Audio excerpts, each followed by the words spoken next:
Chapter 1. The Pink Stationery. The spring in Jiangnan is perpetually damp, with every azure wall seemingly harboring a collection of time-worn verses. A moment's inattention may lead to a gentle ripple that spreads, enveloping an entire season of misty rain in Jiangnan. At Yunling High School, on the 4th floor within the principal's office, you 5 must face severe consequences.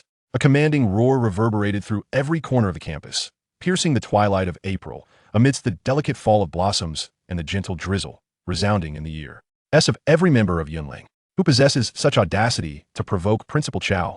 Time appeared to freeze, everyone halted, exchanging glances, holding their breath to listen intently to the thunderous voice emanating from the principal's office, a sound both deafening and thought-provoking.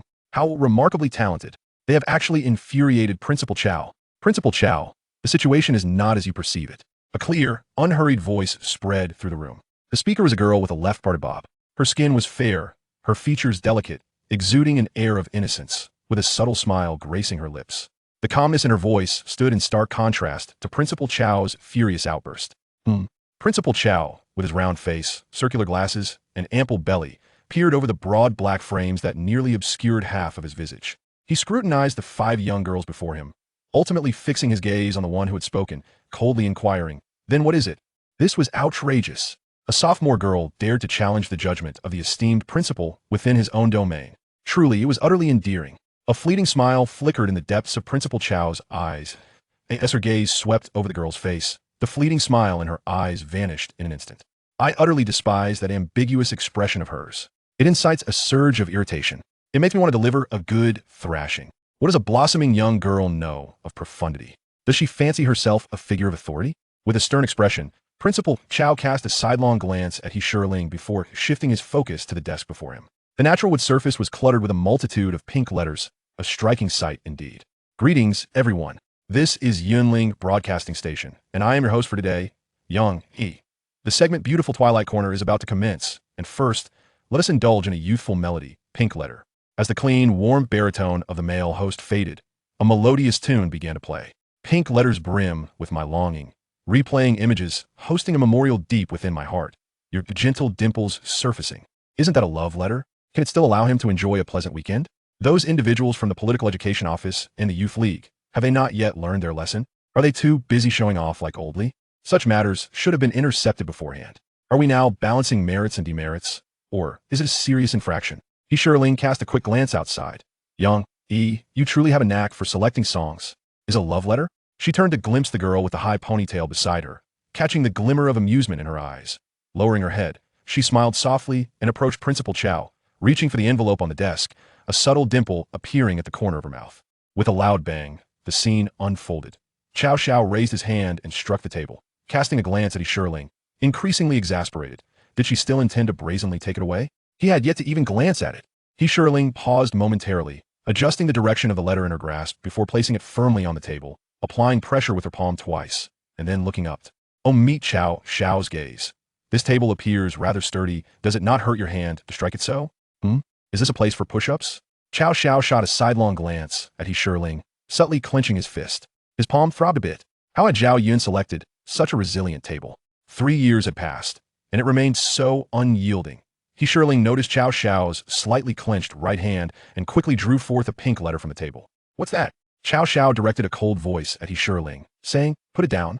Such disregard for propriety, she was employing a diversionary tactic. Yunling smiled silently, raising the letter in her hand. She unfolded it, revealing a neatly folded pale blue sheet of paper, and an enchanting fragrance instantly filled the room. Put down? Absolutely not. She resolutely refused to provide him an opportunity to shift the blame onto her. Of course, if the trouble was instigated by the individuals behind her, then she could not be held accountable. How refreshing. Cao inhaled lightly, glancing at Yunling. It must be the scent of jasmine. Indeed. Yunling nodded affirmatively, acknowledging that it was rather pleasant. This was the fragrance of daffodils. Daffodils? A trace of amusement flickered in Cao's eyes. Did she think to take advantage of his lack of floral knowledge? It was clearly jasmine. It seemed they had strayed from the topic. Clearing his throat, Cao glanced at the letter in Yunling's hand, inquiring, "Will you read it aloud in public?" API call failed with status code 429. Error. Code 429. Message. Resource has been exhausted, e.g. check quota, comma. Status. Resource C. API call failed with status code 429. Error. Code 429. Message. Resource has been exhausted, e.g. check quota, comma. Status. Resource C exhausted. Chapter 2. The diary is excessively thick. As March wanes, a gentle spring rain arrives, delicate and persistent, akin to attending a predetermined floral affair.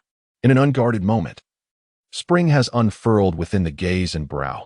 A downpour has drenched the misty Jiangnan, spilling over the riverbanks where spring grass flourishes, allowing raindrops to cascade upon blossoms and leaves, transforming the courtyard into a fragrant tableau, softly blossoming warmth amidst the chill of passing years. Let us continue to listen to this melody. Outside, Yang Yi's clear voice resonates, harmonizing with the tune of Pink Stationery, subtly inducing a sense of dizziness. Cao Xiao cast a cold glance out the window, finding Yang Yi increasingly outrageous. Once a prince of music, he has now become so pretentious. Yunling followed Cao Xiao's gaze and peeked outside as well. The little prince possesses remarkable literary talent. But wait, these words seem familiar. Where have I seen them before? Cao Xiao lightly tapped the tabletop, recalling the promise of reading love letters. Oh. Yunling smiled softly, taking the letter from the table. Her clear, unhurried voice melded with the melody of the pink paper, filling the room. Your memories weigh heavily, your diary is too thick. Yet you refuse to speak. Who will understand the secrets hidden within your heart? There are too many regrets to contemplate, too many unspoken words already uttered. Do what you desire. Ignore me. I wish to persist, but lack a sound reason. Very well. Cao Xiao nodded slightly, appreciating the quality of the voice, considering suggesting to Lan Xingxing that she prepare to take over from Yang Yi next semester. Yunling gazed at the letter in her hand. These lines are so familiar. Whose love letter is this? Her eyes drifted to the signature at the end, and she was taken aback. Xinu? A glance at the opening revealed. A Jie? Who is a Jie? Whose love letter is this? The handwriting belongs to Ling Mingqiu, and the name mentioned is Xiaoyu. Cao Xiao cast a cold glance at the girl before him, who wore a serene smile. Let us see how you explain this. You claim it's not a love letter. Concealed feelings, unspoken yet vividly apparent in this young girl's secret infatuation. Have you acquired the ability to remain silent as well? With an impassive expression, Cao Xiao surveyed the four individuals lined up against the wall, taking in their expressions. His eyes narrowed slightly as he turned to the round-faced girl, nervously tugging at her clothing, on the verge of tears. Shouldn't it be Gongxinyu who is crying? Isn't she supposed to have a high ponytail? This round-faced girl has short hair. Has she deteriorated in appearance after a month? No, among these four, there is indeed a girl with a high ponytail. Cao Xiao raised an eyebrow. How timid can one be? Just a simple table slap, and she is about to cry. Am I really that terrifying? I have always been quite approachable. Unlike those inept individuals from the political education office, who merely bask in their own glory. Next week, I shall deal with them thoroughly. Cao Xiao discreetly glanced at the delicate light blue stationery spread before him. It bore an alluring scent. The signature at the bottom right was striking. Xinyu. The handwriting is exquisite. He glanced again at Gongxinyu with her high ponytail and then shifted his gaze back to the round-faced girl, who was anxiously tugging at her clothing. Could it be a case of sharing the same name? The girl hesitated before stating her name. Cao Xiao pointed at the tearful round-faced girl. Ling Mingqiu was momentarily taken aback, her eyes glistening with tears as she looked at Yunling, and then back at Cao Xiao, stammering, Ling Mingqiu. What does Cao Xiao mean? Has he discerned that this is a love letter addressed to a Jie? There must be some hidden agenda. Who has betrayed her? Ling Mingqiu gazed with tearful eyes at the individuals beside her. None of the three acknowledged her. They bowed their heads, embodying the image of diligent students. It was over, utterly over. How would she face the upcoming parent-teacher meeting? Ling, what a peculiar surname. Was there truly someone with the name Ling? Never mind. She was not the primary culprit, after all. Principal Cao glanced at Gongxinyu, and then at Ling Mingqiu, instructing, Gongxinyu, Yunling, step forward. The rest of you may face the wall for 7 minutes.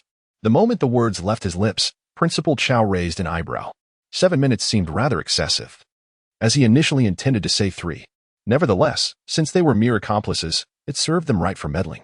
7 minutes would serve as a beneficial exercise, after all. Sitting all day could lead to poor posture. Come here, he commanded, pointing at the high ponytail of Gongxinyu and then at the other 3. Why are you still standing there? Go face the wall. Wang Xiaoxiao was momentarily taken aback. Hadn't she just remarked on how amiable Principal Cao was? It seemed she was growing increasingly perceptive. Wang Xiaoxiao tugged at Wang Xini, urging, quick, let's go watch the show. Oh no, I mean face the wall. Ling Mengqiu, her eyes brimming with tears, looked at Wang Xini, who was pulling her toward the door. What had transpired? Was it truly over? Would she receive a serious reprimand? She glanced back at the stern and imposing Principal Cao, as well as at Geng Xinyu, who stood side by side with Yunling. Why weren't they leaving? Why was Wang Xiaoxiao not opening the door, but instead veering to stand against the east wall? Ling Mengqiu was momentarily puzzled, but 2 seconds later, she realized Wang Xini had drawn her to the left side of Wang Xiaoxiao, standing in parallel. She glanced at the two of them, contemplating her transgressions. Wang Xini nodded slightly, seemingly not wishing to dwell on her mistakes. Oh, the wall is not white after all. Wang Xiaoxiao gently touched Wang Xini's finger, revealing that the wall was a soft, warm yellow. Wang Xini cast a sidelong glance at Wang Xiaoxiao, exclaiming internally that she was in contemplation of her errors. Her gravest fault was that she had not read a single letter from the stack on her desk. Little did she expect that Ajay also had a fondness for Power Station. Quite coincidentally, she too shared that affection. No sooner had she uttered these thoughts than Principal Cao, in an absent-minded manner, instinctively slapped the table, his fist lightly clenched as he pointed at Geng Xinyu. You say, ouch, how painful. This habit of slapping the table must change. At this rate, either the table will break or my hand will be ruined. This is the song Diary Too Thick by Power Station. Geng Xinyu picked up the letter, glanced at it, and then placed it back on the table. Yunling cast a glance at Geng Xinyu and chuckled softly. No wonder, it does seem somewhat familiar. Principal Cao coldly regarded the two individuals before him, remaining silent. A song? A train? But now, it is evidently a green oil-burning train. Fabricate. Spin an elaborate tale. The years of youth. Adorned not only with pink stationery, but also with pink diaries. Now, let us listen together to Power Station's song Diary Too Thick, and dedicate this song to my dear friend Yifan. Although he has departed from Yunling's campus, I still hope that many years hence, we shall remain friends. Your memories weigh too heavily, pressing down on your diary too thickly, and you refuse to speak.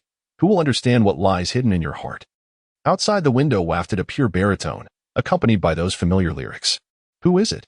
Power Station? Cao glanced out the window, then surveyed the two individuals before him. Indeed, it was a song. Chapter 3.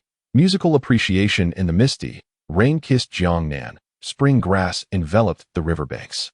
Forgive me for speaking of encounters. The grass was a tender green, and the raindrops, refreshingly cool. The ethereal blue and the delicate pink petals of blossoms marked this April as a fleeting moment. A single blue feather brushing past at a station of waiting and departure, never to return. The fine rain fell like threads, the river gently rippled, smiles danced upon the water, faintly fragrant and ephemeral, carried away by the breeze. While memories were dried by the passage of time, the only scenery in his eyes faded into a blurred backdrop. Just a step away lay serendipity, not a reunion. Yang Yi's pure and unadulterated voice filtered in through the window, accompanied by the melodious strumming of a guitar. A softening expression graced Chao's face as he reminisced about his own youthful passion for the guitar. Yet now he found himself aged, bewildered by the musical realm of the younger generation. Cao exhaled slowly, his gaze drifting toward the glass door beside the bookshelf. But how could Xiaofan claim that it was a love letter? He raised his hand to caress his impeccably styled hair. Could it be that this child resembled him? Mature in mind, he had long surpassed the age of uncertainty, now journeying toward the age of wisdom. Indeed, nephews often take after their uncles. Cao squinted slightly, tilting his neck in a bid to hasten matters, wishing that the young rascal would soon emerge to massage his shoulders. Cao, this is merely a musical appreciation. Listen. Geng Xinyu set down the letter, a smile blooming at the corners of her mouth, illuminating her face with joy. This city, adorned with the colors of spring, felt as if the rain fell like your footsteps, unintentional, unobsessed, gently rippling and extending from dawn to eternity. Who holds a delicate floral umbrella, gazing into the depths of Tang poetry and song lyrics, while witnessing a captivating spring rain in the inkwash of Jiang and in April. Yang Yi's pure and cheerful baritone drifts in through the window. Cao Xiao glances outside. Is Yang Yi hungry for dinner? How overly sentimental. With such theatrics, why not participate in Jingyun's essay competition? The homeroom teacher of Senior 311 certainly needs to be dealt with. Cao Xiao strides to the window, drawing down the blinds. Who installed this loudspeaker? It's absurd that it's positioned at the back window of the principal's office. It will be removed tomorrow. It's intolerable. Yunling pauses, looking at Geng Xinyu, pondering what has transpired in recent days. Those words seem to belong to the early draft of Xiaoyu's essay for the April competition. Fortunately, She is clever. Only writing down lyrics for Ling Mingchu to transcribe. Yunling pauses, realizing that this love letter, no, this lyrical appreciation, is somehow connected to her? But who is Jie? She does not know. Can she bear this blame? How could she? Gung Xin Yu looks at Yunling, lightly pressing her fist to her lips, softly uttering two words. Anan. Anan? Which Anan? Kaming Nan. Gung Xin Yu gently articulates three words, wearing a mischievous smile. Ahem. Yunling quickly raises her hand to block her nose, gazing at Gung Xin Yu in confusion. What does this have to do with Kaming Nan? He is at Ling Nua, not Yunling. Her eyes are not blind. She isn teeter-sided. It's a Jia, not a Nan. A Jia? Yunling furrows her brow. Could it be? She turns to Gung Xin Yu, whispering lightly three words. Substitute? Gung Xin Yu nodded emphatically, casting a glance at the 7 or 8 letters sprawled across the table, and gestured towards Yunling. Among them is the letter I wrote to Anan on your behalf last week. What? Yunling glanced at the letters, uncertainly pointing to herself. You sent a letter to Kaming Nan in my name? Yes. Gung Xin Yu nodded, releasing a deep sigh of relief, as if she had just completed a significant task. Cough. Yunling nearly choked, hastily raising her hand to cover her nose while turning her head towards the wall where Ling Mingchu stood. Ming Ming, how accomplished you are. Who would have thought of such a thing? When did you develop this infatuation? And seeking alternatives. An alternative could never compare to Anan's charm. You're such a silly girl. Though she and Anan were not well acquainted, having only met 3 times, including this latest physics competition, she was aware of Kuming and his home address. If she wished to see him, she could accompany you. Why resort to sending a letter to Ling Nua? And even keep a copy? Truly, she was clever. Soon they could see how her literary prowess fared. Yunling rubbed her temples, acknowledging that this was indeed her fault. She ought to have taken a page from Sinyu's book, drafting a rough copy for Ming Ming to transcribe. After all, Kuming's writing skill was on par with her own. This time, she would likely be ridiculed. This burden, she could not evade. Yet she wondered what was so captivating about the bookshelf that Principal Cao kept glancing at. Huh? Gung Xin Yu paused, tucking a strand of hair behind her ear. What expression was that? Was she about to drag her into another dilemma? Who was Jie? Yunling glanced at the pale blue stationery. Lenny Jie. Gung Xin Yu replied softly, casting a glance at Principal Cao by the window. Oh. Yunling nodded thoughtfully, extending 3 fingers and then 2, referring to Lenny Jie from class 11. Gung Xin Yu nodded emphatically, relieved that she hadn't misheard about Lin Yijia from class 5. What is going on? Principal Cao exclaimed, slapping the table. This is unacceptable. They are exchanging glances right in front of me. In truth, Principal Cao believed this incident should be attributed to Zhang Yifan. Yunling smiled lightly, calmly directing her gaze towards Principal Cao.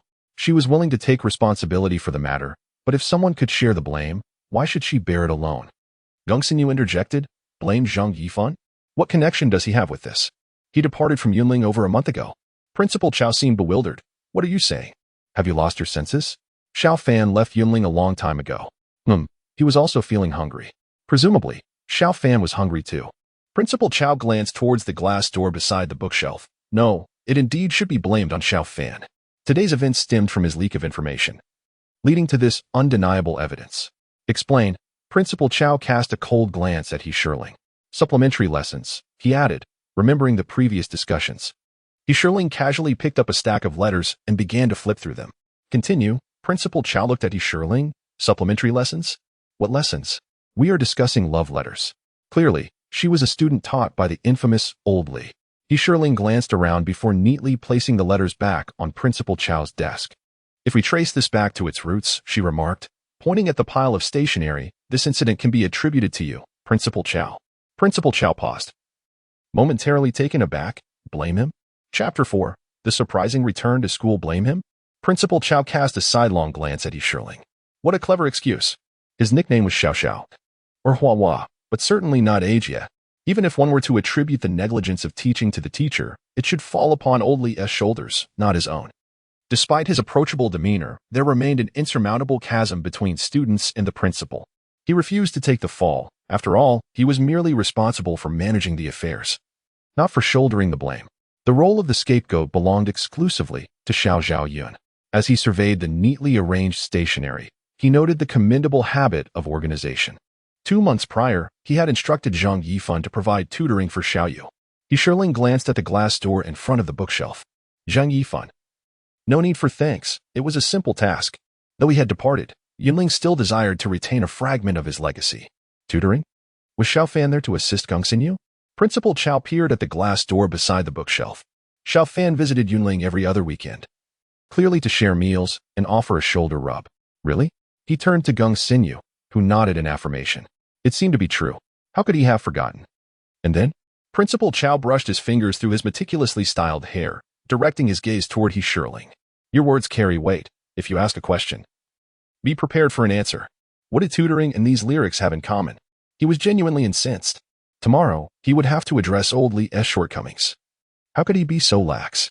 Old Li had become increasingly irresponsible. Previously, he merely cast a net, but now he was tending to flowers, all the while neglecting the class. Zhang Yifan is solely responsible for supplementing cultural courses. However, there has been no arrangement for the enhancement of aesthetic appreciation. Should one fail to gain admission to N University, or if Xiaoyu turns into a mere bookworm, lacking the ability to appreciate art, it would ultimately tarnish your reputation. Principal Cao. Yunling gazed at Principal Cao with a calm smile, implying that the root of the issue lies with him. It is a matter of his insufficient consideration. Had classes not been divided initially, such troubles would not have arisen. Class division? Gongxinyu cast a glance at Yunling, surprised to discover that the sting of class separation still lingered. Principal Cao? It seems there is some truth to it. He stole a glance at the light blue stationery before him. Class division, how long ago was that? He observed Yunling, and a flicker of sympathy crossed his eyes. Indeed, he had failed to consider the ramifications.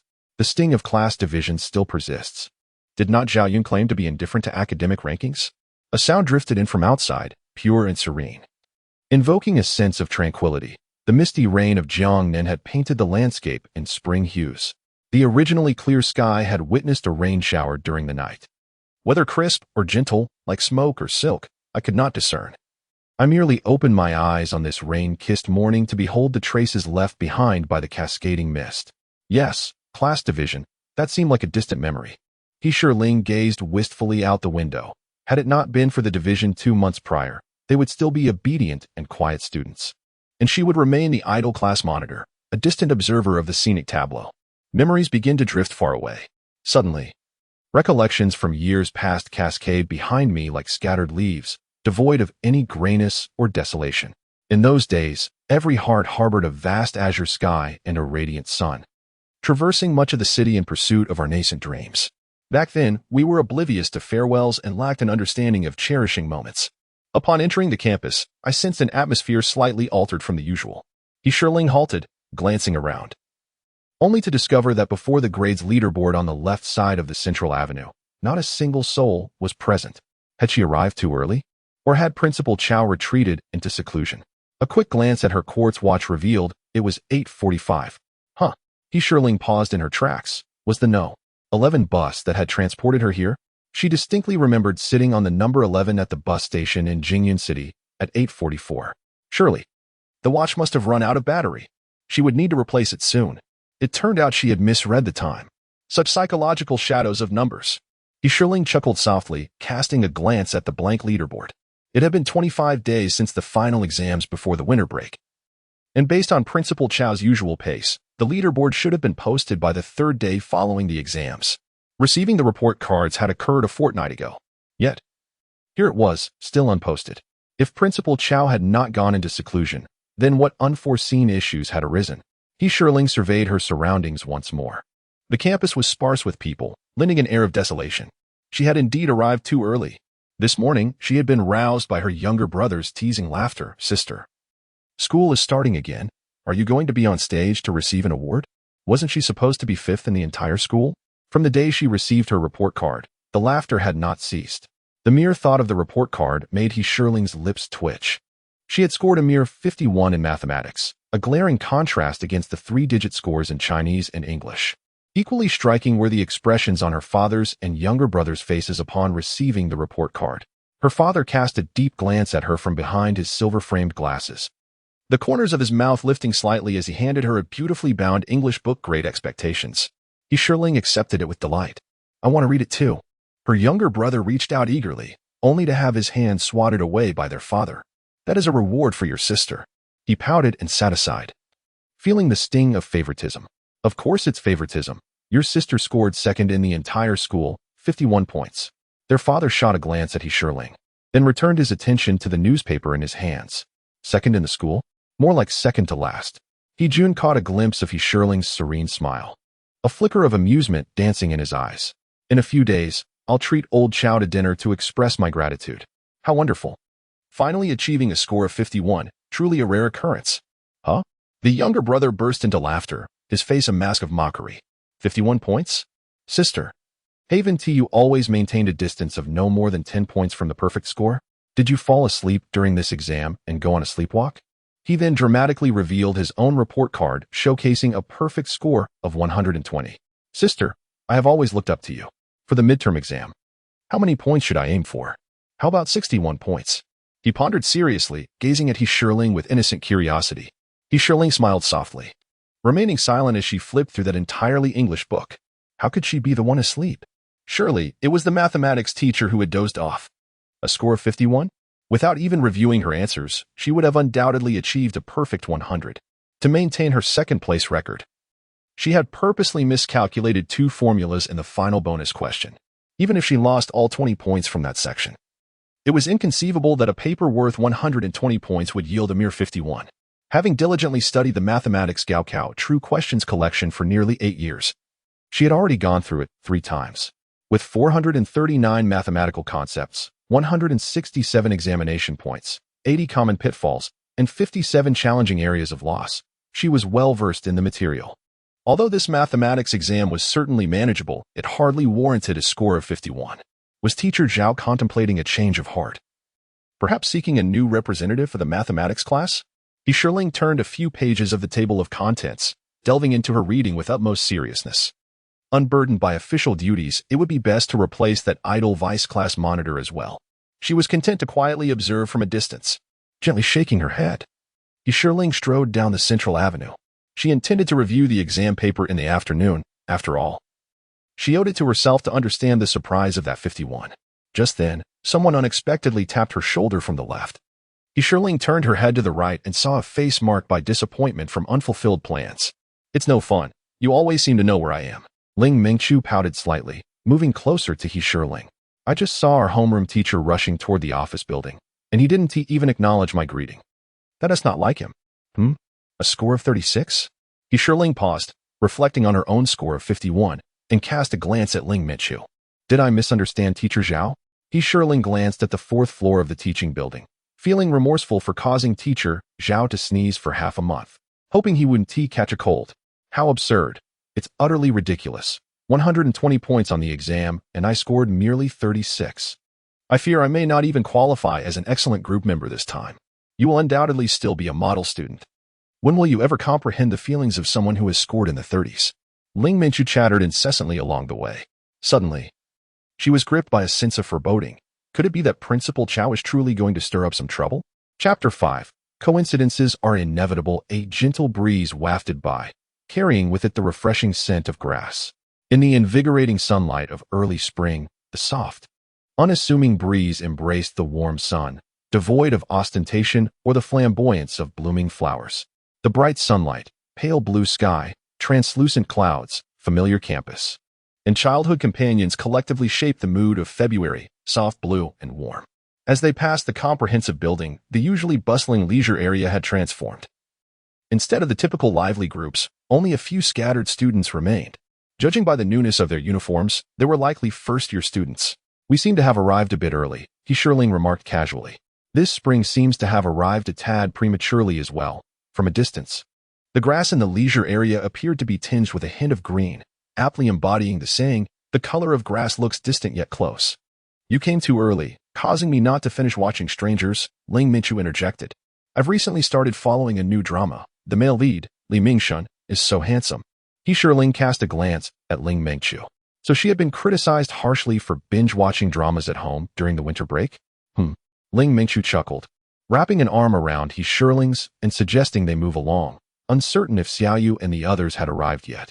She had inadvertently revealed that she had, indeed, been criticized and had secretly watched television afterward. Yunling laughed softly, shaking her head gently. and casually swept her gaze to the left across the expansive playground, where her eyes met those of a boy. Sitting on the parallel bars a few meters away was a young man with slightly long hair, nearly obscuring his forehead and one eye. He rested his chin on his left hand, gazing in their direction. It was unclear whether he had been watching for an extended period or had just noticed them. His right hand supported him on the bars, while his left foot casually rested on one side of the apparatus, the other foot swaying gently. In that fleeting moment of eye contact, the boy brushed his hair aside, revealing his eyes, long and expressive, fixated on them. What could he possibly be staring at? Ling Mingqiu turned her head, exclaiming softly, "Oh, a boy. Who is he? He seems somewhat familiar. Could it be Ling Chuang? Do you know him?" A hint of curiosity flickered in Ling Mingqiu's mind. The math representative from Class 4? Who was that? She had never heard of him. Wasn't he the close acquaintance of Xiaoling, the buzzcut boy Lin Maching from Class 6? Not familiar. Perhaps they had crossed paths 3 or 4 times. He Shirling responded nonchalantly, casting a glance at Ling Chuyang. She recalled seeing him in the math office last semester. What was happening over here? A glance over her shoulder revealed an empty expanse of 50 meters behind her, and to the right, an unoccupied stretch of 20 meters. The central avenue was graced solely by her presence and that of Ling Mingqiu, who was animatedly conversing. The scenic beauty of Yunling unfolded before the office building. Yet there was little to behold here. He Shirling cast a sidelong glance at Ling Mingqiu, who was tilting her head, her wide eyes brimming with curiosity as they gazed towards the left front. It seemed that spring had arrived a tad prematurely this year, prompting Yi Shirling to smile softly as she continued her forward stride. When Ling Mingqiu turned her gaze back to the individual, she found that he had just descended from the parallel bars and was heading towards the northern gate of the playground, in the direction of the dormitory. Unfortunately, someone had witnessed the entire episode. In the southwest corner of the playground, beside a half-height wintergreen shrub, a girl with a high ponytail was seated on the soft grass, basking in the early spring sun, which was still rather cool. She was unexpectedly interrupted by a familiar hi, and upon hearing the ensuing dialogue, she couldn't help but chuckle lightly. They had arrived. It seemed everyone was quite early today. As Gongxinyu closed her book and prepared to rise, she fortuitously caught sight of a boy not far away, specifically, a profile of a boy sitting on the parallel bars, facing the central avenue. His slightly long hair danced in the gentle spring breeze, presenting an alluring side profile that exuded a hint of charm.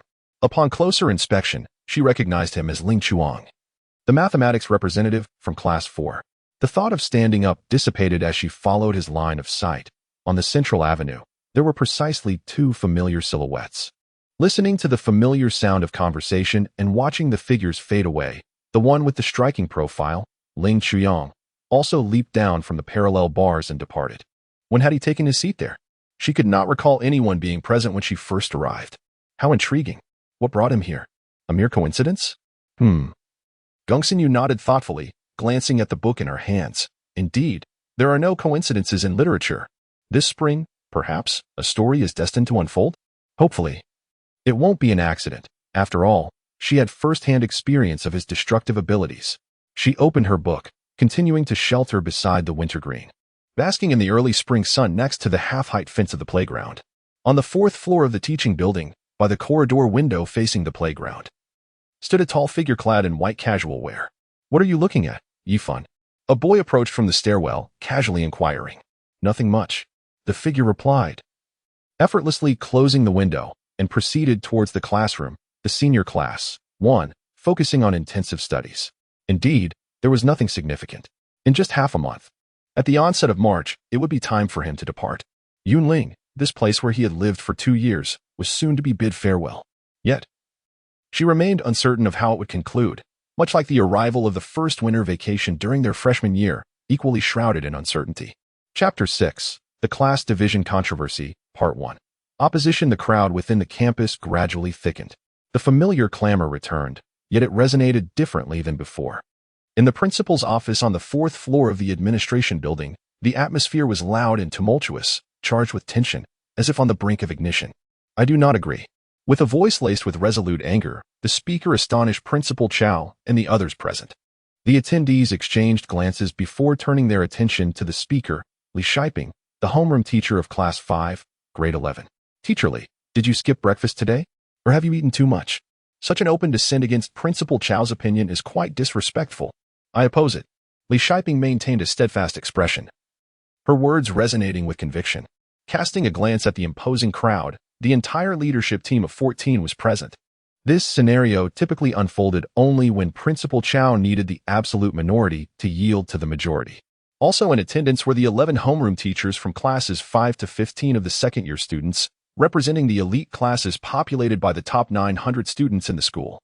In contrast, this year's second-year students were fortunate, having avoided the first division at the end of their first year due to the comprehensive 3X curriculum. They believed they would escape the second division as well, only to find themselves informed in advance that a meeting was to be held at 10 a.m. on the first day of school in the principal's office. Attendance being mandatory. Division. What a farce. There must be some ulterior motive. What scheme is Principal Cao concocting this time? Everyone awaited Principal Cao's response. Boldly, I have said what I needed to say. This division is a unified decision made by the principal's office and the political and educational departments, and it must be adhered to. The aim is to select students for the top 100 in the elite classes, Principal Cao replied, his demeanor unusually amicable and smiling.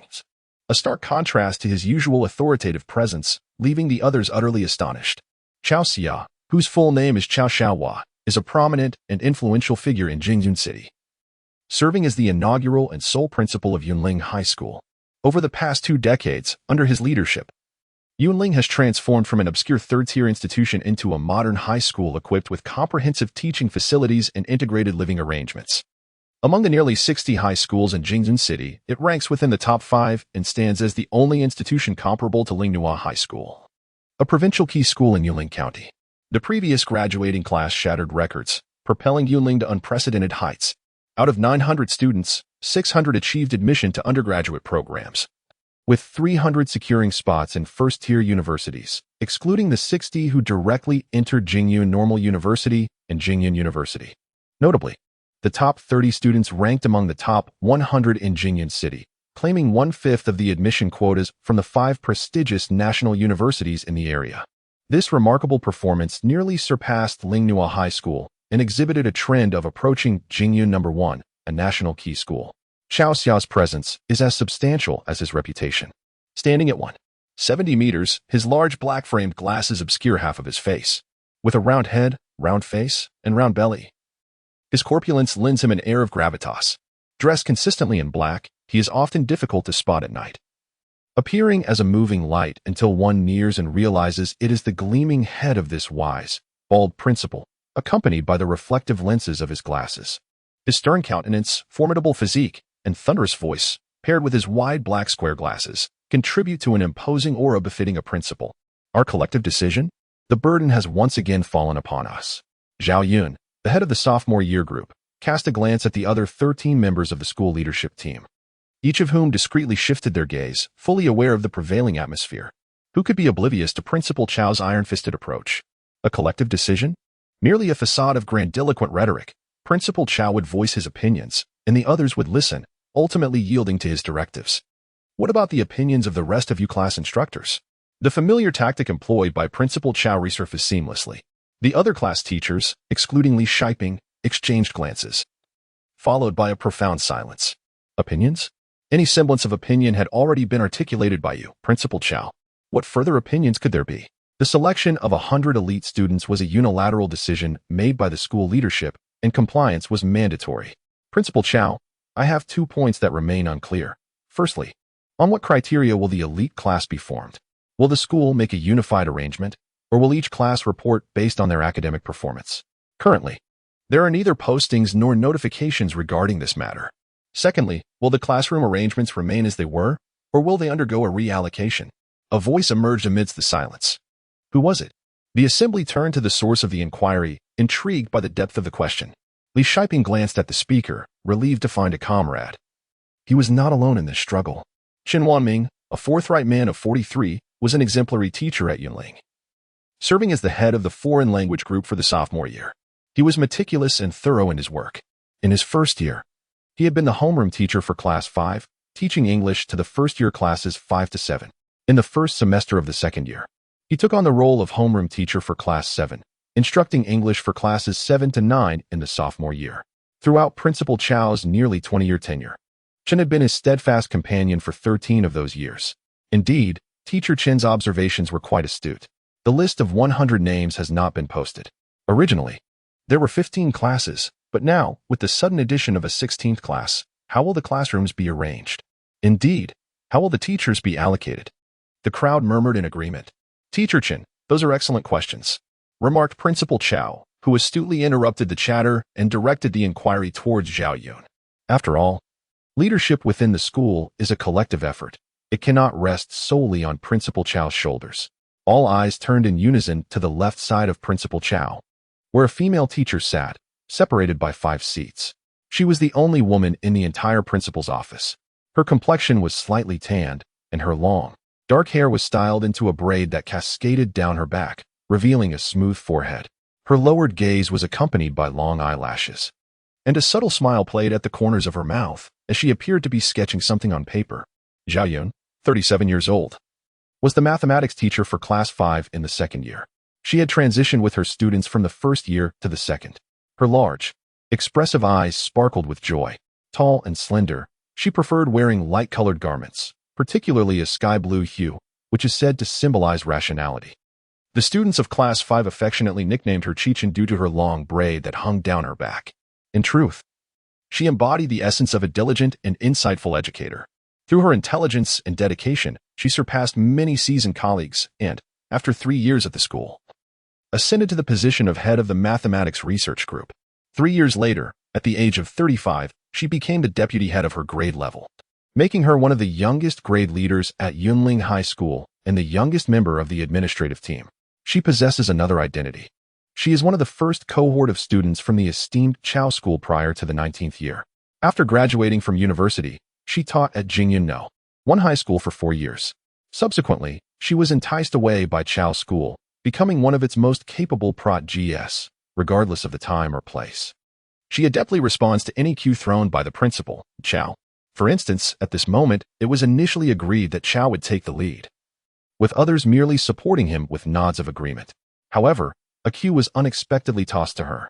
Zhao Yun, who had been lowering her head, preparing to observe the unfolding drama, was suddenly called upon.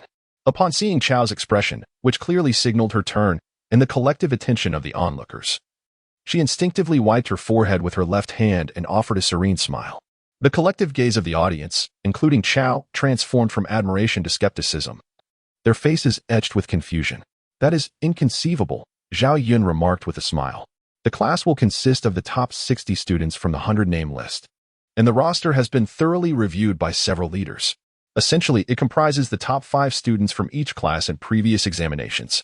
Of course, one cannot dismiss the possibility of dark horses, as well as those who were once high achievers but have since declined. Shortly, Deputy Leader Wang will distribute the new class lists to everyone. As the class teachers present began to relax their expressions, questions arose in their minds. The top 60? Dark horses? Declines? Are these students truly the cream of the crop? How will the classrooms be arranged? What about the teachers? What new schemes does Principal Cao have up his sleeve? Must he continue to stir the pot? When will the summer break arrive? The teachers exchanged glances, then returned to their contemplative silence. Regarding the second matter, concerning the classroom, the class addresses will remain unchanged prior to the winter break.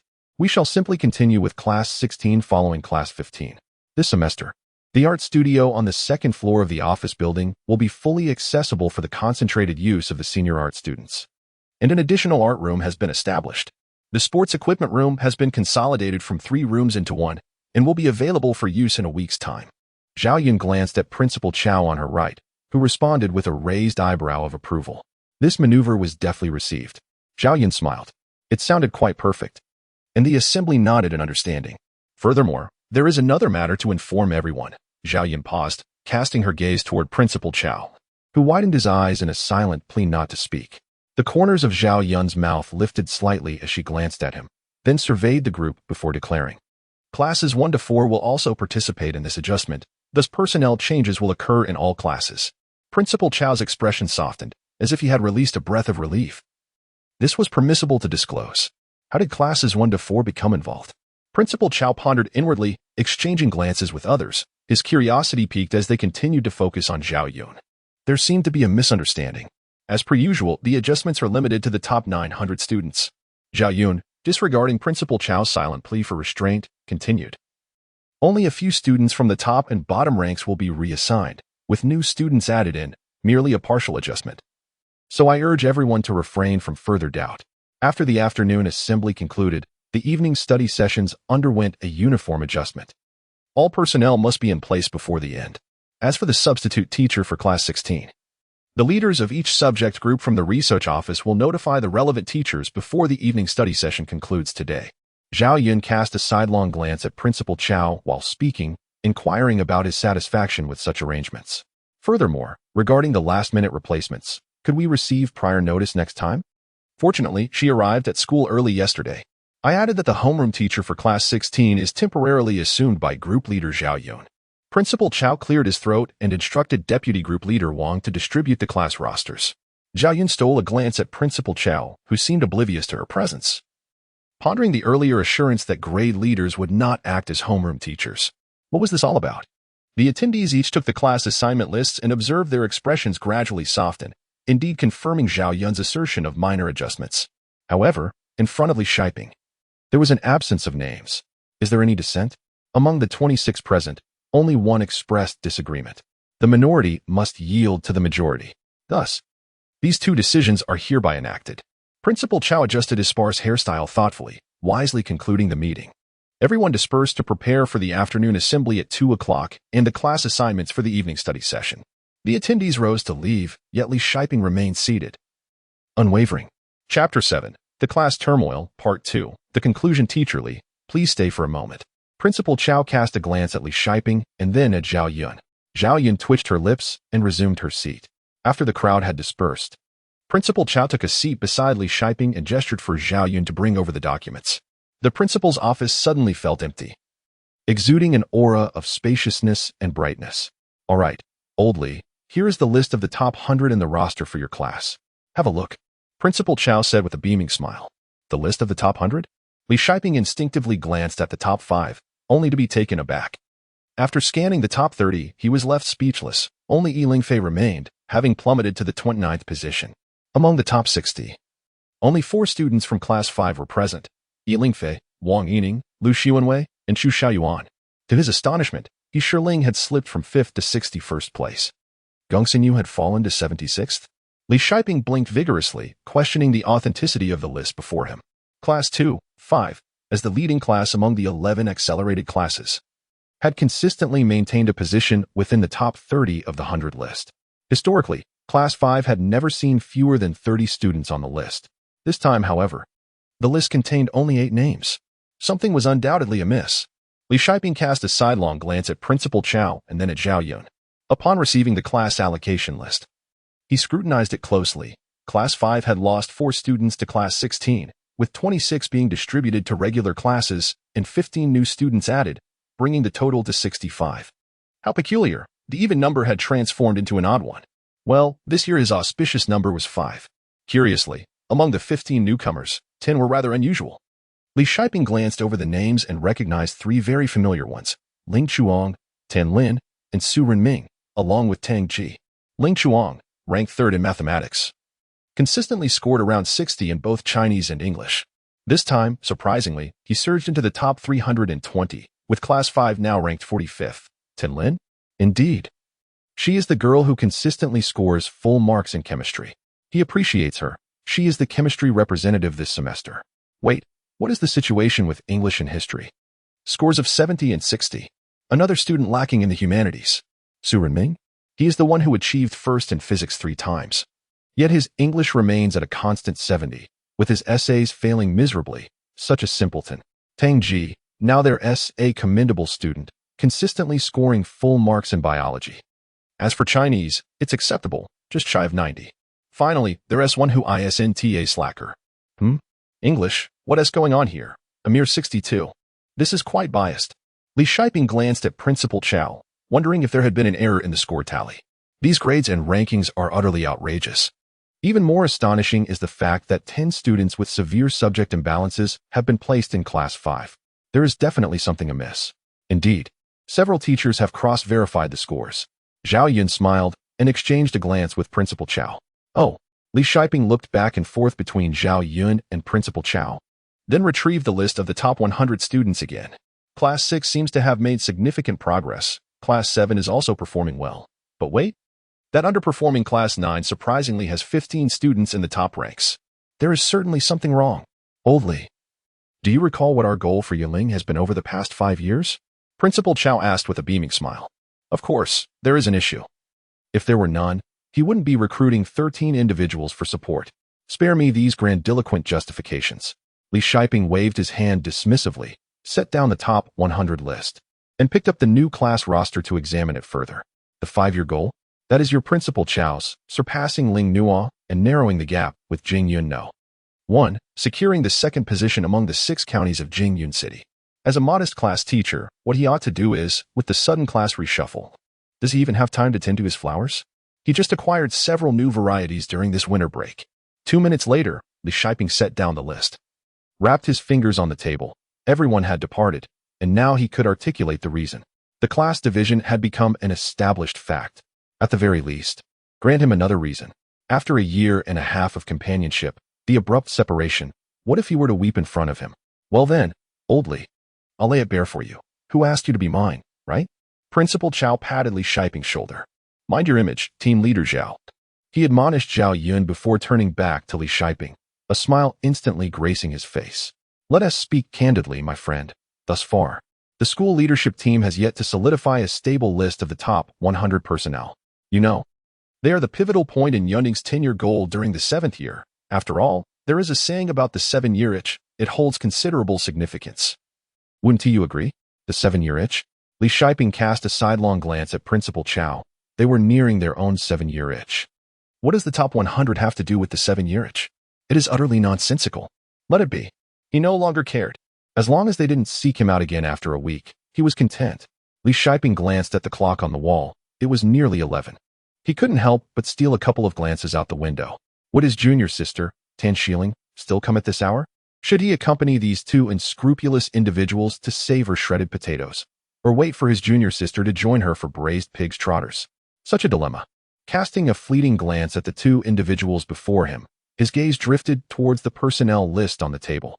He noted with mild surprise that his Shiling had scored only 51 in mathematics. Perhaps she indulged excessively in roasted chestnuts during the winter break. Nevertheless, he decided to forego attending evening study sessions today and instead opted to calm his startled nerves. When would his junior sister arrive? Hadn't she mentioned something about dining together, whether for dinner or lunch? As his eyes skimmed over the names of a few underperforming students in the arts, a sudden realization struck him. Surely, his junior sister would not be coming to instruct these lackluster scholars. Recalling her words from the winter break, Li Good, I will be borrowing Yunling for the next semester. He glanced at the 2 unsympathetic individuals beside him, who were quietly smirking in his direction. Look at me. I am not a beauty, he thought. Though a man in his 40s may still possess charm, he was, after all, a married man, having overindulged during the winter break. He was intent on shedding some weight. He had already lost 5 pounds. It seemed these 2 had conspired to make him the unwitting third party in their jest. Very well, he would not let it bother him. Turning his gaze towards the window, he observed a few delicate clouds drifting across the pale blue sky through the bright glass pane. Zhao Yun glanced at Li Shiping, his former teacher, now his subordinate. Teacher, this semester will be challenging for you. However, it is all for your benefit. I hope you can comprehend Principal Cao's sincere intentions. Principal Cao then looked at Zhao Yun before turning his attention to Li Shiping, offering a slight nod. Oldly, this semester, my focus will revolve around you. Just then, the wall clock chimed, its long, sonorous toll shattering the tranquility of the room. The 3 individuals could not help but cast a glance at the wall clock, which indicated it was already noon, time for the luncheon. It is time for lunch. Today, I prefer not to dine with these 2. What excuse can I conjure? Li Shiping peered at the table before him and suddenly had an idea. I shall visit the archives to peruse the students' records. Zhao Yun. This excuse seems quite plausible, as one can only enter the archives for consultation, not to remove anything. However, I am supposed to dine at Principal Cao's residence today. Zhao Yun glanced at Li Shiping, then at Principal Cao, and remarked with a smile, is it now, or shall we wait until after the meeting? Now. Immediately. Li Shiping hesitated, uncertain about how the class divisions would unfold in the afternoon. You both go ahead and dine. Do not order anything for me. Zhao Yun chuckled, finding the reasoning quite sufficient. She was indifferent. Very well, here's the key to the archives. Principal Cao responded cheerfully, extending his left hand, revealing a set of keys before Li Shiping's eyes. This is my spare key. Teacher Zheng, who oversees the archives, will not arrive until 4 o'clock this afternoon. A flicker of doubt crossed Li Shiping's eyes as he accepted the key and stood to leave. How accommodating. Surely, these two are not plotting yet another scheme against me. Their collusion grows ever more conspicuous. Fine, I shall not concern myself with it. I will wait for my junior sister to arrive at 12:30 and take the opportunity to observe the budding talents in Class 5. Li Shiping mused, turning to wave casually at the two before departing with a flourish. Principal Cao, is this truly advisable? As we proceed, Teacher Li, and those students. Zhao Yun glanced uncertainly at Principal Cao, observing Li Shiping's figure disappearing from view, reminiscent of a diligent student seeking guidance in years past. How can you still ask? My actions are but a consequence of your own mischief. Must I, as your teacher, step in to mediate? Principal Cao raised an eyebrow, feigning indignation. Very well. From this year onward, let there be rewards. Do ensure I receive my fair share of blame. Zhao Yun wore an expression of resigned exasperation. What? Suddenly, Principal Cao erupted into hearty laughter, conceding, agreed, the blame must be distributed. Let's go, Yun girl. Time for a meal, Principal Cao said, turning to exit. All right. Zhao Yun closed the door and hurried to follow. What delicious dishes did Aunt Wang prepare today to treat me? Today, we're heading to the small cafeteria. It's your treat, my dear. The oversized glasses could not conceal the mirth on Principal Chao's face, which contrasted sharply with his usual demeanor of authority and solemnity. What? How unfair. Principal Cao, you are being stingy again. Zhao Yun rolled her eyes. No way, let us stick to the old rules. Rock, paper, scissors. Ha ha ha, I won. This semester, I'll just enjoy 2 meals. One is already gone, and the next is likely off the table too. A brief moment of joy flickered between the former and current teachers and students. Descending the 3rd floor, Principal Cao cast a glance at the slightly ajar archive room, hoping that Class 5 would not disappoint him this time. It was high time to give Old Li a little push forward. At noon, in Yunling High School's cafeteria, the atmosphere buzzed with lively chatter and excitement. The dining hall is one of Principal Chao's greatest prides, as he himself claims it to be the largest cafeteria among all schools in the province. It can accommodate over 3,000 students simultaneously for meals, with a designated area for storing utensils. The cafeteria, oriented north to south, features 4 standard elements. Upon entering, one is greeted by a row of display windows arranged from 1 to 35 in the northern section, which serves as the area for students to collect their meals. The southern and eastern walls are lined with neatly organized utensil cabinets, categorized by grade and class. Adjacent to the utensil cabinets is a sanitation corner, where mops and brooms are orderly arranged, reflecting Principal Chao's philosophy of self-sufficiency. Students are responsible for cleaning their own tables after dining. Speaking of tables, they are the most distinctive feature of Yunling. A glance across the room reveals a sea of gleaming silver tables, elongated steel tables paired with matching benches. Each table accommodates 10 diners. However, some prefer to stand while eating, justifying it as beneficial for digestion. The tables serve a significant purpose. While they are used for daily meals, they transform into a grand hall for inter-school welcoming ceremonies. To the west of the dining hall lies a large stage, approximately 1.5 meters high, 100 meters wide, and 50 meters long, which becomes the focal point during school meetings. Dining from atop this stage offers a vantage point that feels akin to overseeing the realm. Currently, it is mealtime, filled with the sounds of footsteps, the chatter of friends gathering, the clattering of utensils against cabinets, the serving of food, the distribution of portions, the sounds of table wiping, and the clinking of dishes, a vibrant atmosphere. After all, the numbers are modest. The students have only just arrived at school. Principal Cao glanced at the impressive array of 4 faucets in front of the cafeteria, where only a handful of students were washing dishes. She then surveyed the bustling dining hall, where students were gradually emerging. With a sense of satisfaction, she proceeded forward, passing through the student cafeteria into a teacher's dining area that spanned over 100 square meters, offering a self-service meal selection. Engaging in conversation is surely a delightful indulgence, she mused, as she slowed her pace to nearly a halt. With the clock nearing 12:30, her thoughts turned to inquiring about his examination results and casually informing him that the sophomore class would be reorganizing, with the grade rankings already posted for public view. Zhao Yun smiled, pride evident in his expression as he remarked, "Are you going to treat me, Principal Cao?" Can we have a grand meal for lunch today? All right. The standard is 2 people for no more than 30 yuan. In that case, I suppose I'll obediently settle for a bowl of noodles. Chapter 8. Cafeteria Duty. The list of names for the top 100 has been posted, revealing participants from all 3 grades. Rumor has it that the sophomore class will be reorganized. It has also been mentioned that the rankings for the top 900 students in the sophomore class have been displayed. Within the cafeteria, a more vigorous clamor arose, maintaining its intensity for 4 minutes before gradually subsiding. The crowd flowed towards the 8 exits located in the east and south directions of the dining hall, subsequently dividing into 2 streams. A small faction headed towards the faucets, while a larger group surged along the central avenue towards the southern gate, or more specifically, towards the grade ranking board adjacent to the southern entrance. The once crowded cafeteria, filled with a sea of heads, swiftly regained its brightness and spaciousness. The students washing the dishes entered and exited, while those tidying up the area finished wiping the tables and mopping the floor before gradually leaving. A sudden exclamation from a tenor echoed in the nearly deserted dining hall, specifically in the section designated for the second-year students. "Are you saying it was Mr. Zhao who mentioned it?" inquired a boy with a buzz cut, lowering his voice slightly. "Has our class also been rearranged?" "No, only a few remained." The buzz-cut boy glanced around the empty dining hall. Apart from their table, there were only a few scattered individuals sitting at the first and third-year tables, not exceeding 20 in total, while the second-year section lay completely vacant to the north.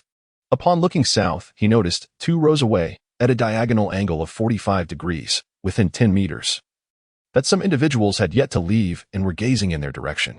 No, it was 3 pairs of eyes observing them, while another individual, with his head bowed, was leisurely enjoying his meal. "Why don't you join the crowd at the 100-person list? I'll assist you with the cleaning." "No need for thanks," said a long-haired boy, lightly tapping the dining table. The long-haired boy smiled but remained silent, picking up his utensils and sitting down at the spot previously occupied by the buzz-cut boy, conveniently turning his back to the few individuals dining nearby, specifically a group of girls. Hey, Ling Mingchu nudged He Shirling, who was focused on her meal, and whispered, "Look at the boy in front to the left. Isn't he the one we saw on the playground this morning?" Raising her gaze, she caught sight of the boy's silhouette. "Indeed, whether it is or isn't, it is of no concern to us." Ling Mingchu pondered briefly before exclaiming, "Time to eat. How I have longed for this flavor." There was a hint of intrigue as Gung Xinyu glanced at the 2 individuals across the table and then lowered her head to partake in her meal. Who did you see?" Guo Wenwen inquired eagerly. "When did this happen?" "It's still 10 minutes to 1, as per our usual custom. We must gather in the classroom by 1:20. Aren't you all preparing to go?" "I shall make my way there alone," Gung Xinyu interjected, interrupting Ling Mingchu as she tidied up her utensils in preparation to depart. "It is your turn for duty today. Stay back to clean," she added. "I shall take my leave first." Gung Xinyu pushed her dishes towards Ling Mingchu and turned, striding directly towards the exit. "Indeed, it is your turn to clean." Guo Wenwen chimed in, placing her utensils and cloth in front of Ling Mingchu before also turning to leave. "Thank you for your hard work, duty officer." "How rude of you," Ling Mingchu retorted, hastily placing the dishes into the basin, grabbing a cloth, and standing up. "You can wash your own. I cannot wait for you any longer." "Very well, you should go as well. I will cover your duty," He Shirling replied, indifferent to the commotion. "I knew you would be the best," Ling Mingchu exclaimed, throwing down the basin of dishes and hurriedly pursuing Gung Xinyu and Guo Wenwen. Was it merely an illusion? Why did it feel as if someone was watching her? She had sensed it while washing the dishes at the sink. Looking around, she found no one. Now, the feeling returned. How peculiar.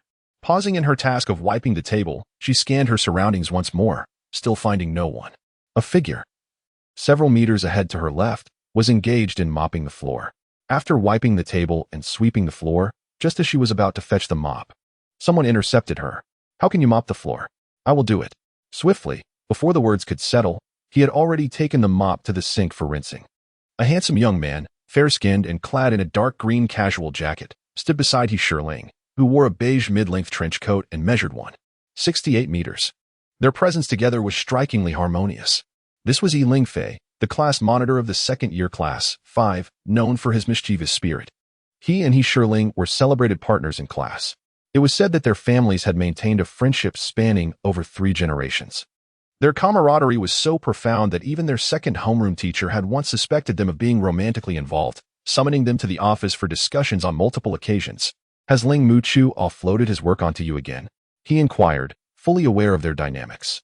Not this time, Yunling replied with a smile. So, what brings you here? Yunling Fei had mentioned 20 minutes prior that he had asked Chu Xiaoyuan to come at 1 p.m. to take over his cleaning duties, as he would be waiting in the classroom to prepare for the 2 p.m. school meeting. I just checked the top 100 list and the overall rankings for the grade.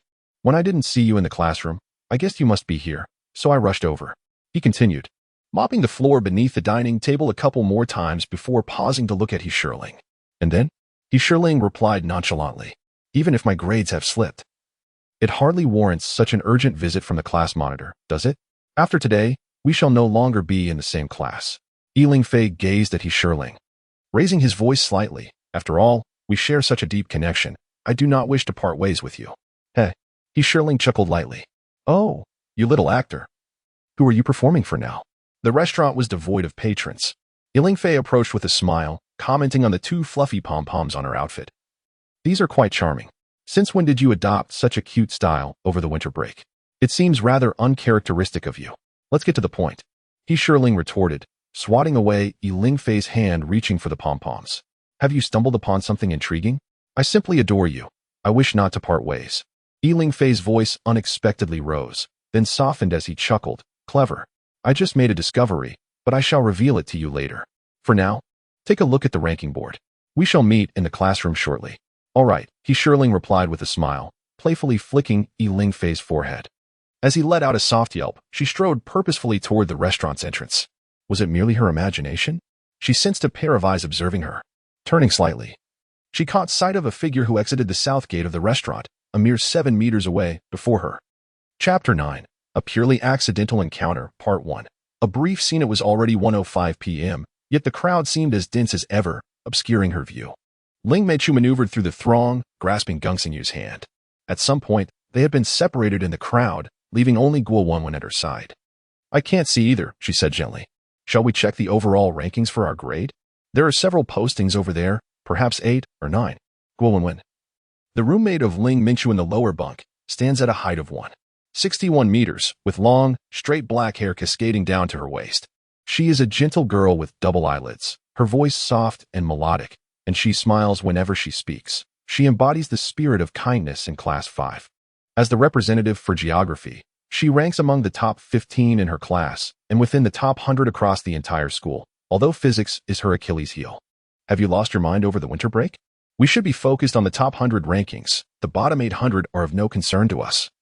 Ling Mingchu said while inching her way through the crowd, tiptoeing and craning her neck for a better view. Yet her efforts proved futile. The throng was too dense. I performed poorly in math. I think I should check the list of the top 200 first. Guo Wenwen, steadfast in her decision, reminded Ling Mingchu that she had nearly forgotten her own math score of 36. I almost forgot. Come on, let us take a look. And later we can check on Xiaoling. Ling Mingchu pulled Guo Wenwen, squeezing back through the crowd, suddenly recalling, what about Geng Xinyu? Where is she? I don't know. There are too many people. She should still be at the top 100 rankings. Let us go check there first and wait for her in the classroom afterward. Geng Xinyu stood on the periphery of the crowd surrounding the top 100 list for the second-year students, positioned about a meter from the edge of the flower bed, merely 6 or 7 meters away from the list. Although there was a slight distance, the names of the top 100 typically occupied an entire bulletin board. And since she was not nearsighted, she could make out the top 10 names from her vantage point on the flower bed steps, which rose 30 centimeters above the ground. Her gaze fixated on the 5th name, Gu Yanxi. She glanced upward, and then followed her gaze to the 10th name. What the? Quietly muttering an expletive in her heart, Geng Xinyu pondered the incredulity of the situation.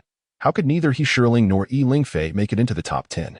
Just then, she was unexpectedly jostled by the surging crowd, and caught off guard. She slipped and instinctively tumbled toward the nearby flower bed. The force of the individual was considerable, propelling her directly toward the patch of white.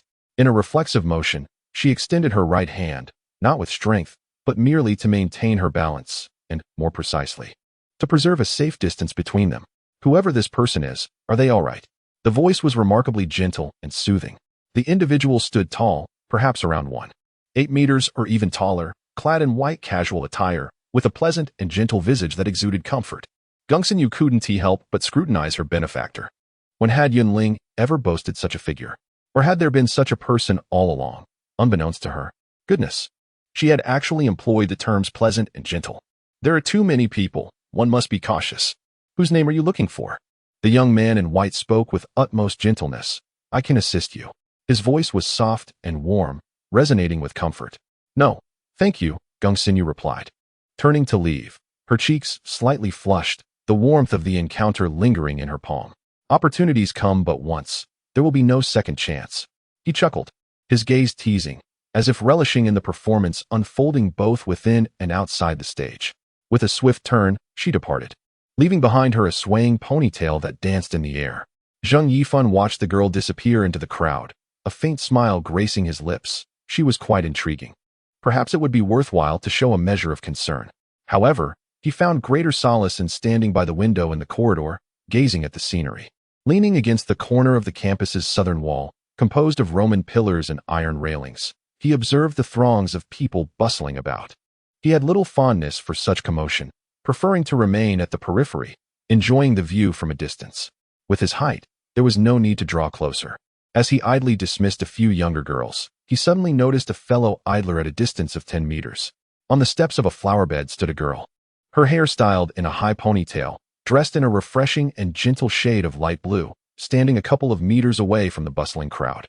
In the early spring, beneath the azure sky, with the tall white office building, the 40-meter-wide gray Central Avenue, the evergreen flower bed, and the array of vibrant background props, her presence exuded an air of elegance that made her stand out like a crane among chickens. Indeed, this was the scenery one could expect in Yunling, truly delightful. It was far more pleasing to behold than the colorful chaos of the crowd. From several dozen meters away, he inadvertently spotted his clumsy younger brother scanning the area for him. Rising, he decided to approach, taking the opportunity to admire the lovely sight. Suddenly, the retreating crowd caused him to instinctively step back half a meter to the right, casting an annoyed glance at those responsible for the disruption. This retreat was somewhat unbecoming of his image. Nevertheless, it mattered little. He maintained his usual poised demeanor, hands tucked into his pockets as he strolled forward leisurely. What did he behold? A girl with rosy lips and pearly white teeth. Indeed, she was a picturesque sight. Her delicate features were strikingly beautiful. He had anticipated a romantic encounter reminiscent of a drama, filled with tender embraces, only to discover something pressing against his left chest, creating an unwelcome barrier between him and this charming vision. How utterly disheartening. Upon glancing down, he was astonished to find her right palm directly against his heart, the very seat of his emotions. He could even sense his heartbeat falter for a moment. His heroic attempt to rescue the damsel seemed rather superfluous now. To alleviate the awkwardness of the earlier misgivings, he decided to break the silence and express concern for her well-being. Was she blushing slightly? Zheng Yifan chuckled to himself, confident in his allure. Yet, why did it feel as though he was overthinking the situation? After all, the girl's complexion was naturally radiant. Was she about to leave? At the very least, he should engage in some small talk, inquire about her class, and introduce himself. After all, he had initiated the conversation under the pretext of offering assistance with her ranking. She ought to reveal her name. Moreover, he was a dashing young man of exceptional talent, capable of attracting attention effortlessly, yet he chose to rely on his intellect rather than mere looks. And yet, this enchanting girl simply smiled and walked away? What sort of game was this, teasing and then retreating? Zheng Yifan's mind raced with a myriad of thoughts. This girl was intriguing.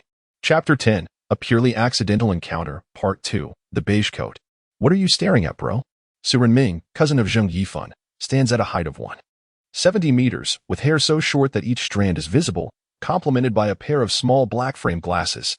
He is a student in Class 1010, serving as the discipline committee member, excelling in mathematics and science, yet somewhat lacking in the humanities. He ranks among the top 15 in his class, and within the top 300 in the entire school. He has always held himself in high regard, and even the small black frames cannot obscure his lofty demeanor. His examination results were fairly commendable, placing him within the top 150. Thanks to my brother's guidance. He truly is remarkable, Su Renming exclaimed, filled with admiration, before expressing pride at the prospect of class reallocation, revealing he had been assigned to Class 5. I was inquiring about your scores in Chinese and English, Zheng Yifan remarked, observing his brother's foolish pride, and inwardly sighed, recognizing why he could not break into the top 100. He deemed it unnecessary to waste further time on this naive sibling, and instead chose to appreciate the beauty of the campus scenery. My scores are 99 in Chinese and 86 in English, Su Renming reported with a hint of arrogance. Brother, I have worked diligently, improving from 278 to 150. My grades are now quite balanced, with all my humanities scores above 80. Scoring well on a 100-point exam is commendable. Su Renming protested with a sense of grievance, muttering, I am not you, who excels in everything. I only aspire to enter the top 100. Brother, I've been placed in Class 5. And the top 20 in Class 5 are on the top 100 list. My goal is to be among the top 20 in Class 5. Su Renming soon lifted his head once more, but this time, it was peculiar. None of the top 10 students from the grade were present in Class 5. Yunling, who had consistently ranked 5th, along with the top 4, including Yunling, were nowhere to be found. Zheng Yifan lightly shook his head, indifferent to Su Renming's murmurs, and continued to maintain his elegant demeanor, hands tucked into his pockets as he strolled leisurely, taking in the breathtaking scenery of Yunling. After all, every glance was a fleeting moment lost forever. Under that scrutinizing gaze, Zheng Yifan inexplicably felt a twinge of unease, averting his eyes and pretending to be oblivious as he moved forward. Yet, he could still sense the presence of those eyes. He stopped, turned his head, and met the unwavering gaze directed at him. Those were the eyes of a girl, belonging to a young woman clad in a beige mid-length coat. Her short hair parted to the left. At first glance, she appeared remarkably tall. Her willow-shaped brows framed a pair of expressive eyes, complemented by a high nose, giving her a refined appearance. Her fair skin radiated an innocent charm, yet she was scrutinizing him with a bemused expression on her face. Was there a hint of familiarity in those features? This visage seemed oddly recognizable, yet he could not place it. In that brief moment of eye contact, it seemed as though her eyes sparkled with a smirk before she turned and walked towards the office building.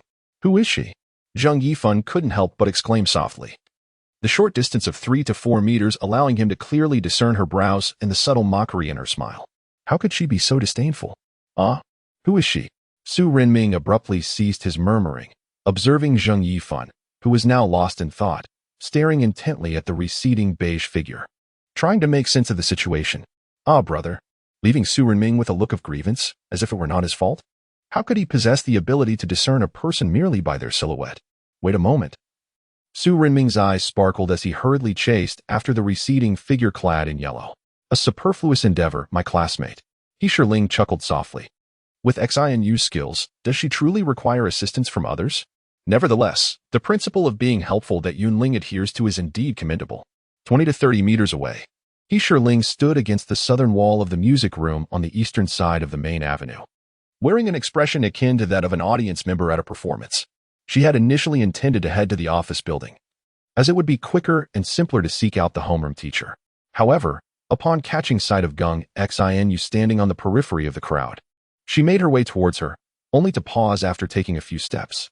Not far away, a scene was quietly unfolding. Was it a hero rescuing a damsel in distress? Quite impressive indeed. Yunling knows such a character? Observing from a distance, the overall image appeared quite appealing. What is happening today? Watching Gung Xinu stride towards the academic building, Yunling furrowed her brow. Xinu had always maintained a steady pace. 3 years ago, Yunling had profoundly experienced her prowess. When had she ever exhibited such a hurried demeanor? As the figure drew closer and her features became discernible, she couldn't help but smile. Was it Zheng Yifan from Class 3-1? It was indeed him, the most dashing fellow of Yunling, rumored to be the heartthrob among the second and first-year students this year. Quite intriguing. Yunling observed the approaching Zheng Yifan with a sense of amusement, firmly believing that her gaze would draw his attention. Upon noticing the look of surprise in his eyes, she chuckled softly, turned, and departed. Chapter 11. So, it is. The time is now 13:30, leaving merely half an hour until the school assembly at 1400 hours. All faculty and students are requested to gather in the square beneath the teaching building by 1345, bringing chairs and taking their designated seats by class. A melodic announcement resonates through the campus, the voice of the music teacher, Lan Qingqing. At the stairway entrance of the office building, I encountered Principal Cao, who had come from the north gate, along with mathematics teacher Zhao Yun and homeroom teacher Li Shiping. A brief 6-second exchange of greetings ensued. I must ascend and rest my weary bones. You may continue your conversation, Principal Cao stated, briskly ascending the stairs with vigor. A minute later, Yunling turned to Li Shiping. Teacher Li, please inform me of my class and grade rankings. Li Shiping glanced at Zhao Yun, then at Yunling.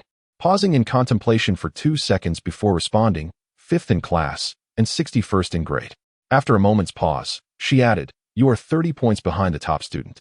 Yunling Fei did not perform particularly well this time either.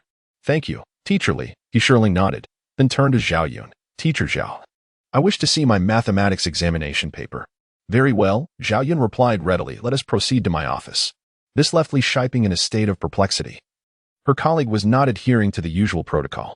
Hadn't they agreed during lunch that the papers would be distributed tomorrow after the class allocations? After all, upon catching sight of the glaring red number on her mathematics exam paper, he surely gasped in disbelief. 51 points. Indeed, her exam paper was still the one positioned at the top.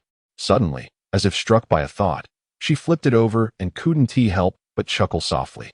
The score on the reverse side read 60 points, astonishingly not counted towards the total.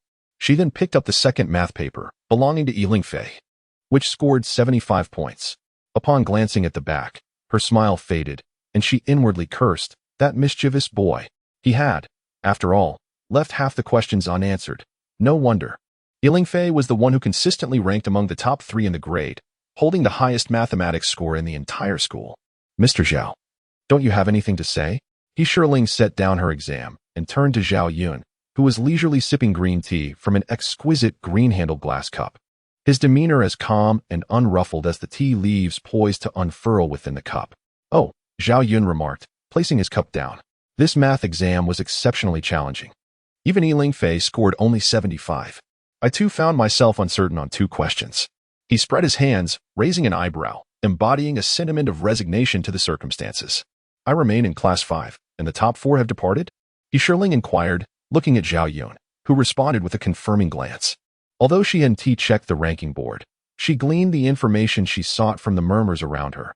Firstly, that class divisions were imminent, with a special elite class being formed for the top 60 students, and secondly, that her own performance had reportedly declined significantly.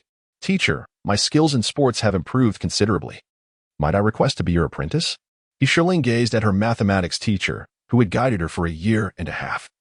Perplexed by the seemingly rational yet evasive explanation she had been given, she attempted to uncover the true reasons behind it.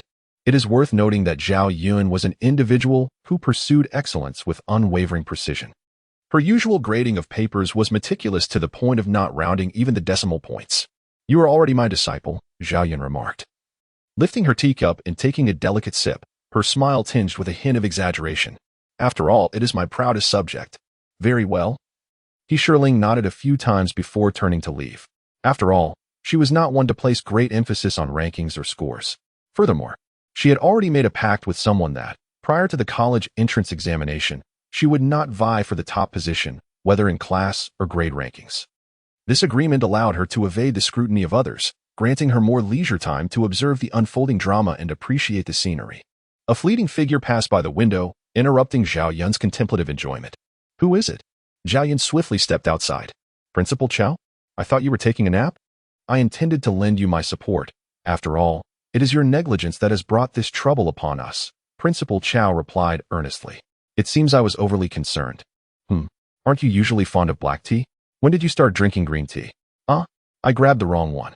"It is entirely my fault," Zhao Yun chuckled, pouring a cup for Principal Cao. "Shall we share a drink?"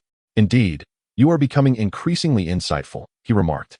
"This is all a testament to your esteemed teacher's remarkable guidance." Yishiling's reaction was somewhat unexpected, given her typically composed demeanor. Could it be that she truly does not care about her grades or rankings? Or perhaps the difference between a score of 51 and 111 is not substantial enough? Or is the gap between 5th place and 61st not perceived as distant? What could possibly be troubling her? Principal Cao rapped gently on the desk in front of Zhao Yun. "Perhaps your words hold some truth," Zhao Yun replied softly. "What words?" The tone nearly startled Principal Cao. He had imparted countless pearls of wisdom, yet still took a moment to inquire about Zhao Yun's well-being. "Have you fallen ill after such a brief absence?" The students emerging from Yunling should not solely focus on textbooks and grades. They must possess formidable psychological resilience. "When have I ever expressed such sentiments?" Principal Cao asserted firmly. "At present, the primary focus remains on textbooks and grades." 20 years ago, Zhao Yun replied wistfully. "When you were still my homeroom teacher." Chapter 12. Still by your side upon returning to the classroom, Zhao Yun found Yunling Fei standing at the podium, organizing the assembly for the school meeting. "What's going on with you, Xiaoling?" You've dropped to 61st place, an unprecedented occurrence, Ling Mingqiu whispered. Upon seeing the ranking of the top 100, she was nearly rendered speechless. Since the moment Ling Mingqiu became aware of He Shiling's existence, He Shiling had always been synonymous with first place. During the initial month of examinations at Yunling, she had secured first in the class and second in the entire school. That was the He Shiling she held in her heart. Since that mock examination, He Shiling has not reclaimed the top position, though she has consistently secured the second place in her class and the fifth in the entire school. This is quite logical. After all, Yunling High School is distinct from their previous town school, comprising students from a city and 6 counties, with nearly 300 students in the second year alone. Furthermore, the presence of the academic prodigy Yunling Fei cannot be overlooked. However, scoring merely 51 in mathematics, landing her at the 61st rank in the school, is simply outrageous. Overwhelmed by astonishment, she momentarily forgot that she had plummeted to the 92nd position, an astonishingly low rank indeed. Naturally, such a score in mathematics would result in a diminished ranking. He Shiling remarked with an air of nonchalance, as if it bore no consequence to her. 51 in mathematics. Ling Mingqiu exclaimed softly, recalling what she had said earlier, attributing it to her own ill-fated predictions. You should head downstairs. He Shiling nudged Ling Mingqiu, as their classmates began to vacate the classroom, moving their chairs outside. What about Cindy? She fared poorly as well, landing at the 76th position. Ling Mingqiu reflected, her thoughts drifting. Glancing to her right, she wondered, where is she? Hurry downstairs to assemble, and don't forget to take your desk-mate's chair with you. Yunling Fei interjected, interrupting their conversation. Why aren't you the one to fetch it? Ling Mingqiu retorted, her expression one of disbelief. Because you were on duty today. Yunling Fei replied, wearing an expression that clearly indicated it was her responsibility. If you cannot manage such trivial tasks, what good is it to be a steadfast desk-mate? All right, you win this round, Ling Mingqiu conceded, rising from her seat. Miss Young Lady, hand me that chair, lest I face another lecture. Yunling Fei settled onto the desk in front of He Shiling, skeptical that she would possess the leisure for such trivialities. Thanks to you, young sir, said He Shiling with a teasing expression. Unjustly accused, I have done nothing wrong, Yunling Fei hurriedly clarified. With the school year just commencing, when had he ever offended her? Could it be that she had discovered something amiss? Oh dear, what kind of expression is that? I have not wronged you. Yunling Fei chuckled awkwardly, scratching the back of his head, realizing he had left the 2 significant questions worth 40 points on the 4th page of the math exam unanswered. His life motto, in the face of uncertainty, he never engages. Rather than cautiously attempting, he preferred to gracefully relinquish. You haven't completed everything, have you? In an instant. Yunling Fei's expression brightened at He Shiling's nonchalant demeanor. What the heck? Yunling Fei executed a 360-degree spin, nearly colliding with the corner of a desk. So, I have implicated you again, with that 51 points? He cautiously inquired. Ah, a soft exclamation escaped as Yunling Fei's head collided with an object inelastically. You actually hit me with a book. You've rendered me daft. You must take responsibility for my future. Consider yourself fortunate. That was a light punishment. He Shiling remarked as she set down the book and turned towards the door. With only 5 minutes until 2:00 p.m., she said. I do enjoy your little bursts of temper. Chuckling, Yunling Fei dashed to catch up, tousling her short hair, his right hand slipping onto her shoulder. From behind, it appeared as if he was embracing her as they walked along the corridor, openly holding a girl. Tomorrow, we shall become inhabitants of 2 different worlds. We must keep our distance, He Shiling said with a hint of indifference. Who has set their sights on you this time? Chapter 13, The Meeting, Part 1. A cool reception as they exited the stairwell on the 1st floor. A dense crowd loomed before the teaching building, already assembled. Shortly thereafter, they heard the sound of Principal Cao clearing his throat, signaling that the meeting was about to commence. He Shiling and Yunling Fei navigated around the throng, swiftly making their way to the gathering point for Class 5. Each grade was arranged in sequential order from classes 1 to 15, or 16, with girls positioned in the front and boys lined up behind them, forming pairs side by side as they extended from the teaching building towards the southern wall of the campus. He Shiling quickly spotted Ling Mingqiu and Geng Xinyu within the ranks, ready to approach them, but was suddenly halted by Yunling Fei, who gestured towards an empty seat nearby, indicating that she should take a rest. This seat is yours. I specifically asked Ling Mingqiu to position it at the back row, Yunling Fei declared with a proud smile. When did this happen? She queried, as she had not heard Yunling Fei mention anything to Ling Mingqiu while in the classroom. Before you arrived in class, Yunling Fei whispered. urging her to sit down quickly as Principal Cao was scanning the audience.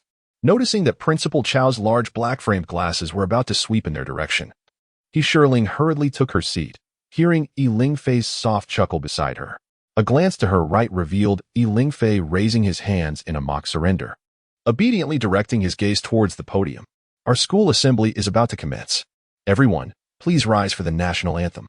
Under the melodious voice of our music teacher, Lan Qingqing, the entire faculty and student body stood in unison and sang the national anthem, their voices resonating powerfully enough to startle the birds resting in the bamboo grove in front of the administrative building.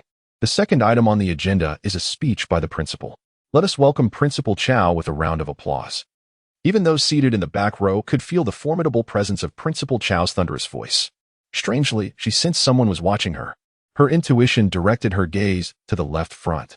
There, a few boys from Class 4 huddled together, whispering quietly amongst themselves, occasionally glancing in her direction. Among the crowd, she spotted a familiar face, Ling Chuyang. Upon noticing her, he hastily averted his gaze. Your handiwork?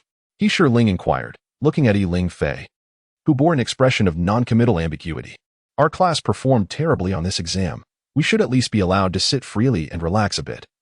Yunling Fei replied with a perceptive understanding. Indeed, your results were quite dismal. Only 8 students made it onto the top 100 list, from a mere 50 centimeters behind. A familiar voice growled, how proud you must feel. Turning around, they discovered it was their homeroom teacher, Li Shiping, who had somehow appeared behind them. Teacher, what brings you here? The two of them softly asked in unison. It is known that Li Shiping typically only appears towards the end of Principal Chao's speeches. Today, however, he had arrived at the very beginning. Naturally, I walked over, Li Shiping replied curtly. What expressions are you two wearing? Who allowed you to sit like this? Our Class 5 is the only one permitted such leniency. She, Yunling Fei, unhesitatingly pointed at Yunling while obediently offering her seat, crouching beside Yunling. Do you truly believe I've grown so old and hard of hearing? Li Shiping intercepted Yunling Fei's finger with one hand, asserting, I can't hear everything. Could you not be so childish and mature like her? What does it matter? After all, she is my Yunling Fei. Yunling Fei replied with a mischievous grin. Be quiet and behave yourself, Li Shiping admonished Yunling Fei, poking his forehead. You only know how to stir up trouble. We shall see who shelters you from the storm in the future. Old teacher, when people leave, the tea cools. I am still the class monitor of Class 5. After all, my reputation is in tatters, Yunling Fei remarked, glancing at the classmates around him with a playful expression. Old teacher, we haven't even been divided into classes yet. And you are already turning against me. The old teacher is the wisest, he added. The late arrival of the host was fair, yet it was still better than having none at all. Yunling chuckled softly from the side, gesturing as if to applaud. Chapter 14, School Meeting, Part 2, Clouds of Doubt Reemerge. Listen. Yunling pointed toward the podium ahead. Principal Cao was evaluating the winter vacation performance of the second-year students, specifically criticizing Class 5 of Year 2. Despite other classes showing improvement, the top class had surprisingly seen a decline in overall performance. Was Class 5 complacent, arrogant, or was it a result of the homeroom teacher's lax management? Oh my! Yunling Fei thought to himself, astonished that the students were being reprimanded, and even the old teacher was receiving a lesson. Tilting his head, he glanced at the kind-hearted individual, Li Shiping, who was smiling warmly at Principal Cao. Upon noticing Yunling Fei gazing up at him, he immediately placed his hand atop Yunling Fei's head and turned his attention forward. Principal Cao, are you perhaps making a mountain out of a molehill? It seems that Class 5 is indeed the exceptional class, tied to the honor and disgrace of Yunling. Yunling Fei inquired, as if addressing Yunling or Li Shiping, perhaps even speaking to himself. Your old class teacher is criticizing you, claiming you are inadequate, Li Shiping remarked, having overheard despite not being hard of hearing. You should pay heed to Principal Chao's teachings. The inefficacy in class management also reflects your own missteps. Yunling Fei couldn't help but chuckle. Indeed. Wasn't it true that he was only absorbing bits and pieces of the discourse? Turning his head, he noticed Yunling, lost in thought as she stared ahead. He nudged her gently and whispered, What are you pondering? There was no response. Hey, what are you thinking about? He prodded again with a light tap. It struck him as odd, this school assembly today. Traditionally, Principal Cao would commandeer an hour and a half, devoting 1 hour to expounding his philosophies, while the remaining half-hour was allocated to summarizing the previous semester's grades for each grade level, averaging 10 minutes per grade, without particularly praising or publicly criticizing any class. Yet this time, astonishingly, Principal Cao's discourse lasted merely 10 minutes before transitioning to evaluate the grades, with the first-year students receiving their 10 minutes. While the second-year students were now approaching 25 minutes, a significant portion of which was dedicated to admonishing Class 5. However, the old class teacher remained utterly unperturbed, leaving one to ponder whether he was indifferent or if there was something else at play. This afternoon. How peculiar indeed. Yunling recalled the events of midday. Teacher Zhao Yun had casually remarked that it was due to Yunling's failure to complete the task, and her own uncertainty led her to neglect the tally of 60 points. This was hardly in line with Teacher Zhao's usual conduct. Even more bewildering was the fact that mathematics, being inherently challenging, should not have resulted in such a significant drop in performance from Class 5 on the rankings. Moreover, the sudden reshuffling of classes added to the strangeness. A glance towards Yunling, who was crouched to her right, revealed an unusual demeanor today. His playful spirit seemed particularly pronounced. Oddly enough, she felt the sensation of being watched once more, this time from the left rear. It was him, Ling Chuang. When had he shifted back 5 or 6 seats to sit behind her? The frequency of their encounters since noon had surpassed that of the past year and a half at school. Today, the people and events surrounding her felt distinctly peculiar. Or perhaps, was she merely overthinking? Yunling, what are you gazing at? Li Shiping inquired softly, reminding her to prepare for the award ceremony soon. Since their transition to the second year, Li Shiping had consistently misidentified Yunling as Yunling after mistakenly associating her name with his own. Perhaps it was an attempt to avoid the connotation of the character Shi in his name, a habit not uncommon among ancient dignitaries. Yunling smiled in acceptance of the moniker Yunling. Li Shiping's voice disrupted her reverie, prompting her to turn toward him. Sensing that the old class teacher might be addressing her, though her certainty wavered. What expression adorned her face? Li Shiping gazed at Yunling, a look of confusion gracing her features, as if seeking confirmation. Even if your grades decline, you're still among the top 5 in Class 5. A recognized name on the top 100 list. Have you lost your senses over the winter break? Lost? Hardly. Old classmate, just look at her attire and style. She hardly resembles a high school student, Yunling interjected, embellishing her words with mockery. Shut your mouth, you're everywhere, Li Shiping retorted, jabbing her finger playfully at Yunling's forehead. And what about your own grades? How many points did you score in mathematics? You act so proud. Unbeknownst to them, Principal Cao's speech had concluded, and they were now in the midst of presenting awards to outstanding class leaders, league members, and exemplary students of the first year. Chapter 15, The School Meeting, Part 2. A glimpse of beauty. The next awards to be presented are the Exemplary Student Awards for the second-year students. The recipients are. And now, I invite the award presenter, Zhao Yun, the head teacher of the second-year group, to the stage. Students who have yet to come up, please make your way to the front to receive your awards. From the back of the crowd, seated several meters away, Zheng Yifan idly observed the line of award recipients on stage. Who did he spot? Amidst a sea of vibrant colors, one girl in a pale blue outfit stood out distinctly. Quite impressive, possessing both talent and beauty, much like himself. Zhang Yifan smiled. At Yunling High School, there exists a rule governing the selection criteria for exemplary students and outstanding class leaders. 1. Academic standing must be within the top 100 of the school. 2. Class ranking must be within the top 10. 3. To ensure fairness, the top 3 students from regular classes are also considered for the Exemplary Student Awards. Who is that girl in the pale blue attire? Zheng Yifan inquired about the students in Class 15 of the second year on the left. Judging by their positions, they should belong to Class 5 of the second year, while the current distribution is for Classes 1 to 8. The boy questioned responded uncertainly. That must be Geng Xinyu from Class 5. Someone interjected. Do you know her? Zheng Yifan turned his gaze towards the speaker, attempting to ascertain the identity of the girl in question. Of course, everyone knows her. Geng Xinyu, the class representative of Class 5. Champion of the girls' long-distance race at the sports meet, and a volleyball champion. She excels academically, is quite beautiful, gentle, and always willing to help. How do you know so much? Someone beside the boy asked. You don't have a crush on her, do you? The boy simply grinned foolishly, falling silent as he leaned forward to gaze at the podium. Indeed, quite impressive, Zheng Yifan nodded.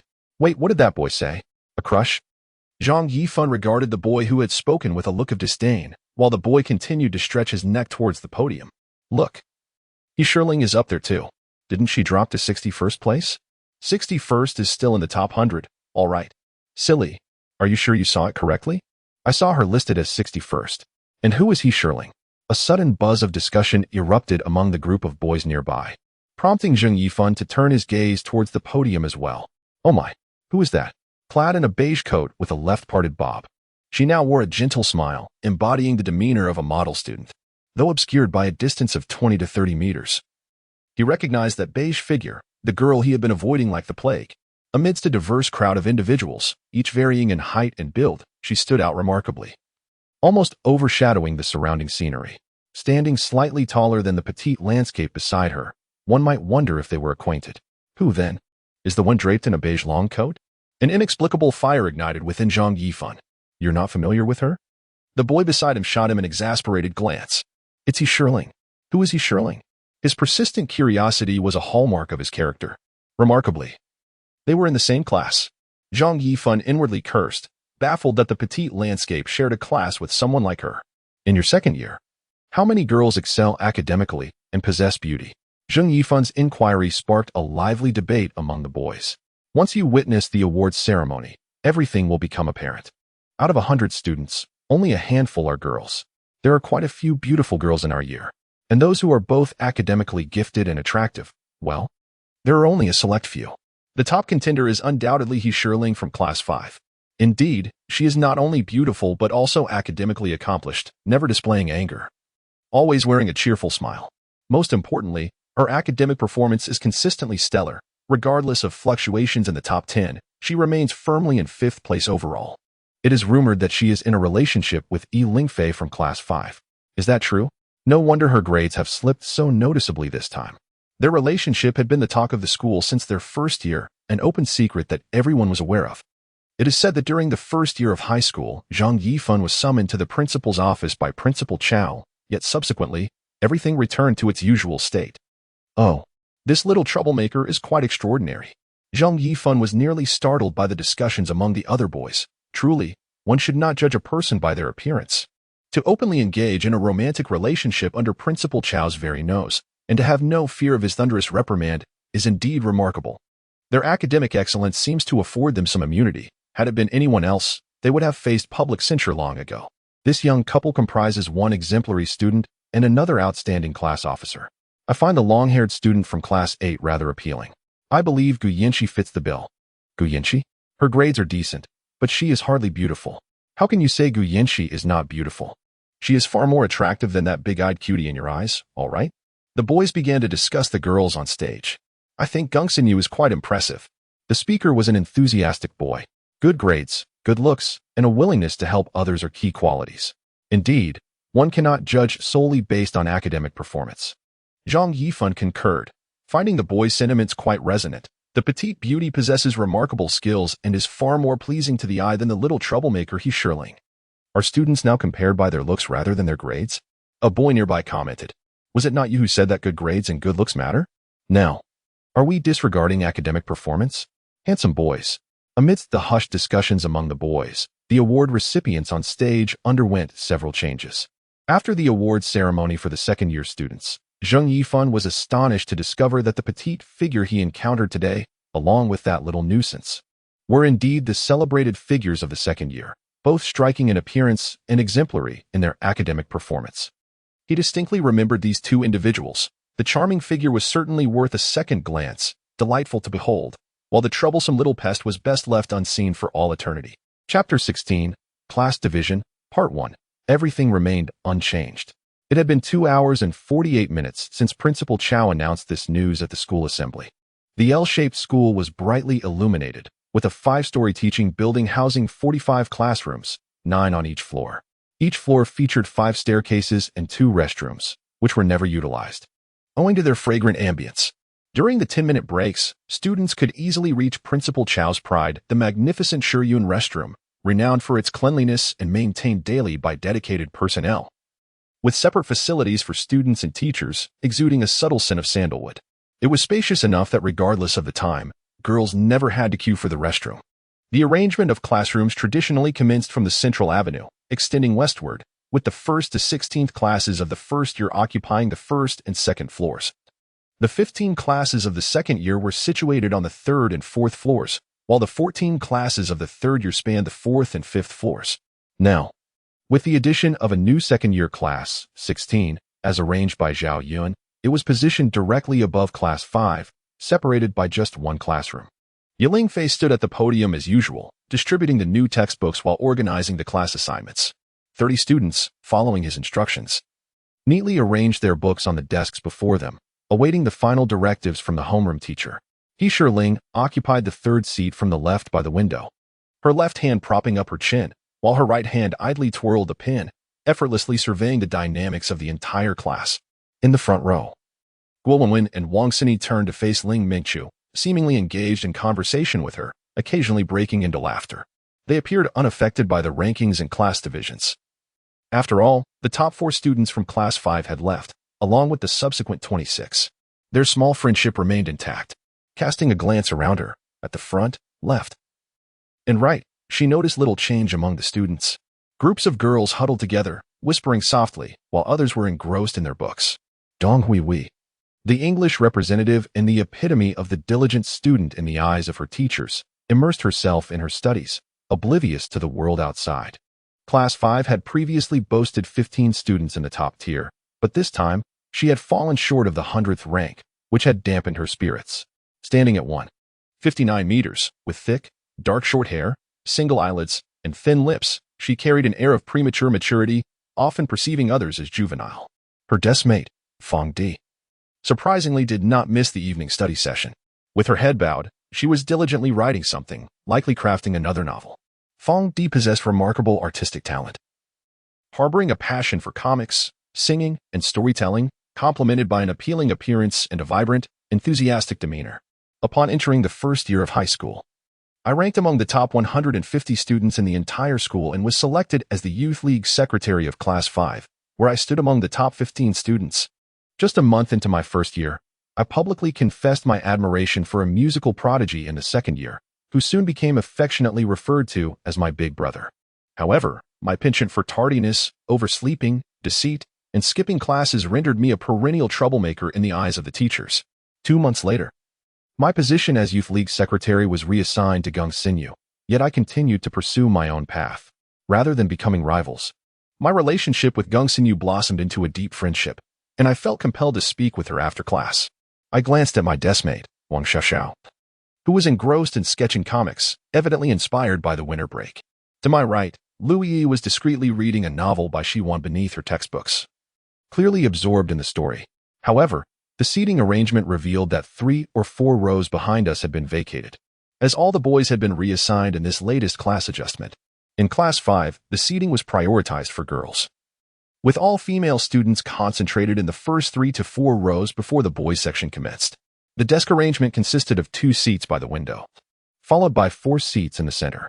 Each month, students seated by the window would exchange places with those in the middle, a suggestion put forth by Yunling, who argued it was to prevent the development of unsightly squinting and to maintain a polished appearance.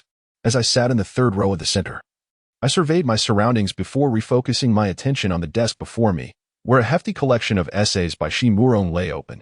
With the homeroom teacher yet to arrive, I decided to indulge in a bit more reading. Chapter 17, Class Division, Part 2. A promise to reunite in September. As time ticks away, our old teacher is due to arrive. Yunling chuckled softly, playfully tapping the English book in front of Ling Mingqiu, causing it to topple. Ling Mingqiu offered an embarrassed smile, hastily writing the book. Glancing past Ling, Yunling caught sight of Gang Xinyu, 2 desks away, immersed in her reading. A smile crept across her face. This was the demeanor she ought to possess, graceful and composed. Surveying the classroom, students gathered in small clusters, engaging in hushed conversations. Occasionally, a few snack enthusiasts discreetly shared treats among themselves, creating an atmosphere reminiscent of the past. Everything remained unchanged, including the boys who would soon be departing. The neatly arranged books on the desks contrasted with the cheerful expressions on their faces, unperturbed by the so-called decline in academic performance or the impending class division. This was the essence of Class 5. Every moment was neither a beginning nor an end. We possessed the resilience to endure, and next time, we would excel even further. Unintentionally, her gaze drifted to the back door. Whose silhouette was that? The old teacher's. Yunling cleared her throat lightly and exchanged a knowing glance with Yunling. Classmates, Yunling announced, adopting a serious tone, the brief meeting has concluded. Please put away your snacks, novels, comics, and magazines. He continued, as the top class, Class 5, we have witnessed a decline in overall performance despite improvements in other classes. Are we becoming complacent, overly confident, or is our class management too lax and indulgent? Yunling Fei's seemingly stern words, coupled with his animated expressions, sparked a wave of astonishment among the audience. These were the words spoken at Principal Cao's meeting. A little actress, indeed. Yunling chuckled softly, casually placing a book before her, then continued, leaning against the window, twirling a pen, and observing Yunling Fei's performance along with the enthusiastic expressions of her classmates. She couldn't help but smile again. Our performance this time had indeed been abysmal. The blame lies with me. Yunling Fei wore a grave expression, failing to shield everyone from the storm, resulting in our disgrace at the school meeting, with Principal Cao calling us out. This is my fault. Yunling Fei bowed deeply to the audience below, inciting a fervent murmur throughout the classroom. The atmosphere grew tumultuous, and faintly, one could hear the sound of suppressed sobs. This is my sentiment, as well as the shared sentiment of the 30 classmates who are about to depart. Yunling Fei pointed towards the boys' section. No matter where we may go next, we are all members of Class 5. We agreed to reunite in September. September, we will gather again. September, we will gather again. All 29 stood up in unison, as if rehearsed, their previously playful expressions replaced with solemnity, collectively uttering the same words. All eyes in the classroom turned towards them. And in the next moment, the entire room fell silent, an eerie stillness enveloping it. Ling Mingchu's tears began to well up, cascading onto the open English textbook before her. Yunling was also taken aback by the unified voices of the 29, her heart feeling a touch dampened. Yes, it was once thought that we would share 3 years as classmates. An abrupt class division, and just like that, we were separated. As September approaches, what circumstances will it bring? In the days to come, how many unforeseen events will surge upon us? Do we possess the fortitude to confront each one? From a distance of 7 or 8 meters, it is difficult to discern whether he is genuinely expressing his emotions or merely performing. All that can be seen is his serious demeanor. This troublesome boy. Yunling lowered her head and took a deep breath. Today's emotional performance seemed somewhat excessive, as many girls in the class were quietly shedding tears. Are you certain? Yunling glanced at Yunling Fei, her words laden with double meaning. After all, with so many unexpected incidents, who can be sure? I am certain, a resonant voice echoed from the back door of the classroom. In September, we will reorganize classes based on summer vacation grades. This proclamation captured the attention of every student in the room, their eyes collectively turning towards the entrance. The old teacher has finally arrived. Without him, they would be at a loss for how to proceed. Surely, they cannot all burst into tears, lest they attract the attention of the principal. Yunling Fei, feeling a wave of relief, glanced back once more before turning to steal a look at Yunling. The classroom buzzed with excitement.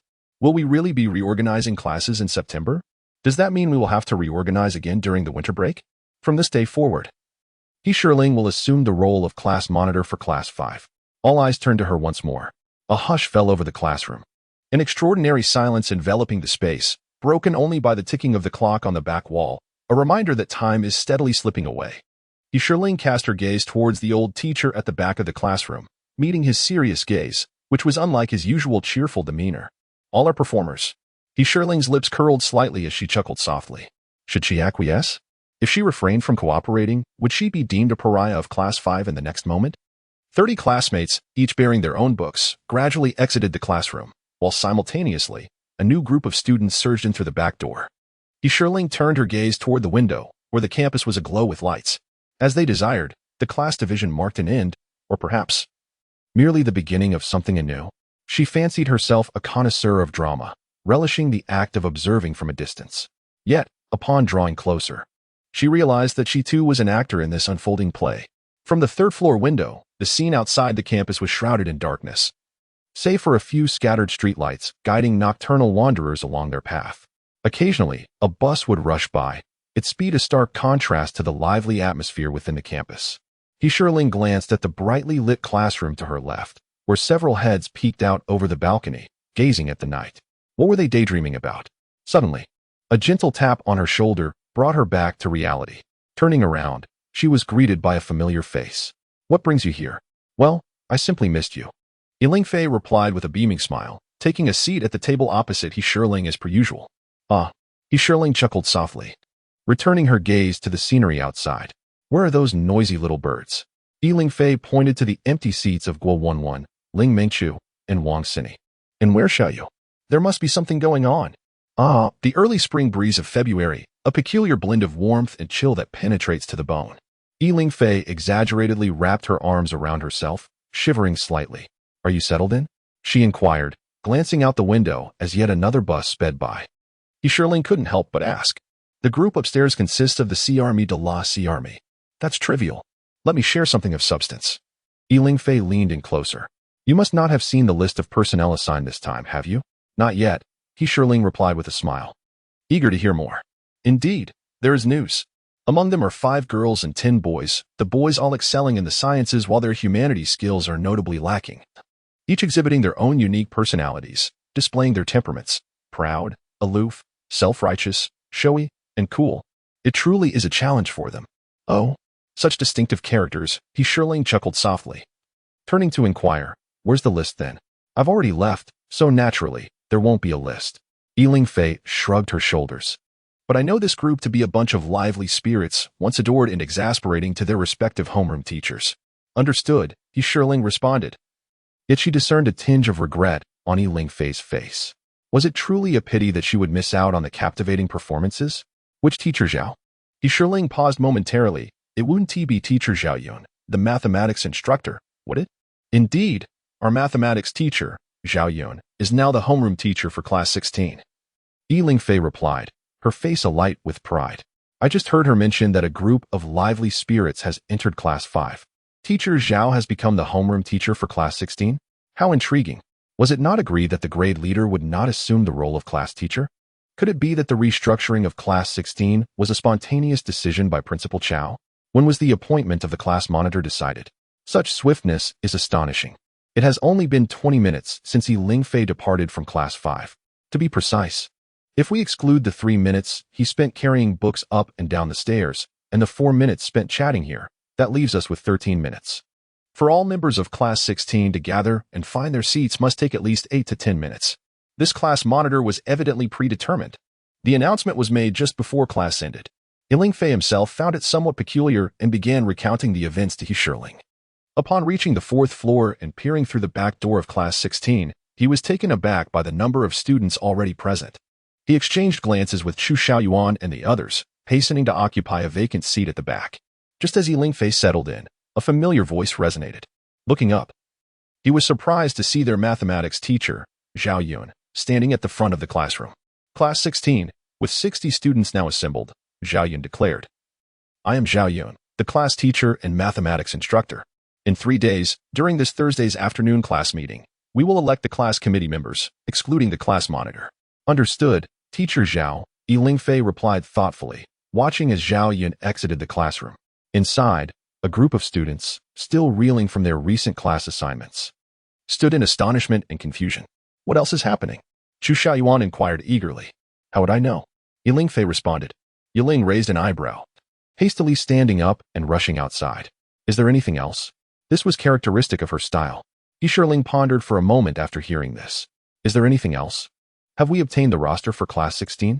Yes, and I took the opportunity to inquire about the personnel transferred from class 5, just out of concern for you. Yunling gazed at Yunling, suddenly realizing that she had indeed overlooked some crucial information. The class bell rang, signaling the cancellation of their agreement. Yunling lowered her voice, speaking in a tone meant only for the two of them. It depends on my mood. Yunling tilted her head slightly and chuckled. You know very well that was merely a jest. Yunling looked at Yunling, reflecting on how she should be, vibrant and radiant like she was 3 years ago, rather than continuously dimming her light due to his influence. Then, give me a reason. Yunling instinctively leaned against the window, twirling the pen in her hand as she speculated about his underlying meaning. Isn't the reason that we can always be together sufficient? Yuling's laughter resonated loudly in class 5 as she playfully tousled Yunling's hair before turning to leave. All right. Yunling couldn't help but laugh, smoothing her hair back. She watched as Yunling exited the classroom with remarkable grace. This reason is good, even if it is always the same. A hint of mischief sparkled in the depths of Yunling's eyes. The laughter of the two did not attract the attention of their classmates in class 5. Such exchanges had become commonplace. However, it captured the attention of someone outside the back door of class 5, standing by the corridor. That person faced the classroom. Leaning against the glass of the corridor, hands tucked into the pockets of their clothing, with slightly long hair nearly obscuring one eye. A group of 4 traversed the teaching building, ascending the steps of the south gate to the playground. Intending to catch a breath of fresh air and ease the emotional ripples stirred by Yunling Fei's earlier display of sentimentality. Here, I almost forgot to give this to Yunling. Li Shiping handed a folded piece of paper to Geng Xinyu before departing. Upon unfolding it, they discovered it was the roster of Class 5. To their astonishment, the first name listed under new entries was none other than Ling Chuyang. What did the old class teacher give you? The other 3 leaned in closer, exclaiming, "Oh, the class assignment list. Let me see. What rank am I in the new Class 5? Ling Mingqiu snatched it away, examining it with utmost seriousness. Huh, there are no rankings? Let me see. Guo Wenwen and Wang Xini also gathered around, noting that only the newcomers had scores. Here you go. Ling Mingqiu returned the roster to Geng Xinyu. Are you off to find Xiaolingzi or continuing your stroll? Hey, Wenwen, did Xiaoming tell you who she ran into this morning? She had initially thought she had missed out on some intriguing story. In reality, it was merely an unnoticed boy. Oh, what is the situation? Geng Xinyu raised an eyebrow, feigning curiosity. It appeared that Ling Mingqiu had not taken notice of the unfolding events. What situation? Just an unfamiliar boy. Ling Mingqiu wore an expression of disdain. His looks unremarkable, his hair obscuring his eyes. Recently, I have come across a new television drama featuring a strikingly handsome male lead. Is it the one sitting diagonally across from us in the cafeteria at noon? Geng Xinyu inquired with a chuckle, a misjudgment, perhaps? It seems so, Ling Mingqiu responded. As a thought suddenly struck him, he pondered for a moment, recalling that Xiaoling was acquainted with him, though not particularly well. Xinyu, when did you become so inquisitive? chimed in Wang Xini, who had been silent until now, inching closer. The gossip queen is Ling Mingqiu. You mustn't encroach upon her territory. Hey, go ahead and hit me. As the 3 of them indulged in playful banter, Geng Xinyu smiled and turned to ascend the stairs. Upon reaching the 3rd floor, she noticed a figure standing by the left-hand window, hands tucked into the pockets of his coat, gazing intently towards the stairway. The dim light at the staircase made it momentarily challenging to discern his features, but she soon realized that his focus was directed at the rear door of the classroom, revealing only a profile. His concentration was so profound that even when Geng Xinyu stood beside him at a mere meter away, he remained oblivious to her presence, utterly absorbed in his contemplation. In Class 5, the classroom was typically nearly empty during breaks. One could only wonder what captivated his attention. Following his gaze towards the classroom's back door, she observed 2 figures by the window on the left, Yunling Fei and He Shirling, engaged in lively conversation, laughter echoing through the air. Hey, what are you looking at? A figure darted past her and positioned themselves directly in front of him, obstructing his line of sight. Quite a pleasant voice you have there. Geng Xinyu turned around with a smile, gazing out the window. Outside, clusters of students gathered near the vast playground, engaged in playful banter, their voices creating a lively cacophony. How intriguing. This perspective from the window holds a certain charm. Suddenly, the melodious school bell rang. Geng Xinyu turned back and noticed Ling Chuyang still present, while Yunling Fei in the classroom was chuckling softly, seemingly engrossed in conversation with He Shirling. As classmates began to stream in from the stairwell, Yunling Fei exited through the classroom's front door. Geng Xinyu glanced at the figure still standing by the window and couldn't help but chuckle softly before entering the classroom and making her way directly to He Shirling's side. Taking a seat at Ling Mingqiu's desk. What schemes are you 2 concocting in my absence? Geng Xinyu asked playfully, placing the folded roster in front of He Shirling. This is for you, old class. Of course, any scheming done in your absence will remain a secret, He Shirling replied, opening the document and glancing at it with a light laugh. This list is indeed delightful. It's filled with lively characters. How cunning. Did you discover this? Geng Xinyu inquired, observing her. Were you discussing this just now? Little Fei's news isn't all that reliable, is it? She intends to seek out old class. So, this is yours now. He Shirling stood, notebook and pen in hand, signaling Geng Xinyu to let her pass. Old class is quite the actor. She must confront him. It's already class time. Where do you think you're going? Geng Xinyu asked as she rose. You truly are accustomed to your deputy role. What do you think? He Shirling reminded her, by the way, please don't move my seat. Can I interpret this as the privilege of the class monitor? A bit capricious? Indeed. With authority comes the responsibility to wield it wisely. Please take a good look at the list above. I appreciate your effort. Yunling chuckled as she patted Gung Xinu on the shoulder before turning to exit through the back door of the classroom. Upon stepping outside, she fortuitously encountered Ling Ming and her two companions. "Hey, where are you off to?" Ling Ming inquired, grabbing Yuling's arm. "Oh, hurry up, hurry up." The trio maneuvered around Yulin and made their way to their seats. Yulin cast a glance at the individuals by the window before stepping outside and heading towards the staircase. "Do we even have a class monitor?" Su Renming, with his black-framed glasses, asked with an air of arrogance. "Who is that person on stage?" "That's the monitor of Class 5. Didn't she transfer to Class 16? Some boys in the back whispered among themselves. The one who transferred was the former monitor, Yiling Fei. The one on stage is Gung Xinu. Our class's youth league secretary, someone patiently clarified. "Enough of this. We are about to be called. All right, roll call is finished. Please line up in the hallway." 2 lines for boys and girls, with girls in front and boys behind, arranged from petite and cute to tall and handsome. Gung Xinu stood before the podium, surveying her surroundings. Her gaze paused momentarily at the back door of the classroom before she broke into another smile. "Of course, if anyone has agreed to switch seats with their desk mate, you may negotiate amongst yourselves, provided it is not imposed or coerced upon anyone. Unity and friendship are the tenets of Class 5 and must not be compromised. Understood?"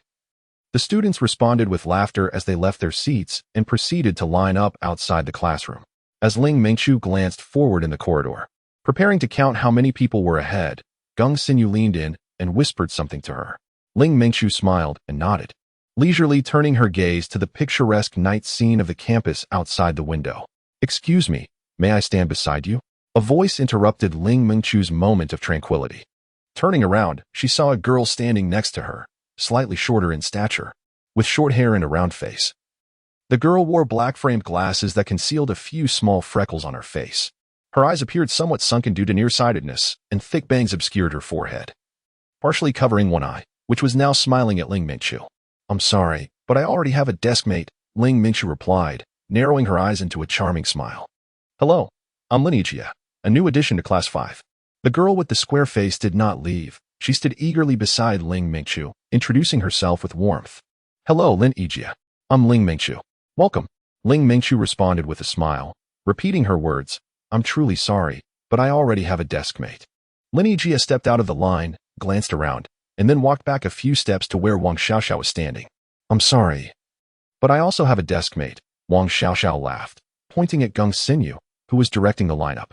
Seeing the pairs of desk mates successfully formed among the girls, Lin Yijie awkwardly shifted toward the classroom wall. "Oh dear, why is there an extra girl?" Gung Xinu remarked, casting a glance at Lin Yijie, who stood outside the crowd. After meticulously reviewing the list in her hands, she confirmed that there were indeed 65 individuals, with 30 having been reassigned and 15 newly added. The total remained unchanged at 65. Among them were 10 boys and 5 girls, but there was an unexpected addition, a girl. The homeroom teacher had taken the list without even a glance. Suddenly, she recalled Yuling's parting words. "Keep an eye on the list above and save my seat." Gung Xinu chastised herself internally for her oversight. How foolish of her to think that it was merely about not disturbing her designated seat. She cast a sidelong glance at Lin Yijie, realizing she hadn't paid close attention when names were called. The new girl seemed somewhat awkward in this situation. Remaining composed, Gung Xinu scanned the crowd. It was time to exercise her privileges. She briskly approached Lin Yijie, lightly tapping her shoulder, and cheerfully said, "Yijie, please hold on for a moment. I shall make the arrangements." Then, turning to Wang Xiaoxiao, she whispered, "Let Lin Yijie stand next to you and take my seat." However, Wang Xiaoxiao pouted, her displeasure evident as she cast a forlorn look at Gung Xinu. Had she truly abandoned her desk partner of a year and a half so easily? "No need to complicate matters. It's settled," Gung Xinu asserted with unwavering confidence. Before she could say another word to Lin Yijie, a bright, clear voice interrupted. "Xinu, I've discussed it with Dong Huihui. Let her sit with Dong Huihui." The speaker was Fong Di, a charming girl with large, expressive eyes that seemed to smile even before she spoke, approaching her with a lively demeanor. With her slightly tousled long hair tied into a high ponytail swaying gently behind her, 2 slightly curved strands of bangs cascaded over her ears, exuding an exuberance and youthful vitality. "You see, Dong Huihui prides herself on being a diligent student, akin to the incessant prattling of Tang's son." Fong Di approached, leaning in to whisper to Gung Xinu. Gung Xinu glanced at Fong Di, smiling silently. This description is rather thoughtful. I am the so-called bad student in her eyes, tardy, skipping classes, indulging in slumber, and weaving tales. It is just the right opportunity to escape her incessant lectures. Look at Lineagia. How awkward she must feel right now. I can sit anywhere, as long as it's not in the middle 2 rows. You seem to have a clear sense of your position. So I'll sit by the window for now. Alone, I relish my freedom. Gongsinyu whispered with a smile, gesturing toward the window by the corridor. Thanks. Fong Di winked at Gongsinyu and glanced around the classroom. No need for thanks. Gongsinyu replied, and then turned to Lin Yijia, asking, Yijia, is this all right? Lin Yijia looked at Gongsinyu with gratitude and nodded. You can stand here, Lin. I've heard you excel in science. Fong Di came over and pulled Lin Yijia next to Dong Huihui, where she had originally stood. Casting a glance at Dong Huihui, she introduced, This is our English representative, who excels academically. I'm sure you two will make excellent desk mates. Thank you. I am Lineagia, Lineagia said, her expression brimming with appreciation as she looked at Fong Di. No need for thanks. We are all sisters, merely helping one another. Fong Di smiled, moving to the back of the line, and began to gaze out at the nightscape alone. Lineagia blinked in confusion, nodded repeatedly, and, with a face full of gratitude, shifted her gaze from Fong Di to her desk mate, engaging in a light-hearted conversation. All right, everyone, please settle down. We will now arrange the seating in order. Starting with the girls. We'll line up from the left to the right of the classroom entrance, and the second row will follow suit. Is everyone clear on that? Gongsinyu explained the seating arrangement, noting that we rotate seats monthly. Therefore, there is no need to worry about the seats obstructing your view. Understanding dawned on the crowd, and laughter erupted. Oh? Tangji nudged the ever-stylish Ling Chuang, who leaned against the window, never forgetting to strike a pose. It's a bit different from our class, he remarked, observing the camaraderie and discipline of the other group. Tangji, standing at 178 meters tall, wore a radiant smile. He was the former biology representative of Class 4 and a childhood friend of Ling Chuang, both of whom were students often overlooked by their language teachers. Ling Chuang glanced at Tangji, nodded silently, then turned his gaze back to Gongsinyu, the instructor. It indeed felt somewhat different. The students in front formed pairs and quickly settled into their seats, and by the time it was their turn, only 8 students remained in the corridor. The tallest and most handsome boys of Class 5, the remaining 3 rows are yours to choose from. Only then did Gongsinyu stand by the back door of the classroom, elegantly gesturing towards the interior. However, the extra desks would require rearranging shortly. All right, no problem. Several tall boys readily responded and sought out their comfortable seats. Ling Chuyang chose a spot by the back door, a habit cultivated over the years that remained unchanged. Tangji shook his head and followed suit. After all, they were good brothers. On the podium, Gongsinyu methodically organized the seating arrangements, while the students in the classroom actively cooperated. At the stairway, upon hearing Gongsinyu's bright voice resonate within the classroom, Yunling smiled and began her descent. She intended to find the head teacher to gather information about the new students. Surely, the head teacher wouldn't sneak over from Class 6, would they? Raising her left hand, she glanced at her watch, realizing that only 3 minutes had passed since class began. The head teacher's pace couldn't possibly be that swift. Before reaching the second floor, she encountered the homeroom teacher, who was stealthily making his way upstairs. Where are you going? They both whispered simultaneously. Where are you going? Class is in session, Li Shiping said with a serious expression, scrutinizing Yunling. Shouldn't she be in the classroom arranging the seating? Why was she out here? I'm looking for you, Yunling replied, a calm smile gracing her lips, exuding confidence that was equally formidable. What a coincidence. Encountering you here. What do you need me for? Li Shiping fixed his gaze upon Yunling, attempting to assert his dominance over her. You are now the class monitor and must take responsibility for the class, he stated. Yunling nodded in acquiescence, dutifully following the instructions. Let us proceed, old class teacher. Where to? Li Shiping blurted out, raising an eyebrow after his utterance. Naturally, they were headed to the classroom of Class 5 on the 3rd floor. The 4th floor? He coughed, pondering what this girl was thinking. After a brief pause, he followed her as she ascended to the 4th floor. Could it be that she intended to observe the seating arrangement of Class 16? That could work. Should Xiao Fei falter, he could step in to support her. Upon ascending 3 steps at the staircase to the 4th floor, Yunling suddenly halted. What was happening? Li Shiping glanced at her, then looked to the left. Noting that no one was approaching, he then glanced ahead, observing no one descending either. This is the spot, Yunling remarked with a faint smile. What? Li Shiping was taken aback, scanning the dimly lit staircase. In this obscurity, It was rather difficult to discern whether she was smiling or sporting that infuriating expression. He stepped back, changing his angle, only to realize it was not his fault.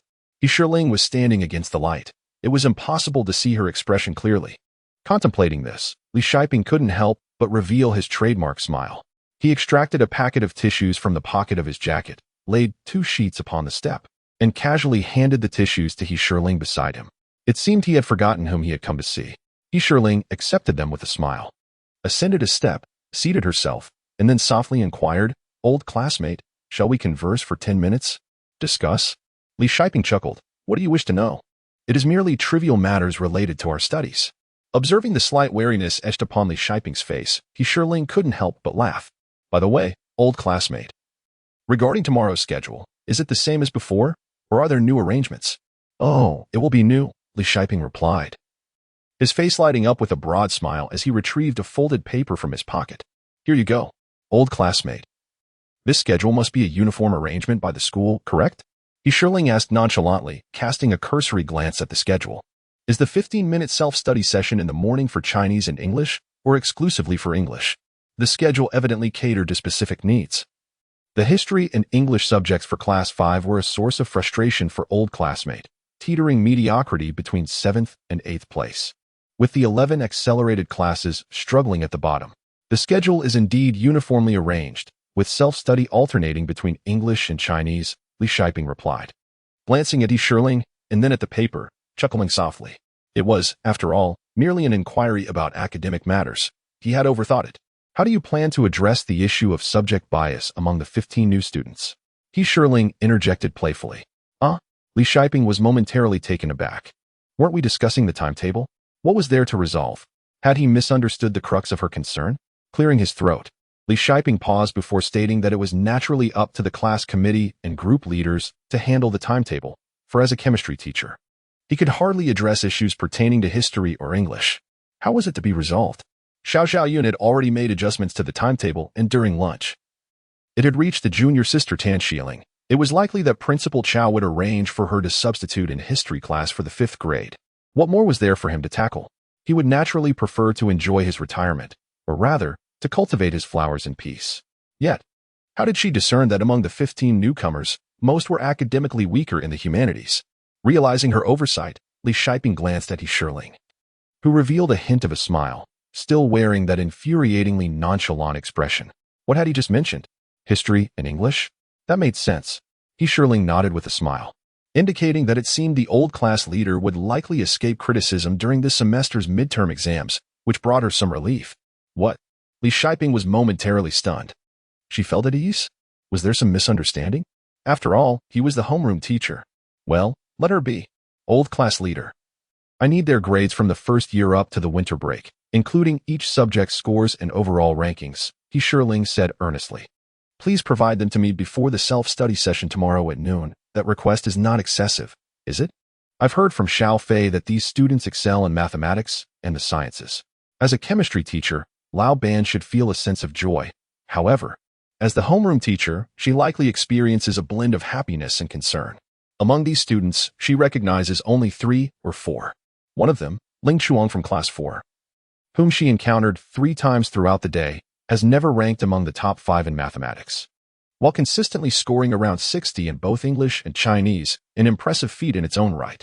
Then there is Tang Ji from Class 4, reputed to have achieved perfect scores in biology, although occasionally scraping by in Chinese due to his writing scores rarely exceeding 20. He is indeed a unique talent. Furthermore, there is Su Renming from Class 10, who maintains a good rapport with the somewhat superfluous Zheng Yifan. He has once secured the top position in physics twice, yet has never surpassed 90 in English. The thought of Su Renming suddenly reminded her of the events of the afternoon. No wonder Zheng Yifan from senior year 1 must be feeling a mix of frustration and disappointment. A smile involuntarily crept onto her face. Tan Lin, a tall and slender girl from Class 11, surprisingly excels in chemistry, consistently achieving full marks in every examination. As for the other students, she remains uncertain about their strengths or the extent of their specialization. Mathematics teacher Xiaoyun might be joyfully adorning his long braided hair with small trinkets in celebration after many years, though it is unclear whether teacher Zhao, who has taken over as the homeroom teacher for Class 16, still possesses the energy to attend to Class 5. It seems that such a splendid New Year gift has been bestowed upon the Doctor of Physics without any reservations. Observing the ever-smiling Laoban, Yunling pondered deeply. She realized that more detailed information was indeed necessary. Tomorrow, our class does not have chemistry lessons, she remarked, glancing at Li Shiping with a slight curve of her lips. Could it be that the old class teacher has taken on the chemistry class of class 16? Indeed, I am now the chemistry teacher for class 16. Li Shiping raised an eyebrow slightly. Cough, let it be. After all, she will find out sooner or later. Yunling let out a light snort. Li Shiping furrowed his brow slightly. What was that reaction? Does she already know? Do we share the same teacher as class 16? I don't know. Li Shiping blurted out, then added, perhaps. He truly was unaware, as the list of instructors had yet to reach him, but judging by Xiao Xiaoyun's tone, it seemed likely. Very well, at the latest before class tomorrow afternoon. Deal. Yunling ceased her chatter, gazing at Li Shiping's signature beaming smile. Chuckling softly before turning her head away, peering through the iron railings towards the corridor on the 3rd floor. It was utterly empty. No one had emerged yet. Class 16 had 60 students, while Class 5 had 65. To her knowledge, other classes maintained a number between 80 and 85. It appeared that Principal Cao held high expectations for Class 5. This was becoming intriguing. Those 15 new students, Yunling's lips twitched slightly, truly, talents. When summer vacation concludes, would Class 5 tarnish the long-standing reputation of the old teacher's excellence? It seemed not entirely impossible. After all, she had always observed from a distance, never joining the fray. An inexplicable sensation began to constrict her chest, rendering her slightly breathless. What are you daydreaming about? Li Shiping remarked, noticing Yunling's frowning brow. What could she be contemplating? Could the old teacher still manage a smile? A cacophony of footsteps resonated from downstairs. Turning her head, she caught sight of her classmates from Class 5, emerging from their classroom to form a queue. Li Shiping raised her hand, gesturing towards the commotion below, and softly remarked, they are arranging the seating. Aren't you going to take a look? Yunling replied with a faint smile, I think I shall pass. Li Shiping waved her hand dismissively, content to remain seated and rest. After casting a glance at Yunling, a smile crept upon his lips, his eyes sparkling with mirth. Her adaptability and coordination were indeed commendable, effortlessly resolving the unexpected issue of an extra seat. He had previously overlooked this addition, along with the troublesome girl Fong Di, who surprisingly proved to be quite adept at negotiation. Perhaps he had become somewhat myopic and ought to don spectacles to observe these students afresh. Should he consult the biology teacher regarding his cognitive biases? What was it called again? The halo effect, yes. As Li Shiping surveyed the now tranquil corridor, his gaze drifted back to Yunling. Perhaps Zhao Yun and Principal Cao were right. Would it be prudent for him to nurture the potted cactus on his desk? It was said that with diligent care, it could bloom, something he had yet to witness. The prospect was indeed intriguing. Upon returning to the classroom, Yunling was pleasantly surprised to find that Geng Xinyu and Wang Xiaoxiao had moved to sit behind her and Ling Mengqiu. Noticing Ling Mengqiu diligently transcribing something at her desk, she leaned in for a closer look and exclaimed, "Oh, it's the seating chart." Progress was evident. They were learning to share the responsibilities. After Yunling took her seat, she began to praise Ling Mengqiu, exclaiming how beautiful her writing was. The authority is overwhelming. Isn't it, Xinyu? Ling Mengqiu, without lifting her head, complained to Yunling, it forced me to write it 3 times. What a situation. Yunling turned to Geng Xinyu, and upon hearing her whispers, could not help but chuckle. You, indeed. While in line, Geng Xinyu had remarked to Ling Mengqiu, if you wish to sit with Yunling without changing your position, you must agree to one condition. By the end of class, you need to prepare a new seating chart. Ling Mengqiu readily consented, thinking it a trivial task with only 15 new students to accommodate. After returning to her seat, she began to draw grids and fill in names. However, upon completing the names of the girls joyfully, Xinyu, who walked by, promptly dismissed her work, stating that the positions of the podium and the seats were incorrect. All right, Ling Mengqiu replied, and following Xinyu's guidance, she redrew the chart, placing the podium at the bottom of the seating arrangement. As she commenced the second attempt at the seating chart, it was again deemed incorrect. Despite her good-natured completion of the top 2 rankings, Xinyu, descending from the podium, pointed out, Miss, the left and right positions on this chart are reversed. What is wrong? Ling Mengqiu looked around, noticing that Wang Xinyi was indeed in front of her, and Yunling was to her left. What was amiss? Xinyu, smiling, led Ling Mengqiu to the front of the podium, placing the rejected seating chart before her, indicating she should examine it herself. As Ling Minchu looked at the chart and then at her classmates below, she began to speak but fell silent, realizing that indeed, something was awry. However, she had never arranged a seating chart, so naturally, she had not concerned herself with such matters, which were entirely related to Yunling Fei. Gongsinyu remarked as she turned to attend to the boys behind her, organizing the rearrangement of the tables and chairs. Yunling and Gongsinyu exchanged a knowing smile, and both fell silent, each engrossed in their own tasks at their desks. The classroom was soon filled with the soft sounds of belongings being gathered, followed by calls summoning friends, and the shuffling of furniture. The entire teaching building began to buzz with activity as students from various classes started to exit their classrooms, flowing towards the wide central avenue, which spanned 40 meters. The rules at Yunling, it was said, were a manifestation of Principal Cao's benevolence. The lights in the teaching building would not be extinguished until half an hour after evening self-study. The official explanation of this kindness was to grant diligent students a moment to ease their minds and rest their eyes. Yet, in Yunling Fei's words, it seemed more accurate to prevent a chaotic surge of over 3,000 students from causing potential accidents. Indeed, it made sense. In that case, I shall wait a while longer before leaving. I truly value my life, Ling Mingchu said with a look of sudden realization, pulling Yunling back down to her seat. They remained there, from the beginning of their first year until now, merging into the throng of those departing. Typically, at this hour, they would each finish their assignments. While Guo Wenwen, Wang Xini, and Ling Mingchu gathered together, occasionally erupting in laughter. Wang Xiaoxiao would focus intently on sketching comics, while Lu Yi would retrieve her cherished novel from her drawer, flipping through a few pages. Yunling Fei, however, always finds a way to disrupt these serene and heartwarming scenes 10 minutes after class concludes. I shall take my leave now and bring you some hot water. Wang Xiaoxiao chuckled lightly, linking arms with Lu Yi as they exited the classroom. The room had emptied significantly, and Gongsinyu cast a glance around. Noticing that this window seat was indeed quite appealing, Wang Xini was diligently affixing the new class schedule beside the classroom's front door. Dong Huihui was being forcibly escorted out by her new deskmate, Lin Yijia, in the third row where she once sat, now occupied by a tall and slender girl named Tan Lin, who was engrossed in writing what appeared to be exercises from a particular subject, likely chemistry, Gongsinyu surmised.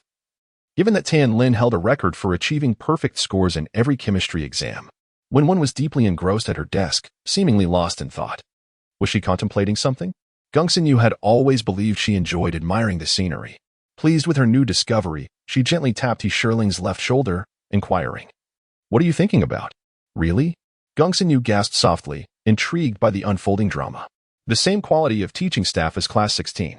Yet, with 5 fewer students, a new group of lively individuals with stark academic disparities had arrived, while the old class still lacked detailed information about them. Traditionally, the grade leader does not accompany the homeroom teacher, yet the mathematics teacher had taken on the role of homeroom teacher for Class 16. Quite intriguing indeed. There was one more matter, though uncertain. Yunling caught a glimpse of Gongsinyu's expectant expression through the window. "What is it?" Gongsinyu leaned in eagerly, eager to partake in the delightful happenings. There might be a change in the English or history teacher, Yunling speculated. Uncertain? The night is so dark. Indeed. The darkness enveloped them. Gongsinyu chuckled. It's not as if our homeroom teacher is a girl. With the night so dim, how could one be certain? They were all present, perhaps waiting for me? Following a burst of hearty laughter, a striking figure gracefully settled into the empty desk beside Ling Mingchu. "Why are you here again?" Ling Mingchu replied with irritation. "What sort of spoiled behavior are you displaying now?" Yunling Fei leaned closer, observing the 3 unfinished seating charts sprawled across Ling Mingchu's desk. "Oh dear, is a single seating chart capable of vexing you so? I must have overestimated you. If it displeases you, why don't you write it yourself?" Ling Mingchu tossed her pen aside in frustration. "This is already the 4th draft. It's driving me mad. Just when I was about to complete it, I habitually wrote my own name instead of that Ling something young." She was left wondering whether Xiaoling's words were meant to console her or mock her. "I'm furious. Who told you to have such beautiful handwriting?" There. Don't be angry." Yunling Fei gently placed the pen back in Ling Mingchu's hand, seized the seating chart, and led her to the front of the classroom. With great patience, he explained, "My dear, one must adopt a methodical approach in tasks and accurately identify one's position first." Yunling Fei pointed to the seating chart, and then to the seats below as he continued, "This seating chart is meant for the teachers, correct? It must be both practical and aesthetically pleasing. Just look at this table. The top cell is nearly as large as the 2 rows beneath it. What do you mean by that? Ling Mingchu's temper flared up once again, her voice rising significantly. Naturally, it must be rewritten, Ling Fei declared with a sweeping gesture, his tone leaving no room for argument. Why should it be? You have already left. Humph. Ling Mingchu huffed at Ling Fei, conceding defeat. Taking a ruler, she sat down in the front row beneath the podium, diligently sketching the seating chart. She was well aware of her language teacher's temperament, who relished evenly distributing questions. Moreover, she was familiar with her own handwriting. She could not afford to embarrass herself. Below the podium, the 4 so-called friends at that moment adhered to the ancient adage of silent amusement, observing the scene with earnestness. Are you two doing this on purpose? Ling Fei descended from the podium and sat at the desk in front of Yunling. This was not typical of them. One was efficient, while the other emphasized methodology. Yunling remained silent, continuing to twirl her pen, while Gongxinyu smiled but said nothing. Oh, Guo Wenwen, are you also arranging the seating chart? Ling Fei grabbed the paper from Guo Wenwen's desk, finding it vastly superior to Ling Mingchu's. Now this is a true model of beauty and practicality. What does it have to do with me?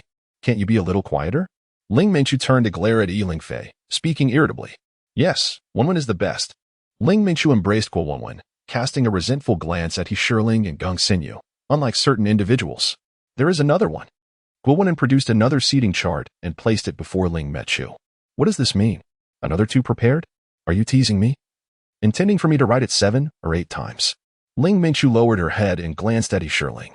Little Lingzi, may I refrain from writing? I am nearly on the verge of nausea from all these names. She inquired of her.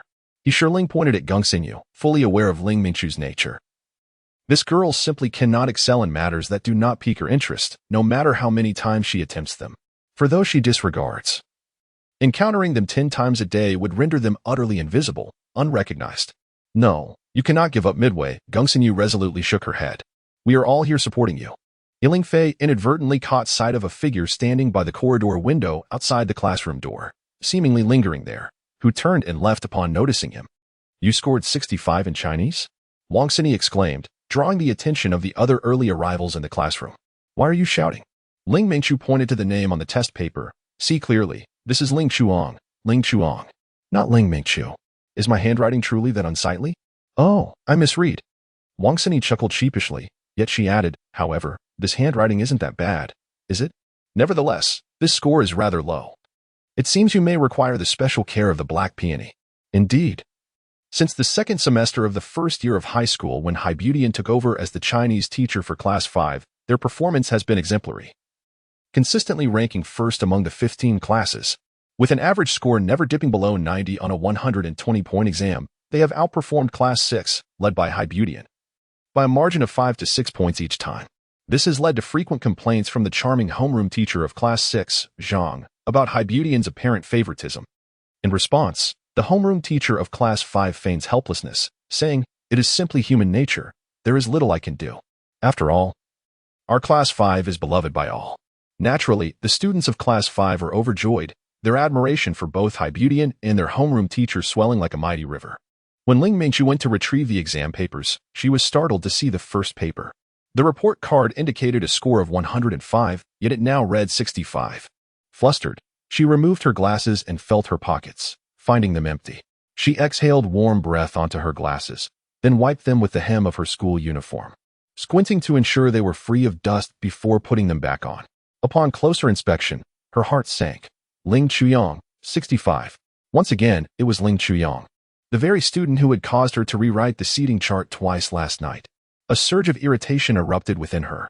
When she looked up, she found the Chinese teacher staring at her with wide eyes, seemingly astonished. I must have misread the list. I'll take the exam paper now, she said hurriedly, forcing a smile. Curse you, Ling something Yang. Very well, the teacher replied, regaining her usual smile.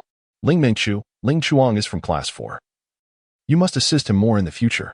Of course, teacher, Ling Mingchu replied with a smile and a nod. Then, clutching the examination paper, she turned and departed. The classroom was sparsely populated, with only a few individuals present. Yunling and Gongxinyu were on duty in the cafeteria today, and Guo Wenwen was on duty in the dormitory, leaving only Wang Xini seated at her desk, secretly amused by whatever she was viewing. Ling Mingchu placed the examination paper heavily upon the podium, fixating on the seating chart. To her astonishment, the last row, near the back door, was conspicuously empty. Ling Chuyang was not present. Had the papers been distributed? Let me take a look, Wang Xini exclaimed as she rushed over, flipping open the paper with a gasp. You performed even worse than I did. You fell below the average score. Help me with the distribution of the papers, Ling Mengchu instructed Wang Xini. Leave the first paper for Ling Chuyang. All right. Thus, the two of them divided their tasks. Ling Mengchu called out names from the seating chart, while Wang Xini distributed the papers. What is happening? Tang Ji, who had just ascended the stairs, spotted Ling Chuang standing by the back door of the classroom, not having entered. Ling Chuang had a habit of leaning against the corridor's glass windows during breaks, gazing at the staircase, and though he occasionally accompanied him, Tang Ji could never fathom what was so captivating about the staircase. It would be far more enjoyable to admire the scenery outside or in the corridor. This habit had remained unchanged since the winter break of their first year.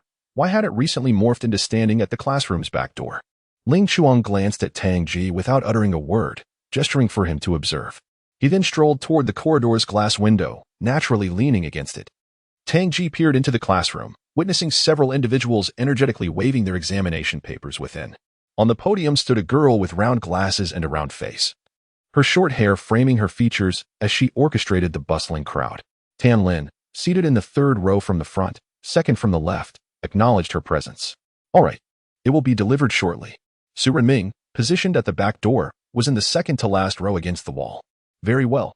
How impressive, Tang Ji remarked, shaking her head. The manner in which Class 5 distributed the examination papers was distinctly different from their own. Previously, they had merely tossed the papers towards the front of the podium and collected them independently before class, occasionally assisted by a classmate or a benevolent peer. The lively atmosphere surrounding the distribution of papers was truly enlightening. She had assumed that the only separation between them and the accelerated class was a mere floor. But it appeared that a more profound distinction existed. Was Class 6 similarly engaged in such activities? Contemplating this, Tang Ji instinctively took a few steps back, positioning herself beside Ling Chuang, and gazed towards the classroom of Class 6. Coincidentally, they too were distributing papers. A serene girl, no, not just one, but two, was quietly handing out papers in an orderly fashion, while a boy also participated in the silent distribution. Mission accomplished. Ling Mengchu and Wang Xini exchanged a high five, then turned to acknowledge the other students who were gradually taking their seats. Thank you for your hard work, everyone. It was a trivial task. No need for thanks. It's the least I could do. Why the politeness? Can you explain to me how I got this question wrong, class representative? Of course. That is quite exaggerated. Tang Ji shook his head and turned to Ling Chuyang, who had unknowingly turned his back and was gazing out of the window. Following his line of sight, Tang Ji noticed that the crowd on Central Avenue was gradually increasing, while a few figures were energetically moving on the basketball court of the small playground. Shall we play a match this afternoon? Sure. I'll go find them, he replied, turning towards the staircase, preparing to descend. Wait a moment. A bright voice interrupted him as a girl halted in front of Tang Ji. Upon closer inspection, he recognized her as the girl with a round face and round glasses, who was looking at him with a beaming smile. Tang Ji paused, remaining silent while reciprocating her smile. Was she attempting to strike up a conversation? Although he did not consider himself a stunningly handsome individual, he prided himself on being fairly attractive, a 1.78-meter tall, sunny young man. Unlike Ling Chuang, who sported long bangs covering half of his eye in an attempt to look cool, perpetually wore a poker face and only smiled occasionally, making his expressions seem more lamentable than sorrowful. The key was that he had never seen him cry, as it would only exacerbate his lack of charm. What class are you in? Class 5. What is your seat? Tang Ji pointed to the last row against the wall near the back door. Which one? The one on the left in the last row. Are you silly? I pointed it out so clearly, yet you still ask. No wonder you wear glasses. Your vision and comprehension seem rather lacking, Tang Ji thought, shaking his head with a sigh at the disparity. Oh, Tang Ji, is that your desk mate? After receiving an affirmative nod from Tang Ji, the girl waved her hand. You may leave now, bye-bye. All right, Tang Ji chuckled, shaking his head as he continued his descent down the stairs. At this moment, I truly grasped the meaning of the phrase to wave away and depart. However, I realized that the individual she sought was Ling Chuang. I halted my descent on the stairs, leaning against the banister, observing her attempts at initiating conversation. Hi, Ling Chuang. Ling Chuang was engrossed in watching the crowd outside the window. As the familiar figures in the gradually approaching throng came into view, a sense of recognition washed over me. It was him. Ling Mingqiu blinked rapidly, causing her to rearrange her seat multiple times, leaving her embarrassed before the language teacher. And the very person who had the audacity to ask for her assistance in improving his language scores was none other than him. The individual she had encountered twice the previous day, who had been watching her and her friends from the parallel bars. And the one who raised his voice in the cafeteria was indeed Ling Chuang. Is there something you need? Ling Chuyang's lips twitched slightly, his tone devoid of warmth. Upon seeing Ling Mingqiu's wide-eyed expression, his slender, attractive eyes narrowed slightly. Did she not recognize him? That made sense. After all, there was a floor separating them. Perhaps she had also forgotten him or failed to recognize him altogether. Ling Mingqiu had been so preoccupied with her astonishment and indignation upon first meeting Ling Chuyang that she completely neglected to remember what she intended to say. Habitually tugging at the hem of her clothing, she suddenly realized that she was still clutching a test paper in her left hand. Oh, what is this? The earlier bravado had vanished. Tang Ji, who had paused at the stairwell, couldn't help but chuckle. Indeed, most young girls tend to admire boys who exude a cool demeanor. Is there something you need? Ling Chuang glanced at the silent Ling Mingqiu and asked once more, his tone neither warm nor cold. Oh, what's this all about? Tang Ji ascended the stairs and glanced into the classroom, then turned to Lin Chuang, who wore her usual expressionless face, devoid of any emotion. What could be the matter? Tang Ji observed the individual in the classroom and approached Lin Chuyang, pondering the relevance of her Chinese language grades to a mere class representative. Oh, could it be that someone has taken an interest in you? Seeing Tang Ji's face, which resembled that of one who had uncovered a monumental secret, Lin Chuang rolled her eyes. She is targeting me. You noticed that too? Impressive. How is it that upon the division of classes, she suddenly becomes infatuated with the girls? Tang Ji remarked, his tone dripping with sarcasm, expressing sympathy for Xiao Yeye. After a year and a half of proximity, one would hope for the clouds to part and reveal Chuang. You are overthinking it. She is indeed focusing on me, Lin Chuang pronounced deliberately, giving Tang Ji a light kick, which he dodged with a grin. You are correct. She is indeed targeting you. A bright, feminine laugh resonated in the air. Who is that? Tang Ji turned to investigate the source of the voice, discovering that it was Gung Xinyu, who was approaching from the direction of Class 6. Her face alight with joy, her high ponytail swaying rhythmically behind her. She was the one who had arranged the seating yesterday. Oh. It seems there is not just one person. Beside her stood another whom he recognized, He Shirling, the vice class leader and mathematics representative of Class 5. Although he hadn't seen her during the seating arrangement yesterday, she was somewhat of a celebrity in the second year. Known for her excellent grades and rumored to be in a relationship with the former class leader of Class 5, Yunling Fei, making them an openly acknowledged couple. Now, she is the current class leader of Class 5, while another is the leader of the distinguished Class 16. This pair of young lovers possesses remarkable capabilities. As they retrace their steps, they have already passed the classroom of Class 6. One exudes vibrant joy, while the other remains expressionless and steadfast. Together, they create a strikingly harmonious contrast. Ahem, when did Tang Ji begin to appreciate the nuances of aesthetic beauty? Suddenly, he recalls that audacious girl from earlier. Why did she target his Xiao Yangang? Could it be that they are all aware of the reason? Why? Tang Ji feels somewhat perplexed as he observes the approaching duo, particularly the one radiating joy, who inquires about his own feelings. Gung Xinyu, smiling, gestures towards Ling Chuang and then strides directly towards the back door of the classroom. What kind of jest is this? Tang Ji looks at Ling Chuang with a puzzled expression, only to find that Ling Chuang is gazing in a particular direction. Following her gaze, he is taken aback to see He Shirling. She, surprisingly, has come to a halt, standing a mere meter away, not accompanying Gung Xinyu into the classroom. She stands there in silence, her lips curving slightly upward, revealing a barely perceptible smile. It turns out she is not expressionless, but rather bears a subtle, elusive grin. At this distance, he suddenly notices a resemblance between Gung Xinyu and He Shirling. Indeed, beautiful individuals often share an uncanny similarity, Tang Ji muses. However, something feels amiss. Why is she lingering there? Tang Ji glanced at Ling Chuang beside him, astonished to discover that the hair covering half of Ling Chuyang's eye had somehow been pushed aside, revealing a pair of slender and attractive eyes that were now gazing at someone in front, seemingly smiling. Is he actually smiling? A thought struck Tang Ji. Yet he could not deny that from his vantage point, Ling Chuyang's typically expressionless demeanor had transformed into something unexpectedly gentle, rendering him surprisingly handsome. What is going on? The exchange of glances between the two left Tang Ji somewhat bewildered. What scene is unfolding here? When he turned to look at Yunling, he found that she had already turned away, leisurely entering the back door of the classroom, leaving him with an enigmatic silhouette. It suddenly dawned on Tang Ji that they had originally planned to meet for a basketball game in the afternoon during the break. Did you just smile? Tang Ji suddenly recalled Ling Chuyong's unexpected grin and asked uncertainly, wondering if he had misinterpreted the moment.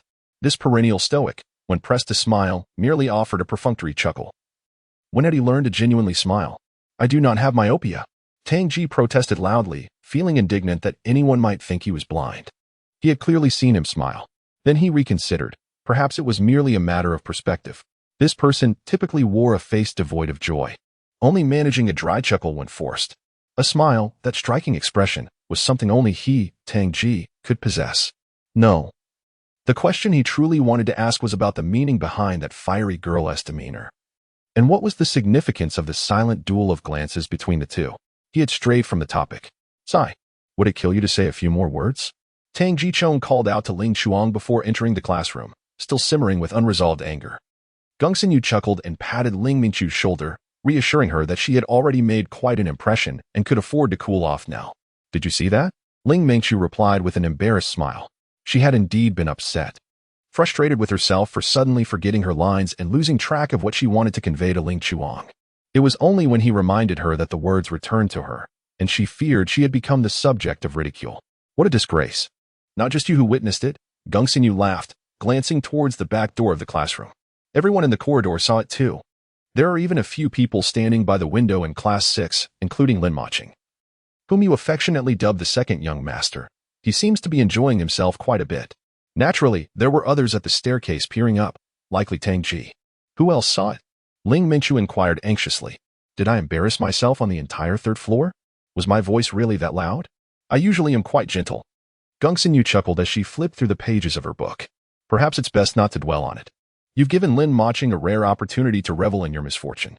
After all, over the past year, he has endured a fair share of your disdainful glances and sharp remarks, so this might serve as a small consolation for him. Who does he think he is?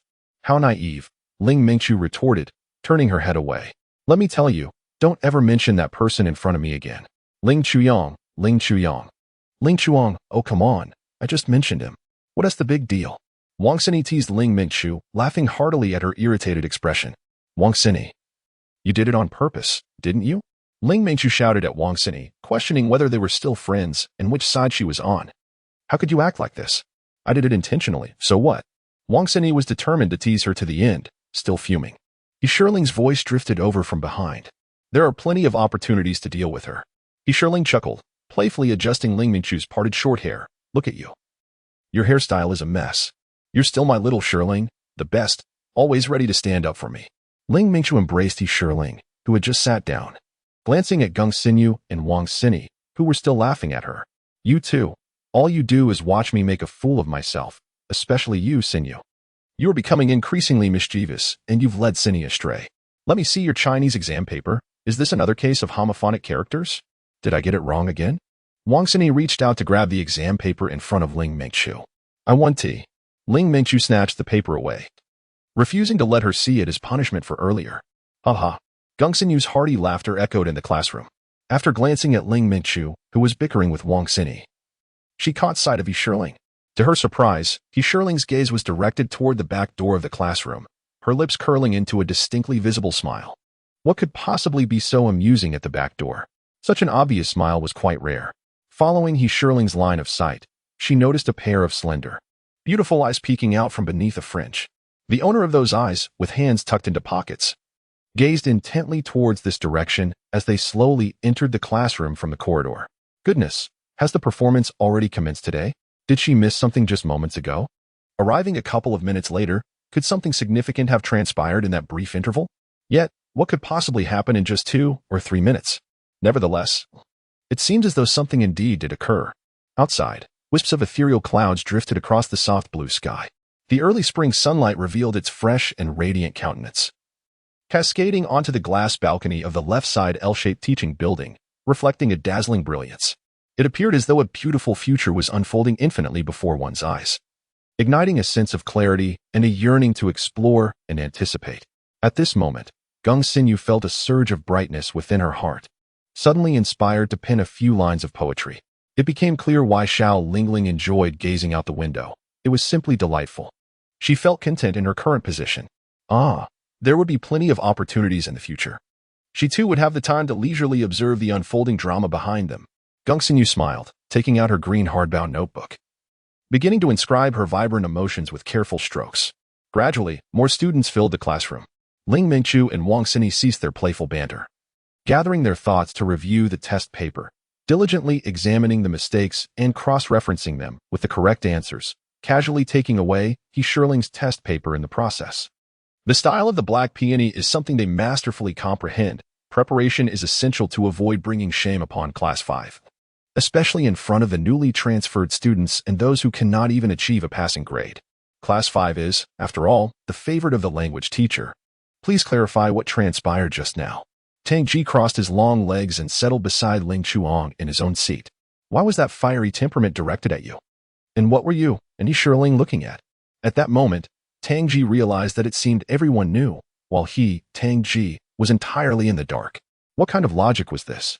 He was, after all, a close friend of Ling Chuyang, privy to all matters concerning him. Before him lay the language test paper, which had been handed to him by Ling Mingchu, proudly displaying a glaring 65. It felt as if he were dragging everyone down. Wait? Tang Ji paused in surprise. What did you just see? Ling Chuang was smiling, the corners of his mouth curving into a delightful arc, his slender eyes slightly squinting upwards, transforming his entire visage into a soft glow. He had never known that this guy could possess such a side. His smile was, astonishingly, quite charming. I say, you were smiling, aren't you? You just claimed you weren't. Tang Ji pointed at Ling Chuang, bringing up the earlier topic again. What are you secretly laughing about? Is there some good news to share? When have I ever smiled? Ling Chuyang replied nonchalantly, suggesting he should consider getting glasses. Just now it was obvious. Tang Ji blinked, pondering, could it be that I truly need glasses? Before her, Ling Chuang still wore an expressionless visage, seemingly unchanged for a millennium. Why is she targeting you? Tang Ji repeated. Did you not hear? Her scores are abysmal, dragging her class down, he responded. As Ling Chuyang spoke, she folded her Chinese test paper and tossed it onto a nearby stack of books, casually placing another book atop it. Is Chinese class even a class? Ling Chuang scoffed, pushing the test further beneath the books. Tang Ji chuckled and extracted the test again, this time. He did not lay it before Ling Chuyang, but instead examined it in front of himself. Impressive. Same old story. For reading comprehension, A, B, C, D. She answered merely 1.5 of the 4 questions. Turning to the last page, the essay remained unfinished at under 800 words. Good grief. Can't you put in some effort? For the 4 multiple-choice questions in reading comprehension, please don't follow the same ABCD order every time. Tang Ji found himself at a loss for words. Moreover, this reading comprehension was identical to the questions discussed during the teacher's review class. Did we cover this? I forgot. Ling Chuang replied nonchalantly, leisurely sorting her bangs. Enough with the attitude. This is a classroom, not a corridor, Tang Ji said, swatting Ling Chuyang's left hand. As for the essay, 800 words. At least you should meet the word count. You've only written half again. This time, it's already a fair amount at 678 words. Ling Chuyang responded lazily, as if the matter were of no concern to him, continuing to adjust his bangs to cover his forehead and obscure half of his eyes. Oh, so you've counted for yourself, Tang Ji teased, observing Ling Chuyang with a smirk. You wouldn't have also calculated it, would you? Around 60 points. So why not just stop there? You're no different from me. Ling Chuang instinctively hummed in response, choosing not to engage further. He yawned, covering his mouth, and then rested his head on the table. According to their 4th-grade Chinese teacher, his essays resembled a lazy woman's bound feet, both foul and interminable. If he could elevate his writing, his Chinese grades might experience a significant improvement.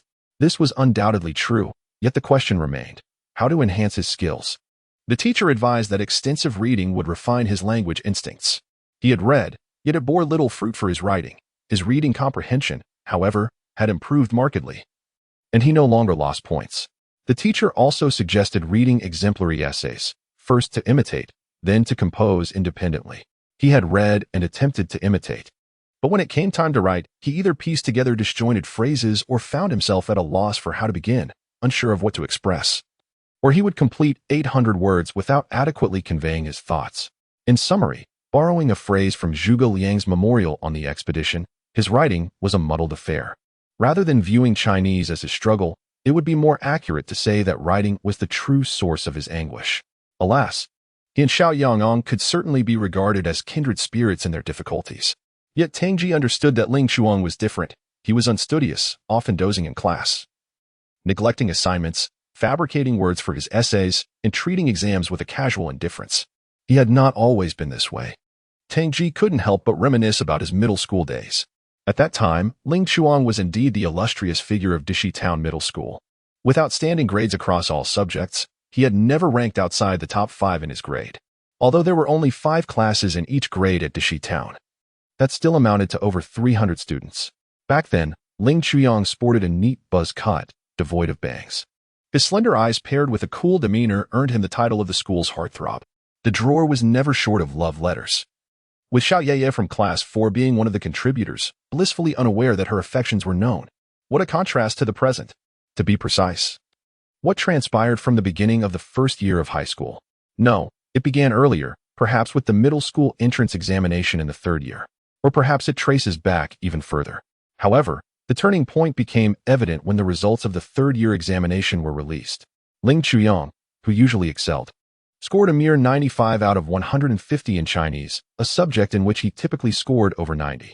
In stark contrast, Tang Ji, who considered himself devoid of any linguistic talent, managed to secure 110 points, despite often struggling to achieve even 80 in regular assessments.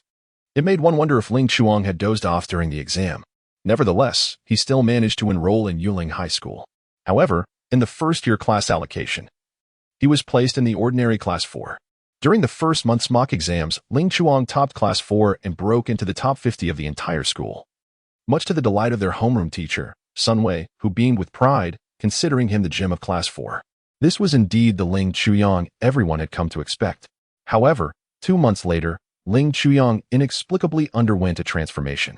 His Chinese and English classes became his steadfast periods of slumber, while the homeroom teacher tirelessly endeavored to engage him. Her earnest words falling upon Tang Ji's ears like a relentless drumbeat, causing him daily distress.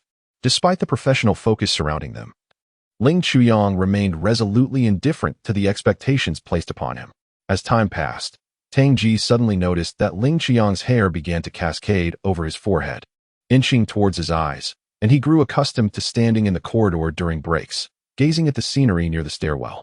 Consequently, Ling Chuyang's academic performance plummeted, spiraling out of the top 100 and languishing around the 900 mark. In class 4, he relinquished his first-place position to another, who, of course, was Tang Ji. The sole consolation lay in the fact that his grades in physics, chemistry, and biology remained intact, while his mathematics scores consistently held a commendable 3rd place in the entire school, a mere 15 points shy of perfection, earning him a reputation as an exemplary science student.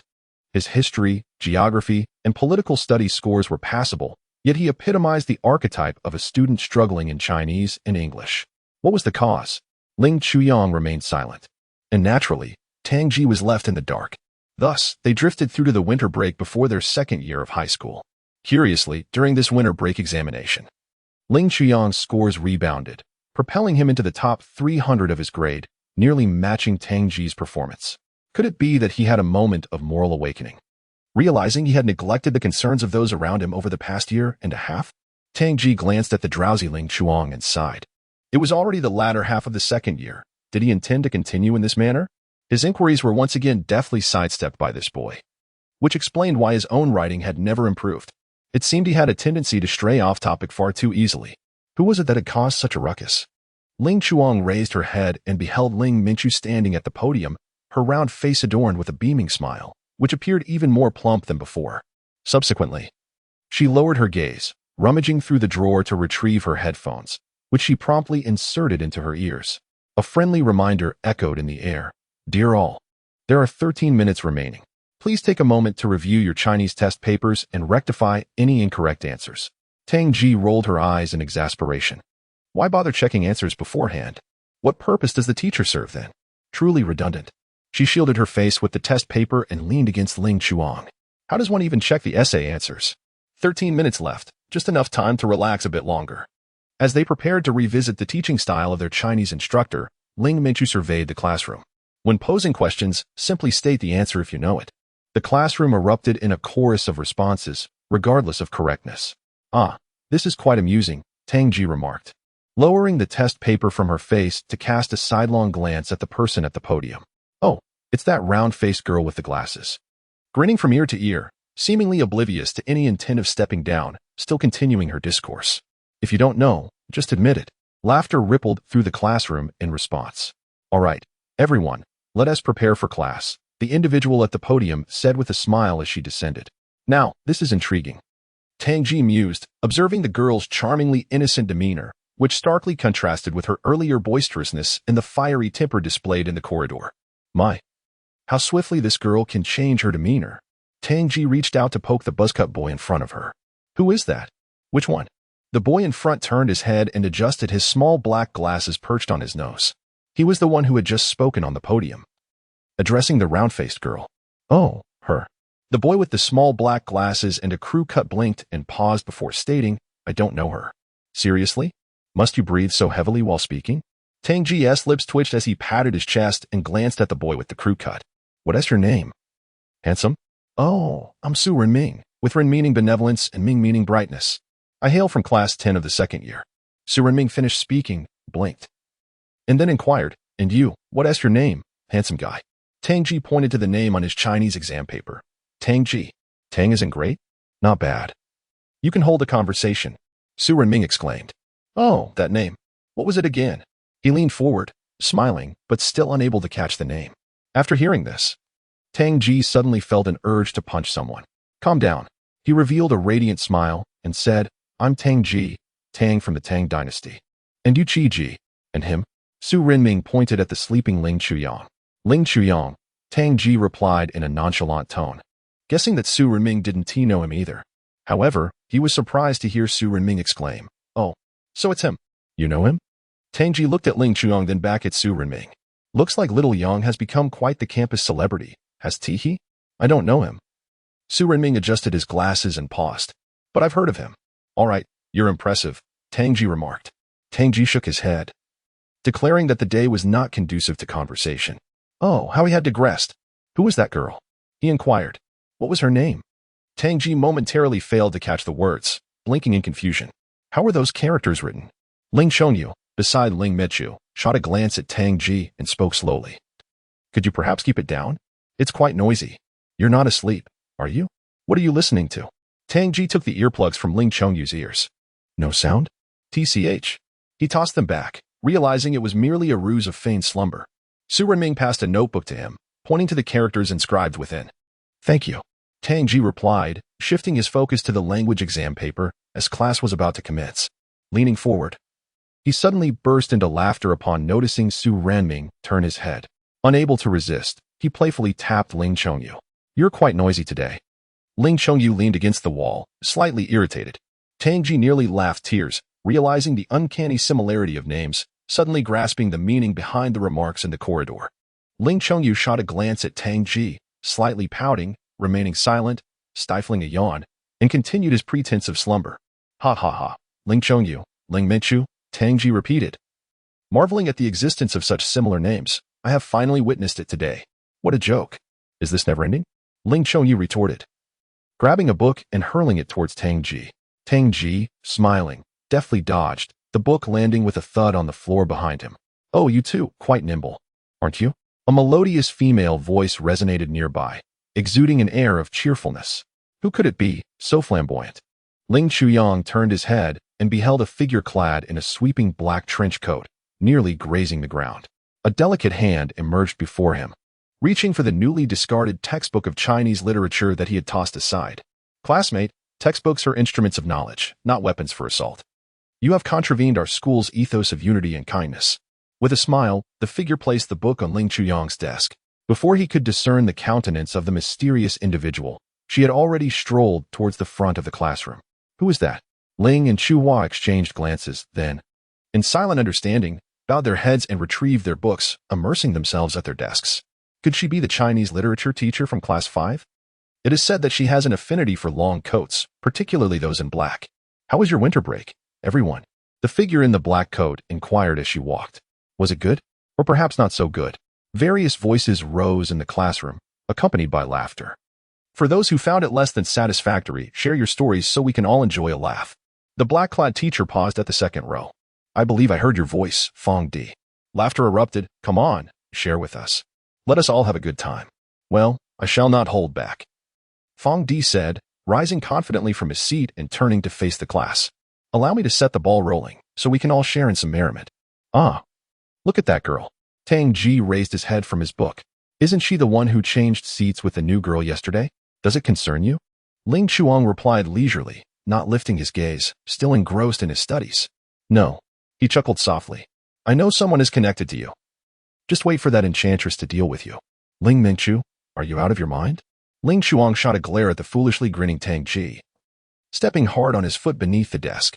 With a slight gasp, he drew the attention of several classmates. This rascal, how dare he launch a sneak attack? A gentleman must seek revenge without delay. Classmates, there's no need to rush.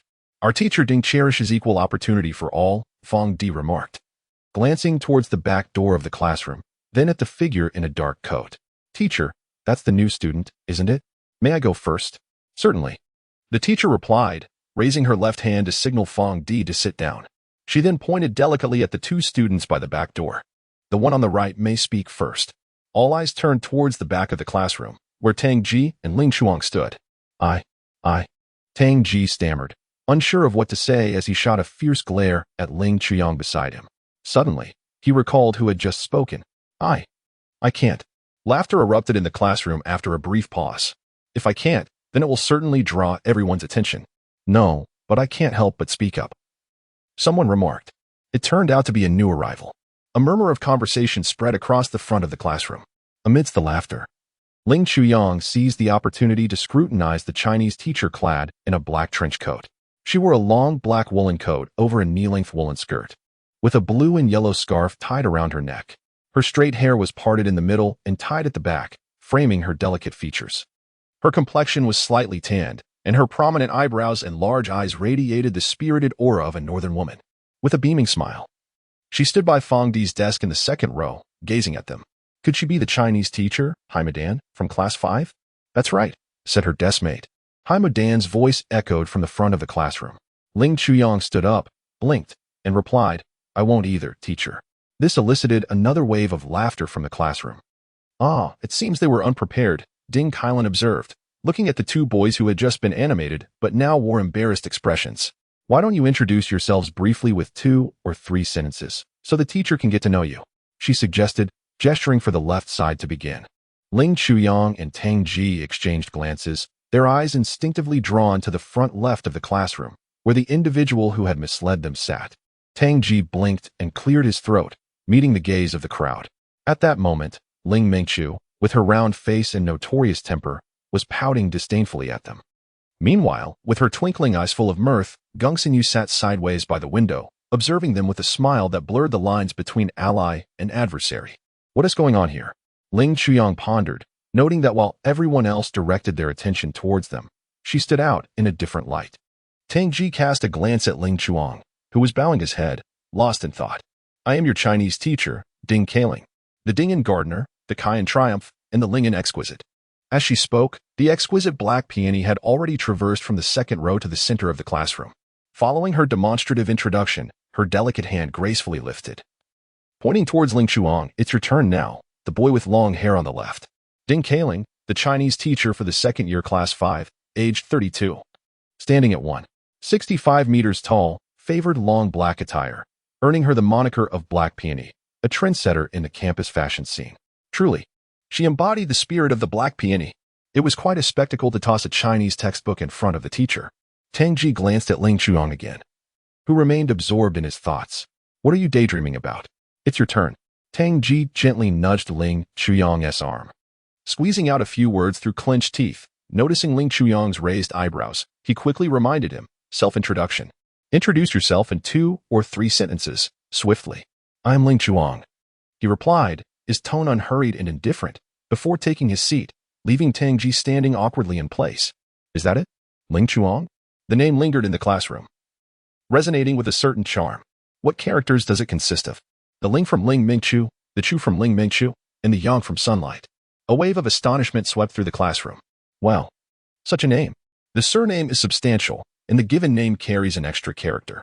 Could they possibly be siblings? Yishang Chuang, Qian Suyu. The water surface is clear and round, while the wind lifts the lotus. The name Black Peony brings a smile. It is quite delightful, resembling the names of my class representative, Ling Mingchu and Ling Chuyang. Ling Chuyang remained silent, casually glancing over to find Ling Mingchu glaring fiercely at him. Her expression one of utter frustration. He curled his lip in disdain and nudged his chair forward with his foot. Who would wish to share a name with her? He was far from pleased. At that very moment, he caught sight of a gaze directed his way from the left front, imbued with unmistakable mirth. No. It was better described as a radiant smile. Yet, in an instant, the owner of that smile turned away, gazing out of the window. Beyond the glass, a few wisps of cloud floated by. All right, the student on the right, it is your turn. The laughter of Black Peony drowned out the chuckles in the classroom. Hello everyone, I am Tang Ji, with Tang representing the great Tang dynasty. And Yu Chi, Ji meaning the clearing after the ring. Tang Ji revealed a beaming smile. That is a lovely name. After the first rain, the sky clears.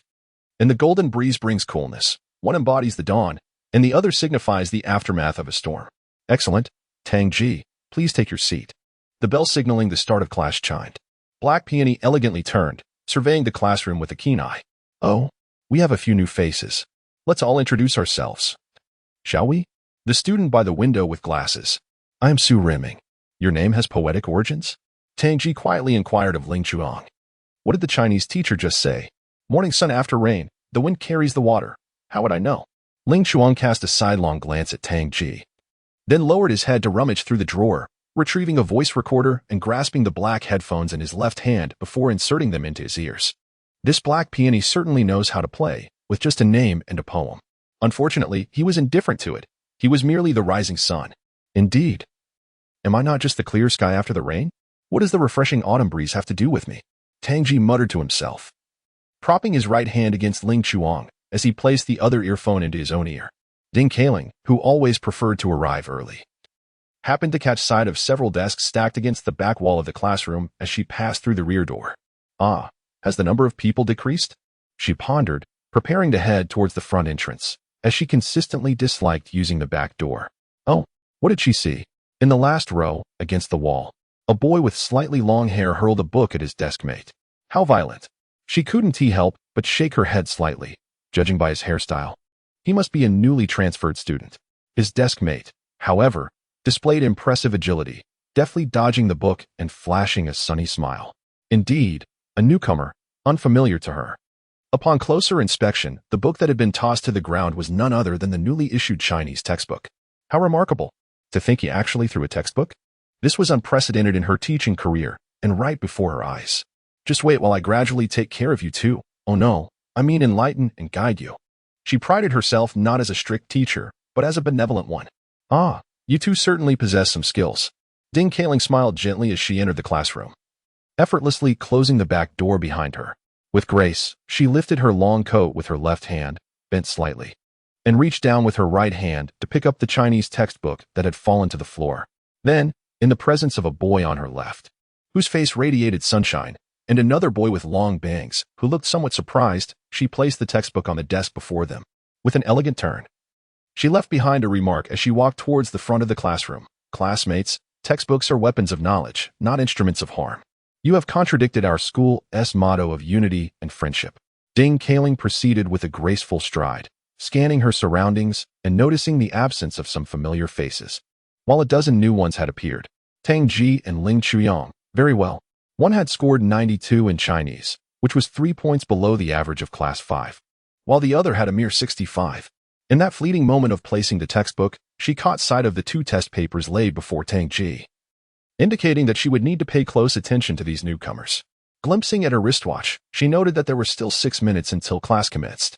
As she walked slowly, she observed that the students remained unchanged. Lu Yi in the center was engrossed in a novel. Wang Xinyi had her back to the classroom, engaged in conversation with Ling Mengchu, and he Ling, as ever, was leaning by the window, resting her chin on her hand while gazing at the scenery outside. Oh, Geng Xinyu was seated behind Ling, diligently writing something. Perhaps she was inspired to compose poetry again? Wang Xiaoxiao was quietly seated at her desk, With a Chinese test paper spread out before her, a sense of joy welled up within her. Wang Xiaoxiao had performed admirably this time, achieving a score of 105. The same as Ling Mingqiu. It was certainly worthy of commendation. Ding Kailan mused to herself, then glanced to her right. Two unfamiliar girls sat there, likely newcomers, quietly seated with their Chinese exam papers spread before them. Fortunately, they had scored 95 and 96, surpassing the average of Class 5. How was your winter break, everyone? It was time to remind them that class was about to commence. Pausing in the second row of desks, she noticed Fong Di sitting alone. The seat beside her was pristine, devoid of any books. A quick glance at the girl in the front row revealed an empty spot.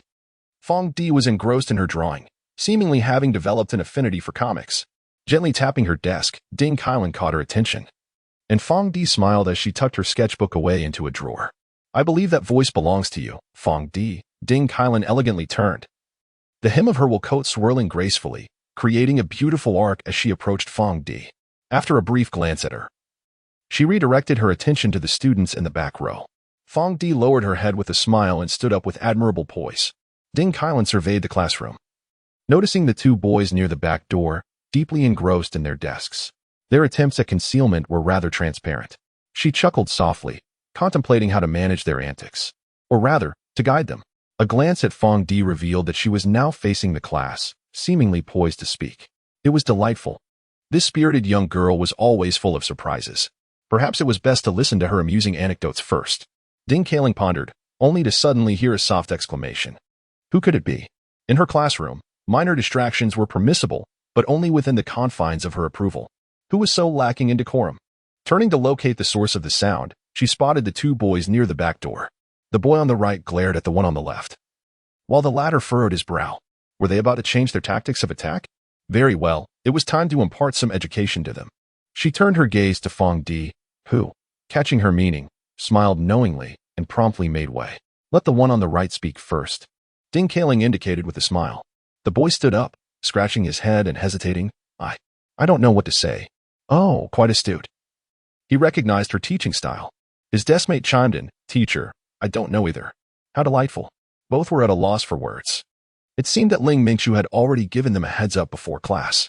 Ding Kailan thought to herself, discreetly glancing at Ling Mingqiu, who was beaming at her, eagerly awaiting the next development.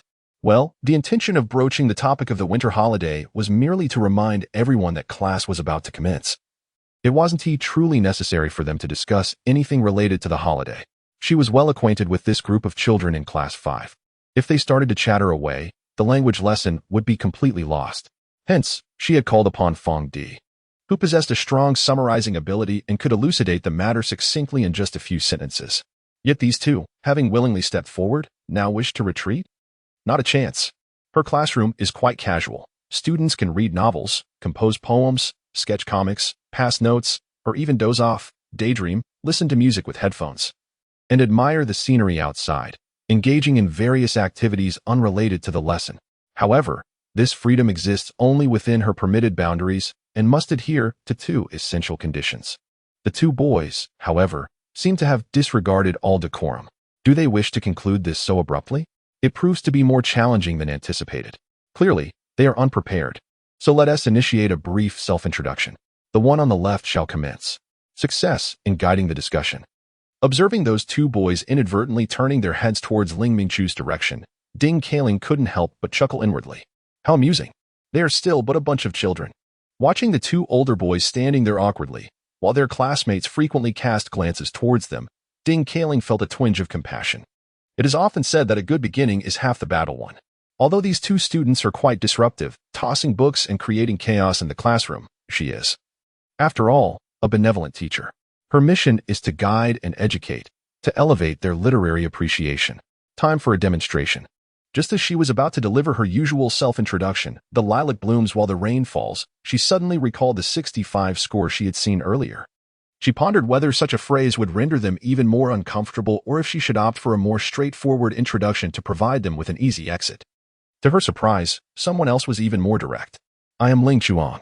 And then, without hesitation, he simply sat down. Ling Chuang? The one with the 65 score?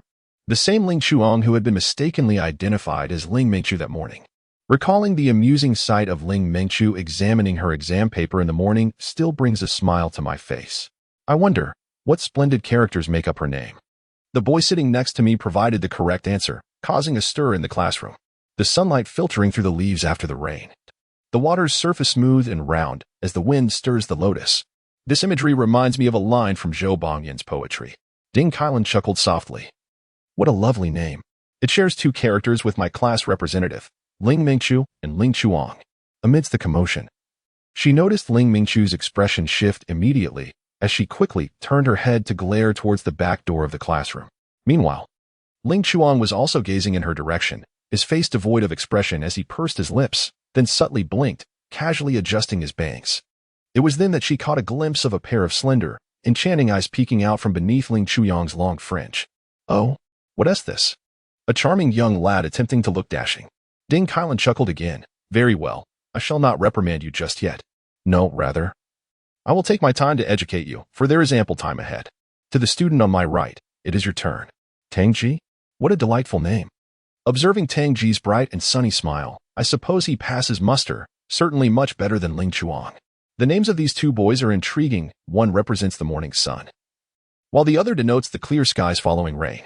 Very well, Tangji, please take your seat. The school bell rang, signaling the start of class. Ding Kailan glanced at her watch, elegantly turning in a circle, surveying the classroom. Oh, a few new faces have joined us. Let us take a moment to familiarize ourselves. The student by the window, adorned with spectacles, should take 10 minutes to introduce herself, allowing other newcomers a chance to share as well. Meanwhile, she might unearth a few hidden gems among them. After all, she is a mentor who embraces novelty while cherishing the old, ensuring that every student receives her attention. Her expressive abilities are commendable, passing with ease. As a group of children present their self-introductions, Ding Kailan discreetly glances at the exam papers before them. The results are satisfactory, albeit none surpassing the 100 mark. Su Reming scored 99, Zhou Yuchen 92, Tan Lin 94, Gu 96, Lin Yijia 95. Nevertheless, a casual observation suffices. The only one requiring special attention is Ling Chuang, who managed a mere 65. This is a staggering 30 points below the average of Class 5. It seems he might have been slumbering during the examination. Then there is Tang Ji, whose foundational skills are decent, yet his essay fell short of even 30 points. They are indeed two unfortunate companions. Casually glancing over, she notices the two of them, resting their left hands against their right, leaning closely together with heads bowed in intimate camaraderie. What is this situation? Have they reconciled? From the distance of the podium to the back door of the classroom, their subtle gestures remain obscured. All right, everyone, let us commence the formal lesson. Ding Kailan offers a gentle smile as she descends from the podium, approaching Ling Mingqiu and retrieving his exam paper. The classroom fills with the rustling of papers, the sounds of books being placed down, pen scratching, and notebooks being opened. Amidst this symphony of activity, Ding Kailan returns the paper to Ling Mingqiu, moving gracefully onward. After glancing around at the examination papers, I exchanged appreciative glances with my classmates and leisurely made my way to the back of the classroom, where two noteworthy boys stood. It was quite evident that between their left and right hands, there was a slender black line. Ah, it seems we have yet another music enthusiast among us. Excellent. How delightful to hear music before reaching the average score. Ding Kailan turned gracefully and walked towards the podium, her movements elegant and unhurried. Occasionally, she paused to glance at the papers of her classmates. All right, everyone, this time we have maintained our previous performance, and our class continues to rank first. A wave of excitement rippled through the audience below. This is our usual standard. How many points did we surpass Class 6 by this time? Are they still in second place? Our class's average score is 96, while Class SIX's average is 89. Laughter erupted. We outperformed them by 7 points. I can only imagine how upset Teacher Zhang must be now. Teacher, is Teacher Zhang going to publicly lament again? Teacher, I certainly did not lag behind this time. Please do commend me. How can you ask for praise when you barely met the average? Of course, praise is in order. Everyone performed admirably. Ding Kailan, standing at the podium, generously showered compliments upon the eager students below. Most maintained their usual level of performance, so let us give ourselves a round of applause. Some students even made notable progress, surpassing the average. They too deserve applause, both for themselves and from their peers. Certainly, some students have made significant strides in their academic performance. Wang Xiaoxiao achieved an impressive score of 105. Let us applaud her. Du Xiaofeng has elevated her score from 85 to 99, and she too deserves our applause. What is this commotion about? Indeed. Several members of our class have consistently surpassed the 100 mark, including my class representative Ling Chuming, Geng Xinyu, and Fang Di, all of whom have secured scores exceeding 43 in their essays. Furthermore, the top position remains firmly held by He Shirling, who attained a remarkable 117, achieving full marks on her composition, thus maintaining her status as the best in Chinese language across the entire school. On the podium, Ding Kailing's expressions of pride and admiration were unmistakable as her gaze swept across the room, eventually settling on the left side of the classroom, which erupted into another round of excitement. I wish my essay could see some improvement. When will I ever score 40 in my writing? A score of 40? I would be content with merely 39. Fang Di, may I take a look at your exam paper? The excitement is theirs, not ours, murmured Tang Ji softly, glancing at her paper before pointing to Ling Chuyang's, who had scored full marks on his composition. I would be grateful if I could just surpass 30 points. Oh. But there was no reaction. Tang Ji looked towards Ling Chuyang, who was bowed in contemplation. What could he be pondering? Certainly. The students who have been assigned to our class this time have performed admirably, with most attaining scores above 90. And there is yet another student. The classroom erupted once more. Oh, is that so? It seems our class has flourished further. I had heard whispers of a student struggling with certain subjects, evidently. Chinese is not among them. Humph, it's not the Chinese language that's biased. How peculiar, Ling Meichu huffed, murmuring to herself. There is another classmate who only scored 65, and another one whose essay barely reached 20 or 30 points. The class representative, diligent as ever, had certainly fulfilled their duties this time. Beside the window, enjoying the view, He Shirling teased softly, let me assist him? Dream on. Teaching him a lesson would be more fitting. Ling Mingchu curled her lip in disdain. Perfectly timed for personal vendettas. Indeed, she remarked, as a light chuckle from behind indicated Geng Xinyu's amusement. He Shirling added, Xinyu has a point. It's worth considering. Ling Mingchu blinked, observing He Shirling nodding with a resigned smile. But I really don't want to help him. Just seeing him makes my head ache. You'll get used to it. Besides, this is the decree of your Chinese teacher, Geng Xinyu chuckled softly. Are you planning to defy the order? You were already praised just moments ago. Well, that's true. Let me ponder it a bit more, Ling Mingchu said, resting her chin on her hands, falling into deep contemplation. As she turned, she inadvertently caught sight of a pair of eyes seemingly directed at her. After a brief pause to confirm, she smiled and turned her gaze towards the Chinese teacher at the podium. There is another classmate whose essay was quite poor, almost scoring nothing, yet achieved near full marks in other sections. A wave of astonishment swept through the classroom. Who could it be? So extreme. And that essay. It's not something that can be easily improved, is it? I've been trying for half a year and only reached 39 points. 39 points? That is quite commendable. Let me see. Wait, is the teacher talking about us? Tang Ji cast an uncertain glance towards the podium, meeting Ding Kailan's beaming gaze. That look seemed to convey a message, as if to say, it's you I'm referring to.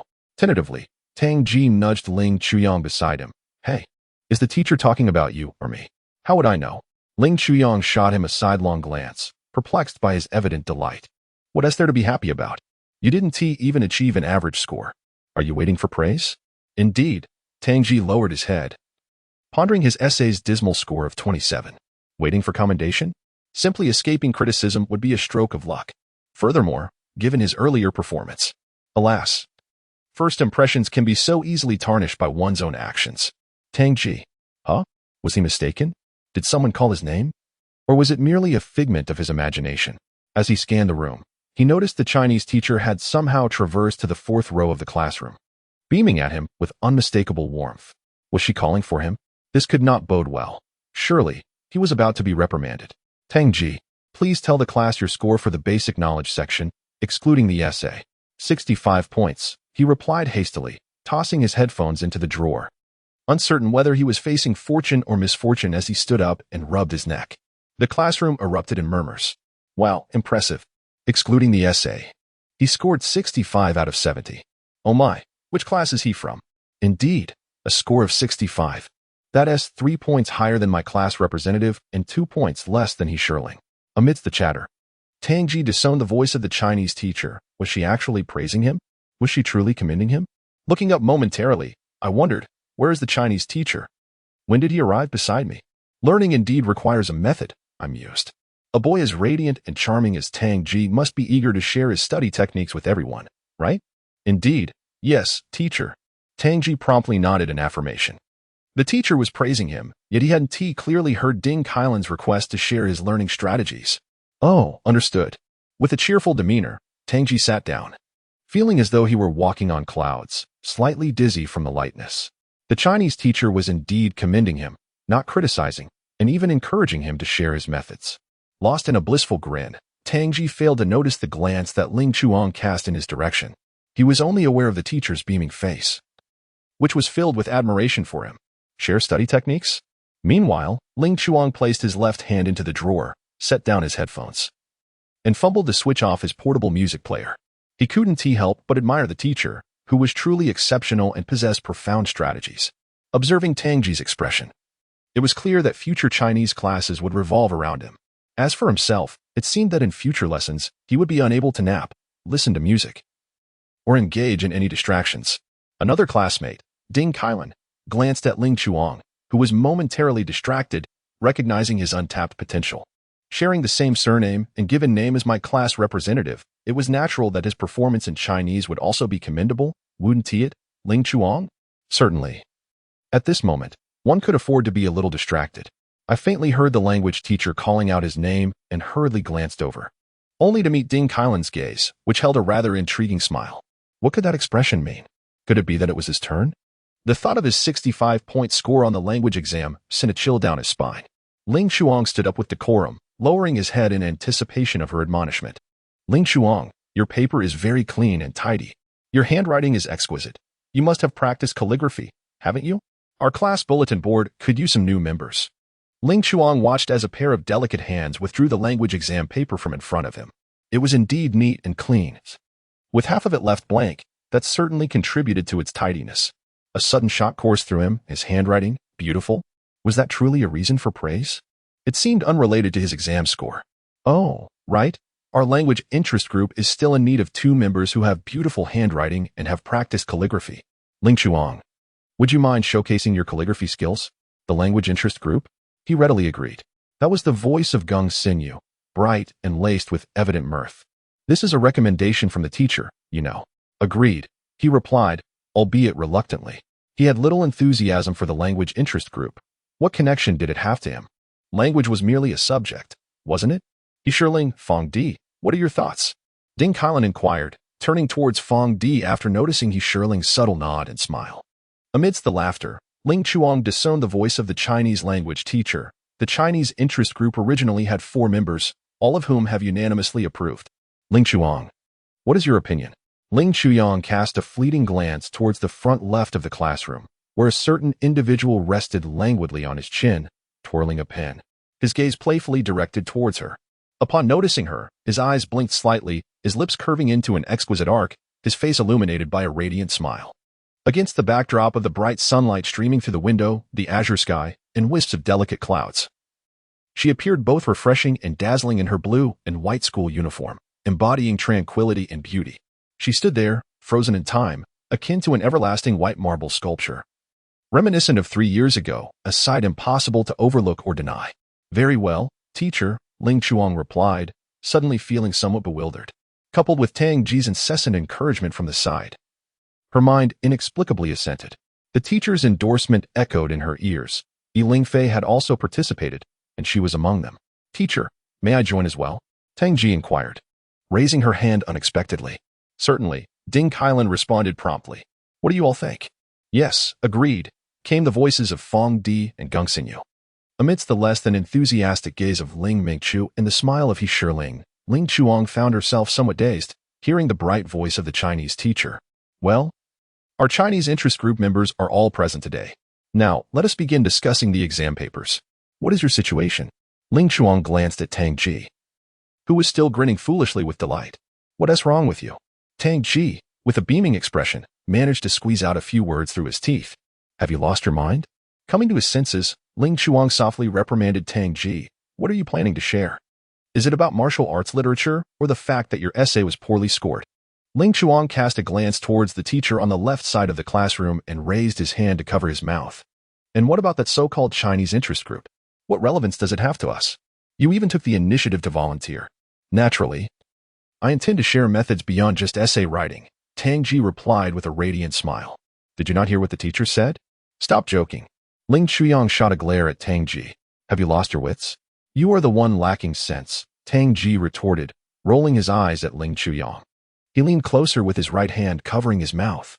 The 4 members of the language group have all scored above 100 in previous Chinese exams, and their essays received no less than 43 points.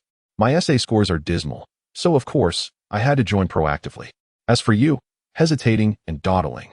Such a splendid opportunity, were it not for me, you would have nearly missed it. Whatever, Ling Chuang muttered, lowering his gaze to the test paper. I'm not interested. You may not be, but I certainly am, Tang Ji remarked, glancing at Shirling on his left. Ling Chuang looked up to see her still leisurely enjoying the view. At some point, the Chinese teacher had approached Ling Chuang, holding a paper filled with scores, clearly visible, a perfect score of 50 on the essay. Ling Chuang gazed out of the window, where the sunlight gleamed brightly upon the classroom building ahead, casting a radiant glow across the entire campus. Furthermore, who was unaware that she and Yunling Fei were an open couple? Not only did Principal Cao refrain from interference, but he also publicly praised them, all due to their excellent academic performance. Now both had assumed the role of class monitors, truly embodying the essence of charm and triumph in life. You ought to contemplate this seriously. Tang Ji let out a heavy sigh and cast a solemn look at Ling Chuang. It's already the 2nd semester of junior year. My friend, what happened to the university you were so fervently determined to attend? I truly wonder what has clouded your judgment, leading you to cast it aside.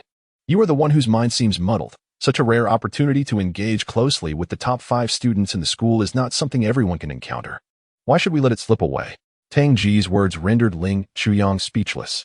When did he become so eloquent? Could it be that this class 5 and its Chinese teacher possessed such remarkable influence that they could transform a person so profoundly? Ling Chuang fell silent, reflecting deeply on Tang Ji's words, which indeed held merit. When did she become so fond of smiling? That bright smile, which she had not seen in ages, seemed to have vanished since their first year. She appeared to have worn a mask of indifference, as if devoid of expression. Casually glancing over, she noticed Tang Ji still wearing a foolish grin, occasionally glancing up at the Chinese teacher. When Ling raised his eyes towards the teacher, he found that she was looking back at him, smiling and calling out his name. He shifted the stool backward, preparing to rise, only to suddenly realize that someone had stood up before him. Ling Meiqiu. What was happening? Did she think he was calling her? Or had he misheard?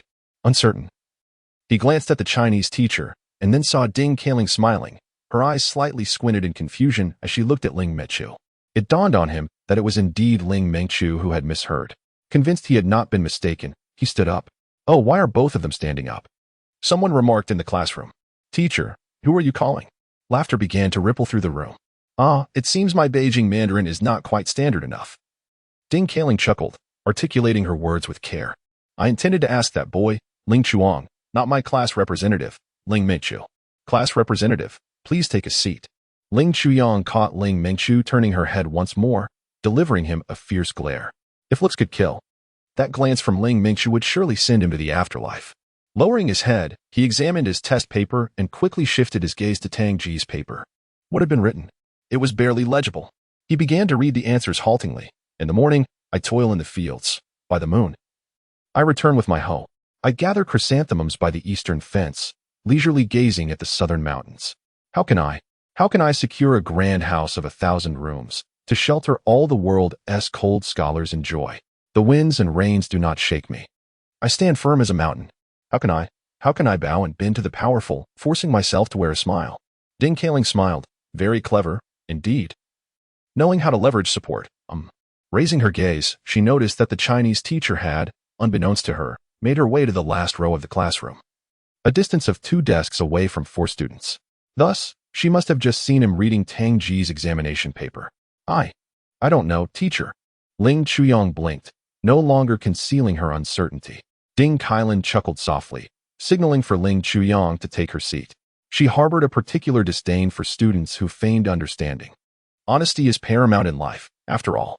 The first 2 questions were respectively extracted from Tao Yuanming's Returning to the Countryside and Drinking Wine, while the 3rd line was taken from the great poet Du Fu's Song of the Thatched Cottage Broken by the Autumn Wind, and the final line from the immortal Li Bai's A Farewell to the Dreaming Wanderer. Very well. Please be seated, Ding Kailan remarked, casting a glance at Ling Chuang, who sat upright, her focus unwavering on the examination paper before her. This demeanor was indeed appropriate. It reflected the attitude one ought to exhibit in a Chinese literature class. With such poor test results, any fidgeting should be set aside, dear Ling Xiaoyang. Now, everyone, before we delve into reading comprehension, allow me to reiterate the classroom rules. Ding Kailan said with an elegant smile, gradually making her way to the podium. Below, a murmur of discussion arose. Ling Chuang caught the voice of Su Renming. Haven't we already discussed this before class? What new rules could there possibly be? You fool, can't you see some are paying attention while others are fidgeting? Some are even gazing out the window. Tang Ji kicked Su Renming's chair in front of him. Oh, someone has asked it outright. Came a female voice from the middle of the classroom, eliciting a few light laughs. Is there really a need to ask? This is all old news, of course not. Listening to the direction of the voice, it must belong to an old classmate from class 5. Whether one knows or does not know is the customary inquiry. Ding Kailan stood on the podium, her smile radiant as she surveyed every corner of the classroom. There exists a rule in my Chinese class.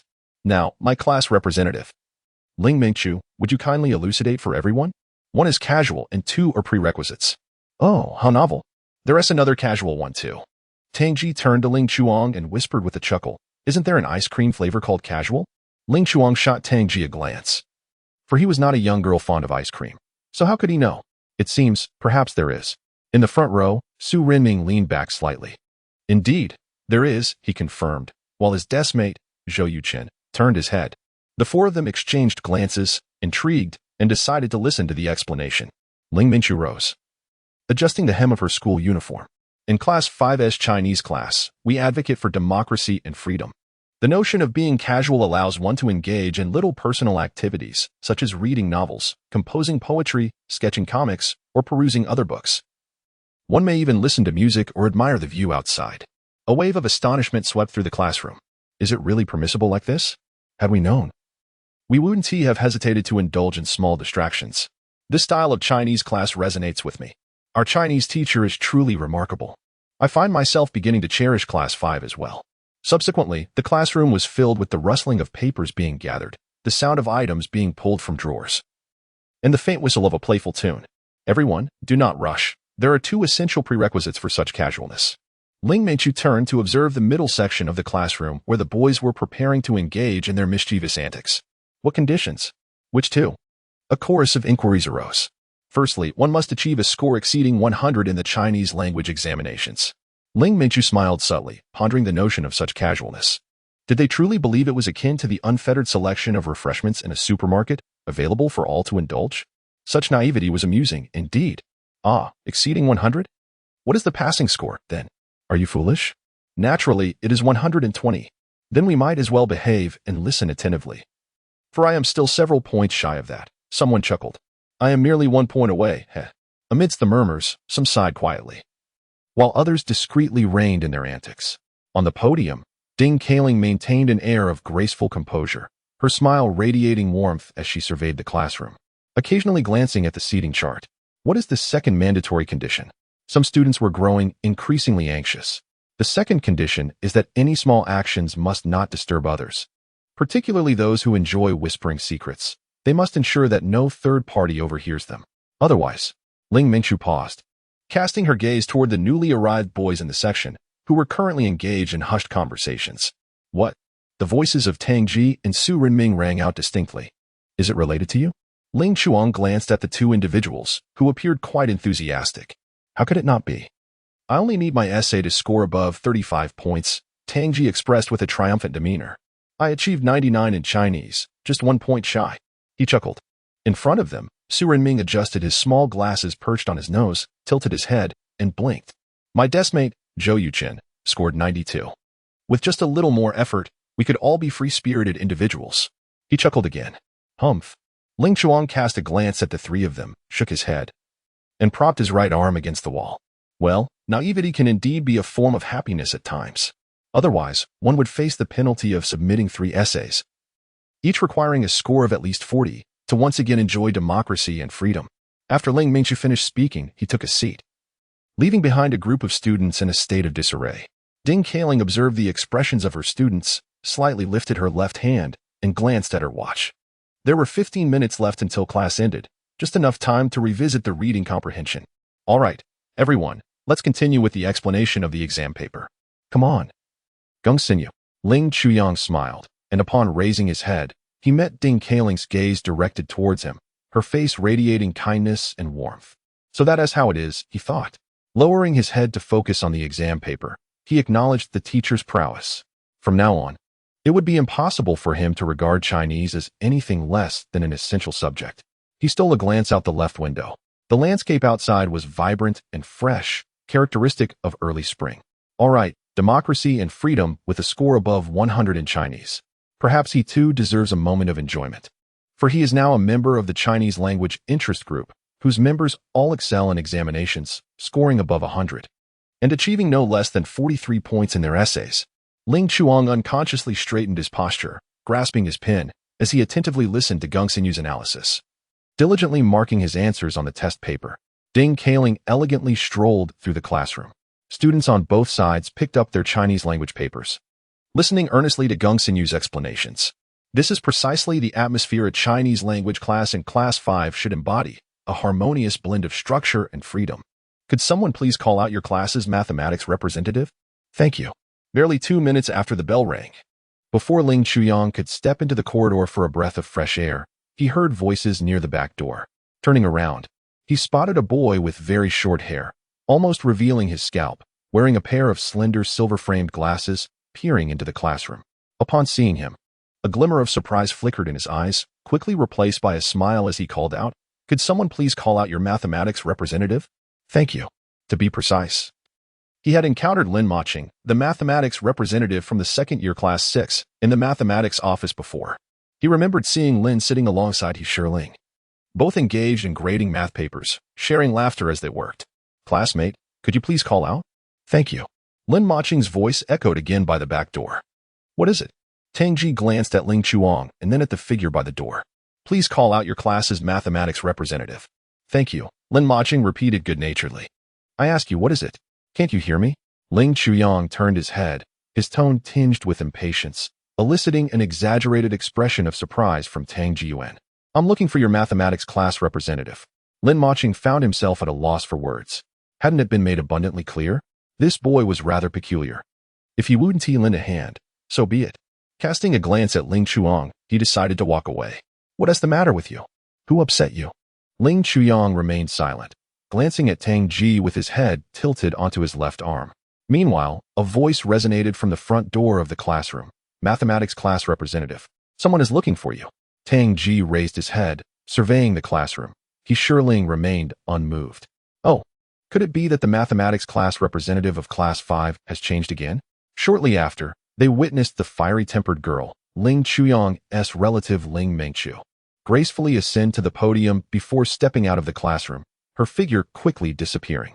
"Hey!" Tang Ji exited the classroom, observing Ling Mengqiu greeting a familiar boy with ease. "Second young master, long time no see. What brings you here?" "Second young master?" This title resonated well. Tang Ji repeated it, unable to suppress a smile. "Where is Yunling? Is she not here?" The second young master leaned in, peering into the classroom. "She is, but she is busy." Ling Mengqiu playfully obstructed his view. "What is this? The exam papers from the winter break?" "No need to thank me."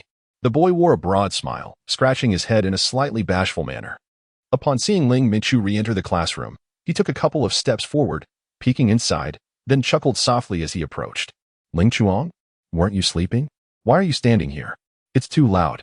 Ling Chuyang pushed aside Tang Ji, instinctively making his way to the window in the corridor, gazing out at the scenery.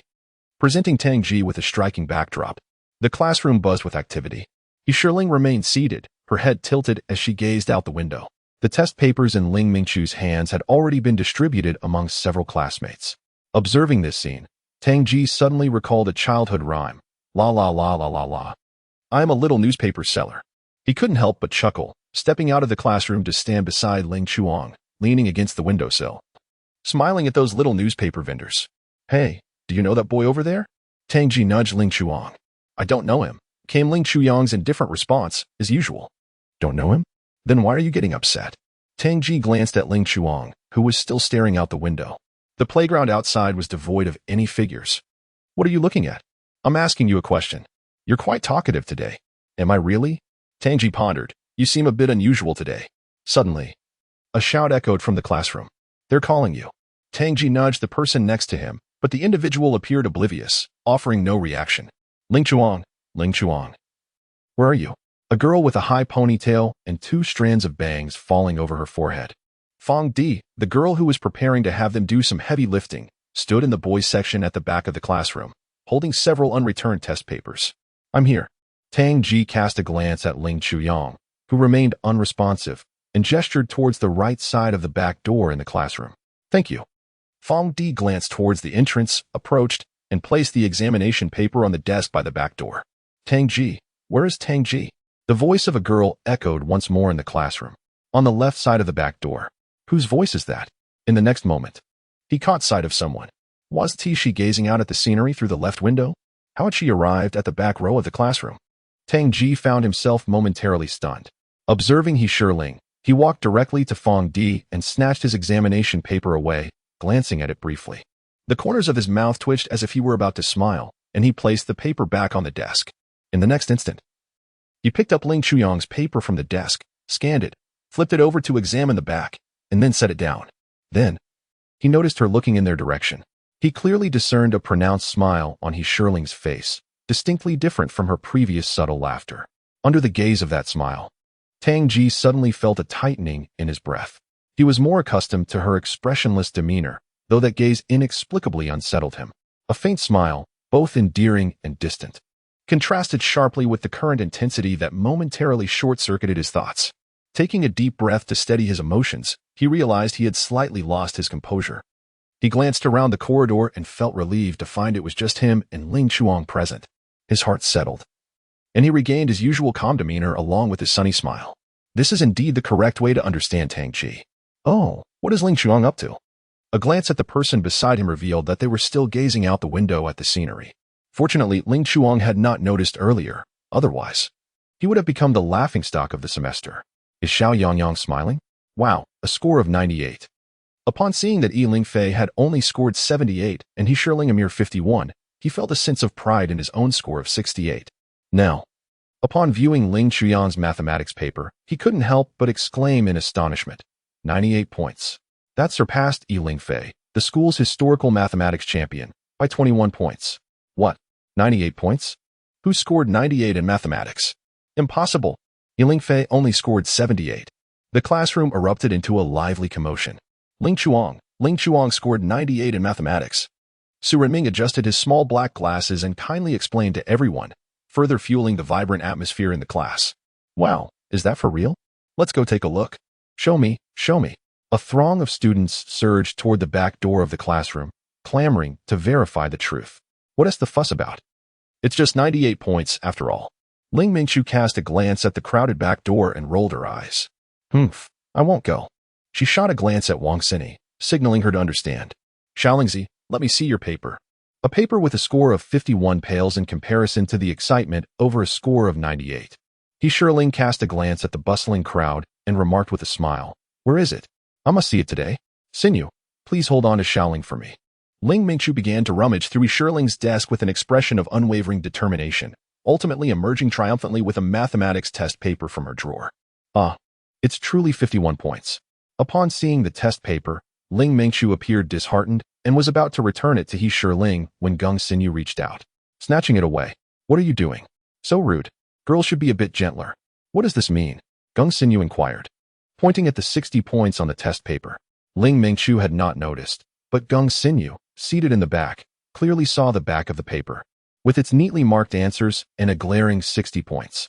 A slip through the net.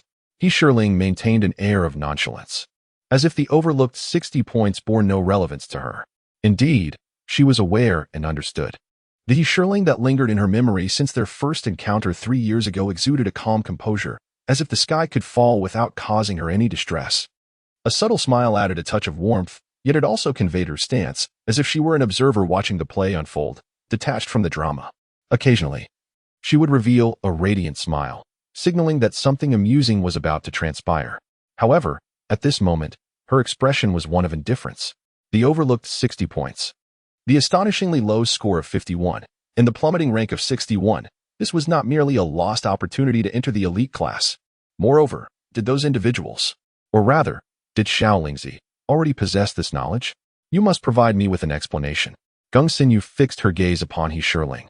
Feeling a mixture of anger towards teacher Zhao's irresponsibility, the indifference of the old class monitor, and He Shiling's apparent disregard and concealment from her. I cannot offer you an explanation, He Shiling replied with a smile, turning to face Geng Xinyu. Upon noticing the slight fury etched on her face, she lowered her gaze, took a deep breath, and continued, I too saw the test paper only yesterday afternoon, just before the school meeting. How she longed for an explanation herself. Yet the rationale provided by Zhao Yun seemed absurd, albeit somewhat reasonable. Perhaps the absence of an explanation was the best explanation of all. Furthermore, the missing 60 points had not caused her significant distress. Indeed, if it weren't for the influx of new students, things might have been even easier.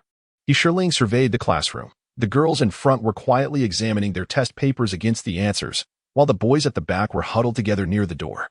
Perhaps these new students were the most fitting explanation for this class division.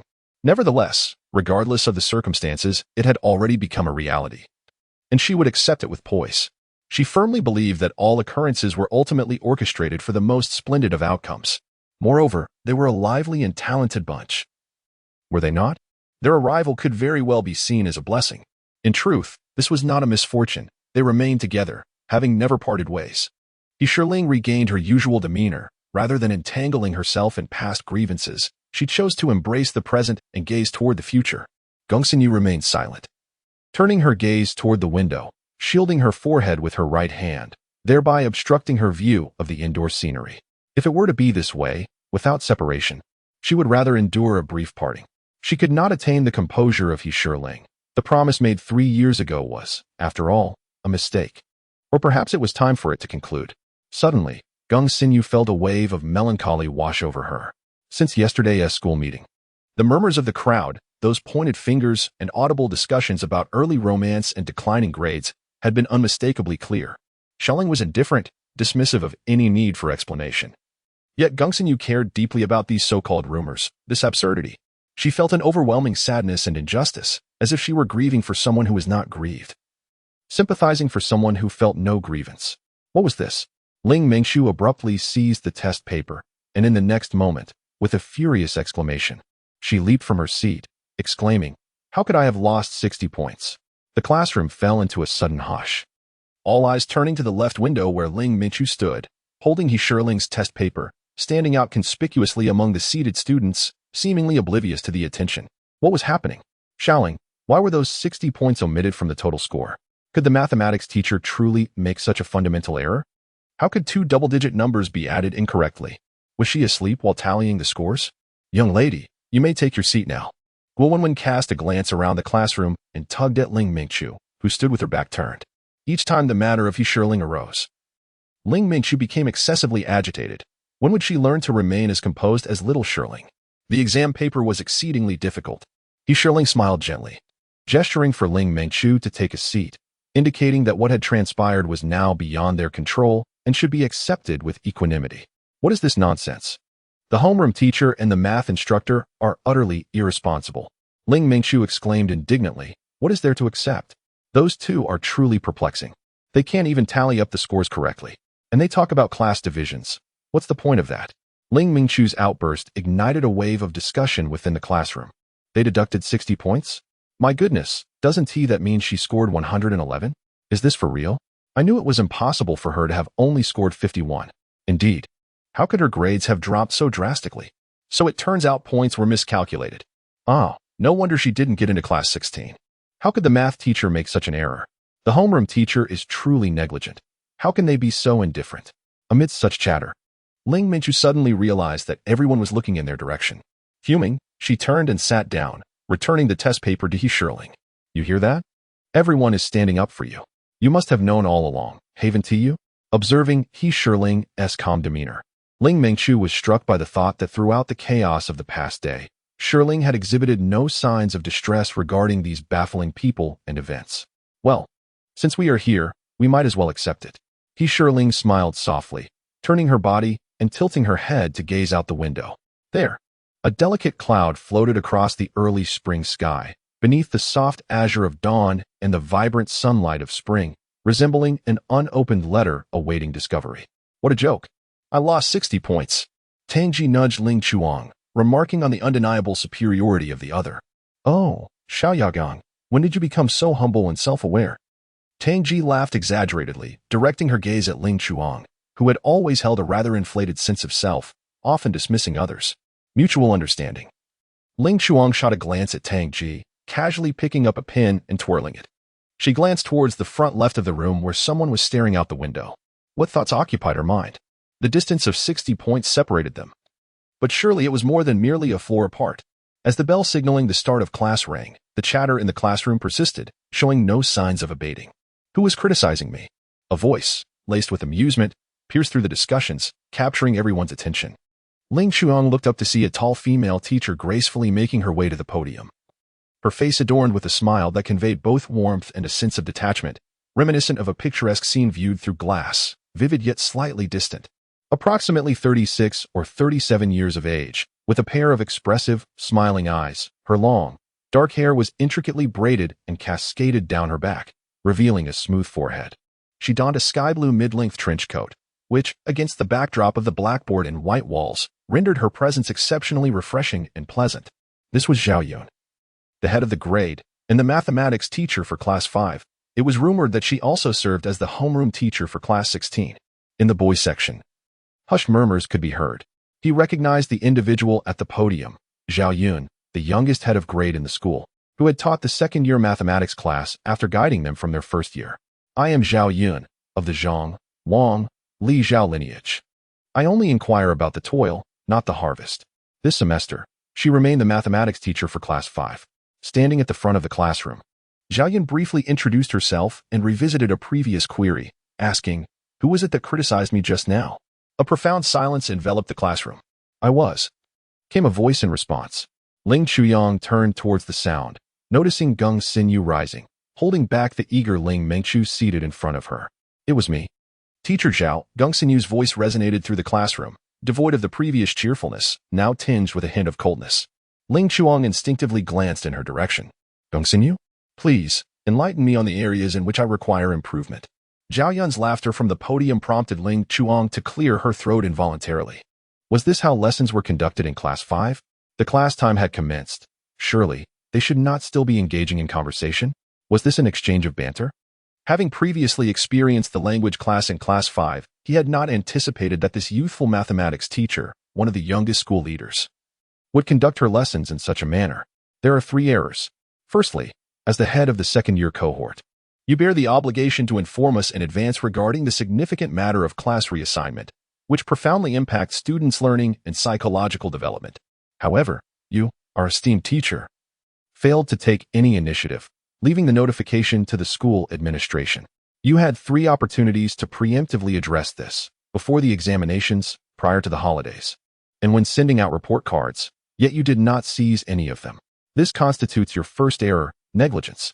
Secondly, Mr. Zhao, in your capacity as cohort leader and our mathematics instructor, the recent mathematics examination presented considerable difficulty. While you are not the creator of the questions, and thus bear no direct responsibility, you should at least acknowledge your indirect accountability. Do you not possess a voice in the rankings of the cohort? Or is it that the rigor and respect for facts you profess are merely empty slogans, devoid of substance? Have you contemplated the psychological and emotional effects on those students adversely impacted by your lack of diligence? This represents your second error, dereliction of duty. Lastly, as our beloved mathematics teacher, you are an individual we have trusted, and we have genuinely felt the joy of such trust. Yet, your actions reflect a lack of faith in our class, a skepticism towards your own teaching effectiveness, or perhaps a doubt regarding your ability to assess us accurately. This constitutes your third error, breach of trust. In the back, some boys were murmuring softly. This Geng Xinyu is impressive, possessing remarkable eloquence. The sharpness of these points, delivered with an assertive force, has left him intimidated. Tang Ji took a sharp breath, nudging Ling Chuang beside him. It was the first time in his life he had witnessed such a scene, openly questioning a teacher in class, and moreover, the inquiry was directed at a school leader, the head of the grade. No response? A glance sideways revealed that Ling Chuang was equally stunned, fixated on the podium, observing the teacher's reaction. Meanwhile, on the stage, Zhao Yun maintained a cheerful demeanor, smiling as he addressed Geng Xinyu, commending her for her clear logic and incisive analysis. Each mistake was substantiated with reason, indicating that Teacher Ding's Chinese class was not without merit. He then turned to the students below, declaring, "Classmates, this is indeed the proper way to address issues." A murmur of hushed discussions rippled through the classroom. "I can't believe it, he's actually praising her," Su Rinming in the front row muttered. What was happening?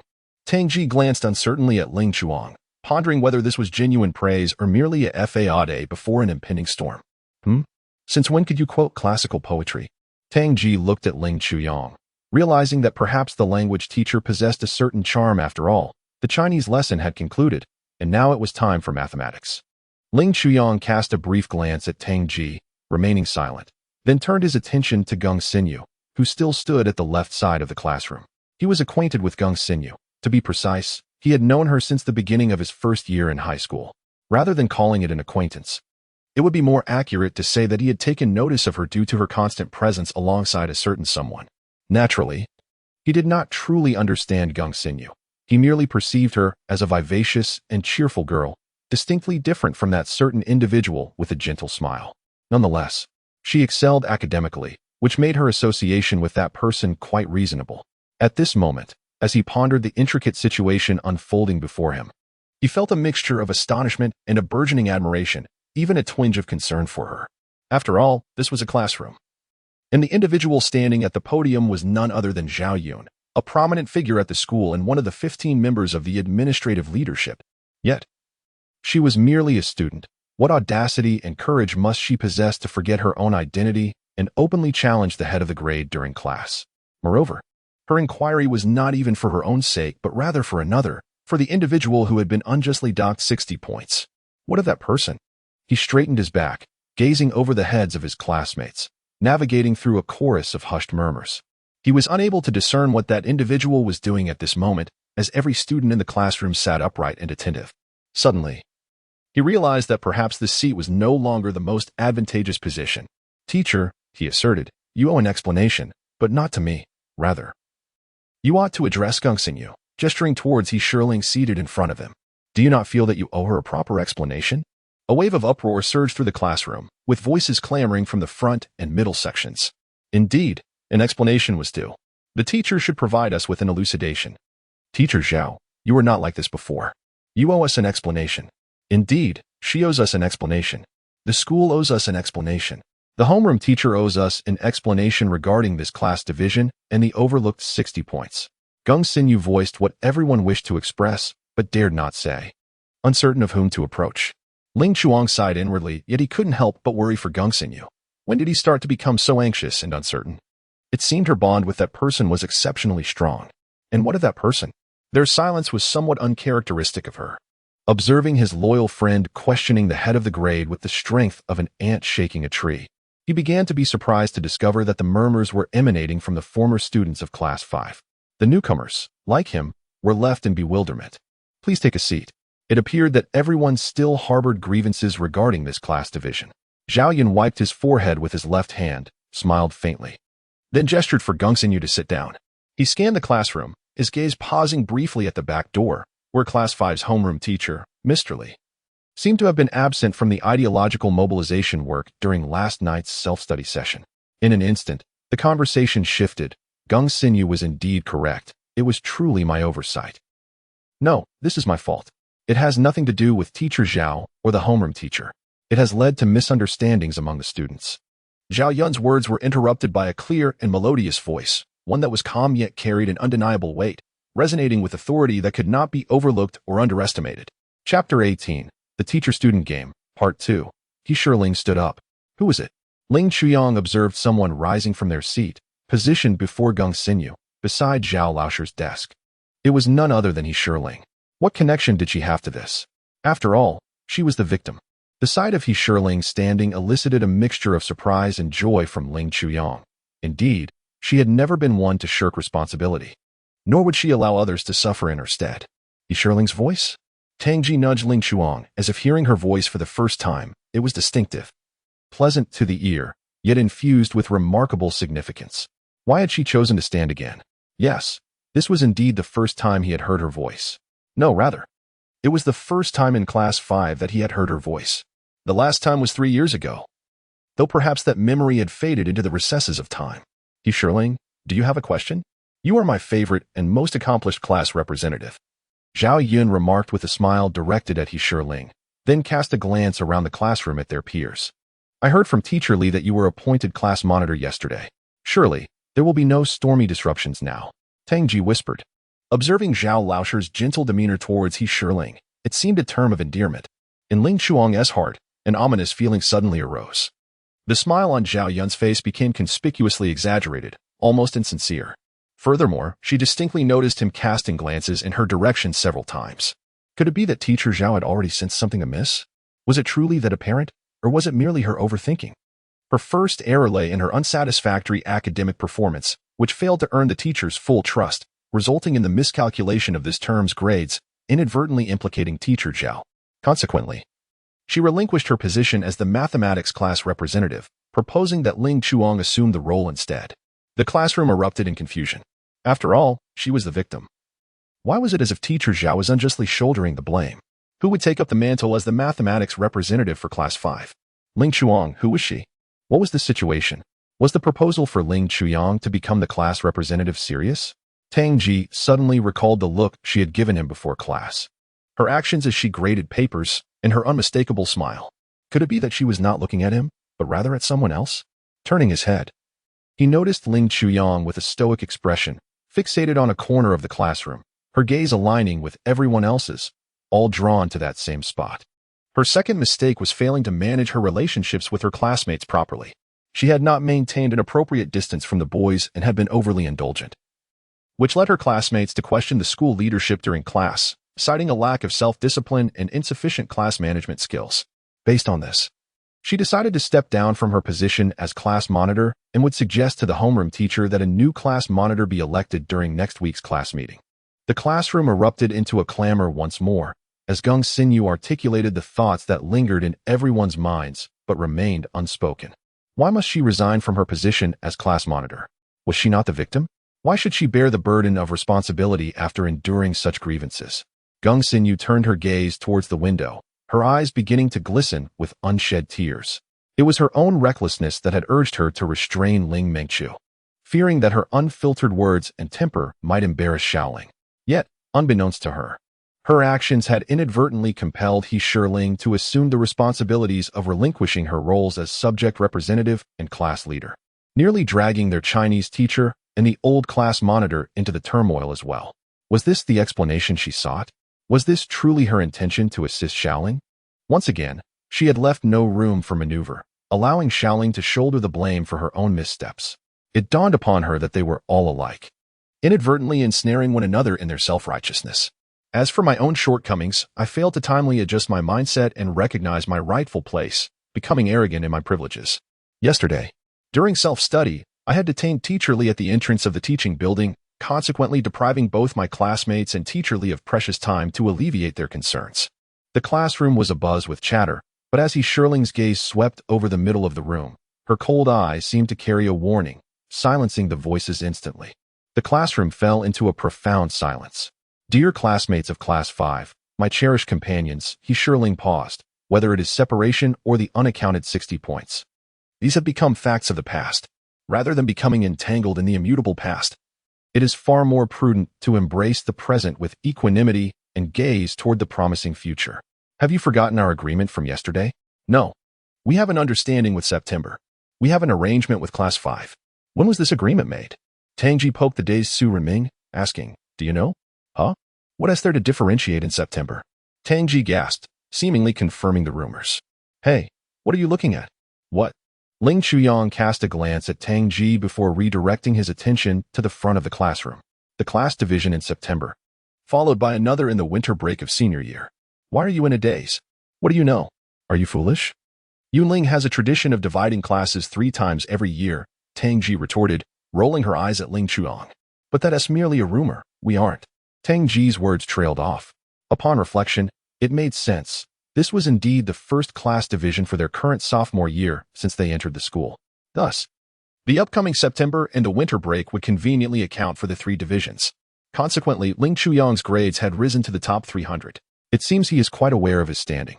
Uncle Ling and Auntie need not worry. Tang Ji can also rest easy. Chapter 19. The Teacher-Student Confrontation, Part 2. A Ray of Hope. Teacher, does my final identity still exist? He Shirling's clear and unhurried voice resonated once more in the classroom. Aside from class monitor and subject representative, what other identities remain? The classroom erupted into a flurry of chatter. Ling Chuyang was astonished to discover that the atmosphere in the classroom had seemingly transformed. No longer heavy and melancholic, it had taken on a more cheerful tone. He believed he could hear laughter, specifically, the laughter of He Shirling and Zhao Yun. After all, who could deny the bond of a mentor and disciple? Zhao Yun's remark left the classmates in the classroom utterly bewildered. What was happening? How had he suddenly become a disciple? When had this mentorship begun? Had they missed some crucial event the previous day? Then, Master, I shall audaciously inquire once more. Does the trust between us still endure? Ling Chuang observed Zhao Yun, who stood beside Ling Mengchu, wiping his forehead with his left hand, chuckling softly before turning to He Shirling. Although her expression remained indistinct, the mirth in her voice was unmistakable, tinged with a note of admiration. My trust in you is as profound as yours in me, Zhao Yun declared. I have stated before that you are my most esteemed class representative and my favorite disciple. This is an undeniable truth. I believe in you. And that too is an indisputable fact. Zhao Yun ascended to the podium, asserting, I do not mind if you appoint another assistant after you take on the role of class leader for Class 5. However, it is imperative to respect the opinions of others. Wielding privilege does not align with your usual style. Suddenly, He Shirling turned her gaze toward the back door of the classroom, fixing her eyes on Ling Chuang. Was she calling him? Ling Chuang felt a jolt of surprise. The signature pin in his hand slipped from his grasp, falling to an unknown location. Ling Chuang, the former mathematics representative of Class 4, entered high school with an impressive score of 145, ranking third in the entire school. During this winter vacation examination, he achieved a remarkable score of 98 in mathematics, seemingly unmatched among his peers. The voice of He Shirling resonated through the room as she introduced him, prompting all eyes in the classroom to shift towards the back door. Ah, so this is how it is. It is indeed him. Su Rinming, seated in front, turned his head and adjusted his small black glasses, displaying an expression of sudden realization. No wonder your mathematics performance is so exceptional. What are your thoughts? Where is the pen in your hand?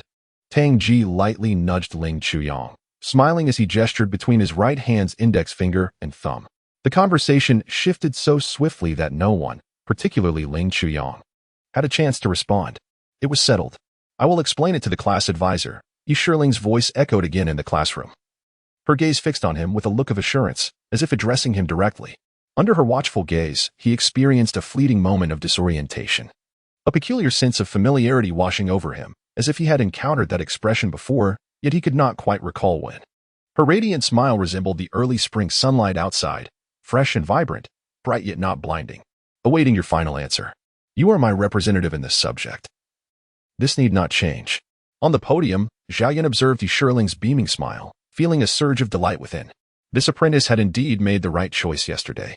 The current situation aligned perfectly with what she and Principal Cao had envisioned. The remarkable Gung Xinyu possesses exceptional eloquence, truly embodying the essence of a prodigy from Class 5. It appears that her bond with Yunling is indeed extraordinary, as they consistently support one another in seeking justice for their respective grievances. I must confess, I underestimated this group of children. Perhaps they deserve a little more recognition. I would like to remind everyone that in September of this year, as well as during the winter break, there will be 2 additional class reallocations. It is rumored, and indeed factual, that Yunling divides its classes into thirds each year. The classroom erupted in a chorus of astonishment. Is this true? What do you mean? Didn't the old teacher mention this yesterday? Why all the fuss? You still believe everything the old teacher says 100%? He previously asserted that we would not be reassigned until our graduation and senior year. Naturally, not every word can be taken at face value. Selective listening is advisable. Now that the official announcement has been made, the news is indeed reliable. Regardless of how the classes are ultimately divided, I shall remain the mathematics instructor for the class attended by Gung Xinyu and He Shirling.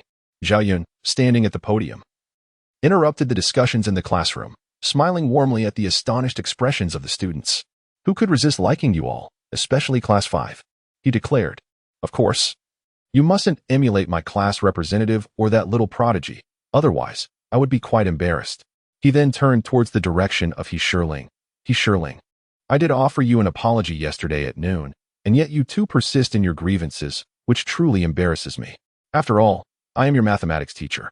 Laughter of various tones resonated throughout the classroom. Very well, he concluded. Yunling smiled briefly, as if such a dismissive gesture and shrug could be deemed an apology. Thus, it must be my fault, she thought, glancing at Zhao Yun. I have stepped down from my roles as class monitor and subject representative as a sign of introspection and contrition.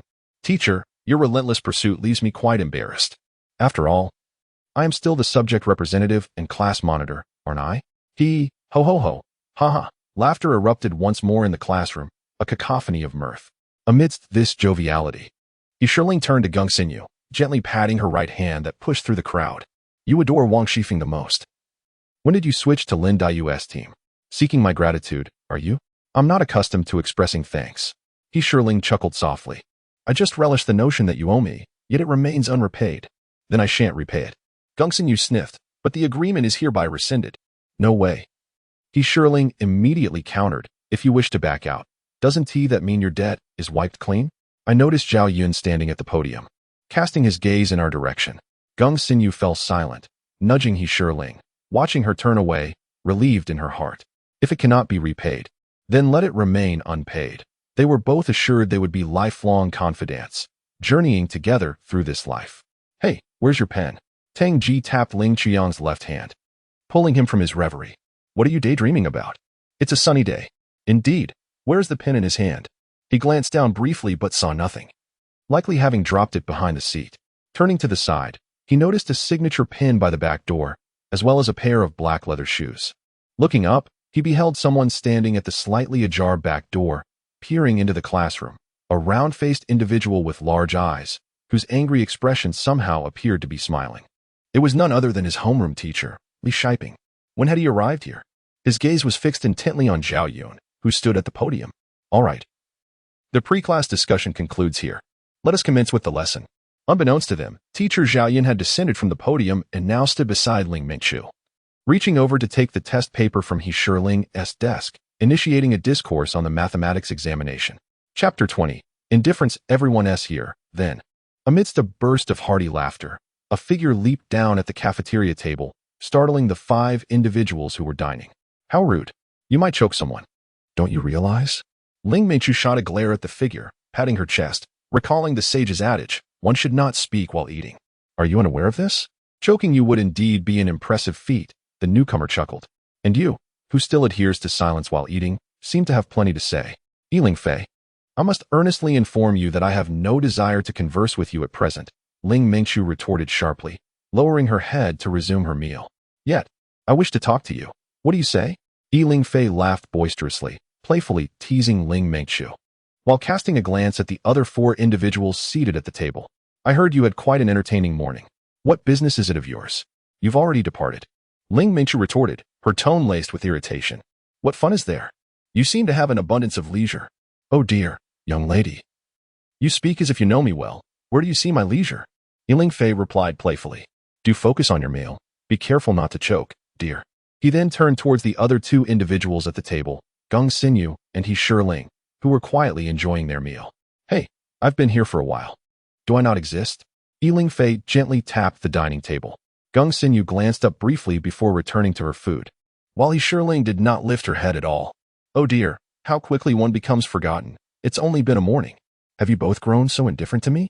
Yiling Fei's playful demeanor evoked laughter from those dining at the table. Would you care to sit down and converse? Yunling smiled slightly, gesturing towards an empty seat beside her. With a face like his, how could he maintain his charm while seated? Ling Mingqiu mocked. Ever since their first year of high school when they began dining together, it was rare to see Yiling Fei seated amongst them. Initially, they assumed he was being considerate of the mixed-gender seating arrangement. However, it soon became evident that his striking appearance set him apart, making him an eye-catching presence amidst the crowd. Many sought to emulate him, as they often arrived at the cafeteria after the majority had already dined. Yiling Fei remained the solitary figure, standing out effortlessly. You know me too well, he said, taking a seat and sampling a few bites of his meal. Young lady, I've heard your morning was quite eventful. Isn't it all because of you? Ling Mingqiu immediately retorted. I have already departed. What relevance does this have to me? Speak. Let me find some amusement in it. It is precisely because you have left that the likes of a Mao have intruded, causing a plethora of troubles. Reflecting on the situation in language class, Ling Mengchu felt a surge of anger and said to Yunling Fei, "Where is Xiao Yuan? Have him assist me in cleaning the cafeteria this Friday. One thing is one thing. We have all departed, yet I must still clean up after you. You have grossly violated Principal Cao's principle of personal responsibility for one's own matters." Yunling Fei rapped lightly on the lunchbox. "I do not care. Who compelled you to leave?" Ling Mingchu, fuming, picked up a piece of vegetables and resumed eating. All right, you are the boss." Yunling Fei chuckled. "Then tell me, what exactly are you upset about? What is the connection between our departure and the events of this morning?" In the midst of the crowd, Yunling Fei recognized Zheng Yifan from Class 3-1, who had consistently ranked first in all examinations, coupled with his sunny looks and charm. It was said that he had been crowned the school heartthrob by the girls of the first and second years. What is happening? He and I are like parallel rivers, not interfering with each other. Why bother to observe him? It must be admitted that he was indeed handsome. From the fragmented conversations, it could be surmised that Class 5 was embroiled in some issue, particularly one concerning Yunling. Fortunately, the roster had been obtained the previous night, and during the morning self-study session, the best scores from each subject were compiled, along with previous roles, into a proposed list to be submitted to Zhao Yun for revision, to be announced in Thursday's class meeting. Under the pretext of mutual assistance among classmates, she found the appropriate individuals to temporarily assume the responsibilities of class representatives for the 3 days. This could be regarded as a brief period of observation and evaluation. Zhao Yun readily consented, affirming this arrangement. At the conclusion of the morning classes, upon arriving at classroom 5, she discovered that several students were inexplicably absent. It was evident they were likely in the cafeteria. She decided to have her meal first, knowing well that their eating pace was notoriously slow. However, en route to the cafeteria, she caught fragmented snippets of conversation regarding the class leader's resignation and some alleged misconduct by teacher Zhao. The situation appeared to stem from Class 5. Thus, she took her bowl of rice, disregarding Chu Xiaoyuan's calls of "their still soup," and made her way directly to them, curious about the unfolding events. To her surprise, each student either ignored her or exhibited a rather irritable demeanor. What had transpired to provoke them this time? Yunling frowned slightly upon noticing 2 fish heads in her bowl. She had always detested fish, particularly the heads. The very sight of the fish eyes was enough to extinguish her appetite. With a smirk, she lifted the fish head, only to hear, another one for me." Yunling Fei glanced over at Yunling, who was meticulously picking at her rice grain by grain. "You ought to eat more to nourish your brain." "Isn't this your favorite?" Gongsun Yu interjected, her tone neither warm nor cold. "Of course, you could always toss it in the trash. What a waste it would be to throw it away.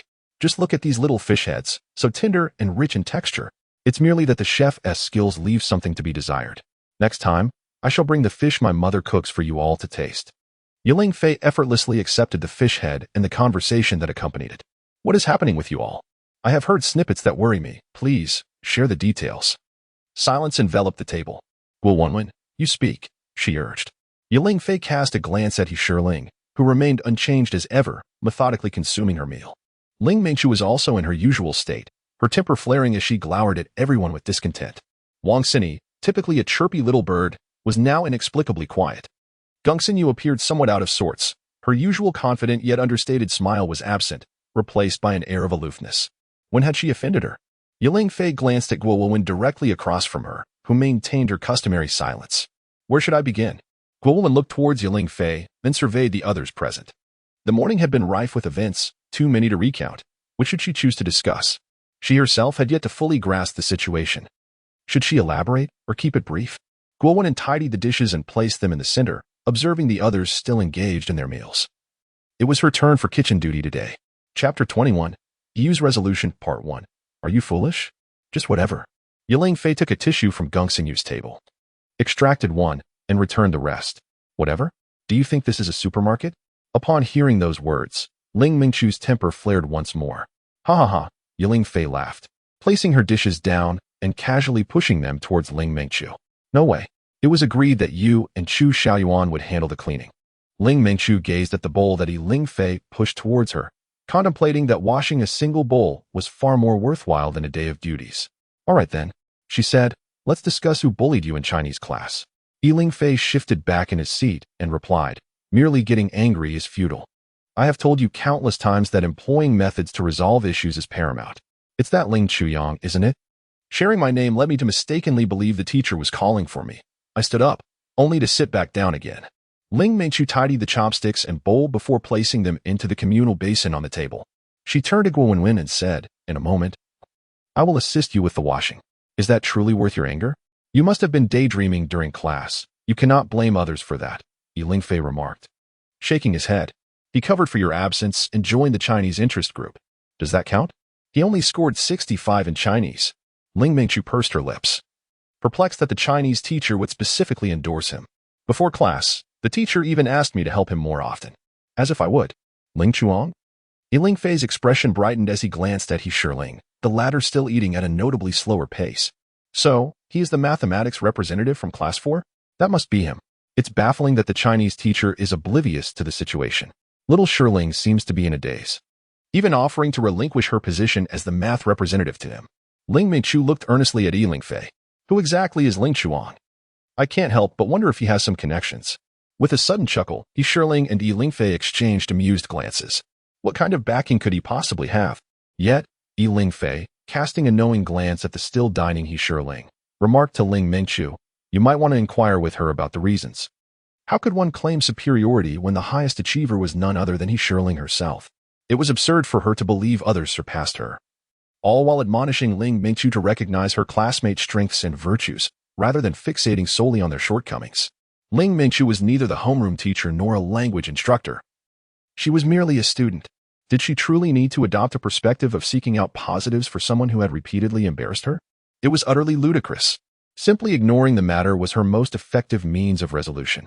However, circumstances often unfolded contrary to her wishes, with that individual meddling in everything, which was quite infuriating. Little Shirling had previously mentioned that opportunities to deal with him were plentiful, yet it seemed more like a means of indulging him, enhancing his notoriety in Class 5. Rather than addressing the issue, Ling Meichu pouted, turning to He Shirling, could you provide me with an explanation? Ha ha ha, oh dear. Yunling Fei couldn't help but laugh. Pointing at the fish bones on the table, what a pity. Those fish heads should have been yours. Why is that? I don't even like eating them, Ling Meichu protested. You must eat more to nourish your brain, young lady, Yunling Fei replied, shaking his head.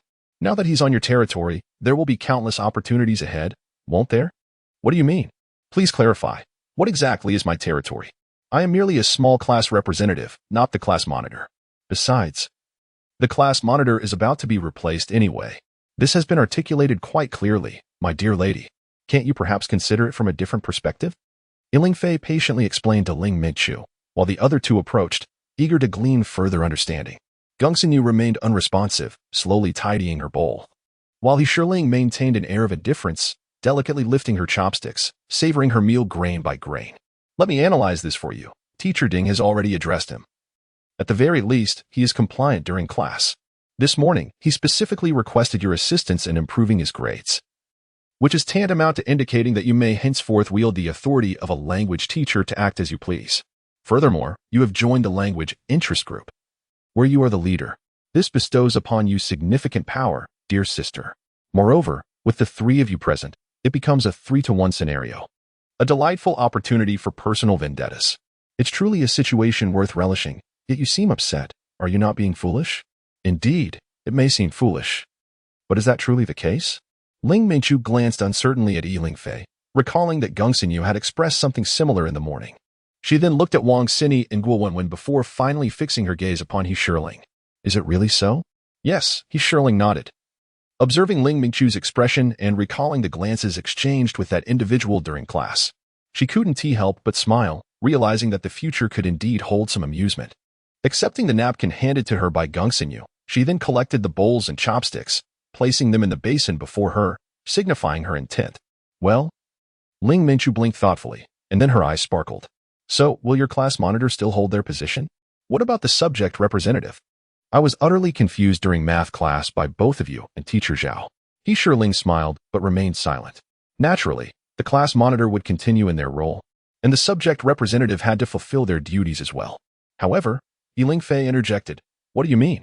How do you know? Hearing the three of them. Gongsinyu glanced at Yunling Fei, but chose to remain silent. After all, he was not present, So what could he possibly know? I don't know, it's just a guess. Yunling Fei chuckled. Given his understanding of Yunling, he realized that this was quite a lively bunch, and she certainly would not miss out on such an amusing situation. Moreover, both he and she were eager to uncover the mystery behind the sudden class division. The inexplicable 60 points, the peculiar students who differed from others, the 5 individuals fewer than Class 16, and the teachers assigned to Class 16. Was it a matter of high expectations, or merely coincidence? TCH. Let's go. I'll help you with the dishes. Ling Mingchu shot Yunling Fei an exasperated glance before addressing Guo Wenwen, picking up the food tray and preparing to leave. Cindy, could you please wipe down the table while you're at it? Sure, Wang Cindy nodded, remaining seated. After watching the two depart, she turned to Yunling Fei, class monitor. You weren't even there. On what grounds do you make such guesses? Are you perhaps defending Xiaolingzi for the 60 points that were unjustly deducted, thus slandering teacher Zhao? Yunling Fei smiled at Wang Cindy. Indeed, it seems you can deduce that much. Wang Cindy, with an expression of astonishment, remarked that teacher Zhao had heard Mingming's furious outburst and subsequently inquired who had dared to criticize her. It was then that Xingyu stood up. What followed was a discourse of criticism and rebuttal between Xiaoyu and teacher Zhao. Xiaoling expressed her intention to relinquish her role as class representative and step down from her position as class leader. Is that not so? Indeed, responded Geng Xingyu, affirming that despite its conclusion, a lingering discontent remained. In the aftermath, news inexplicably spread that Zhao Yan had erred, resulting in 3 class divisions and a re-election of the class leader. Spring had arrived, yet the winds blew with a chill, and the rumors traveled swiftly. Chapter 22, EU's Resolution, Part 2. The Young Prodigy. Yes, that is correct. Wang Cindy, cradling her head in thought, tilted it slightly as she recalled that teacher Zhao had remained ever smiling, assuring them that regardless of future class divisions, she would teach mathematics to the class that Lingling and Xingyu belonged to, even praising Xingyu as a little prodigy. It seemed she was not angry at all. Had it been me, I would surely have been incensed.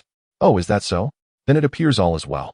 Yunling Fei glanced at Wang Cindy, then at Geng Xingyu, pondering the peculiar shift in her demeanor today. I am intrigued. What errors did our little prodigy point out to teacher Zhao? Negligence, dereliction, betrayal of trust. Yunling interjected with a smile, casting a glance at the silent Geng Xingyu. It appears our little prodigy is destined for fame within the campus this time. Fame? Geng Xingyu chuckled at Yuling's words. Indeed it is fame, thanks to you. I have already publicly acknowledged my mistakes. Yuling toyed with Geng Xinyu's ponytail, envisioning how Geng Xinyu would look with short hair. Since their acquaintance, she had always worn this high ponytail. When might she change it? Your 3 mistakes are quite remarkable. Little prodigy. Is this a critique from your superior? Yunling Fei chuckled, a gleam of mischief in his eyes. I'm fortunate not to have encountered him during my visit. Otherwise, my score of 78 would surely have subjected me to a lengthy lecture. Just as well, Geng Xinyu glanced at Yunling Fei. I forgot to inform you. If there is a holiday for the Lantern Festival this week, come to my house to celebrate together. Hold on, I can't decide that. I need to consult my mother. Yunling Fei promptly interrupted Geng Xinyu. You're the one being invited, not your aunt, so there is no need for formalities. It seems unavoidable, my dear brother. It just happens to be along the way. Yulling remarked with a smile. Are you heading to cousin teacher Song's place? Yunling Fei glanced at Geng Xinyu, who shook her head, then turned to Yulling. I hope you're not also going there for a lesson. Cousin Song Yi, who taught language at Lingnua Middle School, was a college friend of Ding Kailan. They only discovered this connection after Ding Kailan became the language teacher for Class 5. Perhaps, Yulling replied with a smile. Cousin teaches language and seems to be guiding the seniors this year. I scored 51 in math, so who knows what my father is thinking. Regardless, it has been a while since I last saw cousin. A little distraction would be welcome. Thus, she readily agreed. Well, let us proceed together. The truth has been revealed, and there is no fear left. Yunling Fei gazed at Geng Xinyu, exuding an air of righteousness. It was merely a matter of achieving a score of 78 in mathematics, sufficient to pass. Yunling Fei and Yulling spoke in unison, then exchanged a knowing smile as they turned their attention to Wang Cindy and Geng Xinyu. Xiaoling gracefully relinquished both positions. A clever maneuver that not only ensured Xiaoyu's safety, but also spared old class and teacher Ding from any repercussions. Yunling Fei chuckled softly, elucidating the situation to the two still somewhat bewildered individuals. Teacher Zhao had publicly declared on numerous occasions that Xiaoling was his favorite subject representative, excelling in both academics and character. Which student, struggling in mathematics, had not received personal guidance from teacher Zhao? The remarkable achievement of securing second place in mathematics was, at the very least, half attributable to Xiaoling's efforts. Yunling Fei elaborated with precision, as though he were recounting the events firsthand. Furthermore, having served as vice class leader for a year and a half, he possessed profound insights into the class dynamics, coupled with commendable rapport and prestige, though, of course, he was just a shade less esteemed than myself. If it were indeed the case that Teacher Zhao had miscalculated a deficit of 60 points, old class would undoubtedly object. Therefore, the conclusion is clear. The class leader position is assured, while a subject representative can be aided by a deputy. Did someone inform you of this? Gongxinyu regarded Yunling Fei, acknowledging the soundness of his reasoning, particularly his final remark, which echoed the sentiments of the mathematics teacher. Given the tacit understanding between myself and Xiaoling, coupled with our familiarity with Teacher Zhao in old class, I could deduce this with the utmost certainty, needing no external guidance. With a smug expression, Yunling Fei remarked, "Your concern has led to confusion. Had I not departed, the accolades would have been mine. Do not revel too much in your triumph." Gongxinyu replied with a smile, acknowledging the validity of his statement, as she indeed felt somewhat unsettled. In class, Yunling Fei had provided her with a compelling rationale. Concern breeds turmoil, and thus Xiaoling must surely share this sentiment. Which is why she had taken matters into her own hands. Of course, Yunling Fei continued, a hint of regret in his voice.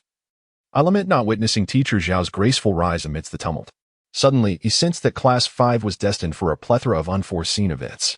If his intuition served him correctly, the current incident's propagation would likely be aided by Teacher Zhao, who, after all, was a formidable asset to Principal Cao. Rumors suggested that he might one day succeed Principal Cao. Otherwise, the news would not have spread so swiftly. Even the senior class was aware, and naturally, the freshmen would be informed as well. Quite intriguing, he mused. Have we obtained their information yet? Yunling Fei turned to He Shirling. His curiosity piqued regarding this so-called lively group of classmates described by Zhao Yun. Not yet, but it should arrive soon, He Shirling replied, glancing at her wristwatch. Shall we delve into it together? Absolutely, Yunling Fei exclaimed with laughter. Such a delightful opportunity must not be overlooked. Casting a glance at He Shirling and Gongxinyu, he said, "Xine, you handle the cleaning. We shall take our leave." All right, she agreed. Gongxinyu responded with enthusiasm, picking up a cloth to begin wiping the table. Everything was well, and her mood brightened as she softly hummed a little tune she had recently learned, unable to forget the moment she first laid eyes on you. Those captivating eyes. Xiaoyu and He Shirling took a few steps away, noticing Gongxinyu still seated at the dining table. They paused and called out to her. Here we come. Gongxinyu waved at Gongxinyu. Suddenly hearing the melody, she was humming and inquired, "What song is that?" "It's lovely. It's Jin Fei De, the theme song from Meteor Garden," Gongxinyu replied while continuing to wipe the table. "Oh," Gongxinyu acknowledged, then walked towards He Shirling and Yunling Fei. Well, it appeared that things were not as dire as imagined. After all, they were still together. As they passed by Class 5's dining area, Gongxinyu inadvertently spotted someone standing by the south gate. Upon closer inspection, she discovered it was Ling Chuyang, hands tucked into his pockets, gazing at two individuals ahead. Gongxinyu chuckled softly, realizing that the posing had even extended into the dining hall, and took another glance at the two in front. This was getting interesting. Chapter 23. The Unforeseen Players. Oh dear. This information is rather intriguing. Yunling Fei called out to Gongxinyu, and He Shirling, who approached him, asking, "What's going on?" After the three exited the cafeteria, they encountered Li Shiping, the homeroom teacher of Class 5, beneath the office building. After exchanging a few pleasantries, they followed Li Shiping to the microcomputer room on the first floor of the comprehensive building. "In 30 minutes, I will come to collect the materials. Do not misplace them." Li Shiping earnestly instructed them before departing. "Look at this data, and this one, and this." Yunling Fei arranged the files before her in a neat row and scrutinized them closely. To her astonishment, she discovered an array of exceptional talents. Each individual had served as class leaders throughout their primary and middle school years, with several being recognized as outstanding students at the county level. They had amassed numerous awards in various competitions, reflecting a remarkably illustrious history. Gongxinyu glanced at the profiles of the 7 or 8 individuals ahead of her and was taken aback. She exchanged glances with Yunling Fei and He Shirling before returning her focus to the information sheets. It appeared that once they entered high school, their academic performance began to fluctuate, which piqued her interest. Tan Lin maintained a balanced academic performance, showing no significant weaknesses except for a slight deficiency in history. Lin Yi's grades were not particularly outstanding. Her English skills were lacking, yet she did not exhibit a pronounced gap either. The 5 girls seemed reasonably competent, but others displayed more severe disparities in their academic strengths. Who is this? Several of their exam scores in English hovered around the 70s. Su Renming. His physics scores were impressive, nearing perfection. Your side seems fine. Take a look at this, Yunling remarked with a smile, handing over 2 sets of documents. Geng Xinyu accepted the materials from Yunling, and, upon glancing at them, her eyes widened in disbelief. The discrepancies were too pronounced to overlook. What is this? Yunling Fei leaned in closer. Oh, second place in the physics competition during the 3rd year of middle school, and participated in a Chinese essay competition, securing 3rd place? Outstanding diary selection, also 2nd place? How did I not notice this before? Who is this? Lin Chuang. It's no surprise you missed it. What were you doing in the 3rd year? Geng Xinyu retorted with a hint of exasperation. Geng Xinyu cast a sidelong glance at Yunling Fei before resuming her examination of the information sheet in her hands, which meticulously recorded the academic performance since entering high school. Upon entering the 1st year, she ranked 3rd in mathematics among all students, but by the 1st monthly exam, her position plummeted to 45th. Subsequently, she slipped further down the ranks to outside the top 900. This time, however, she managed to secure a place within the top 300, specifically at 245th, quite a remarkable improvement. Yet, her Chinese score languished at 65, and her English barely reached 60. This was rather intriguing. Maintaining such scores in Chinese and English, hovering between 60 and 65, certainly demonstrated a unique skill. Geng Xinyu chuckled as she set aside Ling Chuyang's file. Tang Ji, fortunately, had consistently remained within the top 300 since entering high school. However, a thought struck her. Based on Tang Ji's initial year performance, how on earth was he placed in Class 4? Could it be a clerical error where the teacher mistakenly recorded Class 14 as Class 4? Or might there be other underlying reasons? Perhaps this was the rationale behind Principal Cao's policy of reclassifying students 3 times throughout their schooling. Yunling Fei remarked. Now having corroborated from Zhao Yun that this reclassification indeed occurred thrice for each cohort. Xiao Lingling, what are your thoughts? Geng Xinyu inquired, directing her gaze towards Yunling, who was diligently comparing the information sheets of others before her. It seems that Chao's school has yet to finalize the top 100 students of our cohort, Yunling responded. With the 10-year plan for Yunling, they are now in their 7th year, or perhaps they seek to dismantle certain constraints. There was an additional thought that Yunling withheld. Aside from the ostensible reason of identifying the top 100 students in the current sophomore class, she faintly sensed that this class division might harbor a hidden agenda, possibly linked to teacherly. Yunling could not help but recall the events that transpired in class from yesterday to today, as well as teacher Zhao's reaction, who effortlessly allowed them to pass, yet the news spread rapidly throughout the campus. After the mathematics class, she had clearly informed her classmates that the matter had concluded, and there was no need for further discussion or dissemination. A sudden chill ran through her. Thus, her mathematics teacher and grade leader, Teacher Zhao, must surely be one of the masterminds, or at the very least, a participant. It seemed that she, and perhaps the entire Class 5, were mere pieces in their meticulously crafted game, and they themselves were all players within it, even including their homeroom teacher, Li Shiping. What are you thinking about? Geng Xinyu nudged the furrowed brow of Yunling, who often unconsciously knitted her brows when deep in thought. Do share your thoughts. Geng Xinyu set aside her materials, taking a seat, and gazed at Yunling. We might have been players in this game since we entered high school, Yunling mused, glancing at the 2 individuals before her and smiling, perhaps likening themselves to pawns. What do you mean? Yunling Fei organized her materials and, out of habit, settled at the table. You are more familiar with the grade's top 100 list than I am. Of the 60 students in Class 16, how many have consistently ranked among the top 100? How many are new entrants? And how many have transferred from classes 1 to 4? Young man, do make an effort to look into this. That's easily said and done. No problem at all. However, does this inquiry bear any relation to the materials we are currently reviewing? Yunling Fei turned her gaze toward Yunling, puzzled by her sudden interest in the grade's top 100 list. Our arrangements have been cancelled, and naturally, I must know both myself and my adversary to ensure victory in every battle, Yunling remarked with a smile. Very well. Let us engage in a fair contest to see whether your prowess surpasses mine, Yunling Fei chuckled, leaping down from the table. This is the spirit. I shall now gather the information you require. Yunling smiled and waved a hand at Yunling Fei. Have you and Xiao Fei cancelled your agreement? Geng Xinyu inquired. turning to Yunling with a grin. That's splendid. I wager you will emerge victorious. Are you quite certain? Yunling laughed as she began to tidy up the documents before her. Absolutely certain. Gongsinyu rose and placed the personnel information sheets into a file one by one. Have you stumbled upon anything intriguing? You only shared half of your thoughts earlier. There may be some interesting developments, Yunling responded. Arranging the files Gongsinyu had prepared in numerical order. I wonder if the ranking list still exists. What is the matter? Do you wish to take a look? Gongsinyu asked, puzzled by her sudden interest in the ranking list. Throughout their time from freshman year until now, Yunling had never shown concern for such standings. Indeed, Yunling replied, the posting of this year's ranking list has been somewhat delayed. If it still exists, I ought to see it. Excellent. Yunling smiled, rising to her feet and approaching Gongsinyu. Let us go together. We can enlist the help of Xiaoming and the others.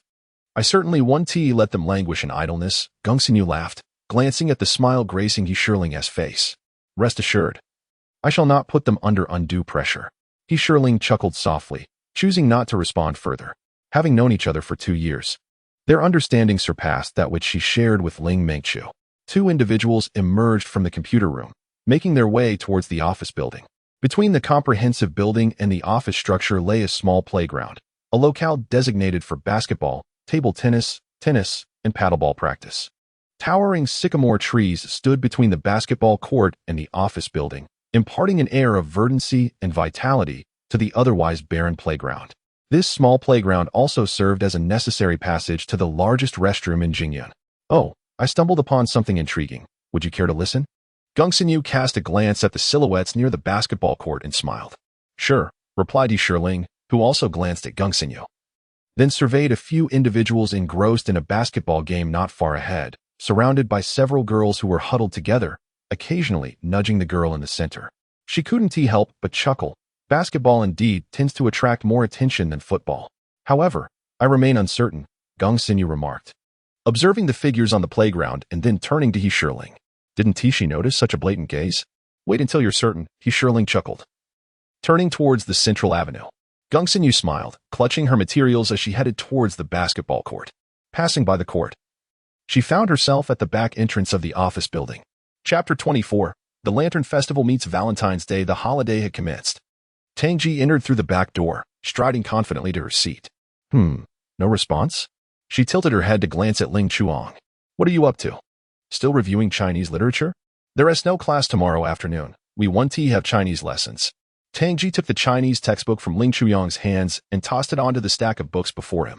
Over the course of these 4 days, or rather, 3.5 days, he had become acquainted with the teaching style of the teacher from class 5. However, it was all too swift, almost imperceptibly so. And he had already missed several questions. Was the information reliable? Ling Chuyang glanced at Tangji and reclaimed his book. He was unaware if the Chinese teacher would introduce new material in the afternoon class. After all, he was still a newcomer and dared not speculate about someone of the teacher's esteemed caliber. Of course, he had heard it from the class monitor. Tangji looked to his left, appearing to await an announcement for everyone. What were they listening to? Give me a listen, he said as he pulled down a headphone and placed it in his ear. Do you like me? Just then, Wang Xiaoxiao, who had just approached their table, was caught off guard by Tangji's enthusiastic exclamation.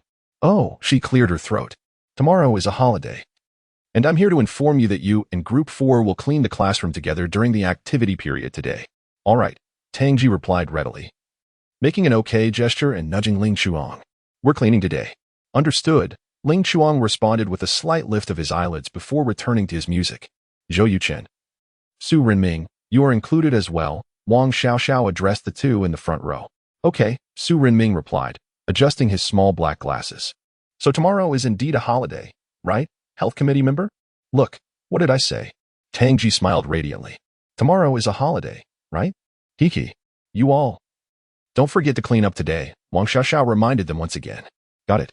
As Wang Xiaoxiao turned to leave, she couldn't help but think. Did Tangji just say he liked her? He certainly wasn't her type. Thankfully, that was not the case. The classroom was filled with cheers and lively banter. But recently, our class monitor hasn't said much, Zhou Yuchen remarked. Isn't that little prodigy in charge? Our class monitor has always been low-key and rarely speaks, Du Xiaofeng, sitting to the left, smiled. Her words are few but impactful. Oh, so cool, Tangji teased. Reflecting on the time she had first entered Class 5 and had seen the monitor smile in the hallway, he thought to himself, apart from that fleeting moment, she had been almost indifferent. Casting a glance at Ling Chuang, he added, "But she looks a bit more pleasant than your deadpan expression." "It seems so. Ever since that math class ended, I haven't heard her speak much in class," Zhou Yuchen said, turning to Du Xiaofeng. "By the way, does your Class 5 teacher not call on good students?" "Yes, that's our Class 5, Zhou Yuchen chuckled. "The teacher seems to have some opinions, and so do the students." "What are you doing?" Zhou Yuchen asked as he noticed Du Xiaofeng, who had just been chatting, now taking out a notebook and pen, seemingly preparing to jot something down. "What outline are you drafting?" Tang Ji and Zhou Yuchen asked in unison. "The class hasn't even started yet. How could anyone know what the language teacher will assign for the essay?" It was rather surprising that someone had already begun outlining. "Theoretically, it should pertain to the winter vacation," Du Xiaofeng remarked candidly. "It's the custom of teacher ding. The first essay lesson after the winter and summer breaks is invariably focused on that." "Oh," Su Rinming nodded in agreement. "I appreciate teachers like that. And I find myself growing fond of classmates like these as well. By the way, the holiday begins tomorrow. Where do you plan to go?" Tang Ji nudged Ling Chuang. "I meant, how do you intend to spend the day after tomorrow, on February 14th? Tang Ji smiled as he glanced at Ling Chuyang. "Will you be spending it with Xiaoye? We're already in the second year of high school, after all." Ling Chuang let out a dismissive snort and yawned. "What does February 14th have to do with me? Naturally, I'll be spending it at home. Who was that girl you saw on the basketball court the other afternoon?" Tang Ji inquired, leaning in closer. "Don't know," Ling Chuyang replied, removing his earphones and placing them in the drawer. He casually took out Tang Ji's earphones as well. There were still 12 minutes before their language class began, and he was well aware that their teacher preferred to arrive early. "You're so uninteresting." "She's the tallest and fairest one in the crowd," Tang Ji remarked, indicating the most striking figure among them. "You could just ask her yourself. That would be more straightforward." Ling Chuang replied nonchalantly, placing his language textbook in front of him. He was solely focused on his game, completely oblivious to the presence of onlookers. Unaware of whom Tang Ji was referring to. "Sounds good," Ling Chuang replied. Basketball was one of their passions, and by April or May, they could arrange a few soccer matches. "Gather the others," he suggested. "Sure," Tang Ji smiled, giving Ling Chuang a light pat on the shoulder. "It's settled then." At the corner of the back door, a figure in dark clothing swiftly passed by, almost brushing the ground. Chapter 25. Justifiable Reasons. A wave of enthusiastic responses, cheers, and expressions of surprise erupted within the classroom. Amidst these sounds, Gung Xinyu detected a different undertone of discussion. "Why is it always her? Isn't she the league secretary? Could it be that they're planning to elect a new class monitor? Listen to these protests, accusing me of overstepping my bounds," Gung Xinyu exaggeratedly sighed, eliciting laughter from Ling Mingchu and Wang Xiaoxiao. "Stop right there." Gung Xinyu raised her right hand toward the two. When Yiling Fei was present, she hardly ever made an appearance, likely due to the person in front who had grown accustomed to idleness. She probably forgot she was the class monitor. "I have no interest in that position." "That's a fine suggestion," He Shirling smiled, setting down her pen and organizing the papers before her. "Xiaoyu would indeed make an excellent class monitor." The three turned their attention to He Shirling. "Has the research concluded?" Gung Xinyu inquired. "From last night's evening study session until now, it seems that it should be coming to an end. However, she has not discerned any issues." The list of names on the leaderboard bears no distinction from the data they had meticulously gathered. The sole difference lies in the additional snippets of information they managed to collect: the class positions held, personalities and hobbies, previous academic rankings, and even peculiar preferences. Astonishingly, there were also revelations about who had shown particular interest in whom. Well, impressive. This fortuitously allows her to fulfill her duties with ease and leisure. Wasn't it mentioned that the class monitor would continue in their role? Just a couple of days ago, Ling Mingchu had expressed a firm intent to take on the position. Moreover, the old class monitor had already been predetermined. Has Xiaoling changed her mind? I find her increasingly perplexing. Our class does not have the custom of allowing the class monitor to also serve as the league secretary. Wang Xiaoxiao remarked that in Class 5, it is permissible for class leaders to concurrently hold the position of subject representatives, yet no individual may simultaneously occupy two leadership roles. Cindy finds herself facing a dilemma. He Shirling glanced at the three of them, instinctively leaning closer to the window. "I have little interest in this position. Perhaps it would be wise to elect more suitable candidates. I recall you made a promise to Xiao Fei." Gung Xinyi looked into He Shirling's eyes, detecting a flicker of brilliance. Have you reached a conclusion? I did not imply that it was immediate. Yunling smiled, directing her gaze toward Gongxini, casually passing her the topmost paper, indicating that there was some development. What? Gongxini took the paper and glanced at the few lines inscribed upon it, intrigued by its content. What is going on? Ling Mingqiu and Wang Xiaoxiao approached. The paper read, 157 individuals participated in the class restructuring, with 71 from classes 1 to 4 and 86 from classes 5 to 16. Following were several sets of comparative data, detailing the total number of students in each class of the sophomore year, along with the inflow and outflow of students and the classes they were assigned to. Oh, aside from class 16, which is entirely new, our class has experienced the most significant changes, while other classes only saw adjustments of 2 to 6 students. Ling Mingqiu studied the information intently, and suddenly, as if he had stumbled upon a new world, he remarked, Aside from the 26 students from our class assigned to classes 1 to 4, no other classes have any. They only supplemented students from classes 1 to 4. Why is our class so diverse in the incoming students, with several coming from different classes? Oh, the allure of numbers is indeed powerful. Wang Xiaoxiao glanced around and suddenly exclaimed, looking perplexed at the 3 individuals before her. But what do we understand this for? Isn't it just because of the 60 points that were miscalculated? Not being assigned to class 16 leaves a sour taste, doesn't it? Gongxini laughed, glancing at Yunling across from her. In any case, since we have nothing else to do, we want to be attending new classes this week. Oh. Wang Xiaoxiao's expression shifted to one of realization as she looked between Gongxini and Yunling, blinking repeatedly. Wait, you must have something going on. If there is something fun, you must include me. You are overthinking it. Ling Mingqiu chuckled, looking at Wang Xiaoxiao. We are merely bored. Isn't it simply a matter of idleness? The list of the top 100 was recounted from beginning to end, and this was done over the course of 3 consecutive days, nearly leaving Ling Mingqiu astounded. When did Yunling begin to develop an interest in the top 100 rankings? Could it truly be a lingering effect of scoring 60?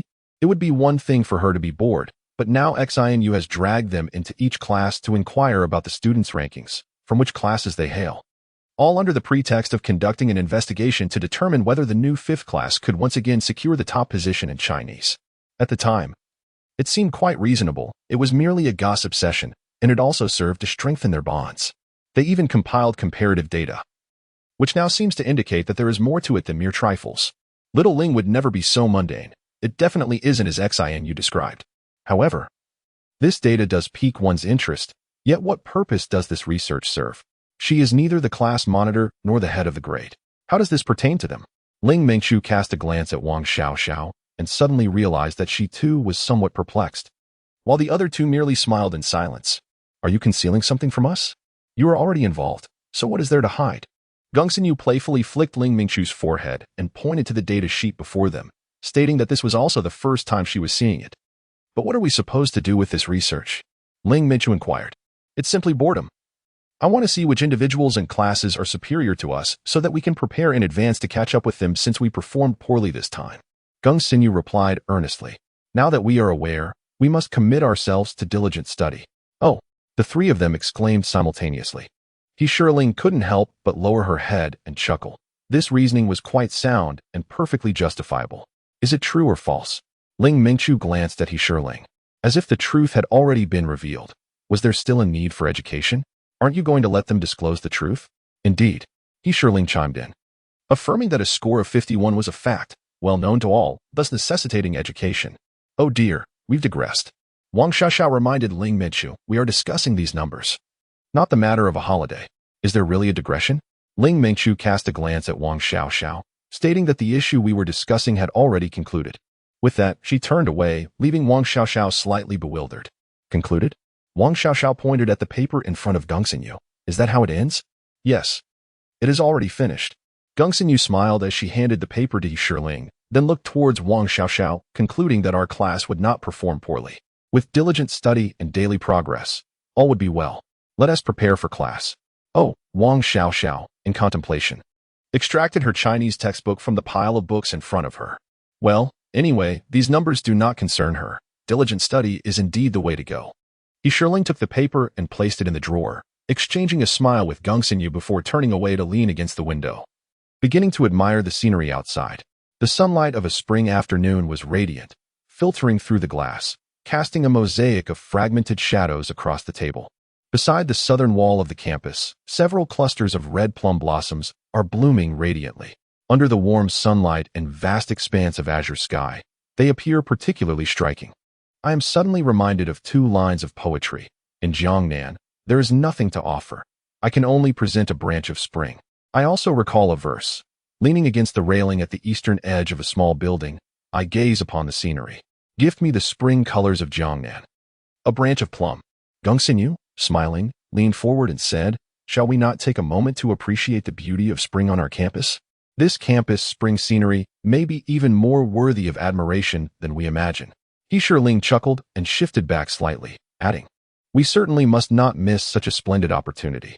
Gongxinyu laughed, and upon looking up, noticed the Chinese teacher entering through the front door. Chapter 26. The holiday begins at the podium. A history teacher with graying hair, nearing 50, peered over his glasses at the restless students in the classroom. "Finish this last question before we dismiss. Everyone, please focus and remain quiet. Old one is really annoying. He always drags on," Ling Meichu muttered softly. "It's been a year and a half already. Is he planning to extend it for another year and a half? This time, he's actually quicker than usual. Just be patient. After all, class has just ended, and there are many people waiting for transportation," Guo Wanwen gently reassured Ling Meichu as she shifted slightly back. "We were going to wait a bit before leaving anyway. Should I then express my gratitude to him? Thank him for prolonging class and helping us pass the time?" Ling Meichu's words elicited laughter from a few seated nearby. "Stop talking. Old one is looking this way." At the back, Wang Xiaoxiao gently nudged Ling Meichu's chair, whispering, "Sinyu, quickly pass me your exam paper." Ling Meichu glanced at Yuling's test paper and noticed that she had lost 3 points on the final question, which was only partially correct.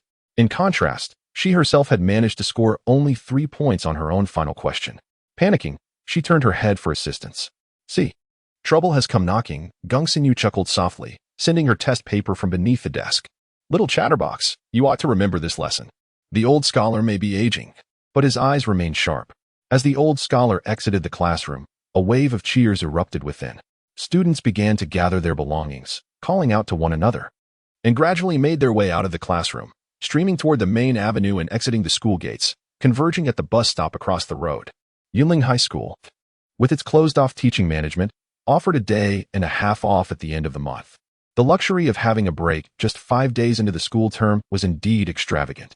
The campus buzzed with excitement, filled with the lively chatter of students. After about 20 to 30 minutes, the once crowded halls fell silent as students departed, leaving only a few wandering from classrooms or dormitories. Yunling and her group of 5 exited the school gates just as the number 11 bus arrived. They noticed Lingfei approaching from behind. "Why are you everywhere?" Ling Meichu remarked, eyeing Lingfei as he passed by. "That remark should be directed at you," Lingfei replied with a smile. Settling down beside Gongxinyu in the back row, placing his backpack in his lap, he pointed to the other 2 individuals and added playfully, "We are traveling together today. You are surplus. We are all superfluous." Wang Xinyi gestured towards the 3 individuals, addressing Ling Meichu, who was half a meter to the right. "They are accompanying us today." "Not at all." Gongxinyu retrieved her portable cassette player from her backpack, inserting one earphone into her right ear. "Haven't the new lessons begun yet?" Lingfei inquired further. "Wasn't it mentioned that we were supposed to have a different teacher?" Gongxinyu nodded towards Yunling, who sat by the window next to Ling Meichu, only to find her gazing outside at the passing scenery again. "When will this habit of sitting by the window ever change?" "When your hairstyle changes." Yunling replied with a smile.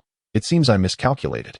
Through the moving glass, they observed the green sign with red lettering of Yunling Secondary School gradually shrinking and receding. Along with the ancient clock tower of Jingzhou Normal University, its oversized antique clock persistently ticking away. This week indeed felt like mere filler, Yunling mused, watching the buildings retreat along the roadside, reflecting on Ling Meichu's earlier words. She couldn't help but chuckle at the rarity of a light-hearted week, juxtaposed with the chaos and inexplicability it brought. Lingfei glanced at Gongxinyu, smiled silently, and casually took the other earphone, only to be taken aback a moment later. Looking at Gongxinyu in surprise. "You listen to this?" "Mind your own business." Gongxinyu tugged at the earphone. "I want to listen too." Lingfei snatched the earphone back, settling quietly into the back of her seat as the music began to play. The vehicle was not crowded. It was almost entirely filled with students from Yunling Middle School, with several seats remaining vacant. Occasionally, A few individuals boarded at the bus stop. As the bus departed from the university town, the driver suddenly inquired if anyone opposed listening to music. There was no dissent against rock music. Driver, do you have any songs by the Little Tigers? What about Zhang Xinjia's Over Fire and Faith? Surprisingly, someone began to request songs, and the bus erupted in lively chatter. I want to hear Qing Fei de Yi, a voice unmistakably belonging to Wang Xinyi rang out. Do you all think this is a karaoke station? The driver chuckled heartily. Here?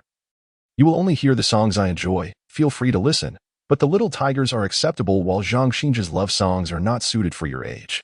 Gently opening my backpack, I discovered that my belongings consisted of a youthful passport, symbolizing the pride of my growth, leading me to another corner of the world, filled with countless hopes and a fair share of melancholy. Chapter 27. An unexpected chocolate. The buildings outside swiftly retreated in accordance with the rhythm of the music within the bus. And soon we arrived at the bus terminal in the heart of Jingyun City. The rest is all yours. Yunling Fei casually tossed the backpack to Geng Xinyu and boldly boarded the bus alone. Upon opening the backpack, Geng Xinyu was astonished to find it contained no books. Only an assortment of snacks, various bags of cookies, candies, orange juice, and, remarkably, chocolate. You could give the chocolate to someone else, she mused. But I suppose you have no one to share it with. Yunling Fei rolled down the car window and smiled at Geng Xinyu, but inadvertently noticed the headlights of an oncoming vehicle illuminating the scene.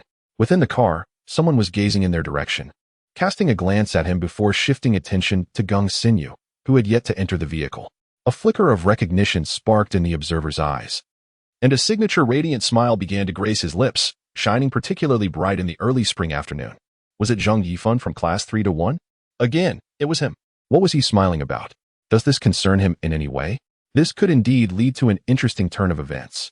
Geng Xinyu waved at Yunling Fei, entrusted her backpack to Yunling, who was watching the scene unfold, and then strode away with purpose. Sending someone off, caretaker? I've kept your chocolate here for you. Do you still want it? Geng Xinyu's cheerful laughter echoed at the bus station.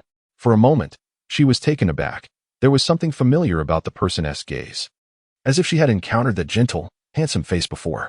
A swift search through her memories led to a sudden realization. It's him. Oh, how he must be reveling in this. Hurry up and get in the car. Yunling Fei called out from the window, urging them to move as the vehicle was about to depart. Do you recognize him? Yunling glanced at Zhang Yifan in the car, then at the slightly dazed Geng Xinyu, and with a soft chuckle, she snatched the chocolate from Geng Xinyu's hand. Can we give this away now? It's yours. Yunling quickly approached the slowly moving window of Zhang Yifan's car, tossed the chocolate inside, and watched as he awkwardly caught it, before leaving amidst his astonished gaze and returning to Geng Xinyu. Let us go. As Geng Xinyu walked towards the car, Zhang Yifan was engulfed in perplexity. What did this imply? A mere act of charity to quell hunger? Yet, this was chocolate. They seemed to be unfamiliar with each other, having never crossed paths before, including the school meeting and this encounter. At most they had met 3 times. This chocolate did not belong to her. What was this little imp up to? Turning to glance back, he noticed they had already boarded the vehicle. Through the slightly receding window, he caught sight of another bewildered expression directed at him. A familiar face, the little imp's public romantic partner who had delivered the chocolate. What was unfolding here? He merely wished to quietly observe a scene, or rather, to admire the refreshing spring afternoon scenery, yet somehow he had drawn the attention of that little imp. What could she possibly mean by this? Could it be that she harbored feelings for him? Suddenly, his side profile collided with the front seat in a non-elastic impact as he leaned out to gaze. What was happening? Zhang Yifan rubbed his left cheek. Just then, at the entrance, he encountered an elderly woman who unexpectedly crossed his path, prompting the driver to slam on the brakes. The driver chuckled, apologizing to the passengers. Oh, it's quite all right, came the response from inside the vehicle. How did he receive that? 2 individuals inside the car asked in unison. Him? Yunling inquired with a smile. Do you know him? No, not at all, Geng Xinyu replied, lowering her head and smoothing her hair from her forehead to her ear. You know him? No, I don't. If you wish to gift it to someone, consider it a good deed. Yunling looked at Geng Xinyu with a smile, then returned the backpack to her, reaching for Yunling Fei's backpack. Is there anything else to eat? That person I know. In class 1 of the 3rd year. Zhang Yifan casually raised an eyebrow and grabbed a bag of snacks, handing his backpack to Yunling. Observing the smile on Yunling's face, he realized he did not recognize her. Yet, he recalled that during the recent school assembly, it was she who had pointed out the conspicuous boy in white among the crowd, claiming he was Zhang Yifan. What was the situation now? Ah, Class 1 of the 3rd year, a class renowned for its exceptional science students. Yunling remarked with a slight drawl, opening a bag of cookies. To her surprise, they were shaped like maple leaves, quite appealing indeed, as she offered them to Gongsinyu. Not bad, right? Indeed, quite good, Gongsinyu replied, taking a piece and reverting to her previous expression. Is there more in the bag? Yes, it's genuinely delightful, Yunling reiterated, smiling as she gazed out of the car window. The vehicle ahead had already departed the station, heading towards the bustling intersection. I also find it delightful, Yunling remarked, noticing Yuling's smiling profile as she looked out the window. Are we talking about the cookies? Of course, I was referring to the cookies, Yulling laughed, adding, these little cookies are indeed quite splendid. You're munching on potato chips, dear fellow, Gongsinyu pointed out, gesturing towards the snack in Yuling's hands. I can identify flavors by scent, Yulling declared, lifting the chips. Care for a taste? See, I told you, Yulling chuckled, then suddenly remembered something. What a pity about my chocolate. You can always purchase more. Yulling smiled gently, turned around, glanced at Gongsinyu, and then instinctively looked out the window. As she settled in, the vehicle prepared to depart down the slope. With the driver's timely reminder, the bus exited the station and merged into the bustling thoroughfare. Chapter 28. Swing and kite. Seated on the swing, she squinted up at the gradually brightening sunlight overhead. A gentle breeze, soft and tender, brushed against her, carrying with it a hint of early spring's warmth. The afternoon of early spring was graced with brilliant sunlight, exuding a sense of comfort. Tiny specks of dust danced in the beams of light, rising and falling with the wind, ephemeral and elusive. Before her, the scenery exhibited a slight yellowish hue, where weeping willows, seemingly distant yet close, swayed gently in the breeze. Perhaps influenced by the rare afternoon sun, they moved with an air of lightness, seemingly imbued with a delicate joy. To one side of the drooping willows lay an artificial lake, its waters shimmering in shades of blue and green, rippling under the sun as they flowed toward the horizon. Occasionally, one or two ducks flapped their wings and glided by. It is often said that the warmth of spring rivers is first sensed by ducks, and indeed, it seems that experience brings true knowledge. Yunling couldn't help but chuckle, suddenly curious whether these ducks were free-range or farmed. Beneath her feet lay a path of smooth, glistening pebbles, some round, some oval, in hues of white, gray, or black. This path meandered through the uneven stone steps and patches of grass by the lakeside, extending toward a vast expanse of lawn. The lawn was expansive, stretching out before her, almost rivaling the size of the athletic field at Yunling Middle School. In the midst of the lawn, trees rise in orderly yet seemingly haphazard clusters, forming thickets at intervals of a few paces. Surrounding the trunks, there are gently sloping terraces nearly 4 to 5 meters high, adorned with scattered, half-buried brown stones of various shapes, providing resting spots for passers-by. Some individuals have strung hammocks between two trees, reclining leisurely while engrossed in books or enjoying a brief respite. Groups of 3 to 5 gather beneath the trees, spreading out picnic blankets for feasting or playful antics. Furthermore, a multitude of children frolic across the verdant expanse, some tugging at their guardians' hands, launching early spring kites into the gentle breeze. The strings of kites rise and fall, while laughter and joy fill the air, creating a vibrant tapestry of merriment on the lawn. Amidst this lively throng, she spots her 5-year-old cousin, Tong Tong, energetically running alongside the kite string, striving to elevate it higher and higher. Accompanying him is a refined young man, adorned with slender gold-framed glasses, dressed in a blue and black checkered shirt, topped with a blue-green knitted vest. On the other side stands a woman with waist-length hair, smoothly tied back, as she jogs lightly. Her flowing locks billow behind her like a beautiful banner. She wears a cream-colored, knee-length turtleneck sweater, cinched at the waist with a wide golden belt, one hand grasping the kite reel while the other steadily releases the string. This is the family of her cousin, Song-yi, who has come to offer her guidance. If her father were to learn that her training session unfolded in this manner, would he not lament the oversight of this occasion? Might one squint through the edges of their glasses, fixating upon her, or rather, upon him, the cousin who bore such lofty expectations yet was so meticulously arranged for instruction? An afternoon drifted into evening, tranquil and uneventful. The cousin refrained from discussing school matters or academic performance. At 7 in the morning, awakening naturally, she realized her brother had yet to arrive. She leisurely savored her breakfast, engaging in light conversation with her aunt, assisting in washing the dishes, until she finally caught sight of her cousin and his family. Glancing at the wall clock, She noted it was already 10:30. The morning unfolded in serene silence. Her aunt persistently offered her a variety of delicacies, much like her mother, anxious to ensure she was well fed. Her brother and sister-in-law began to discuss the Lantern Festival from the previous day, delving into the history and stories it inspired. She was astonished to discover that her brother, who taught language, possessed a remarkable knowledge of various anecdotes and curiosities. Previously, she had only recognized him for his refined literary taste, as evidenced by the accolades won by his students in competitions, a revelation that left her with newfound admiration. "Aunt, let us fly kites." At 12:30, the exquisitely delicate child, Tong Tong, approached, grasping Yunling's hand with an expression brimming with anticipation. Her brother, with a broad smile, remarked, "The nearby reservoir has been newly renovated. The scenery is quite pleasant. The weather is agreeable today, and you must have seen it when you arrived yesterday. It's been over a year since your last visit. Let us go. Some activity will allow you to eat more and gain a bit of weight. You're too thin." Her aunt chimed in supportively. "Let us go." Sister-in-law approached, taking Yunling by one hand and leading Tong Tong with the other. After running a few laps with Tong Tong, the kite struggled in the gentle breeze, yearning to reach the azure sky, yet it remained unfulfilled. When they paused to rest, she noticed a swing by the riverside and decisively abandoned the thought of running again.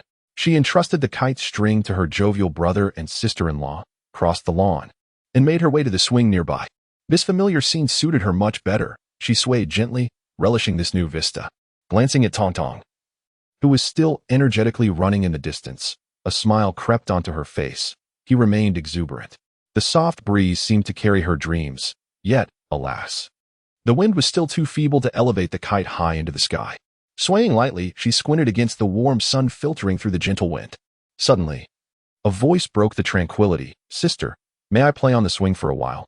Upon opening her eyes, she found a rosy-cheeked little girl standing before her, sporting two playful pigtails, seemingly around 8 or 9 years old, tilting her head in an adorably curious manner. "Of course," Yunling replied with a smile, stepping aside as the little girl took her place on the swing. "Do you need a push?" "Yes, thank you, sister," the girl beamed sweetly. Yunling walked over, gently pushing the swing, her gaze alternating between the charming child before her and the distant Tong Tong. Recalling a poem she had encountered years ago, the paper kite and the swing girl, merrier than the spring swallows that recently arrived. "Shall we play on the swing together, big sister?" Suddenly, 3 or 4 little girls, approximately 7 to 9 years old, appeared from an unknown direction. Among them, one slightly taller girl looked at Yunling and spoke, while the others nodded eagerly in anticipation. "Of course we can," Yunling replied with a smile. Then turned to the girl on the swing. "Shall we play together, each taking 20 turns?" "All right," said the girl on the swing. "Then let's line up to play."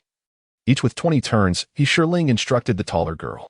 "Okay, sister," the taller girl replied, pointing to the other girls. "You second, you third, you fourth, and I'll be last." The little girls nodded in agreement. "Good, good. Thank you, sister." The taller girl approached Yunling and said, "I'll push now. You can take a rest for a while." Another girl ran over and said to the taller girl, Jun, "Let us help you push too." "Great. If you get tired, you can rest for a bit." "All right."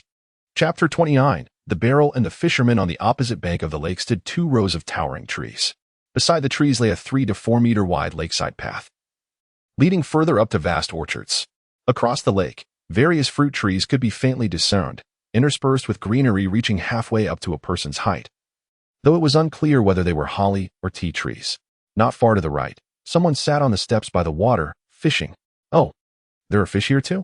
A year has elapsed without a visit, and the once barren, stagnant pool has undergone a remarkable transformation, now teeming with vitality and exuberance.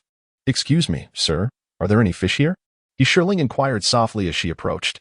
The empty wooden bucket beside the angler led her to ponder. Was he merely fishing for pleasure rather than for fish? "Indeed, my spirits are high," the angler replied, confirming her suspicion. "The scenery is delightful." Yunling smiled and nodded, glancing at the fisherman. "And the little fish are even more delightful." Suddenly, the angler exclaimed, "I've caught another one." He swiftly reeled in another fish, expertly removed the hook, and presented it to Yunling. "Here you go. It's even larger than the last." With a grin, Yunling grasped the fish by its tail and walked over to the water's edge, releasing it back into the lake. "You're letting this little fish go?" The fisherman chuckled, having assumed she enjoyed eating fish. I simply wish to share in your joyful experience, Yunling replied, watching the little fish swim away with a sparkle in her eyes. Sir, do you particularly enjoy the taste of this fish? Indeed, I do, he confirmed. Regrettably, I've brought the wrong bucket today, so I can only envy the fish from the shore. The fisherman laughed heartily, unbothered by the potential disturbance to the lake's inhabitants. Yunling rose and ascended a couple of steps to retrieve the small wooden bucket. Upon closer inspection, she was momentarily taken aback before chuckling and placing it back where she found it. Such a diminutive bucket was indeed incapable of holding any fish. The bucket, though diminutive in size, possesses an extraordinary character. It is constructed from an uneven assembly of 8 or 9 small wooden planks, with gaps of varying widths between them. Encircling the exterior of the bucket are 2 twisted silver aluminum hoops, loosely fitted at both the top and bottom. Each symmetrically placed plank features a handle hole, adorned with 2 intertwined strands of yarn, creating a rather incongruous appearance. The base of the bucket is comprised of a thin, square composite board, its edges protruding beyond the planks, revealing sharp corners. This bottom appears entirely superfluous. What are you laughing at? The fisherman inquired, gazing at Yunling. Is this craftsmanship merely crude and unrefined, or is it a deliberate manifestation of ingenuity? Fish may be accommodated within, Yunling replied with a smile, by loosening the yarn to thread the fish through, or by removing one of the symbolic aluminum strips to lift them. However, it is quite challenging to contain both fish and water simultaneously. What a clever young lady! The fisherman chuckled heartily. Do tell, why is it so difficult to contain water? The reasons are manifold. Firstly, the planks vary in length, with the shortest measuring around 4 to 5 centimeters, while the longest is 6 times that length, resulting in a maximum water capacity of merely 4 to 5 centimeters. The decorative hoops exert no constraining force on the planks, serving purely as embellishments. Secondly, the gaps between the planks are excessively wide. Even if the hoops were tightened, the space would remain inadequate, allowing water to escape. Furthermore, the yarn is insufficiently sturdy to withstand the weight of a full bucket of water, leading to spillage. Lastly, the base of the bucket seems to be more of a decorative feature, likely to absorb water and drip, or even potentially fracture under pressure. The fisherman listened intently, nodding occasionally in agreement. Indeed, that makes sense. So, how might one contain water? Each component requires adjustment. Yunling tilted her head once more to gaze at the unique wooden bucket. To enhance its performance, she contemplated tightening the aluminum strips, eliminating the gaps, replacing the durable handles, and ultimately, securing a robust bottom for the bucket. What do you think, Uncle? Which aspect is the most crucial and in need of adjustment? The fisherman inquired again. Of course. Yunling paused for a moment, pondering which part was indeed the most significant. Every component holds its importance. As she observed the beaming, lean figure of the fisherman before her, she suddenly felt that his passion transcended merely fishing in this lake. Confusion washed over her as she regarded this individual. What use would she have for this bucket? She was neither a carpenter nor a lover of fish, let alone this peculiar bucket designed for fishing. This is my pride and joy. Thus far, I have only gifted 3, and you are the 3rd. Take good care of it. The fisherman chuckled heartily as he strolled up the pebble path with his fishing rod in hand. Yunling took hold of the extraordinary wooden bucket, examining it meticulously. To her surprise, she discovered a line of small script inscribed on the longest panel: capitalize on strengths while minimizing weaknesses, and ascend to a vantage point. Turning the bucket around, she found another line of text on the shortest side: when quality varies, prioritize addressing deficiencies. She glanced back at the fisherman, who was gradually veering towards the lakeside path. Nearby, willows swayed gently in the breeze, while the lakeside path saw the occasional passerby. In the distance, figures approached across the grassy expanse. Father, where is your little bucket? A tall and handsome young man, seemingly around 17 or 18 years of age, donned a brown, mid-length casual wool coat, deep blue jeans, and white sneakers. He gazed intently at an approaching figure, who held nothing but an empty fishing rod, devoid of fish and a bucket. Behind him, Kumengnan observed his father, bemused, as he digressed. Who is the small bucket for? The angler pointed towards a figure seated by the water's edge beneath a nearby weeping willow. Oh, the person is still there. Do you know them? Following the direction indicated, Kumengnan glimpsed the profile of a short-haired girl in a beige coat, appearing to be a student. Although unfamiliar, he mused that they would eventually become acquainted. Kachingji chuckled, giving a playful pat on the shoulder of the person before him, and, disregarding the lingering confusion in their gaze, sauntered away with a carefree air. Such nonchalance in parting? This was rather uncharacteristic of his father. Ku Mingnan watched his father's retreating figure. Reflecting on the small bucket that Lin Xiaoao had diligently sought since the winter break, it had still not obtained. He possessed an identical bucket, crafted by his father and gifted to him when he was accepted into Lingnua High School during the summer of his 3rd year. It took him the entirety of that summer to grasp the significance of the small bucket his father had given him. It was said that another had been gifted to someone else, but his father never mentioned it, nor did he inquire. Later on, during the winter break of his 2nd year, he inadvertently discovered the truth while chatting with his homeroom teacher and Chinese instructor, Song Yi, who mentioned the principle of the wooden bucket, revealing that he possessed a shortboard wooden bucket. Song Yi was viewed as an idol among them, handsome, witty, knowledgeable, and a true mentor and friend. He felt undeserving of such praise. But has this 3rd barrel been given away just like that? Ku Mingyan felt a twinge of confusion as she glanced at the individuals near the lakeside ahead, deciding to investigate further to discern the nature of this person. Following the winding lakeside path, she turned onto a cobblestone trail and soon spotted a familiar figure approaching the seated individual. Upon closer inspection, it was none other than Teacher Song. Could it be that she is also a student of Lingnua? Hey, what are you doing here? Lin Xiaoyao rode up from behind on her bicycle. We agreed to meet at the entrance. If it weren't for Uncle Ku's message, I would still be waiting for you foolishly. Hey, I'm talking to you. What are you looking at? Lin Xiaoyao dismounted and approached Ku Mingnan, casting a glance at him before following his gaze. Oh, isn't that Teacher Song? Hey, stop. Ku Mingyan interrupted Lin Xiaoyao. Can't you see there's someone beside her? Let's go. Where are we going? Lin Xiaoyao pushed her bike towards them. Do you want me to give you a ride? Ku Mingnan smiled lightly and gave the back of the bike a firm push, sending it rolling down the slope along the lakeside path. Chapter 30. A gem before us, what are you thinking? Song Yi glanced at the small wooden barrel on the grass to Shirling's right. How did she come to possess this? Could it be a coincidence? It seems someone has posed a question to you. Is this barrel its owner's? Song Yi smiled, gesturing towards the peculiar bucket, and glanced at Shirling. The younger sister before him possessed a rationality and calmness that surpassed that of her peers. Her demeanor was serene, and she habitually wore a faint smile, rendering her thoughts inscrutable. At first glance, she exuded warmth and approachability. However, upon closer inspection, one would inevitably sense a certain distance. There was neither warmth nor coldness, even for him, who had watched her grow up. This sensation of closeness and distance persisted. Was she in a state of introspection? Song Yi couldn't help but chuckle as he settled beside Shirling. He had encountered a remarkable individual. Shirling smiled back, taking hold of the uniquely crafted little bucket, a testament to exquisite craftsmanship. Indeed, it was. Song Yi held it, examining it closely, and noted that Teacher Ku's craftsmanship remained as impeccable as ever, the width and height unchanged from years past. Even the color of the yarn used for the handle had remained consistent. Moreover, the inscriptions on the 2 wooden panels were identical to those from long ago. Teacher Ku had indeed taken a liking to his sister. He had an eye for talent. Recalling the time he received the bucket, he remembered it took an entire summer and an additional semester to comprehend its true significance. He knew but a fraction. He hoped his elder brother would generously impart his wisdom. From an individual perspective, addressing shortcomings while leveraging strengths may appear contradictory. Much like the shortcomings of the bucket itself, how could it mend its own flaws?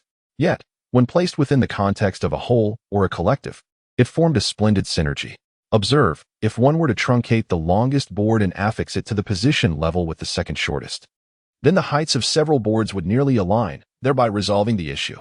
This mirrors the classmates in a class, each possessing unique strengths, when judiciously mobilized and mutually supplemented. They can not only showcase their individual talents but also enhance the collective brilliance of the entire class. Expanding from isolated individuals to a cohesive whole, could it truly be so? Shirling pondered, casting a glance at Song Yi, whose role as both a Chinese language teacher and homeroom instructor seemed to shed light on the situation, solidifying strengths while compensating for weaknesses. Mutual enhancement. Ah, so it is. As for the rest, I need not remind you further. Song Yi observed the expression on Shirling's face, which radiated vitality. He wondered what thoughts were brewing in her mind. According to his old classmate Ding Kaling, this sister was somewhat of a local celebrity in Yunling. What have you contemplated? Oh, has your history teacher changed? History teacher? Shirling turned her gaze towards Song Yi, noticing that he had unknowingly picked up a small stone in his left hand, gesturing toward the river's surface.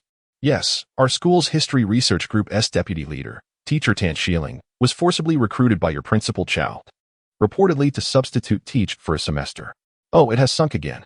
Song Yi cast the small stone he held. Do you not know? She has already reported for duty. Teaching your second-year students, though not your class. Teacher Tan's lessons possess a certain enchantment. Once heard, one is bound to fall in love with her class. Song Yi picked up a small pebble once more, holding it in his hand as he gestured. Indeed, he had heard that you did not enter the elite class because you scored merely 51 in mathematics. Oh, no, it was actually a miscalculation of 60 points. Brother, is there anything you are unaware of? Yunling chuckled, yet he seemed to have knowledge of everything, wearing an expression that was amusingly knowing. Is there truly such a brother like you? Ha ha. Song Yi laughed heartily, spreading his arms wide, drawing closer to Yunling. Come, let your brother give you a hug. Don't. Yunling retreated. I'm not 7 years old anymore. Even if you were 70. It would not alter the fact that you are my sister. Song Yi extended his right arm, encircling Yunling's shoulders. When will you be able to act like a little girl again, being willful, petulant, and playful? I am 17, Yunling replied, no longer evading him. Resting her head on Song Yi's shoulder, closing her eyes to bask in the sunlight. Many years had passed. Indeed, it has been a decade, Song Yi remarked, gently stroking Yunling's short hair. In the blink of an eye, you have turned 17. Yes. It had been 10 years since the last time Song Yi held her. A decade ago, she was still a child, innocently asking, brother, I heard you have become a teacher. Will you still be able to hug me in the future? In the blink of an eye, 10 years had slipped by. She was no longer that 7-year-old girl yearning for a hug, and her brother had transformed from a youthful lad into an exceptional teacher at Lingnua Middle School. Having established his career and formed a family, the weeping willows beside me swayed gently in the breeze, brushing against a hint of warm spring air. Before my eyes, the green lake shimmered with the fragmented reflections of sunlight as it flowed onward. On the far side of the lake, under the afternoon sun, the trees appeared exceptionally lush, signaling that spring was drawing ever closer. In February, the waters of the lake were clear, and the spring grass held its own affections. Gazing at the picturesque scenery, I couldn't help but recall a couplet of poetry. Song Yi reached out to grasp a branch of the swaying willow. Yet the delicate tips glided softly over Yunling's head. The poet's clear view in springtime, the green willows barely tinged with yellow. Yunling turned her head to catch sight of the willow branch nearly brushing against her. Brother, could you introduce the owner of the little bucket? She had thought he was asleep. Song Yi chuckled, releasing his gentle hold on the willow branch. This girl beside him was becoming increasingly clever. Yunling leaned against Song Yi's shoulder, squinting slightly as she savored the gentle breeze under the early spring sun, feeling quite content. What had he just said? There was no need for further reminders, for surely he recognized that individual. She recalled the fisherman from earlier, a lean and wise man who occasionally indulged in craftsmanship, though his skills were rather lacking. And then, there was no further narrative. Song Yi smiled, referring to his former middle school teacher. Since they were destined to meet, they would uncover the details in their own time, especially since he was also involved in this tale, waiting for her to discover it herself. All right. Yunling smiled, sensing that her brother had grown familiar with that person, so familiar that words had become unnecessary. There would be ample time ahead. She remembered seeing a similar little bucket on her brother's bookshelf. How do you know I am acquainted with the owner of the barrel? Suddenly, Song Yi recalled that he had never mentioned it, and moreover, his small wooden barrel was nestled within a box on the bookshelf, hidden from view. It's just a guess. Yunling replied with a smile, sitting up and dipping her hand into the lake, letting a few drops fall into the small barrel, slowly soaking in the cool water. Do you consider yourself a pioneer in testing the waters? This water is quite chilly. Song Yi pulled Yunling closer, cupping a handful of water and pouring it into the small wooden barrel. Would you like to test the barrel? There are no leaks. Yunling observed the planks at the bottom of the barrel, which were quickly dampened by the water. Soon, only a trace of moisture remained. It leaks. The foundation is unstable, leading to a failure of efforts. As a collective, if the bottom of the barrel symbolizes the foundation, then the uneven planks represent each individual. What, then, does the handle signify? Is it the old class leader, or perhaps Principal Cao? And what about that binding aluminum strip? Yunling instinctively propped her arm and cradled her chin, lost in contemplation. Song Yi watched the person before him, brow slightly furrowed. It seemed today's lesson had been quite effective.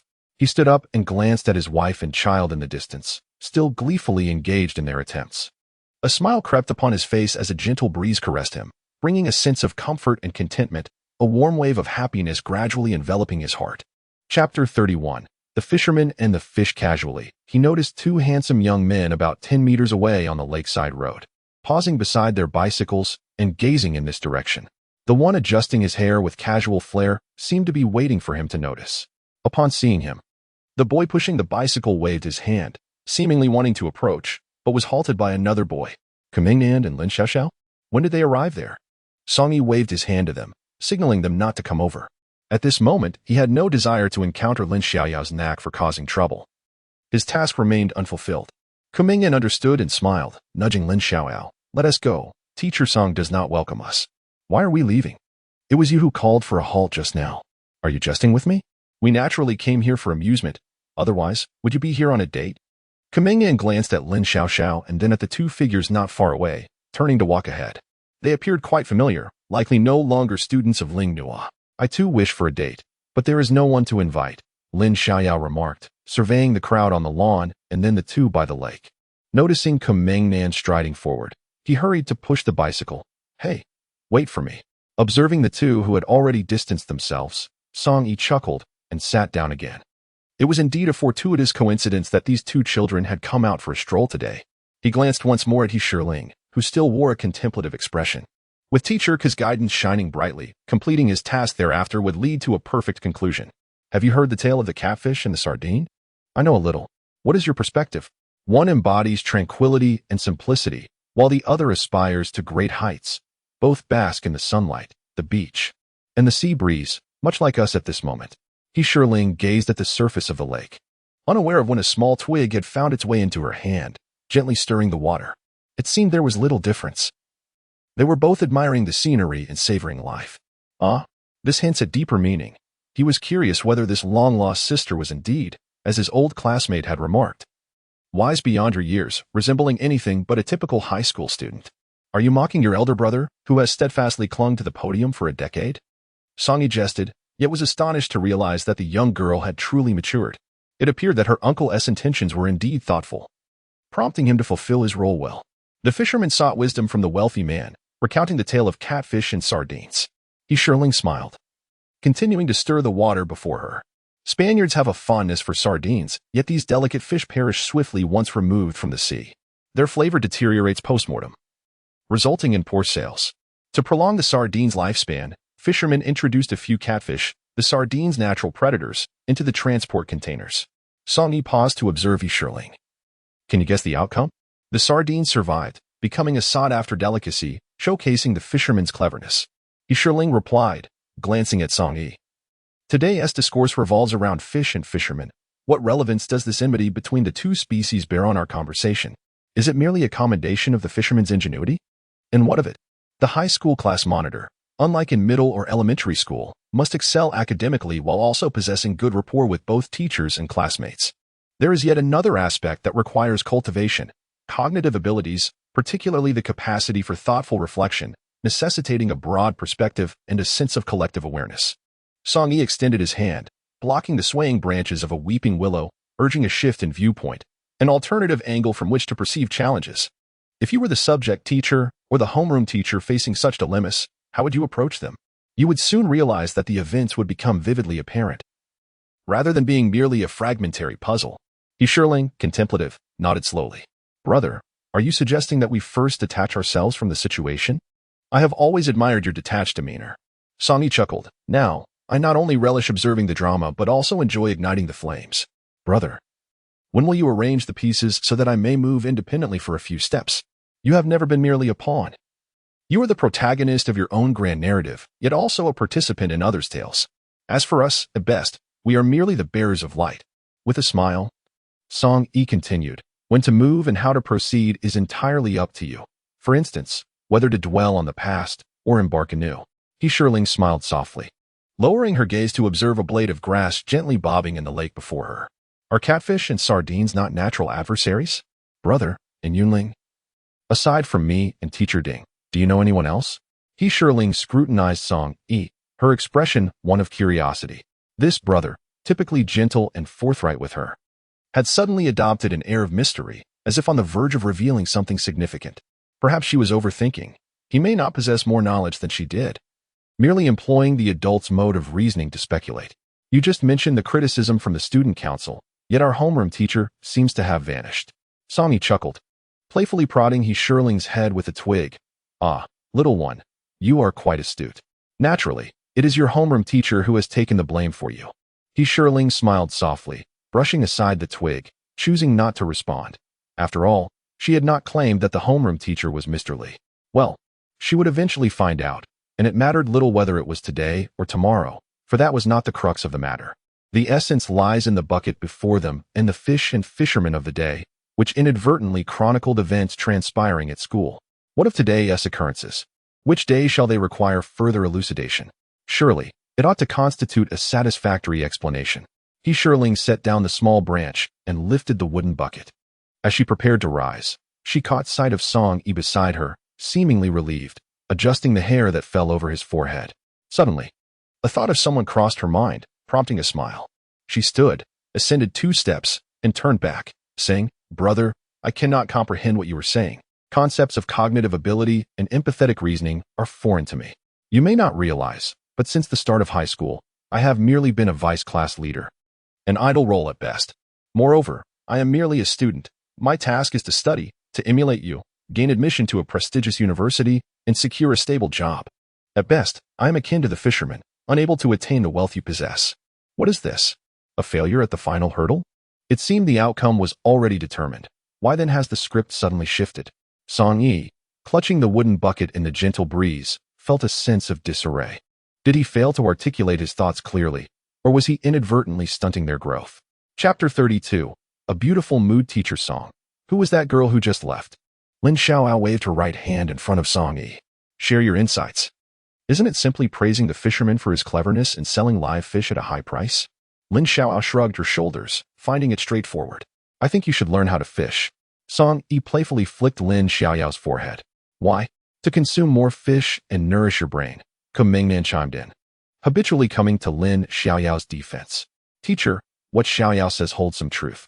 We often observe the mutual stimulation between catfish and sardines, which enhances collective efficiency. Yet we overlook that without the clever fisherman as a guiding profit maker, the so-called collective would not exist." "Xiao understands me best." Lin Xiao leaned closer, winking mysteriously. "Teacher Song. Who is that girl? You don't know her?" Song Yi replied casually, contemplating Kumingnan's words while glancing at the figure on the swing nearby. The fisherman is indeed wise. But that merely reflects the superficial layer of the story. What remains unclear? "Xiaoyao, you're speaking nonsense." Kumingnan interjected to halt Lin Xiaoyao, yet Song Yi appeared oblivious. Following Song Yi's gaze, Kumingnan noticed a girl in a beige top seated on the swing, though the distance made it difficult to discern her features. One could ascertain from her profile that she was quite attractive. Kumingnan chuckled, pondering when she had ever seen Teacher Song so concerned about someone. It appears that the individual holds great significance for her, and that person has received a small wooden bucket from her father. Suddenly, curiosity piqued within her. Who is she? When did she acquire this sister? "Teacher, you must be mindful of your role as an educator." Lin Xiao smiled and sidestepped the question, only to approach again, inquiring, "Teacher, how did this little bucket come to be in your possession?" "This belongs to her," Song Yi remarked, gesturing towards the person leisurely enjoying herself on a nearby swing. Lin Xiao scrutinized the small bucket, pondering its contents. She then turned to Kumingnan, asking, "Is this the one belonging to Uncle Ku?" Upon receiving a nod of affirmation from Kumingnan, Lin Xiao pressed further. "Who is she?" "She's He Shirling, a student from class 5 of the 2nd year at Yunling High School." "Is that sufficient?" Song Yi replied, his expression serious as he looked at Lin Xiaoyao. "I warn you, Lin Xiaoyao, that bucket now belongs to her. Do not entertain any notions regarding it. That's unjust. I shall seek out Uncle Ku to clarify why it was given to her," Lin Xiaoyao exclaimed, turning to push her cart, while laughter erupted behind her. "This was a gift from my father to her." Kumingnan glanced at the small wooden bucket briefly before handing it back to Song Yi, adding, "My father does not know her." "I am aware," Song Yi chuckled, looking at Kumingnan.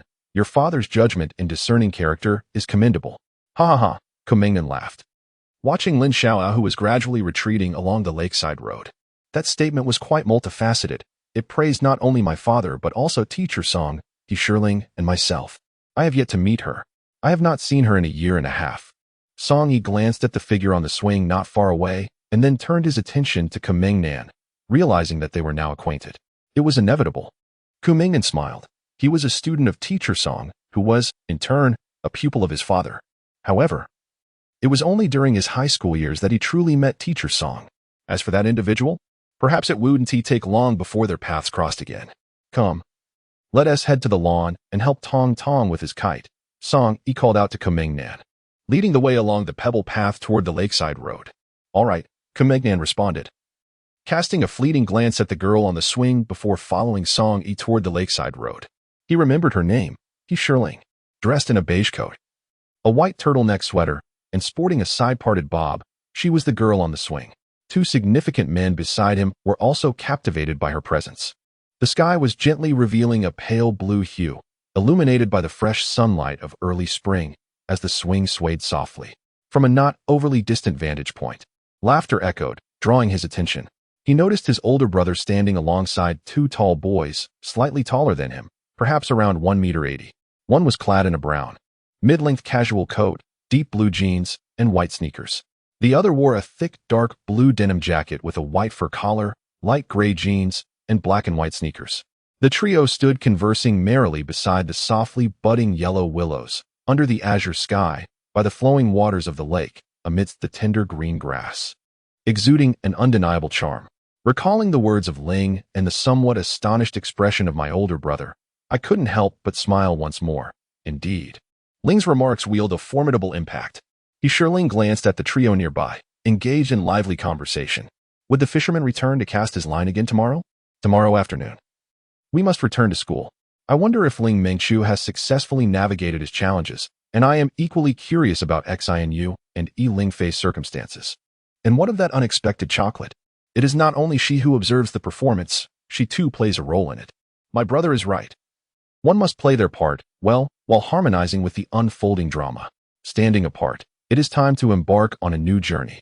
Yunling repeated this, squinting at the sun in the sky, discovering that the sunlight remained refreshing, imbued with a hint of spring's warmth. Sitting gently on the swing, her heart began to settle into a profound tranquility, perhaps even a sense of liberation. To set forth anew and indulge in a moment of reckless abandon. Why not? Thinking of her brother and his expression of pride followed by surprise, Yunling couldn't suppress her laughter. The crisp sunlight of early spring, the azure sky devoid of a single cloud, the crystal clear lake, the cobblestone path stretching forward, and the swing swaying gently in the breeze, all crystallized into a vivid tableau of early spring, evoking a delightful mood. Chapter 33, The Appointment of Junshi. It is now 10:30 in the morning. The sky is shrouded in a gray haze, hinting at impending rain. I wonder if the fisherman from yesterday will make another appearance, as I wish to express my gratitude for his uniquely crafted small bucket in the early management class. Tong Tong's exclamation, is that the little wooden bucket from Dad's bookshelf? Sister-in-law Lu Qian spoke with a hint of skepticism. This must belong to Andy, right? It looks quite new, while Dad's is old. Yunling glanced at her older brother, who pretended to be engrossed in a book, occasionally raising his head to observe them before burying himself deeper into the pages. Only Tong Tong's exclamation broke the silence. They're identical. I must tell Uncle and the others. There are two little buckets. It seemed that everyone was quite familiar with this small bucket, yet reluctant to elaborate further. Well, if they chose not to speak, she would refrain from pressing them for answers. Whatever she needed to know would eventually be revealed to her. Her sole concern was whether the fisherman would return today. In the morning, Yunling smiled as she surveyed her surroundings once more. The crowd had dwindled, and the lawn was now deserted. It appeared that she would not be seeing the fishing uncle today, and she wondered when that next encounter might occur. Sister, can we swing together? A sweet voice broke her reverie, and Yunling turned to see a little girl, the tall one from yesterday. Of course, Yunling responded with a smile, preparing to rise, only to be halted by the girl. Let's each take 100 swings. I'll push you first. The little girl approached and gently began to push her. 100 swings? Is that a bit excessive? Yunling chuckled. Not at all. You can swing on your own. I'll just give you a little push now and then. The girl grinned, adding, but you must push me hard later, as I can't swing by myself yet. All right. Yunling replied, smiling as she regarded this charming, articulate little girl. Where do you go to school? Ling Nua Secondary School. A place where I am currently in the first year of junior high. The little girl sweetly replied, Ling Nua Secondary School is wonderful. Yunling gazed at her, surprised that she was already in junior high. She had thought she was still in elementary school. Yes, both the teachers and classmates are delightful, and I truly enjoy it. The little girl beamed with a joyful smile. Sister, I don't believe we've met before. I occasionally come to visit, she responded. Do you live nearby? Indeed. My mother and I visit often, and my father and brother come sometimes. The little girl gently held onto the swings rope. I often come here to play with my friends. Are those the same friends from yesterday? Yunling looked around, but did not see their figures. They have no tasks today, so they didn't come. Have you completed your task? Yunling couldn't help but chuckle. After all, she had come here with a mission too, hadn't she? Not yet, but soon, the little girl replied, glancing around. Do you need assistance? Yunling suddenly became curious about what task the little girl was to complete, observing that aside from the two of them, there appeared to be no one else around. No need. I can manage on my own, the little girl declared with confidence. My name is Junjun. Where do you study, sister? Is it the Jun from A Modest Gentleman? Yunling queried, examining the serious expression on the little girl's face. No. It refers to at this moment, gazing at each other yet not hearing, wishing to pursue the moonlight and illuminate you. The little girl explained each word deliberately. Oh, I understand now. Yunling smiled, discovering that this little girl was quite intriguing. At such a tender age, she was already familiar with Zhang Ruox's Spring River Flower Moon Night. A remarkable feat for a child. Sister, where do you study? I attend Yunling High School, currently in the 2nd year. I have an older brother at Yunling High School as well, in his 3rd year. I wonder if you know him? Do tell. My brother is Xiao Fan. Oh. His full name is Zheng Yifan. Who? Yunling thought she had misheard. She distinctly recalled that person's bus route did not align with theirs. Examining the little girl before her, she noted there was no resemblance to Zhang Yifan. Could they truly be siblings? I don't know him. Yunling paused. Do they know each other? They probably don't. He doesn't live here. No, he only visits occasionally, Xiao Junjun smiled. Sister, I am Junjun. What about you? People can be referred to as he, poetry can be represented by Shi, and the water chestnut is Ling. I am Yunling. Yunling's sister, what a lovely name. I like it. The little girl gazed at Yunling with curiosity. I also enjoy swings. When will you come again? I'm not certain. Indeed. I haven't been here for a year and a half. When the next visit will be remains uncertain. Noticing Xiao Junjun pouting, she quickly added. When I do come to visit, I'll sit here for a while in the morning and afternoon. All right. I will be here on Saturday and Sunday at 10 in the morning and 2:30 in the afternoon. Xiao Junjun beamed. Then it's settled. We shall meet by the swings and not part ways. Agreed. Yunling smiled, suddenly realizing that she had begun to garner the affection of the little girl. After pausing the swing, she gestured for Xiao Junjun to take her place. It's your turn now. All right. Once seated, Xiao Junjun said, Sisterling. Could you come to the right and push me? I prefer to look to the right. Of course. With a smile, Yunling circled around to the back. When did she become like a little sister's servant? Fortunately, she only had one younger brother. Sisterling, are there any interesting people or events at your high school? Xiao Junjun inquired with a look of curiosity. Oh? Yunling observed the seemingly innocent Xiao Junjun before responding. Why don't you share some interesting people or events from your school first? All right. Our school has many fascinating individuals, like my deskmate Su Jingjing, and Xiao Junjun began to excitedly introduce her classmates and teachers, listening to her lively account. Yunling couldn't help but reminisce about her own middle school days from years ago, those verdant years of youth. This is our promise. Don't forget it, Junshir's vow. I'm off now, sisterling. With a wave, Xiao Junjun skipped down the cobblestone path towards the lakeside road. Junshir's vow? Yunling echoed, watching as the little girl bounded away, unable to suppress her laughter. This little sister was delightful and intriguing. She wondered whose sister she might be. Chapter 34. Books and Shui. Yunling brushed her wind-tousled short hair, turned, and walked along the cobblestone path, casting another glance at the steps by the lake. I was astonished to discover that someone was indeed present. That dark silhouette, was it the angler? Good day, sir. Feeling rather jovial today, are we? No fishing? Yunling reached from behind and snatched the book from the hands of the individual seated by the water. Upon closer inspection, it was a beautifully bound collection of Song Dynasty poetry, the very edition she had been searching for in vain. Naturally, she began to peruse its pages, captivated by its exquisite craftsmanship. Against the backdrop of withered grasses tinged with green, willow branches turning faintly yellow, and a slightly overcast sky, the girl before me, clad in beige and wearing a gentle smile, appeared remarkably fresh and natural. Sir? Kumingyan chuckled softly. Indeed, it was she, the girl from yesterday, Yunling. I scrutinized this unexpected visitor, her short hair parted to the left and tucked behind her ear, revealing a smooth forehead, her slender, willow-shaped eyebrows elegantly arched. tapering off delicately after a perfectly defined peak, long eyelashes veiling her eyes as she read, a prominent nose lending depth to her features. The corners of her mouth curled up slightly, a faint dimple barely visible. With striking yet gentle features and an ivory complexion, she exuded an aura of innocence, embodying a blend of grace and approachability. Rising to my feet, I adjusted my position on the steps to align my gaze with hers. What I had initially thought to be an optical illusion was, in fact, the reality of her poised presence. I was reminded of the adage that states, add a fraction, and it becomes too long, subtract a fraction, and it becomes too short, apply vermilion, and it is too red, apply powder, and it is too pale. Yes, today, I wish to indulge in this literary treasure. In a moment of playful whimsy, Kumingyan leaned in closer, whispering with a soft chuckle, anticipating her reaction. This book is indeed delightful. I share your admiration for it. Whose voice is that? A warm, melodious tone seemed to resonate right beside her ear. Yunling lifted her gaze from the pages, and before her stood a youthful, handsome face adorned with charming features. His eyes sparkled with mirth, and a delightful smile graced his lips as he regarded her intently. Who is this person? What brings him here? Yunling was momentarily taken aback. This was not the middle-aged fisherman she had expected, but rather a boy of her own age. So close, she could discern the intricate patterns of his brows, smooth and perfectly aligned, devoid of any unruly hairs.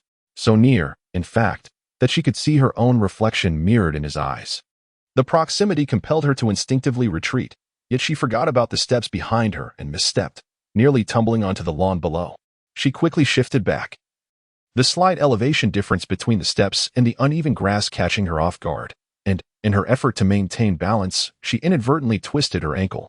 The book in her hand slipped from her grasp, tumbling awkwardly as it rolled several times before coming to rest upon the surface of the lake.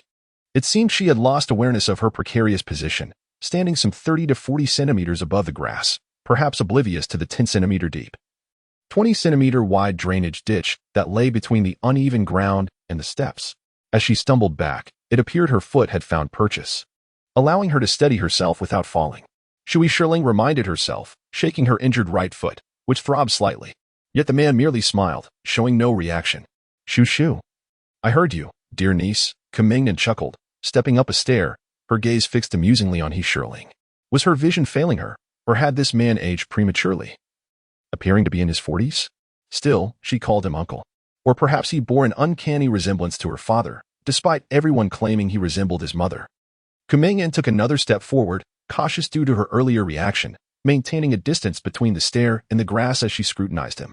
Did her repeated calls of uncle imply she had firmly placed him in that role? Was it truly possible for an uncle to be so youthful? It seemed this girl lacked discernment.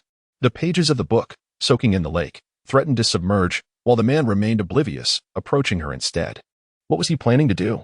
Was his earlier prank not sufficient? Niece? He chuckled. Very well, it was she who had mistaken him first. Casting a glance at the book in the water, Yunling gently shook her head and hastened forward, forgetting to watch her step. Unprepared, she tripped over the stair. This time, however, the man was quick-witted, catching her with both hands. She nearly fell into his embrace, her knees almost parallel to her feet, on the verge of a clumsy kneel. A sharp intake of breath escaped her. Was she truly at odds with the stairs today? Once misstepping, and now kicking again. This book of song lyrics had caused her considerable trouble. When had she ever been so reckless? It was utterly embarrassing. Kumingyan burst into laughter, beginning to affirm her judgment. This girl was not only nearsighted but also rather clumsy, having stumbled twice on the same step. Suddenly, she started to question her father's discernment, wondering if he had perhaps become a bit myopic in his old age. Forgive me, dear niece, I did not bring any lucky money, she jested. I am referring to your book, she added. Yunling, observing his playful expression, chuckled softly. Indeed, he was becoming quite the middle-aged man. Not only hard of hearing, but also somewhat dull in comprehension. Let's see how long you can keep laughing, she mused, glancing at the book that had fallen into the water. With his assistance, she regained her balance, then patted his arm while pointing at the lake's surface. Songci, your book has fallen into the lake. Songci, my book? Kumingyan finally grasped the situation, realizing that she had been exclaiming about the book all along. Her concern had been solely for the book titled Songci, while he had mistakenly thought she was calling for him as uncle. Following her gaze, he spotted a book gently swaying in the water, dancing up and down as if it were merrily beckoning him. Look at me, look at me. Was it indeed his Songci? The very book she had taken from him. When had it fallen into the lake? He distinctly remembered her clutching it with great affection. When had she carelessly tossed it into the water? You threw the book away? Kuming looked down at the person before her, feeling a twinge of irritation. Was it really necessary to discard the book in such a manner? This expression of discontent was rather extreme. This little girl. How could she possibly toss it into the lake? Such a lack of regard for a book. Hadn't she claimed to be a lover of literature? Particularly fond of Song Ci? Could it be that he had misunderstood her? Yunling cast a glance at him, truly exasperated with this elder. He was still leisurely surveying his surroundings, pondering something. Perhaps it would be best if she took matters into her own hands. After all, it was a finely bound edition of Song Ci. The Song Ci, was he not going to claim it? Elder. Yunling glanced at the hand tugging at her sleeve. Then at Kuming, who remained so composed. Should she not worry then? Or perhaps this book was merely for embellishing the shop. Of course, she would take the book. Where are you headed? Kuming persisted, refusing to release her grip. I am going to rescue the Song Ci. Yunling gestured animatedly, then pointed towards the book in the lake, stating matter-of-factly, You, a lone warrior at the gate. I can only take a detour. Go that way. Do you wish to fall again? Kuming remarked, eyeing Yunling, pondering what on earth she was thinking. Did she truly intend to descend the grassy slope to retrieve the book, completely oblivious to the dangers? No wonder she had stumbled at the same spot twice. Can you swim? Elder, could you please retrieve the Song Ci first? Yunling sighed, gently massaging her temples. Indeed, today's weather was ill-suited for outside ventures. Please. Let us save the Song Ci first, she insisted, pointing once more at the book in the lake. If we delay further, it would be a sheer waste. Sit here and do not move, Kuming firmly instructed, pressing her down onto the steps, repeatedly reminding her that she was not to approach. Books are indeed important, but the safety of a person should be paramount. You silly child. Yunling rubbed her temples and glanced at the sky before turning her gaze to the person before her. Finally, he was willing to save the book. To rescue the Song Ci. The nuances of high mountains and flowing waters are indeed not something everyone can comprehend. Chapter 35, The Trouble You Caused. Niece. You have stirred up trouble. The book has been ruined. The ink is not yet thick. Kuming approached from the lakeside, remarking that this was a new acquisition by her uncle, which had yet to be perused. Ruined? It is clearly the book that has been hastily prepared and the ink has yet to set.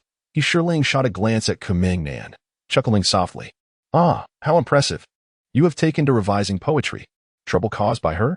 He himself is the direct cause. Were it not for his proximity, the book would not have fallen into the lake, nor would she have stumbled twice on the same step. Look, has the book not been ruined? Kuming held the book up before Yunling. You have caused this trouble. Observing the book, which was nearly soaked through by the lake water, she noted the pages beginning to drip like threads, the binding now somewhat loosened by the moisture. Indeed, the book was ruined. A sense of regret stirred within her. What expression did he wear? Was he demanding her to bear full responsibility? She glanced at the man before her, and then at the innocently ravaged book. Yunling rubbed her temples and laughed lightly. Well, if I had not come over, none of this would have transpired. So I suppose it can be said that I caused the trouble too. Now that the matter stood thus, there was no need for further discussion. It was time to resolve the issue. I apologize. I mistook the culprit. Yunling picked up the waterlogged Song Ci and placed it on the step beneath her feet, attempting to carefully peel back the pages one by one. A thread-bound edition of the Song Ci. She had searched for a long time without success, and this unexpected encounter seemed somewhat absurd. Nevertheless, it was better than nothing. Her right foot began to ache, prompting her to set down her book and gently massage the painful area. Ah, your Song Ci. I will make amends. Kuming observed her, anticipating a defense on her part, as it was he who had initiated the situation. Yet to his surprise, she took the blame upon herself, indicating that he had misjudged her once more. She smiled inadvertently. What could possibly be amusing her? What happened to your foot? Where does it hurt? Seeing her rub her foot, he intended only to jest, never imagining she might truly be injured. He hurriedly knelt down, insisting, let me take a look. No need. Yunling pushed away the hand extending towards her, evading his seemingly concerned approach. She simply wished to quietly alleviate her discomfort without any further complications. Allow me to see. Did you twist it, or kick something? Kuming unceremoniously lifted Yunling's foot onto his lap, probing, is it here or here? Are you not aware of the differences between men and women? Yunling regarded the person before her, pondering whether he was overly enthusiastic or experiencing a moment of conscience. His feigned concern and earnest expression struck her as rather amusing, bordering on endearing, leaving her words unspoken. "What is it?" Kumingnan glanced at Yunling, noticing a flicker of surprise in her eyes, quickly replaced by a soft smile. That casual smile momentarily caught him off guard. What could she possibly find amusing? "Thank you." Yunling pointed to the lower right of her ankle and remarked, "It's here. I twisted it." "Oh." Kumingnan observed closely and noticed a slight redness around her ankle. She gently pressed it a couple of times, asking, "Does it hurt?" "Be gentle," came the reply. "All right," Kumingnan responded, carefully applying pressure. Fortunately, it wasn't severe. A little massage would alleviate the discomfort. Indeed, the knowledge she had gleaned from her studies proved invaluable with every step taken. She felt fortunate to have learned some medical basics from Uncle Lin along with Lin Xiaoao, enabling her to manage minor injuries from falls and perform a bit of massage therapy. "Thank you," Yunling remarked, appraising the person before her. "So kind-hearted. Is he plotting some sort of accident?" "Of course," Kumingnan replied, and after several gentle kneads, the redness and slight swelling on her foot began to diminish. "Good thing it's nothing serious. Otherwise, it would have been quite the misfortune. Should it not be so?" Yunling paused, scrutinizing the individual before her. The focused and earnest expression on his face indicated that the pain in her right foot seemed to have lessened significantly. She had underestimated him. Yes, it certainly should. One must grow wiser. Realizing the favor had been graciously accepted, Yunling smiled, picked up the water-drenched book, and began to untangle the nearly severed binding threads, carefully sorting through the pages one by one. What is there to admire in a book soaked by lake water? Such a bookworm, lacking an appreciation for the scenery. As Kumingnan observed the pages of the book weighed down by small stones beside Yunling, she began to question whether bringing this collection of song lyrics had been a mistake. "What's wrong?" Yunling inquired, glancing at the person extracting pages from the book. "Rise and take a few steps," Kumingnan suggested, pointing to her right foot, ready to assist her in standing. "No need." Yunling waved her hand dismissively and set aside her book, asserting her ability to manage on her own. She had no desire to repeat the misstep that had caused her to fall backward or kick forward. "Are you planning to stumble thrice in the same spot? Or perhaps perform another act of prostration?" Kumingnan chuckled, moving closer to lend her support. "As your elder, it is only right that I care for my niece." "That does make some sense. I certainly cannot afford to fall again," Yunling conceded, glancing at Kumingnan. She wiggled her foot, ascended a couple of steps, and realized that the pain had subsided. No longer preoccupied with his jests, she descended the steps to tidy up the remaining pages. "Uncle, you seem quite fond of that title. Perhaps you should keep it." "Indeed, I shall," Kumingnan replied, gesturing to the scattered pages around them. "How do you intend to compensate me for my books? This damaged one, I certainly do not want." "How fickle you are, Yunling," she remarked, glancing at her watch before indicating the pages strewn to her left. "Please help gather the books." "Certainly," Kumingnan agreed readily, bending down to collect the pages. As he did so, he reiterated, "Niece, you see, your uncle is a man of deep sentiment." "Deep sentiment?" Yunling echoed, unable to suppress a smile. Turning her head to observe the speaker, she found him gazing back at her.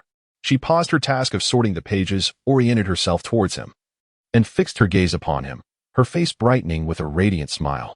She awaited his next reaction, feeling that this time, it was her turn to find joy. In the next moment, what did she see? Unable to contain her laughter, her joyous sound startled the little birds perched nearby. "You are quite the mischievous one," remarked Kumingnan as she approached, placing the pages of her book upon the steps and settling beside Yunling. With a gentle motion, she tousled Yunling's hair. This time, Yunling did not shy away, her laughter blossoming on her face, radiant and bright. For a fleeting instant, he found himself momentarily entranced. What was she looking at? What amused her so? Kumingnan lowered his gaze in contemplation, then a knowing smile graced his lips.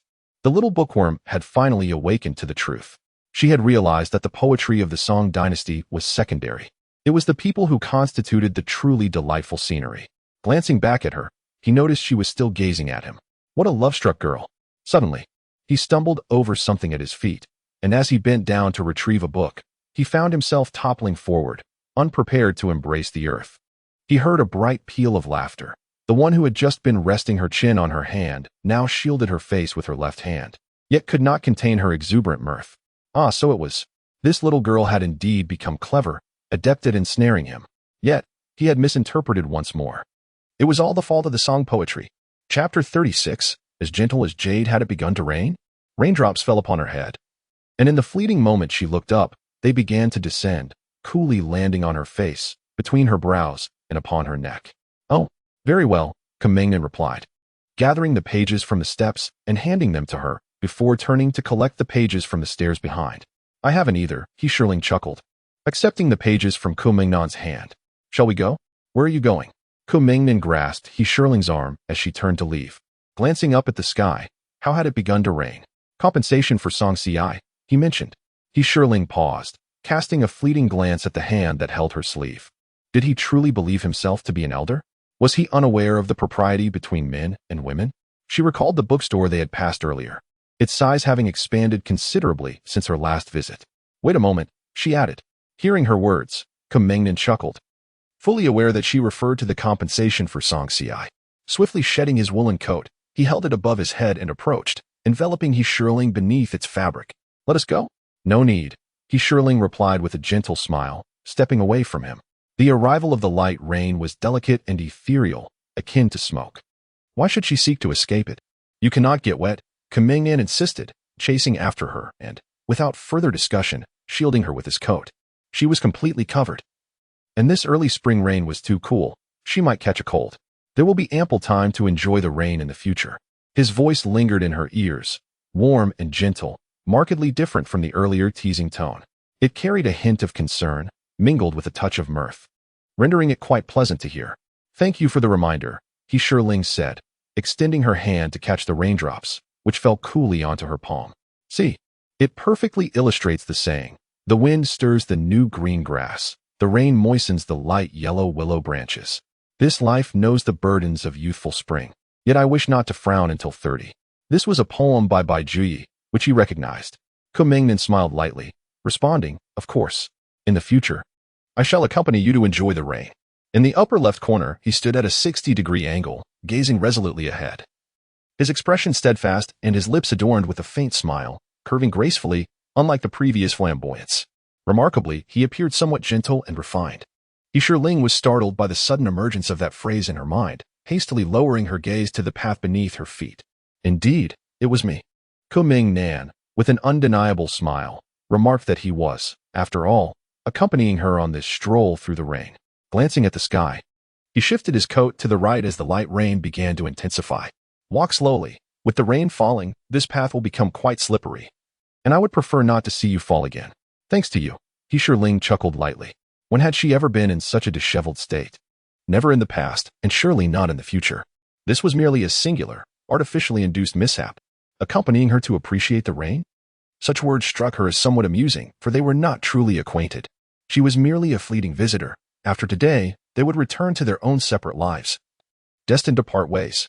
You and I are not acquainted. How petty of you. I have already apologized through my actions. Kumingnan laughed. You caused me to stumble and almost marred my appearance, yet I did not hold it against you. Are we not still strangers? If we are not, let us reintroduce ourselves. Strangers? Up until yesterday, perhaps, but now, he believed, we are not. The path ahead, shrouded in misty rain, appeared somewhat elusive. Yet the destination and purpose were clear. This encounter, for her, hardly constituted a proper introduction. Thus, he was more than willing to present himself, eager for her to become acquainted with him anew. This serendipitous yet inevitable encounter. Kumingnan smiled. Is this considered an acquaintance? Yuling remained silent, cautiously lifting the hem of her trousers as a slight accumulation of water began to form on the ground. A renewed acquaintance? Is there truly a necessity for that? Solely addressing him as uncle? Yuling was amused by his words. He certainly had a knack for elevating their relationship status. While also labeling her as petty and calculative, was he not guilty of the same? No, if you persist, I shall naturally remain your uncle, and you will continue to be my somewhat disobedient niece. Kumingnan chuckled. If she were to insist, he certainly would not object. And this title would become a rather unique memory of uncle. Yuling smiled habitually, remaining silent as she sought the meaning behind his words. How did he know she had a penchant for books? Had she ever mentioned it? Or could a mere appreciation for Song Dynasty poetry reveal such a trait? He was a student of Lingnua Middle School, and the Song teacher he referenced, could it be her older brother? Song teacher? Yuling glanced at the person beside her. He was indeed a student of her brother. Memories of the pleasant scenery from yesterday afternoon flooded back to her mind, and she looked up at the overcoat.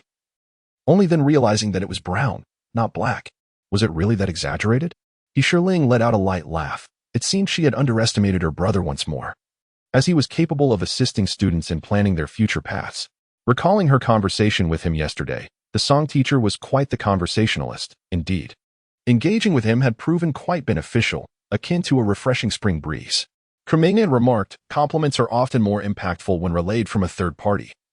It seems the song teacher's assessment of him has garnered even greater admiration, but be cautious, there is water pooling. Is this the spring breeze of February? Yunling smiled, realizing that this person was indeed quite intelligent. What appeared to be casual words were, in fact, a clear reminder that from the very beginning, he had known who she was. How intriguing.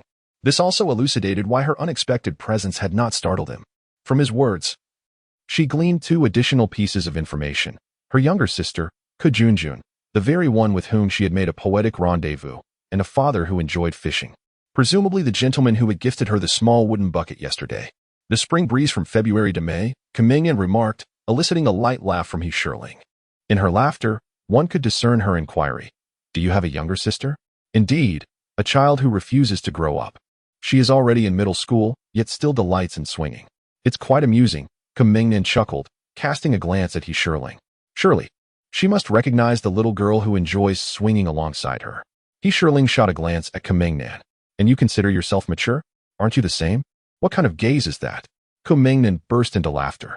She too cherished swinging. After all, without that swing, perhaps this serendipitous encounter would not have transpired. I never mentioned you. You merely inferred that yourself. You know who I am. Yunling carefully regarded her feet. His words confirmed her suspicions. Wasn't this a tad too coincidental? Among the individuals you mentioned, there is only one I have yet to meet. Yunling's words prompted Kumingnan to clear her throat lightly. She had deduced the truth. Her ability to capture key information was remarkably astute. Kumingnan smiled and remarked, there is yet another person you have not met, and that is my mother. The adage great strength appears as weakness, great skill seems clumsy, and great eloquence sounds dull might well describe her. Casting a glance at the seemingly awkward girl, whom he mistakenly believed his father had misjudged. The reticent girl who spoke only in measured words, the one who selectively absorbed information and appeared somewhat oblivious, he noted that in her eyes there existed solely the volume of Song Ci, entirely disregarding his presence. When had he ever experienced such coldness in a crowd? Time and again. He found himself misinterpreting the situation. When had he become so intellectually deficient in public? What further surprises might she unveil for him? Chapter 37. Unforeseen revelations splendid. Quite candid. Yunling chuckled softly. This individual was adept at filtering information. Neither denying nor affirming, it seemed her older brother was indeed reliable, and presumably, he had not gleaned too much from their elder sibling either. What had he just mentioned? His mother. Suddenly, she found it rather amusing. Was this not exceedingly illogical? Or rather, quite abrupt? She was here to receive an education, not to forge friendships or engage in casual conversation. Besides, she was merely a visitor, having encountered these 3 individuals by chance, and it was truly a remarkable coincidence that they turned out to be a family. A book? She glanced at the disassembled book. It was Song Ci. Recalling her conversation with her brother during dinner 2 nights prior, when she had mentioned seeking a stitched volume of Song Ci, she realized she was not the sole admirer of theatrical performances. There were indeed quite a few who appreciated the art of storytelling. Each of us is a participant in someone else's narrative. Reflecting upon her brother's words from yesterday, it dawned upon her that this could indeed be interpreted in such a manner. She had learned something valuable. It appears that the gentleman from yesterday and the little girl, Junjun, indeed encountered each other by chance. However, today's meeting with Junshur may not merely be a coincidence. That innocent little girl with her delicate features misled her into believing she was Zhang Yifan's sister. Yunling glanced at the small blades of grass, drenched by the rain. This family is quite interesting. But what of him? She cast a sidelong glance at the man shielding her from the rain, who was intently focused on the path ahead. Following his gaze, as the rain fell, the grass and the lake began to blur into a misty haze. The unexpected presence beside her, who was aware of her identity, was akin to Jiang Taigong, patiently awaiting the arrival of this little fish, having chosen the bait with great care. Yunling looked at the torn pages in her hand. What a pity for this bound collection of song poetry. Yet, what could this Taigong be after? Could it be that he is drawn to the little wooden bucket? It seems that must be the case. recalling her older brother and the family's expressions upon seeing the bucket yesterday. Could it be that he too has an interest in it?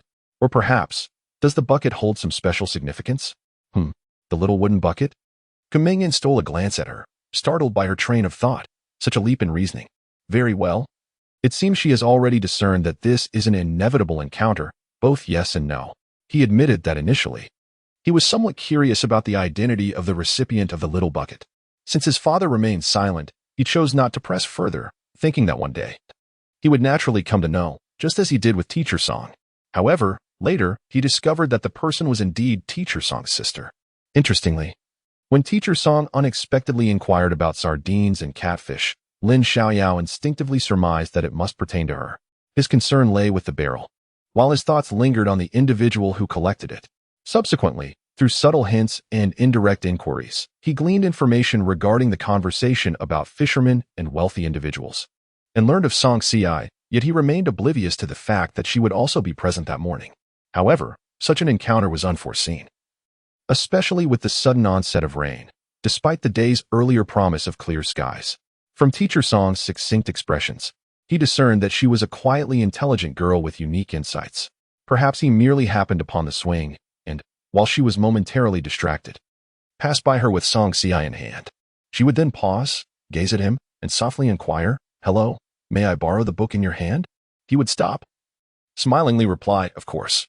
Alternatively, they might cross paths along a narrow cobblestone path, exchanging smiles as they brushed past each other. At which point she might notice the Song Ci he held and, stopping, gently say, "Hello, may I borrow your book for a moment?" It is also conceivable that along the lakeside road, they would inadvertently approach one another, and in a moment of clumsiness, he might accidentally drop his book as they brushed past. She would pick it up, discover it was Song Ci, and, looking at him with a soft smile, say, "You dropped your book? May I borrow it for a moment?"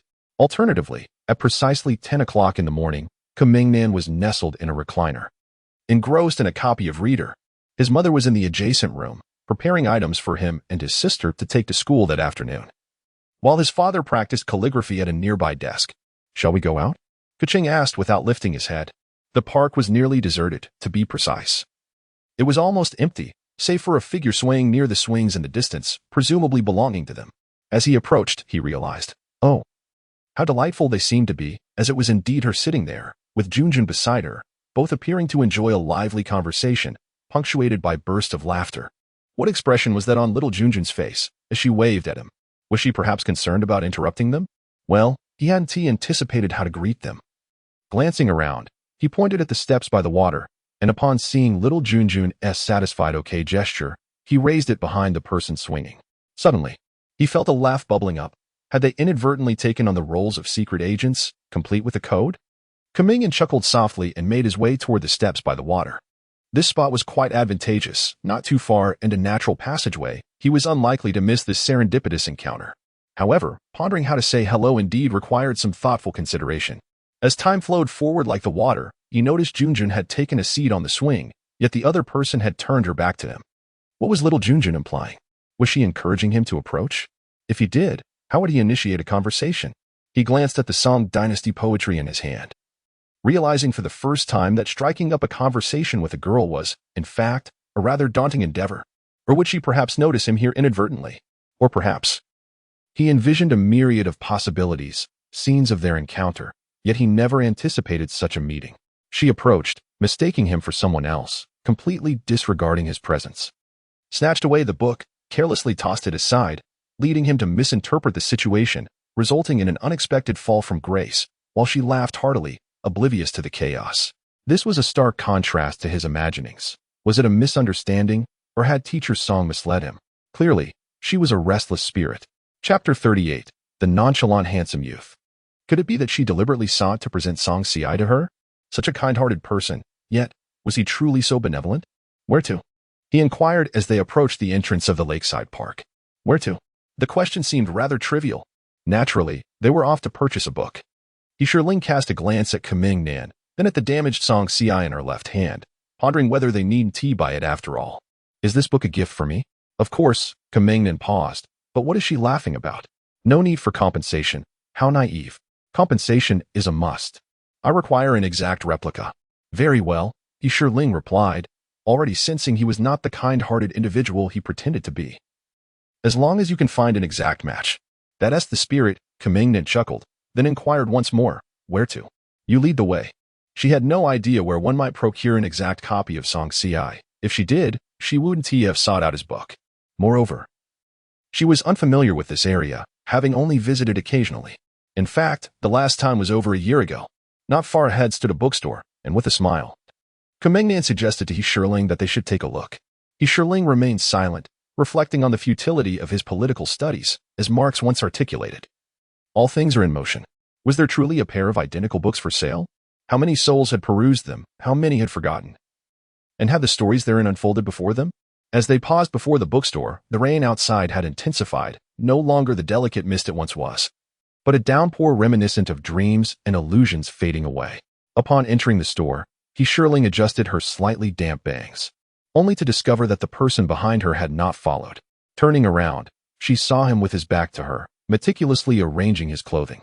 It was then that she noticed his blue and white striped sweater, dark blue jeans, and white sneakers, against the backdrop of the white rain curtain. His tall figure in shades of blue and white appeared rather pleasing to the eye, a graceful youth akin to a jade tree swaying in the wind. Yunling whispered to herself, startled by her own words. What was she saying? A glance inside the store revealed neatly arranged bookshelves and ample space. A plump old man wearing glasses, resembling a Maitreya Buddha, sat earnestly at the spacious cash register, engrossed in his book, seemingly oblivious to their arrival. Stealing another look at Kumingnan, who was still adjusting his clothes, she began to approach him, but paused after a few steps. Her back bore the marks of rain, and droplets cascaded from the browny woolen coat she wore.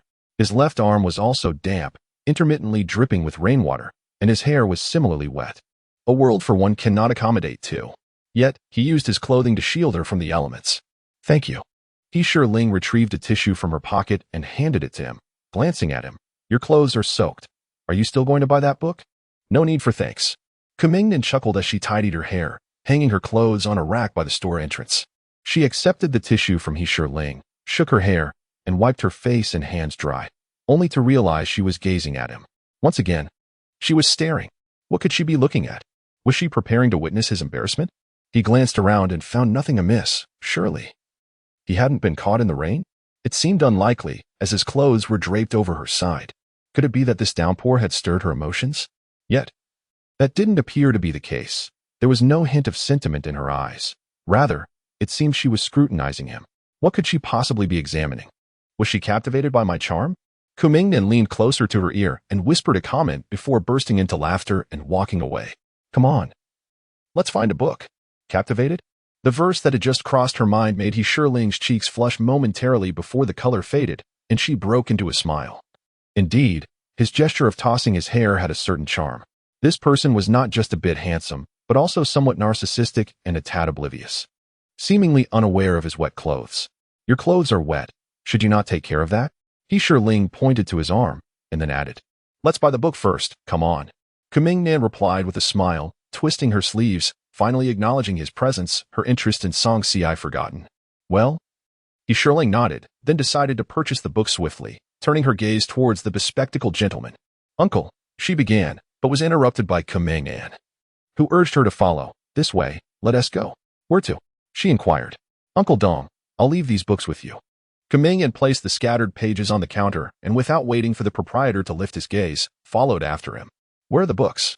Yunling asked, scanning the area as she followed him, yet she found no trace of the sought-after stitched collection of song poetry, let alone any identical copies. I'm searching. Kumingnan replied, now equally perplexed. When we came yesterday afternoon, they were right here, on the second shelf, third row, fourth compartment. Stitched editions of song poetry, tang poetry. In the 4 great classical novels, how could not a single one be found? Are you certain they're on the second floor? Yunling questioned, her uncertainty growing as she began to doubt his earlier confidence. Where does such unwavering assurance stem from? Well, yesterday.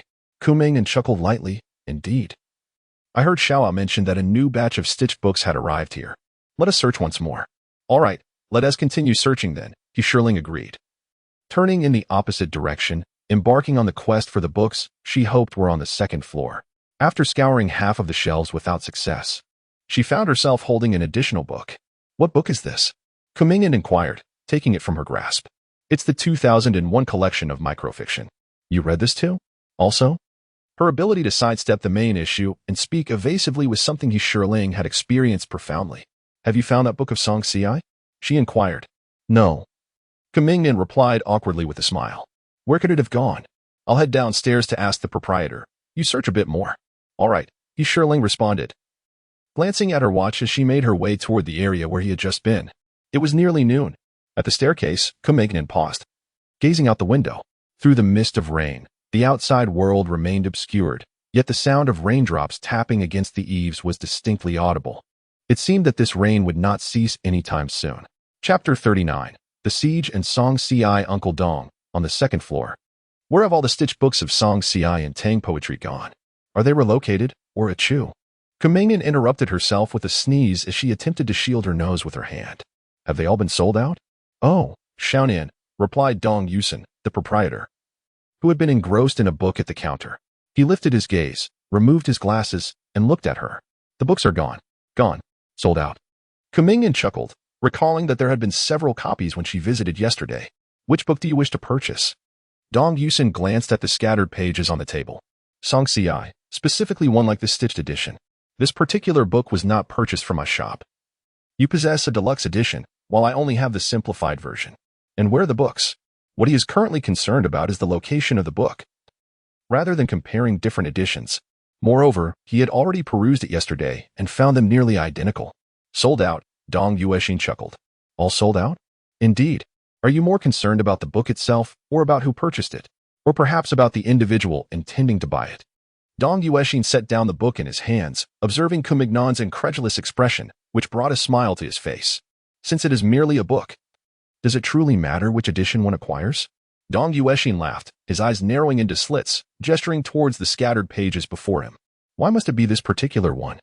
We are simply here to purchase the Song Dynasty poetry. It is indeed different, Kumingnan replied with a smile, for this one is a thread-bound edition. That is the essence of its value. But does that truly matter? Kumingnan glanced at the individual before her, who seemed perpetually engrossed in his reading. Each time he visited, he was absorbed in a book, only lifting his gaze to either respond to inquiries or to settle payment. Today, he seemed unusually talkative, which struck her as odd. What do you mean? I wish to inquire about the connection between the Song Dynasty poetry and Fortress Besieged. Naturally, there is a connection. Dong Yusin replied calmly, flipping another page of the book in his hand. As Mr. Qian said, love often begins with borrowing books. It is about borrowing, not purchasing. You already possess one. Why must you insist on acquiring another identical copy? Kumignan's face flushed slightly. After all, they were not in such a relationship. We are not acquainted. You? Dong Yusin peered over the edge of the frame, gazing at the sunny young man he had known since childhood. To his surprise, the boy's cheeks flushed, prompting a smile to spread across his face. How amusing it was for someone unfamiliar to think he had grown old and feeble in sight. As for her, he and she were not well acquainted. They merely crossed paths occasionally. The book had been damaged by water, necessitating the purchase of a new one.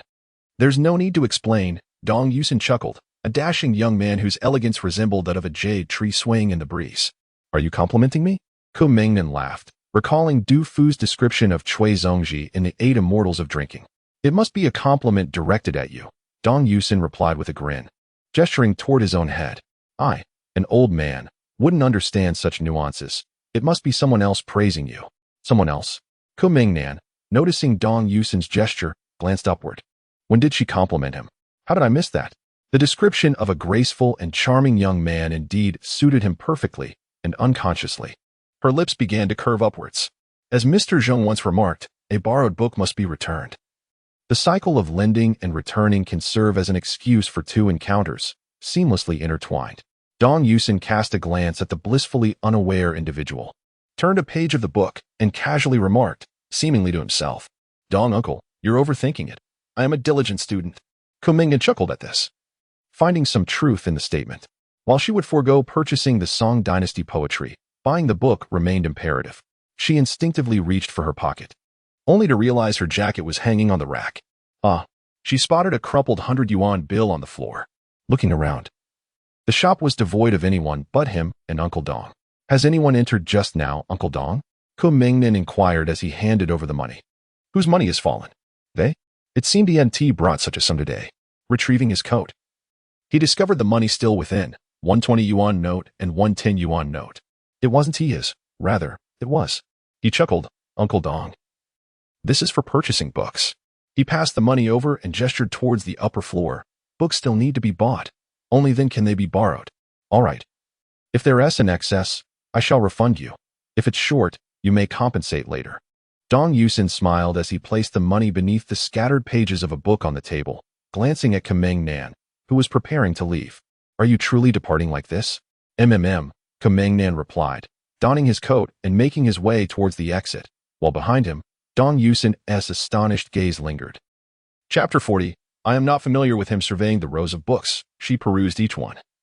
Convinced that no edition of the Song Dynasty poetry in threadbound form was present, she then began to flip through the book in her hands. Yunling glanced at her watch. It was already 15 minutes past 12. Casting a glance towards the staircase, she noticed that the individual had yet to arrive. Surely, wasn't he dawdling downstairs again? Closing the book she held, she picked up the Annual Reader's Digest compendium placed nearby and descended the stairs. Excuse me. Where's the boy who came in with me earlier? Yunling placed the two books on the counter and noticed the scattered pages at the corner of the table. Looking around, she found no trace of Kameng Nan. He has left. Dong Yusin lifted his gaze from the book, observing the young girl before him, and nonchalantly remarked, Have you left? Yunling, gazing at her boss with a smile reminiscent of the Maitreya Buddha, wondered if he was jesting. After glancing at the rows of bookshelves, she confirmed that indeed, he was not there. He had actually departed. She cast a glance at the scattered pages and thought, didn't he come to buy books? Well then, old sir, I have heard that you possess bound collections of song poetry. May I inquire? Oh. Yunling nodded thoughtfully. Are there any other bookstores nearby? None. Only my establishment remains, Dong Yusin replied warmly and amiably. I had not seen you before, had I? This young lady is rather stubborn. Even if there are others nearby, they would not inform you. Moreover, other bookstores do not carry such literature. This young Songy is indeed intriguing, yet she is a language teacher. Purchasing a few more copies is quite reasonable, especially to meet the demands of her profession. However, there have been 4 or 5 inquiries, and she is the 4th. An ancient saying goes, the elder tree bears fruit in its twilight, and the lotus blooms as the leaves mature. I perceive that the old gentleman is steeped in the fragrance of ink and literature, thriving in the golden glow of the setting sun. Yunling remarked, realizing that this elderly bookseller possessed a certain charm. Where is the evidence of your age? You are in the prime of youth. Ha ha ha. Are you flattering me, old man? Dong Yusin chuckled. You, young lady, must read quite a bit. He took another look at the girl before him. She was a striking young lady, her eyes clear and brimming with vitality, exuding an air of freshness that was most delightful. There was something remarkably special about her. Indeed, it was her aura. Indeed, it is the charm of literary grace. This young lady is quite remarkable. What was that phrase? Rough cloth wraps a life, but the mind adorned with poetry radiates elegance. Xiaonan, you possess discerning taste. This girl is truly both beautiful and wise.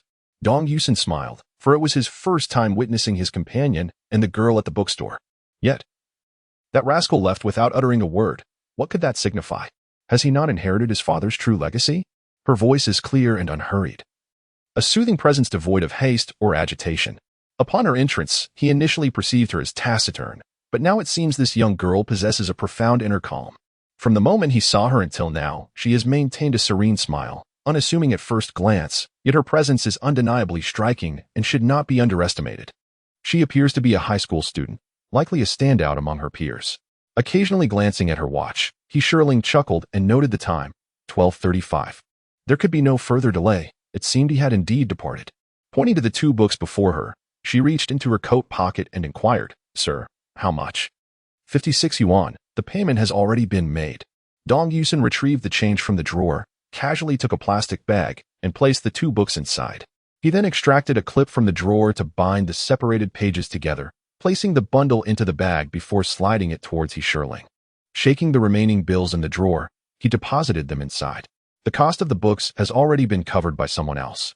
That young man is commendable, providing both shelter and literature. Are you related to him? She asked, hesitating momentarily before responding with a smile. No, I hardly have such relatives. It was indeed quite a surprise. He had departed without a word. Fortunately, she had just come downstairs, and she was not acquainted with him. Indeed, He mentioned he didn't know you, Dong Yusin said, narrowing his eyes slightly. He retrieved a plastic bag from the table, placing the book inside to protect it from the rain. Unfamiliar? It was he who claimed to know me, yet also asserted he did not. Yunling chuckled lightly. Well, since he has already left, it renders the question of familiarity rather inconsequential. She glanced at the smiling proprietor, resembling a benevolent Maitreya Buddha, and politely pushed the bag back toward him.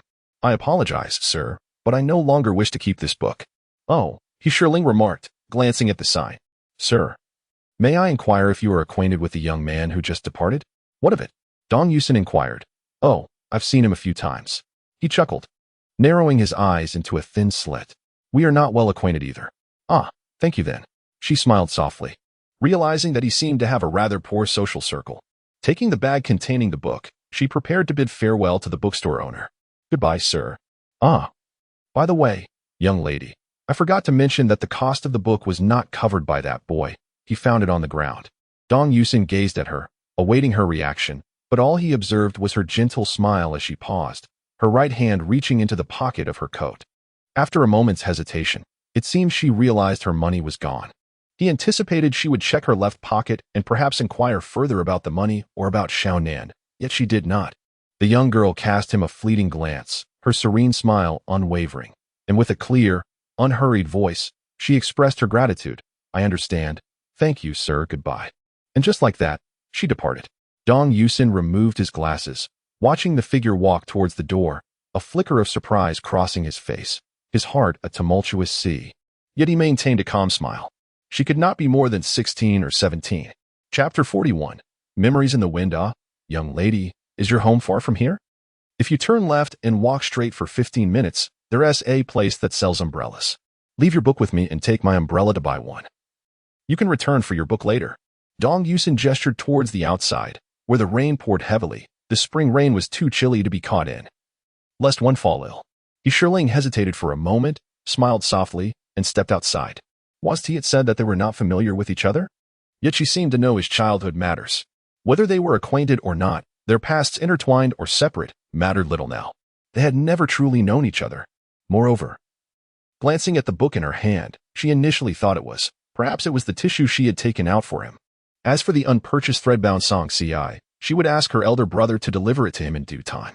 She and he, thus remained strangers, destined never to meet, each becoming a passerby, much like the rain that fell before them, seamlessly merging into the downpour, leaving no trace behind. Glancing around, the scene revealed an uninhabited road, devoid of vehicles, with only the rain cascading down, delineating a world shrouded in mist. The spring rain was too chilly, a harbinger of illness. This was the second time she had heard such words today. Yunling extended her hand, feeling the raindrops slip gently through her fingers. Imbued with a crisp chill, shattering before her, scattering crystalline transparency across the world. What did Qin Xiaoyu say? Spring rain adorns the flowers, and the blossoms awaken the spring hues of the mountains. After the spring rain, leaves would flourish, and countless flowers would bloom.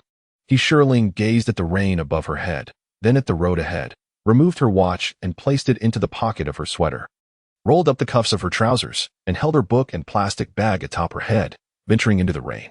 The raindrops slid down her hands, cool to the touch. A gust of wind swept by, causing the rain to trickle down the plastic bag and onto her face, leaving a refreshing sensation. The horizon blurred.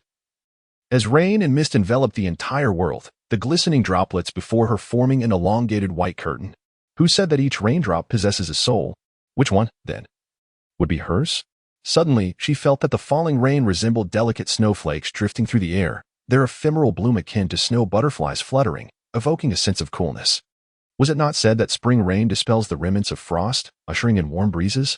Yet this first spring rain of the season seemed to lack the essence of spring, imbued instead with lingering chill, causing her to shiver slightly as the wind brushed past. The rain fell heavily. At the street corner, she paused beneath the eaves of a shop, adjusting her damp hair that the rain had soaked, wringing out her sleeves. She noticed the door was closed but not locked, indicating that the establishment was still open. Gently, she pushed the door ajar and peered inside, hoping to find an umbrella. To her surprise, it was a CD audio shop, and the proprietor, a gentleman around 45 years of age, was dozing off at the counter, cradling a pillow. A clean, warm melody filled the air, ethereal and refreshingly natural. Your shadow is everywhere. The worries of the heart are like dust, falling from the past and drifting toward the future. When they fall into the eyes, tears are shed. Let the past be carried away by the wind. All is carried away by the wind. The heart moves with you. Yunling gently closed the door and lingered under the eaves for 2 minutes, recognizing the song, Wang Shi Ru Feng by Qi Qin, perfect for listening with a calm heart. She gazed up at the sky, glanced at her watch, and, amidst the breezy music, held her book tightly and stepped back into the rain. Chapter 42. A distance so close yet far away. Isn't it you who is supposed to wait for me? Is it merely an illusion? She thought, astonished by the auditory hallucination. Yunling shook her head gently, brushed aside her rain-soaked hair, and quickened her pace, breaking into a light jog. Then, he appeared in her line of sight, enveloped in moisture, holding a light blue umbrella adorned with delicate floral patterns, creating a patch of azure sky above her head. Why are you out here? Having journeyed such a distance, a gentle voice whispered in my ear, this early spring rain, it shall fall ill. How can one forget? I took the damp bag she held above her head, noticing droplets cascading from her bangs. I instinctively reached out, only to have her turn away, evading my touch. She remained silent, avoiding my gaze. Her hair, thoroughly soaked by the rain, prompted Kumingnan to clear her throat softly. She transferred the umbrella to her left hand, retrieving a pristine light blue towel from another bag. Perhaps I should dry my hair, she mused. It is my fault. I arrived late, Kumingnan continued, stifling a sniffle. When I left, I ought to have informed you. With a sigh, she added, it is indeed my error. Please dry your hair swiftly, lest you catch a chill. He had imagined that upon seeing the umbrella, she would instinctively smile, express her gratitude, and then unfurl the umbrella, her radiant smile blossoming beneath it, harmonizing beautifully with its delicate blue hue. He envisioned himself stepping beneath the umbrella, sharing with her, this is the very umbrella. Yet, reality had delivered an unexpected turn, leaving him unprepared for the present circumstances. Upon returning to the bookstore, he had assumed she would still be there, placing his coat on the rack by the entrance and retrieving the umbrella. However, he had forgotten that she was not one to heed his words. Uncle Dong informed him that she had already departed, taking a right turn. He further relayed that she had taken the book with her and was aware that the money for the purchase had been retrieved by him. Just one umbrella. He paused, carrying only 30 yuan, having purchased 2 towels and an umbrella, yet still owed the shopkeeper 2 yuan. The shopkeeper, in his generosity, declared it would suffice to settle the bill at 30 yuan. Ah? Oh. Kumingyan responded, momentarily distracted by Mr. Dong's barrage of criticism, nearly forgetting her initial intention to buy the umbrella. In a hurry, she rushed to the bookstore, neglecting to grab her coat, but outside the shop. Where could her figure be? To the right? Mr. Dong mentioned she had exited towards the right. Turning right, at the intersection, she spotted a silhouette not far across the street, sprinting through the rain. A beige long coat? It was her. She hastily pursued, grasping the person from behind, reproaching, who permitted you to get drenched? Such disobedience. He halted at the desolate intersection, scanning the area, but she had vanished into the mist of rain, no trace remaining. Traversing the empty streets, around the corner, he finally caught sight of her as she hurried past the opposite street corner, clutching books against the rain, droplets splashing at her feet. Hey, he called out loudly from the intersection. At a distance, she seemed oblivious, perhaps hastening her pace. Glancing around, relieved to find the street devoid of people or vehicles, he crossed the road to her side, yet she remained unaware of his presence. The only consolation was that she sheltered her head with a bag, not foolish enough to let the rain drench her directly. Kumingyan adjusted the umbrella closer to her, but beneath it, she was enveloped in dampness, offering him only a partial profile, obscuring her facial expression. Rainwater trickled down her bangs, stirring a wave of sympathy within him, prompting him to gently bring the towel closer. Chapter 43. An unavoidable fate. It was not a hallucination. The moment she turned to see Kumingnan, uncertainty washed over her. Had he not left without a word? Yet, unexpectedly, he appeared before her, holding a delicate blue umbrella as he approached her side. How could she have collided with him? What was she even thinking? Yunling turned her head away, wiping the rainwater from her left temple, wondering if she had become dazed by the downpour. Suddenly, she realized, to her surprise, that she felt a twinge of discontent. She glanced at the distant sky and inhaled sharply. This person, who always created unexpected moments, seemed to effortlessly stir her hidden emotions. When did she start to resemble a young girl, gazing at the horizon where the rain met the sky? She recalled a previous conversation with Ling Mengchu, where she expressed her desire to be a woman of quiet elegance, with a heart as clear as crystal, smiling serenely. What had brushed against her face? Instinctively, she took a step back, and before her appeared a light blue towel. Where are you going? In the next moment, she heard his urgent call as the umbrella shifted closer, accompanied by him and the bag of books he held. The sudden movement caused the bag to lightly bump against her right shoulder. Where are you going? This was the 6th time he had asked her today. Where could she possibly go? Yunling's lips twitched slightly, yet where she went was of no concern to him. They were, after all, strangers. Did it matter to you? She turned to see a flicker of surprise in his eyes, followed by a gentle blink. Pushing aside the bag that had touched her shoulder, she retorted, do we know each other so well? Currently unfamiliar, yet destined to become familiar in the future. Kumingnan smiled, realizing the truth. She slightly tilted the hand holding the umbrella to the side, allowing the rain to cascade down behind her. Surely, Uncle Dong had jested about their lack of acquaintance. Passing the towel again, asking, will you wipe yourself, or shall I do it? The notion of the future resurfaced. Where did he derive such confidence, speaking with such certainty? Perhaps he had forgotten the matter of that steadfast song CI from the 2nd floor, whose whereabouts remained a mystery. Yunling cast a glance at him. Extending her hand to accept the towel, I'll manage on my own. You truly have an uncanny knack for deftly steering the conversation away. Yunling followed him, holding the umbrella, only to realize it was the CD store she had just passed. She put away the umbrella, dried her hair with the towel, and wiped the water off her clothes, only to notice he had not brought a jacket. Where's your coat? What was she pondering? What was amiss with her today? In the next moment, Yunling lowered her gaze to the side, the rain still falling, seemingly lighter than before. Oh, Kumingnan responded, realizing that the same amount of time still remained. Perhaps they could share a ride together. Then, you. He looked at her, only to discover she had offered him a profile view. Kumingnan was momentarily taken aback, rendered speechless. Had he erred once more? It seemed he had not said anything amiss. Her slightly turned face, tightly pressed lips, and the faint smile that had once lingered vanished, along with that little dimple. She appeared to harbor a hint of displeasure, having not afforded him a favorable expression from earlier until now. Could it be that you are still feeling discontented about the incident at the bookstore? What? He seemed to have something to say, yet faltered, hesitating in his words. Yunling extended her hand, catching the rainwater that cascaded from the eaves like thin threads, splashing into her palm, cool and refreshing as it slipped through her fingers. Are you unhappy? Kumingnan inquired cautiously, reflecting on the ebb and flow of life, as he had always been carried and cherished by others. Now, he found himself feeling somewhat insecure, like a young girl caught in uncertainty. Unable to suppress a mutter, he remarked, what a little adversary. No, she replied, seemingly having caught his murmur, yet unable to discern it fully. What did you say? All right, that seems quite fair, she responded as the rain appeared to lighten, no longer cascading in torrents. In her eyes, aside from the beauty of song poetry, there lingered the rain, when would she turn her attention to those around her? Kumingnan observed the person before him, wiping the plastic bag containing the books with a gray towel, redistributing the 3 volumes along with the 2 bags. A melodious guitar tune wafted through the air, an uplifting melody that was quite pleasant to the ears. Yunling paused her task of catching water and glanced toward the slightly ajar glass door. Kumingnan smiled, setting down the bags and moving toward the door, gesturing for her to come over. Isn't it lovely? He quietly asked. Yes, she replied softly as she approached, as if she had heard it before.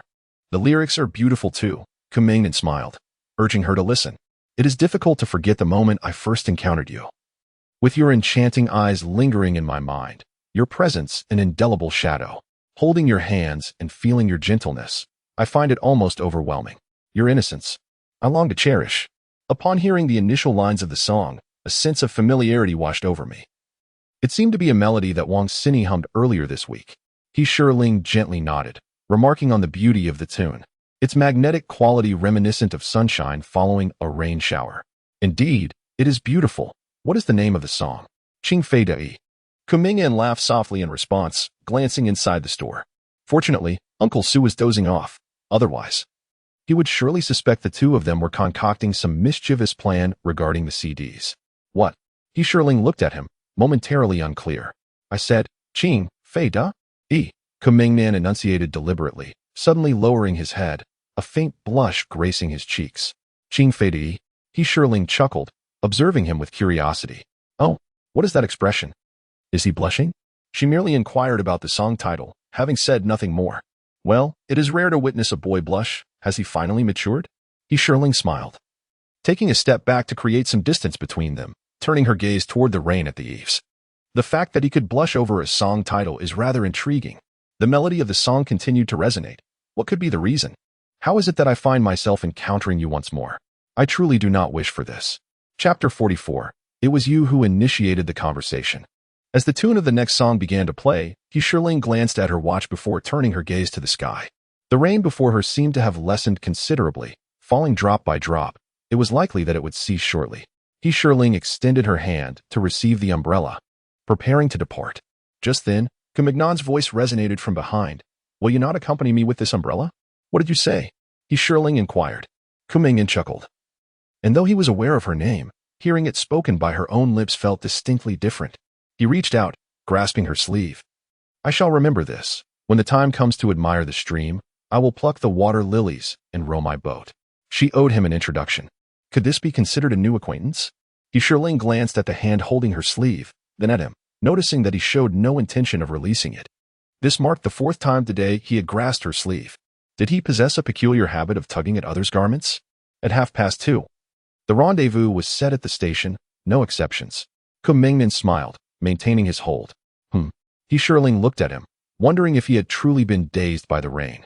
Considering they attended different schools and thus would not be heading in the same direction. A new route has been introduced, with the bus line 810 departing from Jinan Highway, providing direct access to the city center and passing by Lingnua Middle School, operating every 15 minutes. Kumingnan seemed to anticipate her thoughts and elucidated that another route, the original line 812, traverses Jinbei Highway, running every 20 minutes to the city center, but does not pass by Lingnua Middle School. This explanation was quite clear. She only knew of line 812, and when had the new route been inaugurated? A year and a half had indeed brought about significant changes, much like the transformations at Huxian Park and that large bookstore. It is said that throughout our lives, we will encounter 563 individuals. Kumingnan gazed at the person before her, noting that 778 of them would greet her, 619 would become familiar, and 275 would grow close. Yet ultimately, all would be lost amidst the crowd. She had always been sensitive to numbers. Upon hearing these figures, her immediate reaction was to question their precision and the authenticity of their sources. A glance at the speaker revealed that he too was looking at her, and in that fleeting moment of eye contact, she instantly grasped that the focus was not on the numbers but rather on the subsequent word but, or perhaps the unfinished thoughts that lingered thereafter. Among all those we encounter, only a select few are truly special to us. Kumingnan paused, reflecting that to meet you was both a serendipitous event and a stroke of fortune. Yunling gazed at him, noting the slight seriousness etched upon his face, a stark contrast to his earlier playful demeanor. Suddenly, an urge to laugh seized her. She extended the song lyrics and the umbrella towards him, inquiring how many girls he had approached with these props. Just this once. How could there be many? It was an unparalleled moment, a singular instance. Kumingnan lowered her head and murmured softly, her expression instantly revitalized, clearly recalling that he was the one who had approached her. When did she ever initiate a conversation with him? She had always been an observer, reveling in the unfolding drama around her. Yet, she found him wearing a look of unwavering certainty as he poked at the bag she was holding. Looking down, she noticed the disassembled song lyrics nestled within. Well, it seemed that in their initial encounter, she had indeed approached him first, but she had merely mistaken him for someone else. You've misunderstood, dear uncle. I simply mistook you for another. Yunling chuckled, gesturing towards the hand that tugged at her sleeve. Are you more acquainted with King Wei, or do you prefer Emperor Ai of Han? Could you please let go? Are you being stubborn, niece? Kumingnan laughed, releasing her sleeve. If I were them, would you be Longyang Jun or Dongxian? I would rather be Wu Zetian. Yunling replied with a smile. Kumingnan erupted into laughter, playfully tousling the bangs that fell across her forehead. In the enchanting shimmer of her gaze, they both noticed that the sky was gradually brightening. Perhaps it will not be long before the rain ceases and the sky clears. Much like her radiant smile at this moment. Chapter 45. Farewell, Yunling. At 2:30 in the afternoon, at the station, 8:10, I shall await your arrival. The journey from Teacher Song's residence to the station takes merely 15 minutes. He is quite aware of this. 2:30? Yunling glanced at her watch. It was currently 1:05. Yes, she should have ample time. The melodious strains of Yuquan's rainbow filled the air. From now on, My world has gained to you every day is a performance. Kuming in, with a smile, leaned against the shop entrance, watching her as the song resonated perfectly. Raindrops dripped slowly from the eaves, creating a misty haze behind her. Beneath the overcast sky, amidst the delightful music and the gentle patter of rain, she stood quietly, like a sculpture carved from white jade. A breeze passed by, carrying with it a sweet melody. From now on, my world has gained to you every day is a performance. Yunling smiled softly, brushing aside her wind-tousled hair with her right hand. Indeed, every day is a performance. Who else will enter her world? She recalled her brother's words. Play your part well and harmonize with others. He had just mentioned 2:30, and she nearly responded in agreement. In that moment of radiant smiles, she found herself momentarily entranced, captivated by the warmth and sunlight of his smile, the boy whose demeanor was as gentle as jade. Instinctively, she lowered her head, pretending to read the book in her hands. In this early spring, amidst the sudden downpour, the unexpected figure before me, could he be the protagonist of today's unfolding drama? What role does he play in this narrative? A fleeting image of his flushed face surfaces in my mind, startling me with its intensity. No, it cannot be so. We are still strangers, and what had he said? Perhaps, in the future, we shall become better acquainted. Future? Her thoughts begin to spiral, slightly disordered. Yunling, what are you contemplating? Are you overthinking? His mention of meeting on the platform must have been a gentle reminder not to forget to return his song CI. Yes, it must be so. She smooths her hair away from her forehead and glances at the umbrella in her hand. It is indeed exquisite, with its delicate blue hue and petite petals, refreshingly charming, appealing to her sensibilities. The rain at the eaves has softened, gently dripping and merging into the puddles below. The sky, slightly brightening, vanishes the previous grayness of this misty world, signaling its departure. Watching the rain cascade from the eaves, Yunling instinctively smiles. The future? To speak of it now seems rather premature. Perhaps after today, she and he shall remain strangers, as she is but an occasional visitor for a year and a half. As for the song CI, who knows when it may be found? When it is, perhaps it will only reach him through her elder brother. And regarding this umbrella, if he chooses not to mention its return, let it serve as an unspoken apology for his abrupt departure. After all, he prides himself on expressing remorse through actions. These peculiar 2 hours stretch on, feeling as lengthy and tumultuous as a century.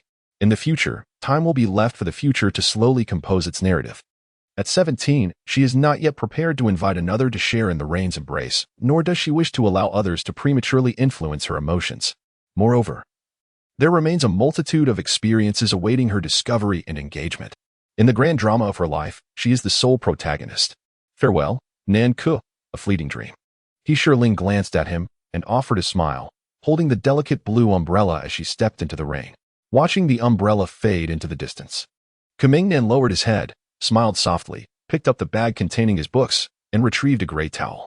He placed it atop the bag, reminiscent of their initial encounter, then held the towel-covered bag above his head and ventured into the rain as well. Until we meet again, Yunling. Standing upon the shoulders of spring, I have missed the memories of winter. The winter white butterfly has not settled. After winter has retreated, amidst the gentle rain between flowers, the willow tendrils droop, spring is shallow, and the warmth is yet to fully embrace the cold. In February's Jiangnan, the light rain falls, and the grass appears faintly green.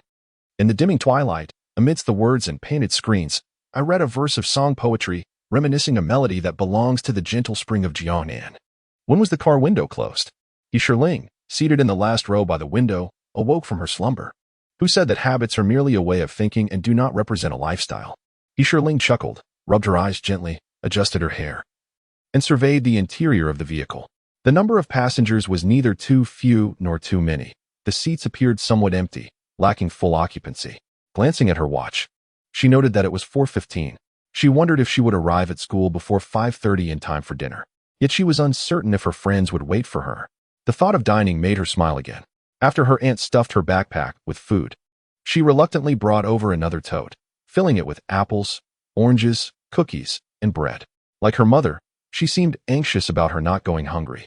Such is the shared concern of all parents. Yunling glanced at the bag at her feet and then at the one she was holding, noticing a slip of paper tucked into the mesh pocket for her water bottle. When had she placed a note there? She pulled it out and saw a line of beautifully handwritten English letters. Better late than never. Who had left this note? Looking around, she observed that everyone was quietly settled in their seats. The space beside her was empty, devoid of company. Leaning forward, she noticed the seat to her left was also vacant, while in front of her sat a girl. She gently tapped the girl's seat and inquired, "Excuse me, where are we now?" "The Lingdua Middle School stop is next. Please disembark promptly," came the conductor's voice from the middle of the vehicle. Lingdua Middle School? Following the direction the girl pointed, she glanced out the window and caught sight of someone. Outside, a tall and handsome boy stood, his face adorned with well-defined features. His brows lifting in a charming smile, the corners of his mouth curving gracefully as he gazed at her. He wore dark blue jeans, white sneakers, a blue and white striped sweater, and a brown wool coat. Nan Ke, a fleeting dream. How did he end up here? Yunling was taken aback. She was 40 minutes late, having taken the 15:15 train. She had thought that by doing so, their paths would no longer cross. Yet there he stood quietly, gazing at her with a smile, amidst the bustling crowd at the intersection, on the platform where the throngs had begun to disperse, as though he had been there all along, never having vanished. Was he waiting for her, awaiting her passage, or perhaps for her to notice him? If she had not taken bus 810, would he have remained here, anticipating her arrival? Amidst such conjectures, she saw him approach and tap on the car window. She opened a small gap and heard his warm, gentle voice. "You're late, but better late than never," he remarked. Yunling glanced at the note in her hand. What a coincidence. Was that note left by him? She lifted the paper towards the window, catching a glimpse of his radiant smile and his undeniable nod. Were they on the same bus? She glanced at the empty seat beside her. When had he taken that place? Yunling pushed down the car window. A cool breeze rushed in, accompanied by the familiar handsome face of Nan. "Why haven't you changed your clothes?" She pointed to his attire, which had been soaked by the rain. Did he think that if he changed, she might not recognize him? Such a clever fellow. "Afraid you wouldn't recognize me?" Nan chuckled, his eyes filled with books, temporarily devoid of him. If he had changed clothes, she might not have recognized him at all. Upon witnessing her seemingly elusive smile, complemented by the subtle dimples at the corners of her mouth, one cannot help but feel a sense of ease in the gentle curve of her expression. There is no need for concern. The sweater is new, and the coat has dried. But does she harbor any worries? Yunling gazed at him, a smile gracing her lips, yet she remained silent. Well, after all, her being caught in the rain is partly her own doing. By the way, you ought to amend your little habit. Nan recalled her earlier act of sleeping with the window open, clearly not a one-off occurrence. After catching her gaze, he smiled and remarked, "Sleeping with the window down is likely to give you a chill, especially when you're alone." "Oh," Yunling chuckled, realizing the implication behind his words, that he was the one who closed the window. But when did he board the vehicle? She distinctly remembered that when she arrived at the station, he was absent. When the bus commenced its journey, he was also not on board. As she had walked past the front entrance, even when she had dozed off by the window, he was not there. Could it be that he had entered while she was distracted by her bag? Yet, upon awakening, she found herself sharing the same vehicle and seat with him. Though perplexed, it was evident from his words that this was indeed an undeniable truth. "Weren't you here?" Yunling inquired with a smile, noticing his slightly astonished expression. Were you not asleep?" Nan tentatively questioned. "Did you intentionally arrive late?" "Indeed, it was intentional," Yunling replied with a smile. Even if she had deliberately delayed her arrival, she still managed to board the same bus. What if she had caught the 812 route instead? What would have been the outcome? Thankfully, she had only been late. Nan chuckled softly, relieved that she had not departed, observing her slightly lift her head. A triumphant yet slightly defiant expression gracing her features, her side-swept bangs tousled by the wind. Nan raised her hand, only to have it deftly evaded by the other, who smiled and dodged away. "Be careful not to hit your head." Watching her retreat, he hastily cautioned her to avoid colliding with the adjacent seat. She always seemed to tread a path contrary to others. Measure is treasure. "Please, Wei Wang," observed the decorum. Yunling smiled as she stepped back a little, noticing him hesitate before retracting his hand. Gazing at the person before her, the one who disregarded the boundaries of propriety, the one who enjoyed tugging at others' sleeves, the one whose unexpected presence stirred unfamiliar emotions within her, feelings of warmth intertwined with joy. The vehicle began to move. "Please stand firm and hold on." The bus, prompted by the conductor's announcement, gradually departed from the platform. Noticing him lean closer to the edge of the platform, still standing there as if reluctant to leave, she said, "Close the window. The wind is too strong." He waved his hand towards her, as if fearing she might not hear, and mimicked the action of closing the window. In the gentle breeze of early spring, During that youthful moment, between the platform and the window, amidst the unadorned willows and the freshly sprouted grass, set against the backdrop of towering buildings and a muted sky, she felt an encompassing warmth and joy, a sentiment that required no elaboration. In the face of the peculiar and tumultuous years ahead, amidst the relentless tide of life's myriad distractions, during those serene and joyful instances, she sensed a gentle young man gazing at her with a smile from the depths of her soul. As the bus departed from the platform, his figure gradually became indistinct. Suddenly, a profound and indescribable feeling surged within Yunling. His unexpected appearance had intruded upon her vision. What role would he play in her future life? This chance encounter? This serendipitous young man? Who is she? Lin Xiaoao inquired from behind. Have I forgotten something? He wondered, pausing to await him. He observed as the young man approached the bus and tapped on the window. With the window slightly ajar, he caught sight of a girl's delicate profile leaning out. Oh, isn't that the girl who sat beside Xiaonan earlier? Lin Xiaoao chuckled. The little napper has awakened, has she? In a fleeting moment. The bus had started and departed from the platform, yet the girl by the window did not seem to hand anything to Xiaonan outside. Seeing Xiaonan wave his hands repeatedly. Was he mistaken? It appeared that Xiaonan had not forgotten anything. Rather, it seemed to be a farewell. Do they know each other? Who is she? Lin Xiaoao walked over, positioning himself behind Kumengnan, casting a glance at the bus that was fading into the distance. Had he ignored him? He patted Kimanin on the shoulder and inquired once more. Who are you? Kimanin glanced at the bus that was gradually receding into the distance, turned with a smile, and looked at Lin Xiaoao, replying, I don't know. Don't know? Lin Xiaoao observed as Kimanin moved past him, continuing forward. It seemed implausible that she truly did not know. So he followed her, draping his arm over her shoulder. Then why did you change your seat? The music was too loud. I wasn't accustomed to it. That sounds reasonable. Lin Xiaoao responded with a smile, recalling the previous instance at the bus stop, which suddenly began to make sense. He accompanied Kimanin from 1410 to 1500 hours, during which 4 buses had already departed. Yet, his friend remained unfazed, leisurely lingering at the platform. Lin Xiaoao had asked him several times whether he wanted to board, but he merely glanced around, shook his head, and said, just wait a little longer. Very well, I shall go to the supermarket to buy a pen, he decided, positioning himself in front of the supermarket entrance. He pondered, today he seemed somewhat unusual. He usually departs at 1410. When I sought out Kimanin, I was informed that he had already left. Left?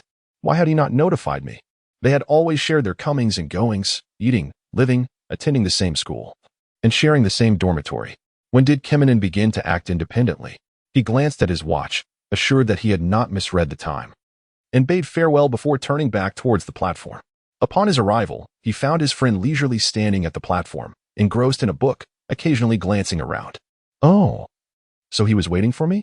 If he was indeed waiting, why arrive early without a word of greeting? Lin Xiaoao approached and gently patted his shoulder. The next moment, he beheld a sight that made his heart skip a beat. Kumengnan turned to him, adorned with a radiant smile, and spoke in a soft, warm voice. You've come? Lin Xiaoao internally gasped in astonishment. That smile, that gentle tone, how utterly disarming. When had he ever seen Kumeng wear such an expression? Typically, he was content with just a faint smile. Such a smile seemed more fitting for Zhang Yifan, that paragon of virtue, Kumengnan, merely standing there without any expression, could effortlessly captivate a throng of admirers. Grinning like a love-struck fool, Lin Xiaoao exclaimed, You've enchanted me. He laughed heartily as he tugged at Kumagnan's backpack strap. Hey, your bag is about to fall.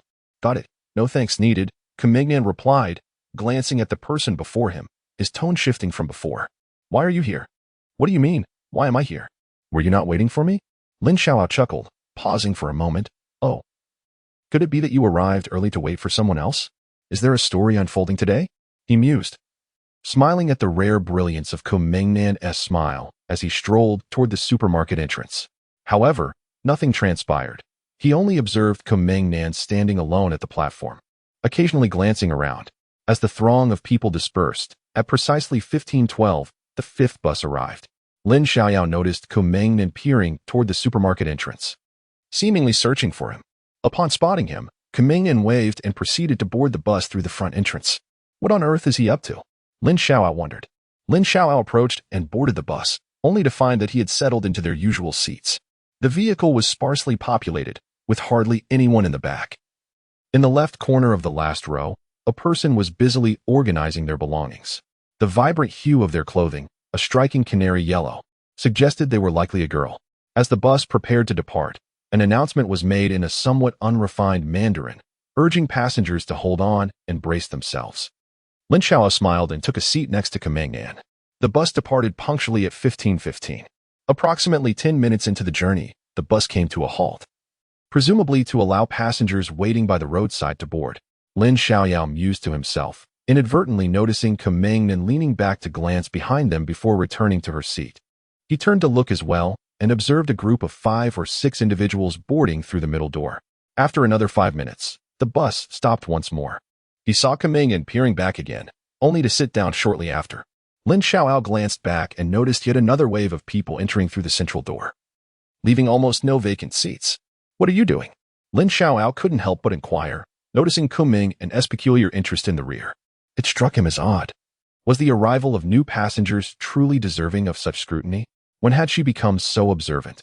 He caught a glimpse of the book in her hand, a collection of microfiction, which she hadn't even opened, still resting on the cover.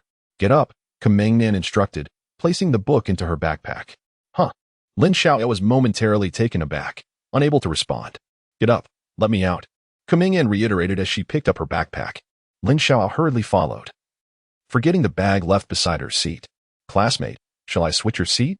"It's the second row on the left, by the window, behind the driver." Kamengnan approached the last row and addressed the girl to her left. "You don't look well. Are you feeling a bit carsick?" Yes, just a little," the girl replied, lifting her head in surprise, her cheeks slightly flushed. "Thank you. That young man is quite decent," remarked a few uncles and aunties seated behind them, who had just boarded the bus, beginning to praise Kamengnan enthusiastically. "Helping one another is only natural," Kamengnan said with a smile as she settled into her seat and reached to close the window. Returning to her seat, she thought, "I should see who that pale girl is."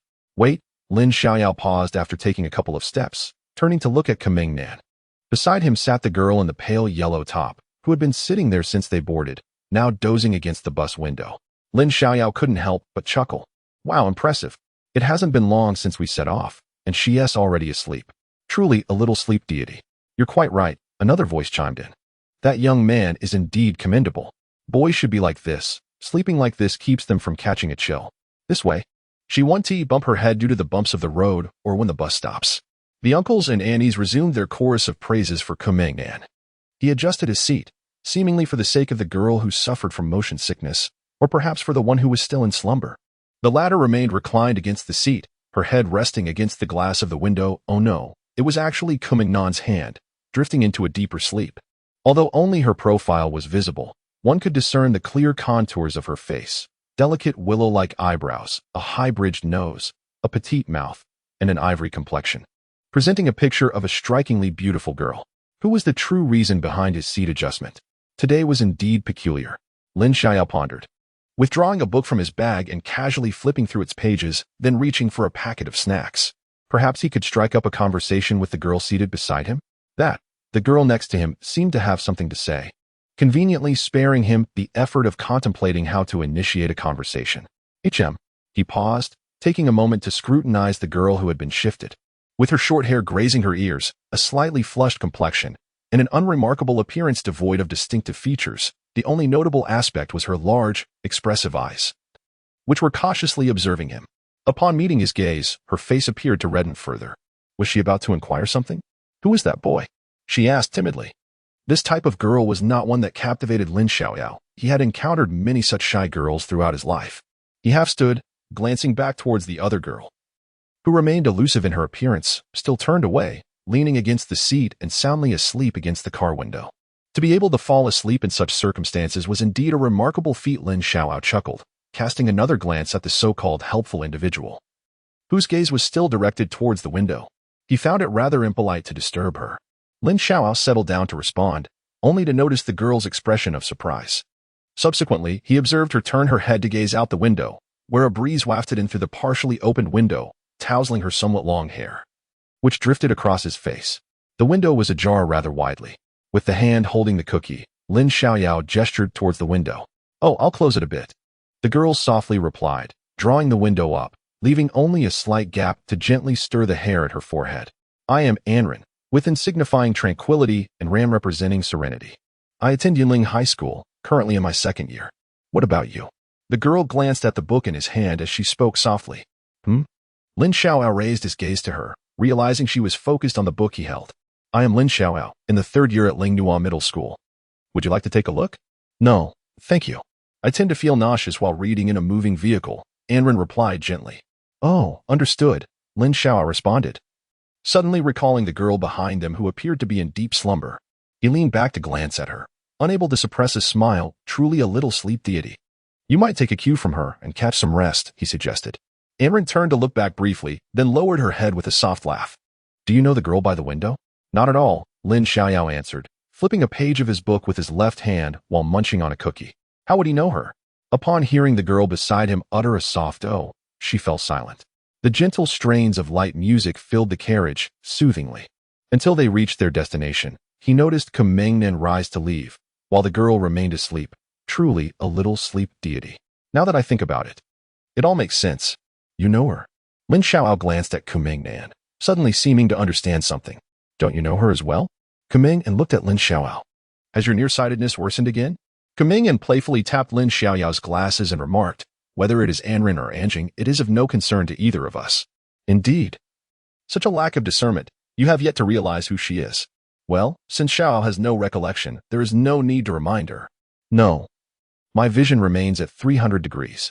Lin Xiaoyao brushed Kumengnan's hand aside, playfully hugging her neck and chuckling softly. Yes, Anren is not our business. However, that little sleeping deity, to be honest, do you have feelings for her? Kumengnan smiled, but remained silent, pushing Lin Xiaoyao's hand away, straightening her clothes, and shouldering her backpack as she walked ahead. With a smile, Kumengnan glanced at the inquisitive Lin Xiaoyao and pointed to the corner of his mouth.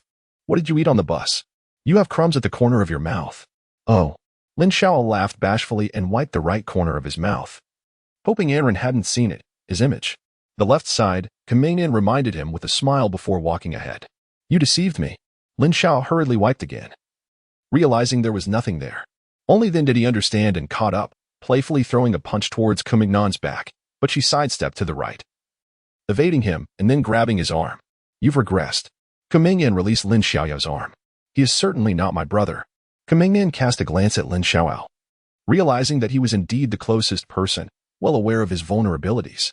This particular issue had been a point of contention between him and Zhang Yifan since childhood. It is an undeniable fact that he is indeed a day older than you. It has been quite some time since he last saw him, since last summer. To be precise, Kumengnan smiled softly, choosing not to speak further. Is it truly just a day? After all, it had merely been 3 hours. He should be arriving shortly. Kumengnan replied, recalling how Zhang Yifan had playfully teased him during the winter break about relinquishing the position of Lingnua's #1. Yet, he had never coveted that position in the first place. What it should even mean? Lin Xiaoyao glanced at him and noticed several girls approaching, casting furtive glances in their direction. Among them, one girl donned a light blue coat, standing out with her delicate features, clearly the centerpiece of the group. She smiled at them for a moment before turning her gaze forward again. Hey, she's looking at us, Lin Xiaoyao whispered, gently nudging Kumengnan, indicating the girls on their left. So what? Kumengnan replied, maintaining his forward gaze without distraction. That girl in the light blue coat is quite attractive. Lin Xiao teased. Look, she's gazing at you. I doubt it. She's probably looking at you, Kumengnan retorted, casting a quick glance, unimpressed. You are the #1 handsome guy at Lingnua High School, aren't you? Oh please, with you around, how could I ever claim the top spot? Lin Xiao smiled as she tucked her hair behind her ear. It seems my information was inaccurate. It was not true that this year's first-year students only voted before the winter break. You, Lin Xiaoyao, are indeed ranked first. Humph. That's only because you were away participating in one competition after another in the province during those days. Lin Xiaoyao chuckled softly. But had you been there, I dare say I might have claimed the top spot as well. It appears that the trend has shifted. Now, it is the sunny and radiant individuals like me who are favored. Kumengnan smiled quietly, refraining from comment, as she adjusted the strap of her backpack and waved to a few male classmates beckoning her from the right. They are watching you, see? The one in the light blue shirt, Lin Xiaoyao whispered, seemingly blushing. Blushing? A face flashed in his mind, hers. Would she ever blush before him? Yet, he himself had turned crimson after uttering the song title. That emotionally inept individual, whose world consisted solely of poetry and music. She is truly remarkable, in his eyes. Amidst the crowd, while waiting for the bus, the moment she appeared, he recognized her at a glance, even if she donned different attire. That subtle smile, those clear, spirited eyes, and her bright yellow outfit stood out vividly in the drab crowd. He wondered if they would cross paths again. The next time should not be too far off. After all, in just 2 weeks, the weekend at the end of the month will arrive, causing a subtle smile to grace my lips. What are you smiling about? Lin Xiaoao glanced at Kumingnan and noticed the hint of a grin at the corners of his mouth. Was he deliberately teasing the young girl? A fleeting glance at a girl passing by revealed that she quickly averted her gaze, lowering her head as she hurried off with several other girls. I have been indulging you, smiling along, Kumingnan retorted, eliciting an eye roll from Lin Xiaoyao. Wait, what were we just talking about? Lin Xiaoyao realized that he had skillfully diverted the conversation. The blue jacket. Kumingnan chuckled, sometimes admiring this childhood companion. Bai Juyi remarked on the forgetfulness that comes with age, yet he, at such a tender age, often found himself habitually forgetful. I was referring to the girl on the bus, the little sleeping beauty. Who is she? You will come to know her, but not at this moment. Since he had yet to recognize her, there was no need for further explanation, especially as her gaze, for now, did not linger on him. You can't possibly have taken a liking to her, can you? Kumignan's words left Lin Xiaoao feeling perplexed. Not at this moment? Does that imply the future? Where is the future? Tomorrow? The day after? Or perhaps next month? What difference does it make? Kumingnan replied. That little sleeping beauty isn't particularly beautiful. She can only be considered fairly good-looking at best. So what? Kumingnan glanced at Lin Xiaoyao. She may not be stunning, not the sort to captivate at first sight. However, she is undeniably beautiful, possessing a charm that grows upon further observation. Upon first glance, one feels a sense of comfort that compels them to gaze a little longer. In the words of Dong Bo, she exudes an intellectual allure that cannot be overlooked. Unbeknownst to herself, she smiled again and continued walking forward, leaving Lin Xiaoyao behind in a state of bewilderment. What kind of expression is this? What does it signify? Is it an acknowledgement? Yet, when did this little slumbering deity appear?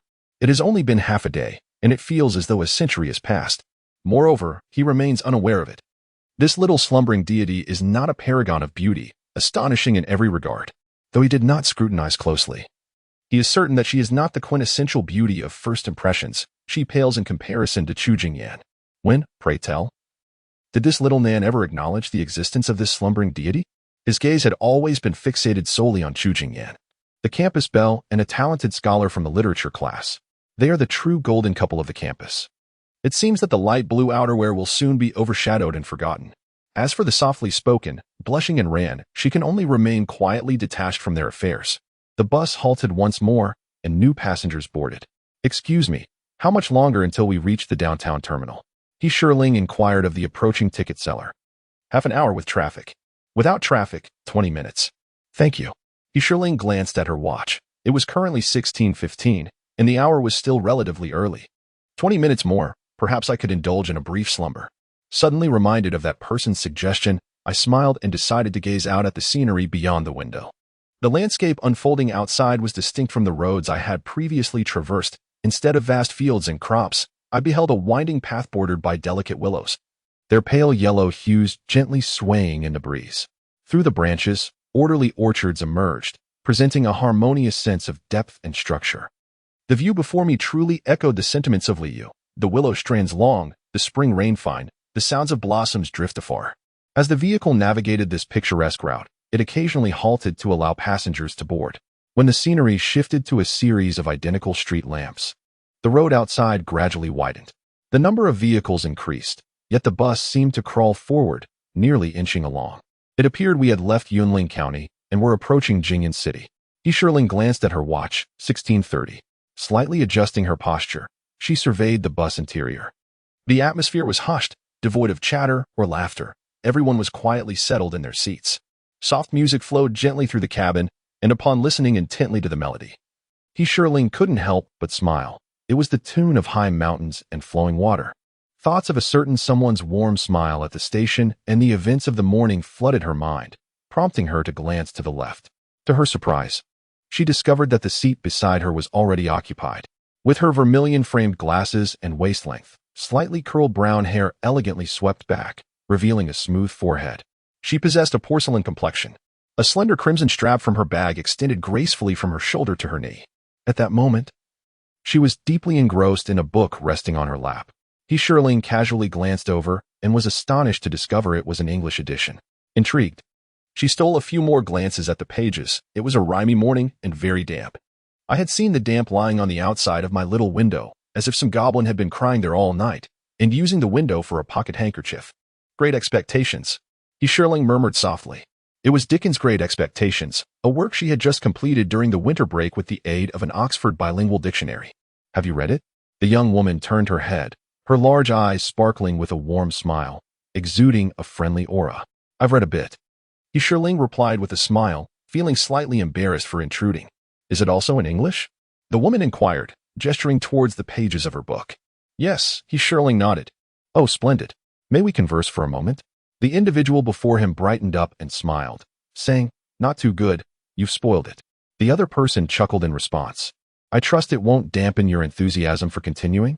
Yunling laughed, observing the man who appeared to be around 30, dressed in a manner that was both stylish and dignified, pleasing to the eye and heart. How can you tell? The man grinned, his large eyes curving into a charming crescent shape. This book, dear sister, must have been perused before. Yunling pointed to the pages, noting the signs of previous readings. Glancing once more at the individual before her, she continued, Of course, one cannot read a book without borrowing it. It is also possible that it was lent. Those who read on the bus surely must have read the Chinese version long ago, don't you think?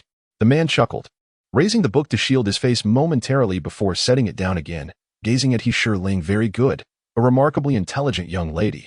Where do you study? Yunling Middle School, Yunling replied with a smile. Thank you for the compliment. Dear sister, you too possess a heart as refined as a jade. Yunling High School, I presume? Zhu Yan's eyes widened as she appraised Yunling from head to toe. How splendid. I've heard that the students from that school are quite impressive. Meeting you today, I believe Yunling truly lives up to its reputation. Sister, you flatter me, Yunling laughed. You are quite the conversationalist. The teachers and classmates at Yunling are indeed commendable. With many outstanding students, I am merely an ordinary one. Is that so? If given the chance in the future, I shall certainly take the time to learn more about you. Zhu Yan smiled as she glanced at Yunling, closing the book in her hands. It was quite a delightful encounter with such an intriguing girl. Given the circumstances, it would take a while to reach their destination, so she suggested, Let us discuss this book. Certainly, Yunling responded with a smile, casting a glance out the window at the bustling city ahead. The streets were teeming with vehicles, crawling at a sluggish pace, and indeed, it would take some time. Turning her gaze back to the person before her, she noticed Zhu Yan was smiling at her, silently waiting for her to speak. Yunling pointed to herself, and their eyes met, both exchanging a knowing smile. Zhu Yan then spoke, I'm awaiting your thoughts. Where should I begin? Yunling replied with a grin, recalling how she had already revealed much of the plot. Zhu Yan chuckled, suggesting, Let us discuss it from the perspective of literary analysis. All right then, I shall show my humble skills, Yunling said, looking down at the now closed book. In comparison to Dickens' earlier works, this book displayed a diminishing humor and a stronger sense of melancholy. The scenes were quite desolate, starting with a graveyard at a church. Zhu Yan nodded, encouraging her to continue. Upon finishing, Yunling could not help but feel grateful for the era in which she lived. She paused, reflecting on her emotions. Having felt a weight of sadness for a long time after reading during the winter break due to the book's tragic tone, Zhu Yan studied the girl before her anew, appreciating her striking features.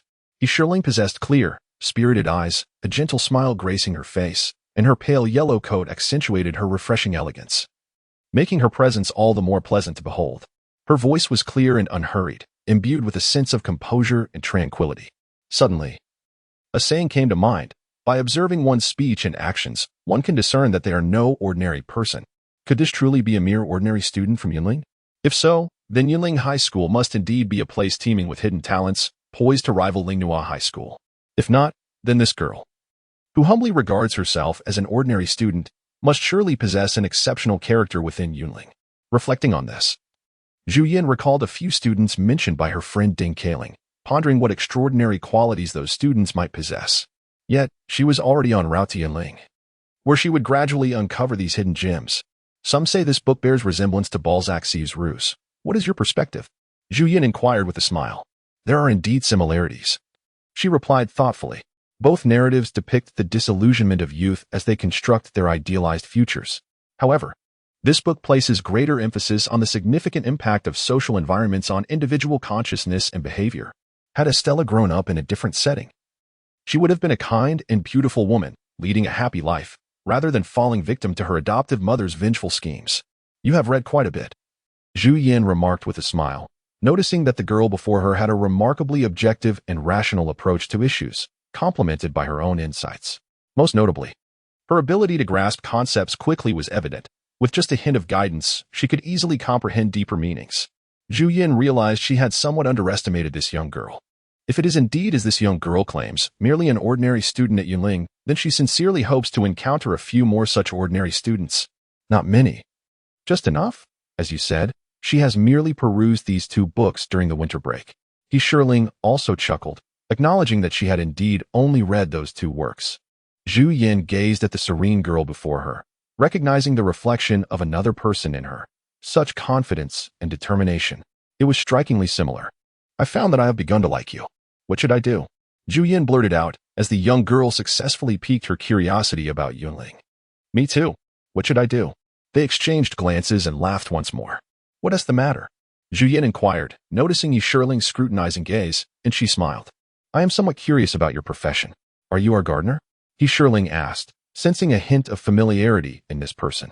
After a moment's contemplation, she realized it bore a resemblance to their Chinese teacher, Ms. Ding. Oh, what leads you to that conclusion? I deeply understand the sorrow of Song Yu. The refined and elegant is also my teacher. Oh, Zhu Yan's eyes sparkled at this revelation. It was a line from Du Fu's poetry. Do you know the origin of the refined and elegant is also my teacher?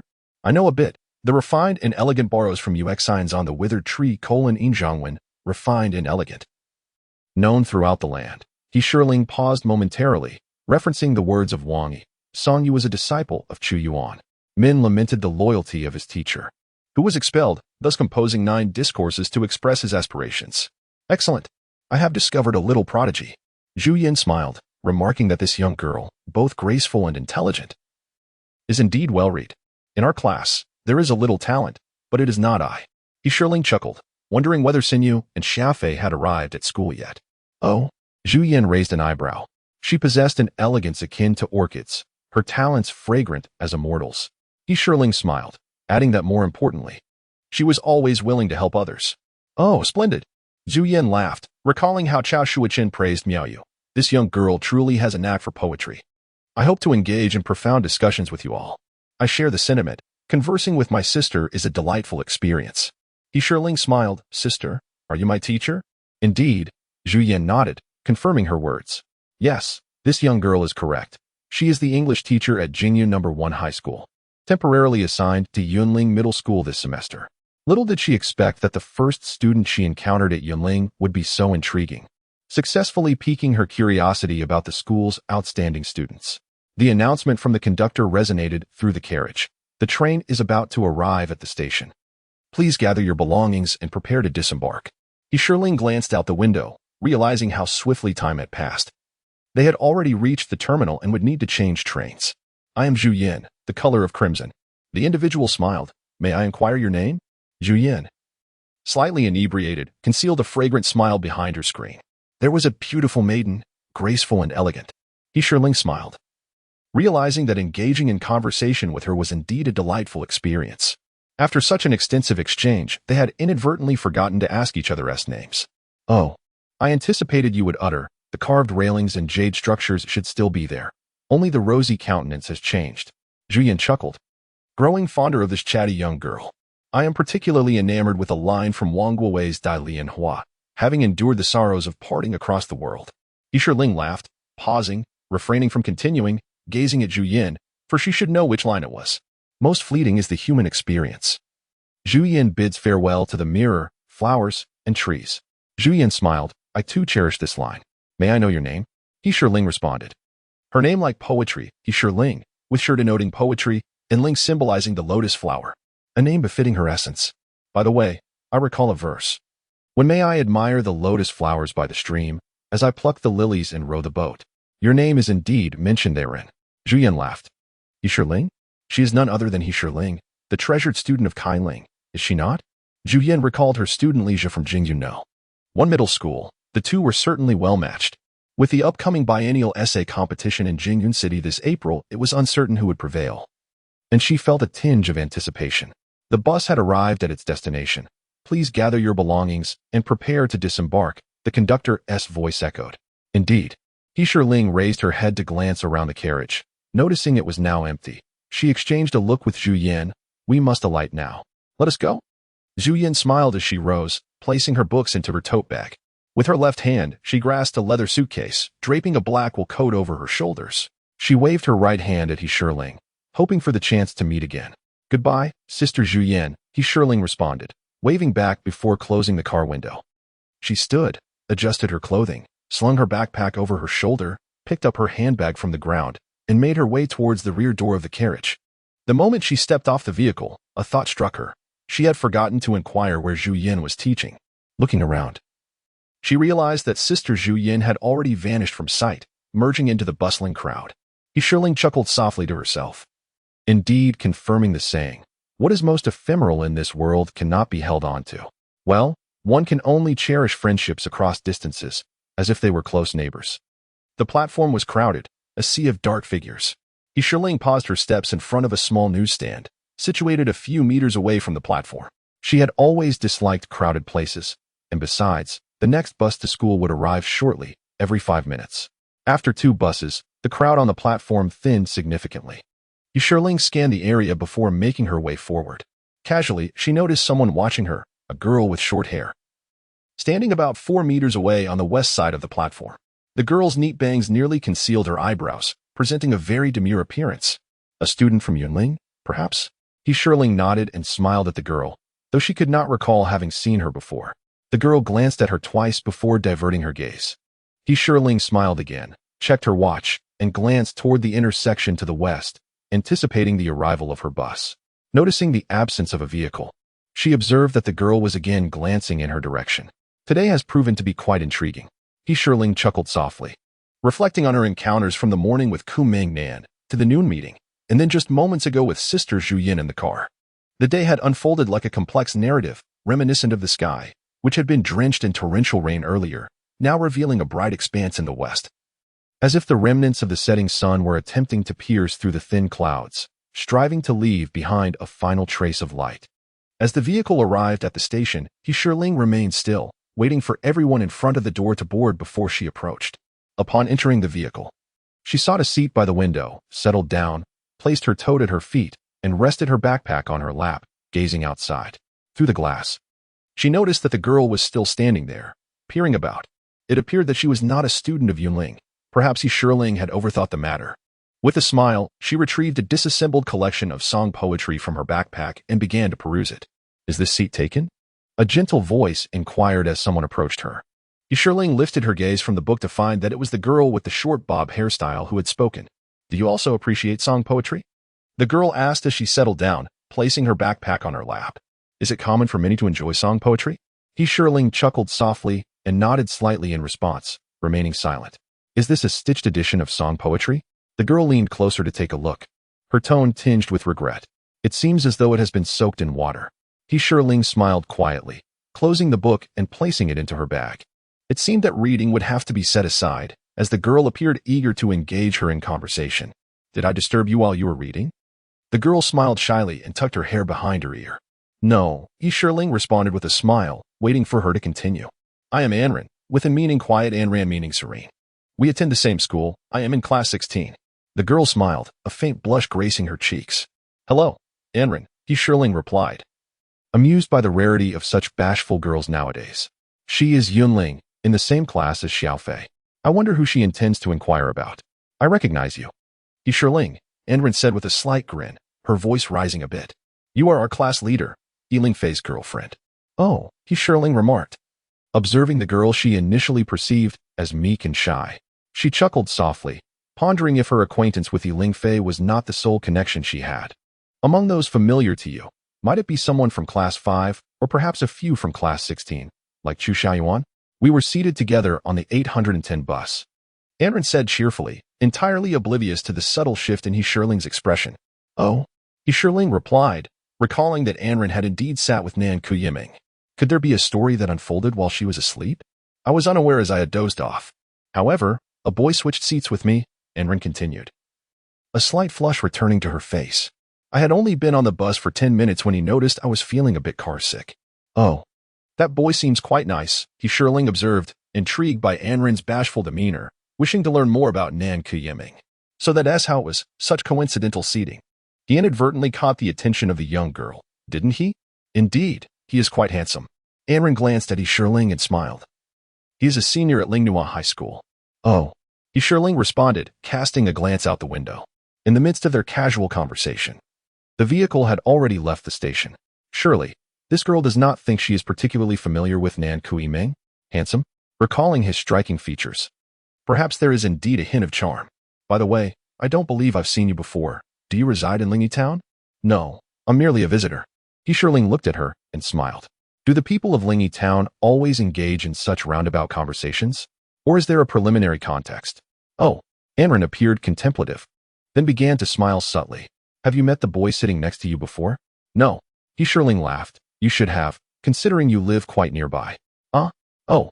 Anren looked at Yunling in astonishment, then lowered her head with a smile. Indeed, it isn't too far.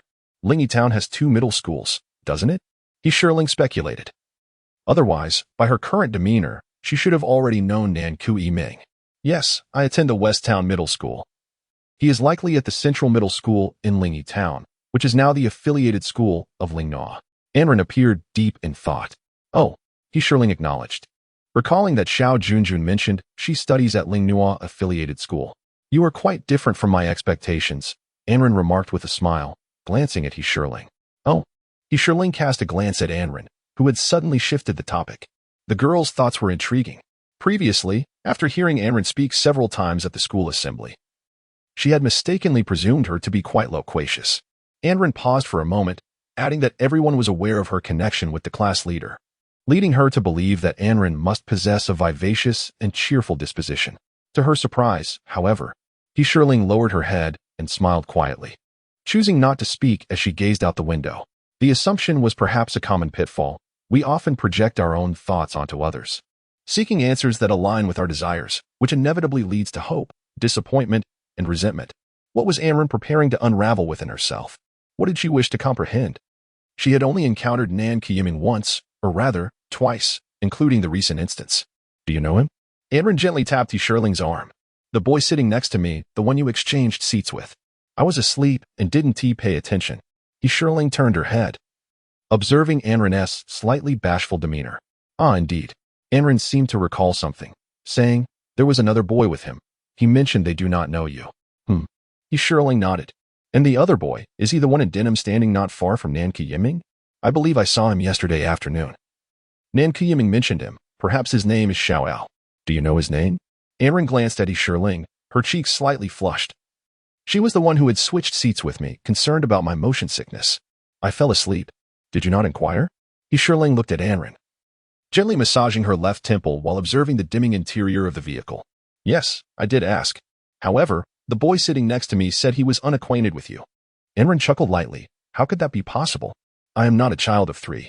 Yunling couldn't help but laugh, realizing that Xiao had quite the imagination. It seems the boy you mentioned is quite helpful.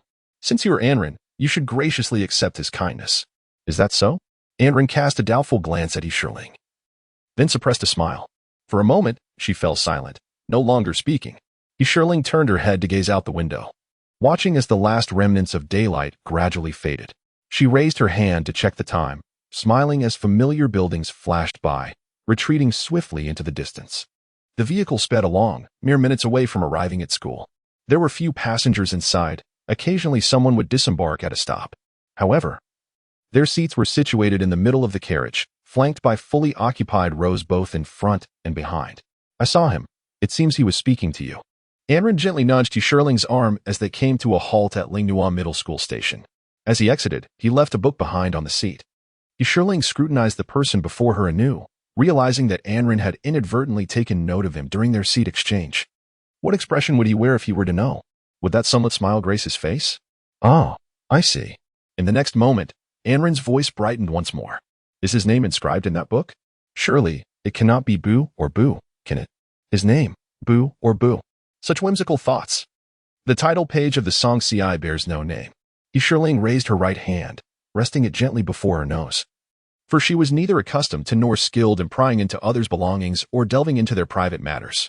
Anren gazed at the person before her in slight bewilderment. Quickly comprehending, oh, I am not. Even her expression while reading was tinged with joy, yet she had not glanced up even once. She thought she might be overthinking, and later, upon hearing Lin Xiaoyao mention that they were unaware of Yunling, she felt an involuntary happiness. Yet, that person's smiling face remained etched in her memory, features as distinct as a sculpture, an exceptionally handsome visage defined by angularity, radiating a dazzling smile. The cool breeze flowing through the open window could not dispel the warmth upon her cheeks. How had she never noticed this person before? Or perhaps, back in middle school. Her thoughts had been solely devoted to her studies, fixated on attending Ling Nua, a desire that remained unfulfilled. Had she gained admission to Ling Nua Middle School? She might have met him long ago. A gust of wind drifted through the window, brushing away the redness from her cheeks. Hearing the ticket inspector's call, she cast a glance back and was surprised to see that Yunling had awakened, seemingly engaging in conversation with someone outside. Smiling as she flashed a glance toward the interior of the car. Who could it be? She rose to her feet and beheld a familiar smile. Waving at the people within the bus. Did they know each other? Hadn't they claimed not to know Yunling? Why did it appear as though they were quite acquainted? Hadn't she been asleep the entire time? Could it be that his change of seat was not due to his susceptibility to motion sickness, but rather because of her? Yunling? A cascade of questions surged forth. Before she could contemplate them, the bus began to move slowly, and she noticed that individual still standing at the platform. Not departing. Wasn't she the girlfriend of Yunling? This was a well-known secret at Yunling High School. Then, what was the nature of her relationship with that person? After much contemplation, she felt compelled to inquire about Yunling. Yet upon rising, she discovered that someone had already taken the seat beside her, seemingly engaged in a lively conversation, prompting her to sit back down. However, if she did not seek clarity today, her emotions would likely remain tumultuous for the next fortnight. Yet, given her unfamiliarity with Yunling, in the absence of any prior interaction, it would be rather inappropriate to directly inquire about that individual. After much hesitation, she ultimately resolved to observe which bus Yunling would board when they changed vehicles. At the bus stop for routes 11 and 19 in the square, she spotted Yunling approaching from a distance, smiling and nodding at her. It turned out that Yunling was quite a warm-hearted person. Seeing her board the 19 bus, she felt a sense of relief and walked over, just in time to catch Yunling reading a poem. As you know and have witnessed, first, they claimed not to recognize me. Second, I had fallen asleep, and thus was unaware of the events unfolding within the bus. Thirdly, if you truly wish to understand him, you ought to possess pertinent information that could provide you with clues, such as the boy sitting beside you, rather than inquiring about me, who is asleep. Yunling paused. Observing Anran's astonished expression, she gently reminded her, you have missed your best opportunity. Instead of wasting time here, it would be more prudent to reflect upon the entire sequence of events. Perhaps you may uncover new insights. Anran blinked a few times, her face reflecting contemplation. After a brief silence, her voice brightened. You make a valid point. Lin Xiaoyao mentioned that they are from Ling Nua Middle School. Since our paths may cross again, I will inquire further then. Thank you, Yunling. Yunling watched as Anran's expression suddenly lit up, and she smiled softly while gazing out the window. She could only offer her reminder. Whether the other party comprehended or misinterpreted it was beyond her control. Thus, she chose to observe from a distance. Whether they meet or not is a matter between Anran and Kumengnan, irrelevant to her. How long until we arrive? Yunling approached, reaching for the bag in Yunling's hand. I'm not familiar with the route, Yunling replied with a smile. What time did you and Xin arrive? Before they had even exited the vehicle, Yunling spotted Yunling standing at the school's entrance. We arrived at 4:20, and I thought you might have gotten lost. Let's go. We still have time for dinner. All right, Yunling responded, walking alongside Yunling toward the school. The voice of the class monitor echoed from behind them. Yunling cast a glance at Yunling, and then at the girl with the bobbed hair and ran, a classmate of theirs. Yunling chuckled softly, wondering how Anran, who had disembarked before her, had managed to arrive behind her. I am Anran, the class monitor, she introduced herself, stepping closer to Yunling. She glanced at the bag in Yunling's hand and then back at Yunling, pausing momentarily before inquiring, are you and her involved in the relationship everyone speaks of? Yunling smiled, removing her backpack and placing it on Yunling Fei's shoulder. She patted his shoulder gently and whispered, "This and Ran is now your responsibility. Her focus does not lie with you." Yunling Fei chuckled and nodded, urging, "You should hurry to the cafeteria. Xiaoyu and the others are still waiting for you." Before Ran could respond, Yunling Fei turned and briskly walked away across the campus. "Is it over so soon?" Yunling laughed as she noticed Yunling Fei catching up with her. And Ran, with her seemingly obedient demeanor, speaks as if she is unaware of the situation. Rather, it seems intentional. "My mission is to find you, not to engage in conversation with her. Naturally, I must be swift," Yunling Fei remarked, weighing the contents of the bag in his hand. "What delightful treats do you have in there? You must share some with me. Xiaoyu brought your favorite walnuts." "All right. The leftovers belong to me," Yunling replied with a smile, glancing at the darkening sky, feeling a pang of hunger. She quickened her pace. "The snacks in the backpack are yours, but the rest is off limits.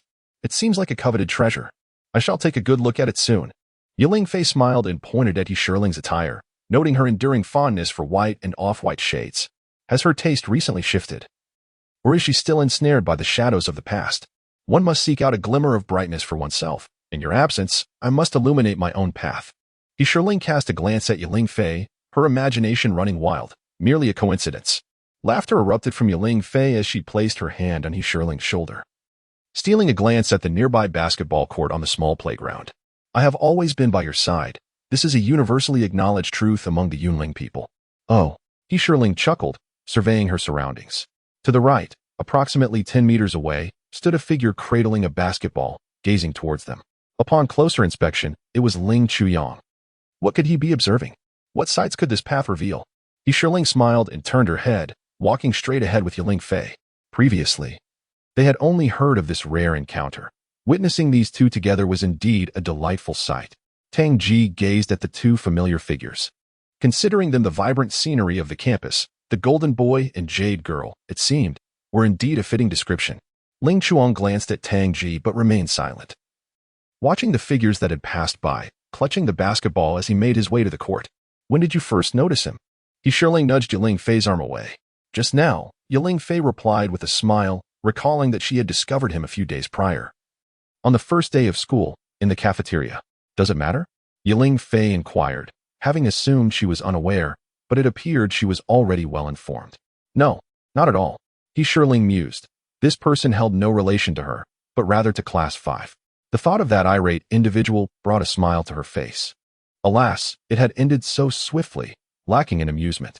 Yunling Fei exaggeratedly sighed, proclaiming that delightful events would surely unfold.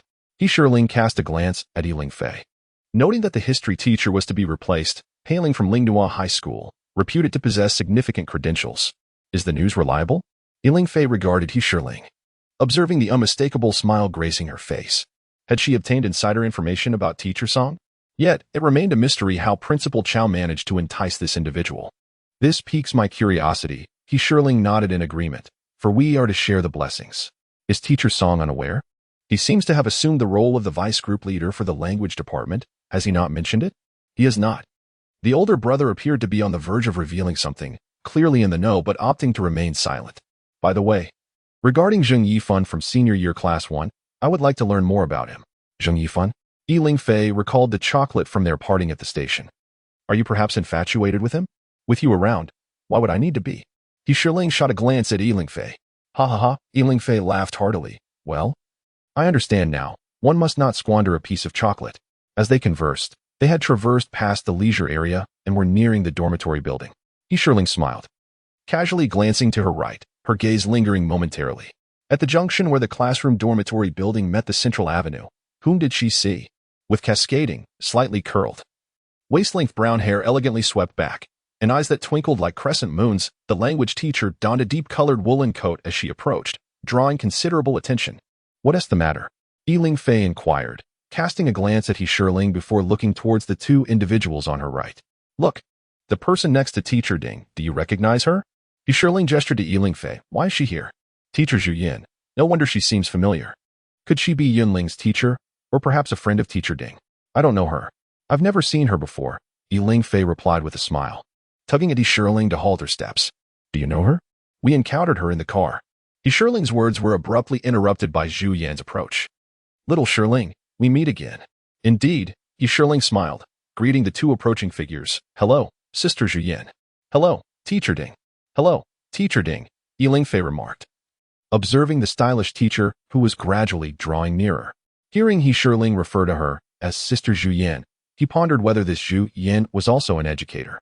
I am Zhu Yan, the one who bids farewell to the mirror and the trees. Zhu Yan glanced at Ding Kaling, then directed her attention to the striking couple before her, a handsome young man and a beautiful young woman, a delightful sight, a picturesque scene of the campus. Is the relationship between Yunling's students so amicable, without any hint of hesitation? Or perhaps it's precisely because there is nothing to hesitate about. I am the English teacher. Hello, Teacher Zhu. I am Lingfei, a student of Teacher Ding. Such a beautiful English teacher. How is it that our class has not been graced with this fortune? Lingfei jested, inquiring about which grade Teacher Zhu is assigned to. His words elicited laughter from the other three. Only you have the gift of gab, Ding Kaling replied with an elegant smile, gently tapping Lingfei on the head. Teacher Zhu has been transferred from Jingyun No. 1 High School and just arrived today. Indeed, I would love to be in the same class as you, Teacher Ding. But that ultimately depends on Principal Cao's arrangements, Zhu Yan replied, her eyes curving into delightful crescent moons as she expressed her joy at meeting them. Teacher Ding just mentioned you all. As Shirling gazed at Teacher Zhu Yan, she suddenly thought of the class schedule and wondered if the additional English class was perhaps a consequence of Zhu Yan's arrival, meant for the purpose of class division. She had initially assumed Zhu Yan would be a Chinese teacher, but to her surprise, she was the English teacher, Jingyun No. 1 High School's English teacher. Principal Cao had truly put considerable thought into this decision. One could only wonder what other individuals and events might transpire next. She should have anticipated that the English version of Great Expectations would lead her to mistakenly assume the presence of a Chinese teacher. The English teacher from Jingyun No. 1 High School, along with Teacher Ding and math teacher Zhao Yun, were indeed from the same institution. How intriguing this all seemed. Shirling couldn't help but chuckle. Having such an English teacher was quite splendid. I imagine what you heard was undoubtedly praise, wasn't it, Teacher Ding? Lingfei smiled. Zhu Yan and Ding Kai-ling chuckled lightly. Amidst their laughter, they heard Lingfei's voice. We are heading to the cafeteria. Where are you going, teachers? Let's go together, Ding Kai-ling said to Zhu Yan with a smile. These two are my students. Lingfei is from class 16. And Shirling is from class 5, a class that was only separated last week. The cafeteria is just ahead to the left. Oh, Xiao Shirling. What are you thinking about? Zhu Yan glanced at Shirling, who was quietly smiling with her head lowered, saying nothing. Let's go. Lingfei looked at Shirling without receiving a response, then gently tapped her arm. Teacher Zhu is speaking to you. Oh. Shirling raised her gaze to the three individuals before her, lifted her wrist to glance at her watch, and thought about heading to the cafeteria. Ha ha. Lingfei laughed, as La Brui said, a rumbling stomach has no ears. Let's go. Ding Kai-ling and Zhu Yan also laughed as they made their way to the cafeteria. When the bell for evening study rang, Li Shiping stood attentively at her desk, trimming the flower branches. Opposite her sat Zhu Zheyu, the homeroom teacher and chemistry instructor for class 4 of the first year, aged 25, tall and slender, appearing even taller due to his lean physique, standing at 175 meters. During his first year, he had served as the chemistry teacher for class 5. Zhu Zheyu stood up, observing the 4 pots of flowers that had mysteriously appeared on the table, and remarked with a smile, Teacher Li, you truly are a gardener in every sense. Merely a superficial pursuit of elegance, she replied. Li Shiping smiled gently as she carefully trimmed the small yellow leaves from the flower branch. Looking up at Zhu Zheyu, she inquired, where are you headed? I'm going to the classroom to check on things during evening study, Zhu Zheyu replied, gesturing towards the direction of the teaching building.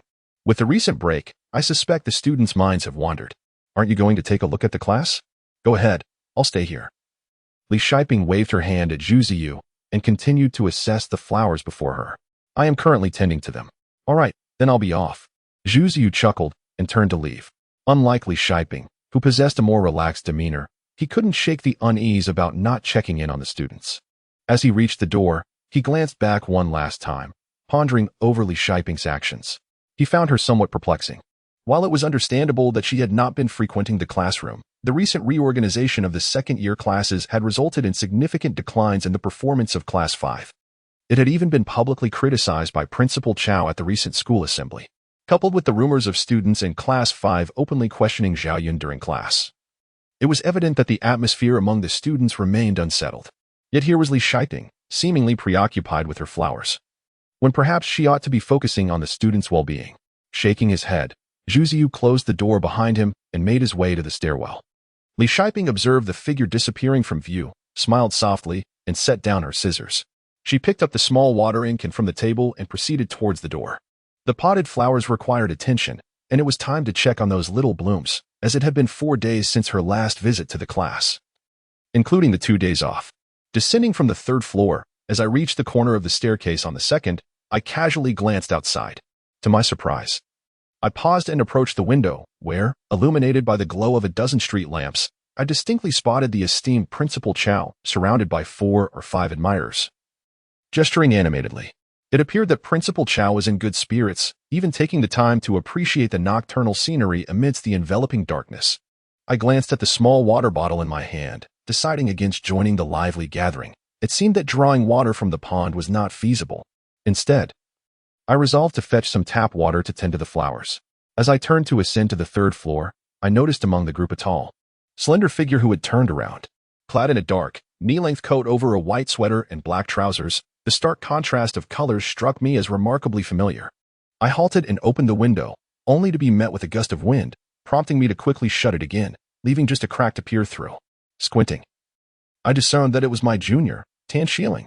Beside Principal Cao was another figure draped in an almost floor-length black coat, Kaling, undoubtedly, for she alone among the female faculty could carry such an elegant garment. Another individual, with waist-length hair neatly pinned back, donned a chic winter ensemble complemented by high heels. Who could this stylish newcomer be? A closer inspection revealed no sign of Zhao Yun. How curious that she was absent from such an occasion. These 2 teachers embodied the most poetic essence of Yunling High School, where the pond, rockery, weeping willows, bamboo grove, and long corridors converged in harmonious beauty. The 10 scenic views of Yunling, 6 of which are derived from this very place. Fish frolic among willows and lotuses. The sunset casts its evening glow. Withered lotus leaves listen to the rain. Bamboo groves reflect the moon. Desolate vines adorn the azure corridor, and the pavilion at the heart of the lake observes the snow. Currently, only the desolate vines and azure corridor remain visible. The 10 scenic views of Yunling can be appreciated in every season, both day and night. Tan Shieling, smiling, remarked to the fashionable female teacher beside her, "It seems we cannot enjoy them all one by one." "Indeed," the stylish teacher responded, turning to Principal Cao. "I did not expect you to be such a connoisseur of elegance." "Oh, not at all." Principal Cao laughed heartily. "Ms. Zhu has overpraised me. I merely dabble in the arts." He gestured forward. "Ms. Tan, the scenery of Yunling is ever present, should you choose to behold it. Shall we walk a bit further?" "Certainly." The group responded in unison and continued onward. Merely dabbling in the arts? Li Shiping could not help but chuckle. Principal Cao was indeed more pragmatic. The view from the office building is undeniably the most poetic spot in Yunling. From the staircase to the southern and eastern walls, one is met with a vast expanse of lush green lawn, dotted with several ground lights and small stone-like speakers that occasionally play soft music at dusk. At the very center of the lawn lies a tranquil pond, adorned with several clusters of water lilies, and home to a few small goldfish. During the summer and autumn seasons, on Wednesdays at noon and Friday evenings, the fountain on the left side of the pond is regularly activated. In the heart of the pond stands an exquisite octagonal pavilion, its corners seemingly poised for flight. Inside the pavilion, a round table crafted from white porcelain tiles is accompanied by 4 stone stools, all resting upon a wooden floor. 4 winding paths lead into the pavilion, stretching towards the main thoroughfare and extending eastward along a serpentine wooden corridor, which is draped in evergreen vines that meander gracefully towards both ends. This enchanting location is the most vivid representation of the 4 seasons, serving as a playground for students during their breaks. In the early morning or at dusk, the individuals and scenery within create a beautiful silhouette. To the north, a 2-meter-wide pathway paved with colorful pebbles extends to the concrete path at the foot of the teaching building's stairs, spanning approximately 4 meters in width. It connects to the reception area and the admissions office to the east, while to the west, it leads to a broad central avenue measuring 40 meters across. Flanking the road are charming white fences enclosing flower beds, where vibrant blooms flourish in harmony with lush green grass. Seasonal flowers bloom in time with the changing seasons, roses in spring and summer, chrysanthemums in autumn, all illuminated by the enchanting glow of blue lamps, creating an extraordinary spectacle. To the south, the path continues as a 2-meter-wide lane of colorful pebbles, which then branches off into several narrower paths. These paths weave around, or meander into a grove of bamboo, neither dense nor sparse, comprising dozens of slender stalks. Scattered within the bamboo forest are 4 or 5 wooden benches, their colors having faded over time, blending almost indistinguishably with the earth beneath. The winding paths extended from the forest to a few scattered trees, then meandered, connecting to the southern Roman wall, the main avenue, or the eastern wrought iron fence, each trail leading into the bamboo grove. At the end of the pond, in the southeast corner of the pavilion and the northwest corner of the bamboo grove, there lay an artificial hillock, flanked by several ancient willow trees, half of whose branches gracefully arched over the pond, while the other half enveloped the hillock in a gentle embrace. Could it be that Principal Cao intended to keep the junior sister here? If they could both remain in Yunling, it would indeed be a delightful occurrence. Yet, would Ling Nua's mentor agree to such a notion? And who is this fashionable teacher Zhu? She appears to be quite familiar with Ding Kailing. Could it be that she hails from Jingya No. 1 High School, also drawn here for the purpose of class reassignments? Principal Cao seems to have invested considerable effort this time, and this semester promises to be extraordinarily lively. Watching the figures fade into the distance, Li Shiping turned and ascended to the 3rd floor. He resolved to fetch some water first before tending to the true blossoms of his Class 5. These children were likely to undergo rigorous refinement this semester, and he couldn't help but recall the earlier days when Zhao Yun and Ding Kailing first arrived at Yunling. Indeed, elegance is not easily attained. In the chemistry office, Li Shiping stood intently at his desk, watering the plants. "Ah, these flowers are quite lovely," he remarked. Principal Cao glanced in from the window. Seeing the large office occupied solely by Li Shiping, he entered through the door. "Not at all. Merely adding a touch of greenery to the office," Li Shiping replied without lifting his gaze, wondering what wind had carried Principal Cao's way. "Ah, you rarely grace this office, or perhaps you should visit more often." Principal Cao laughed heartily as he approached, patting Li Shiping on the shoulder. "I came to see you. A day apart feels like 3 autumns.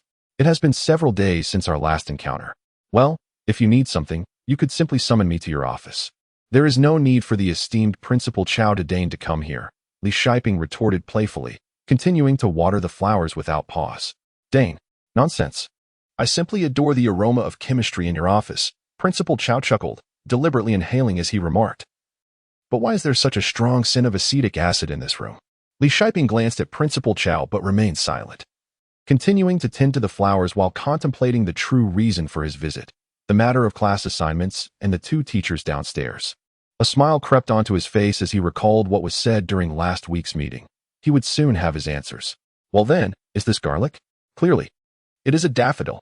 Li Shiping laughed. "Indeed, it is. In my youth, I did not recognize the moon, mistaking it for a white jade plate. I found it by the roadside this morning. Quite impressive, oldly," Principal Cao remarked, casting a glance at the other pots of flowers on the desk. "You seem to be quite leisurely these days." "Not at all. I merely indulge in such activities occasionally, attempting to cultivate a taste for the arts." Li Shiping replied with a smile, flicking the water droplets off the daffodil leaves, hoping to measure up to Principal Cao, but lamenting the vast difference between them. "Ha ha ha, old Li, aspiring to reach such heights? Spare me the exaggeration." Cao Xiao laughed heartily, gently adjusting the leaves of the recently watered flowers. "However, it seems you have overdone it with the watering. This garlic might drown. Where's the excess?" Li Shiping glanced at Cao Xiao but remained silent, continuing to water the plants. "It is advisable to submerge 1/3 of the bulb in water, as the flower vendor specifically instructed. We are only just beginning. The bulbs are not yet submerged. Is this water tap water, or from the pond ahead?" Cao Xiao flicked the droplets off the flower leaves and brought them closer to his nose for a sniff. "It's freshly drawn tap water from the adjacent restroom." Li Shiping chuckled.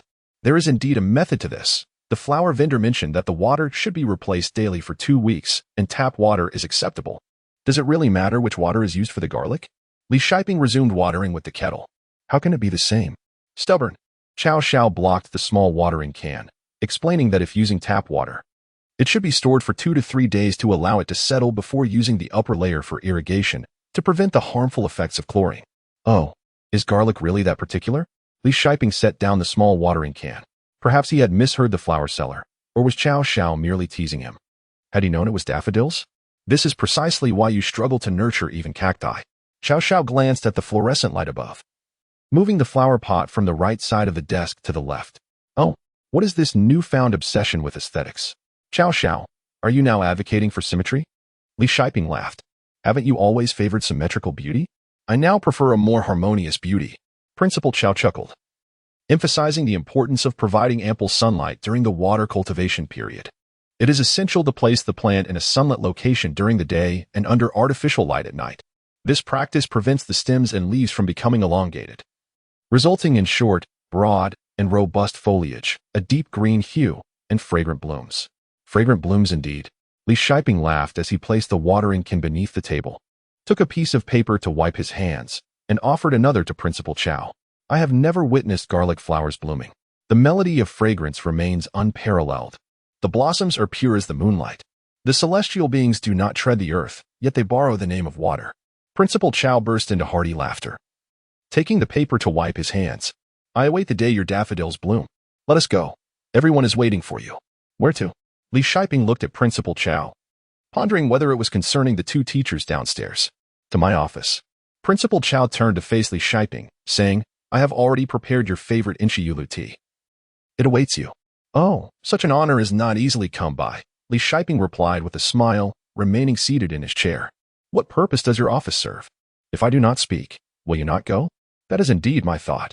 Li Shiping laughed. Of course, if you press me in your capacity as principal, I will still attend. Class 5 will be assigned 2 new subject teachers. Xiaotin will teach history, Principal Cao continued, moving to the edge of the desk. Additionally, Teacher Zhu has been transferred from Jingzhou No. 1 High School. Oh, such a significant matter. You and team leader Zhao can decide that amongst yourselves. I shall not interfere. Li Shiping said, picking up his chemistry textbook, preparing to flip through its pages. I shall comply resolutely with the arrangements. Enough. You seem to have adopted quite the tone. Principal Cao pulled over a chair and sat down.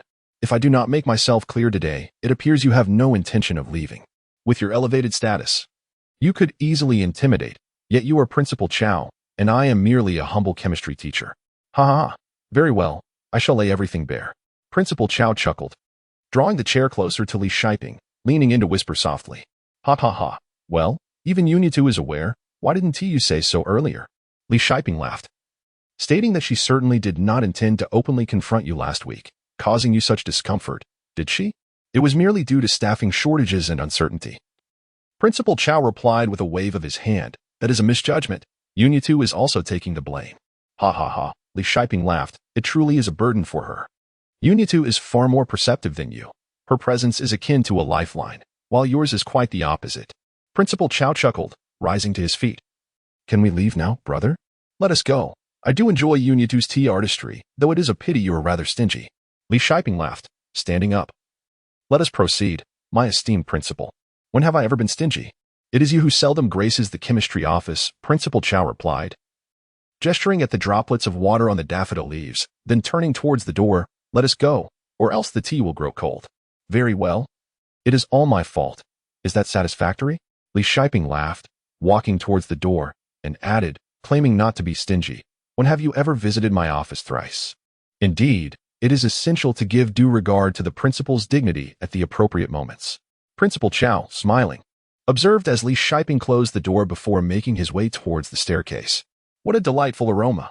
Upon entering the room, Li Shiping was greeted by the 4 individuals present, who lifted their heads and, upon noticing Principal Cao behind him, promptly pulled out their chairs in preparation to rise.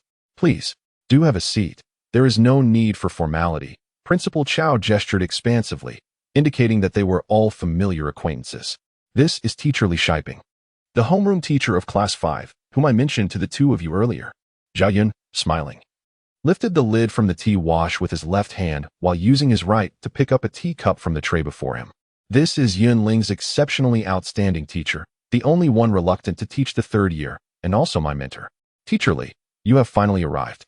We have been eagerly awaiting your presence, Ding Kaling said with graceful warmth, setting down her cup. Brotherly, it seems you cannot shake off your habitual tardiness.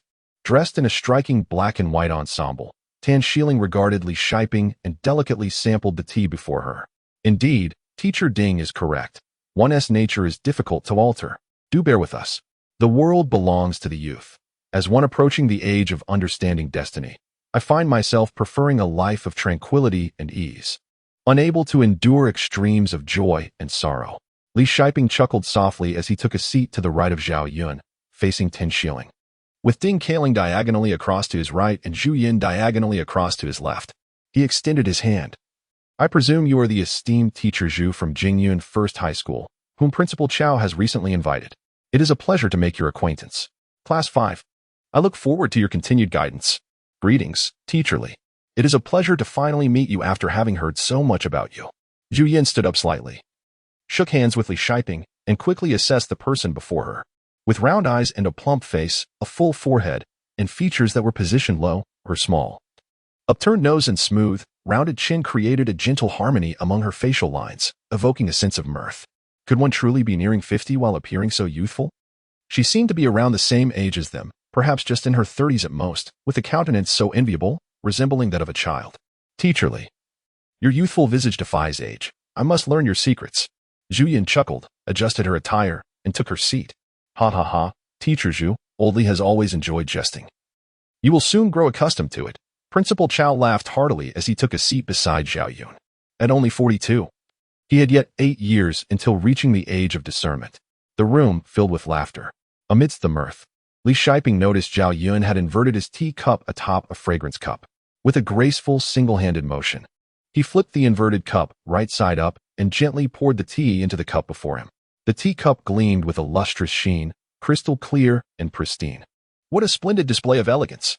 Li Shiping exclaimed involuntarily, Zhao Yun, your tea artistry has indeed advanced significantly. With both of you esteemed mentors so fond of tea, it is only natural that I improve, Zhao Yun replied. Zhao Yun smiled as he placed the teacup upon the coaster, his left hand steadying the mat, while his right hand, with thumb, index, and middle fingers gently cradling the vessel, delicately moved it before Li Shiping.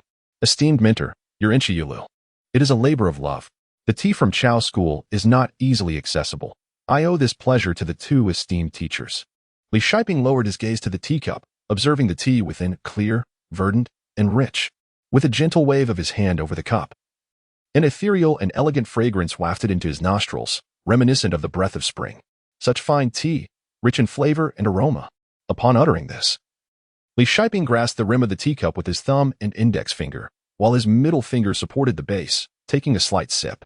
Instantly, his eyes widened in surprise as he looked at Zhao Yun, and in the next moment, he smiled, nodding appreciatively and giving a thumbs up.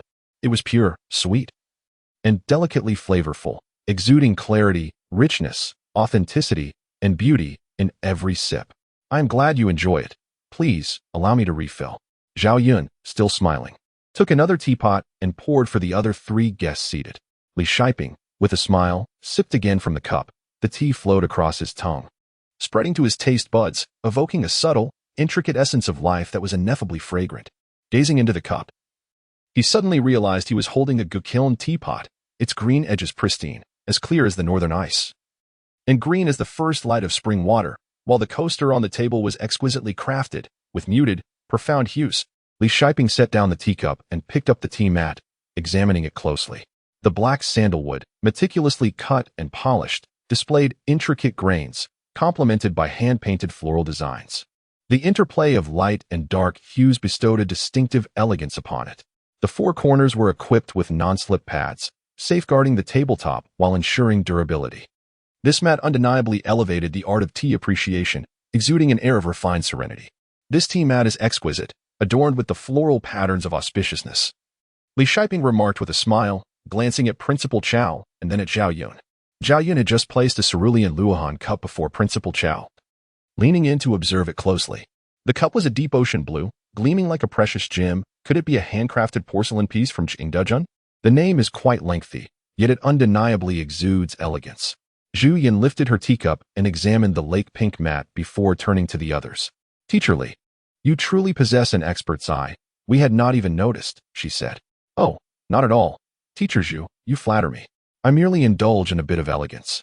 Li Shiping replied, waving his hand dismissively and gesturing towards Principal Cao and Team Leader Zhao, who were the true connoisseurs.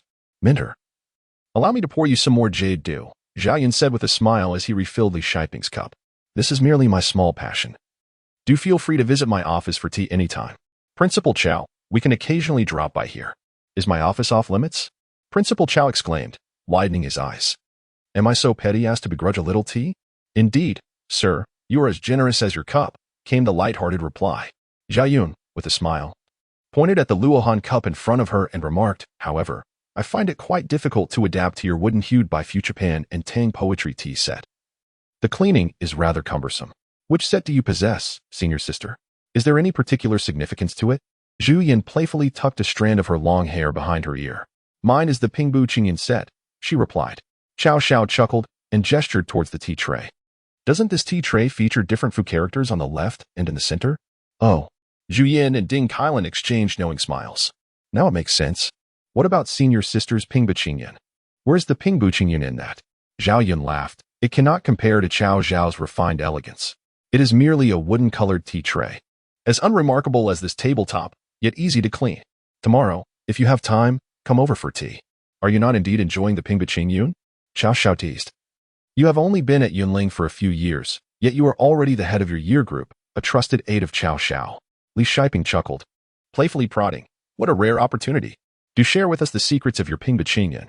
Ah, my esteemed teacher, you just expressed your fondness for simplicity and tranquility. Zhao Yun said as she poured tea from a teapot adorned with tassels for Cao Xiao. Whether I listen or not is of little consequence. The key is to share with them. What are your thoughts, everyone? Zhao Yun inquired with a grin. Naturally, that sounds delightful. Ding Kailan replied with a smile. I wholeheartedly agree with Li's sentiments. I was just about to seek your guidance, senior sister. Zhu Yin beamed, her eyes curving into charming crescent moons. Currently, Zhao's sister has become a prominent figure among high school teachers in Jingyun City. I humbly seek the guidance of team leader Zhao.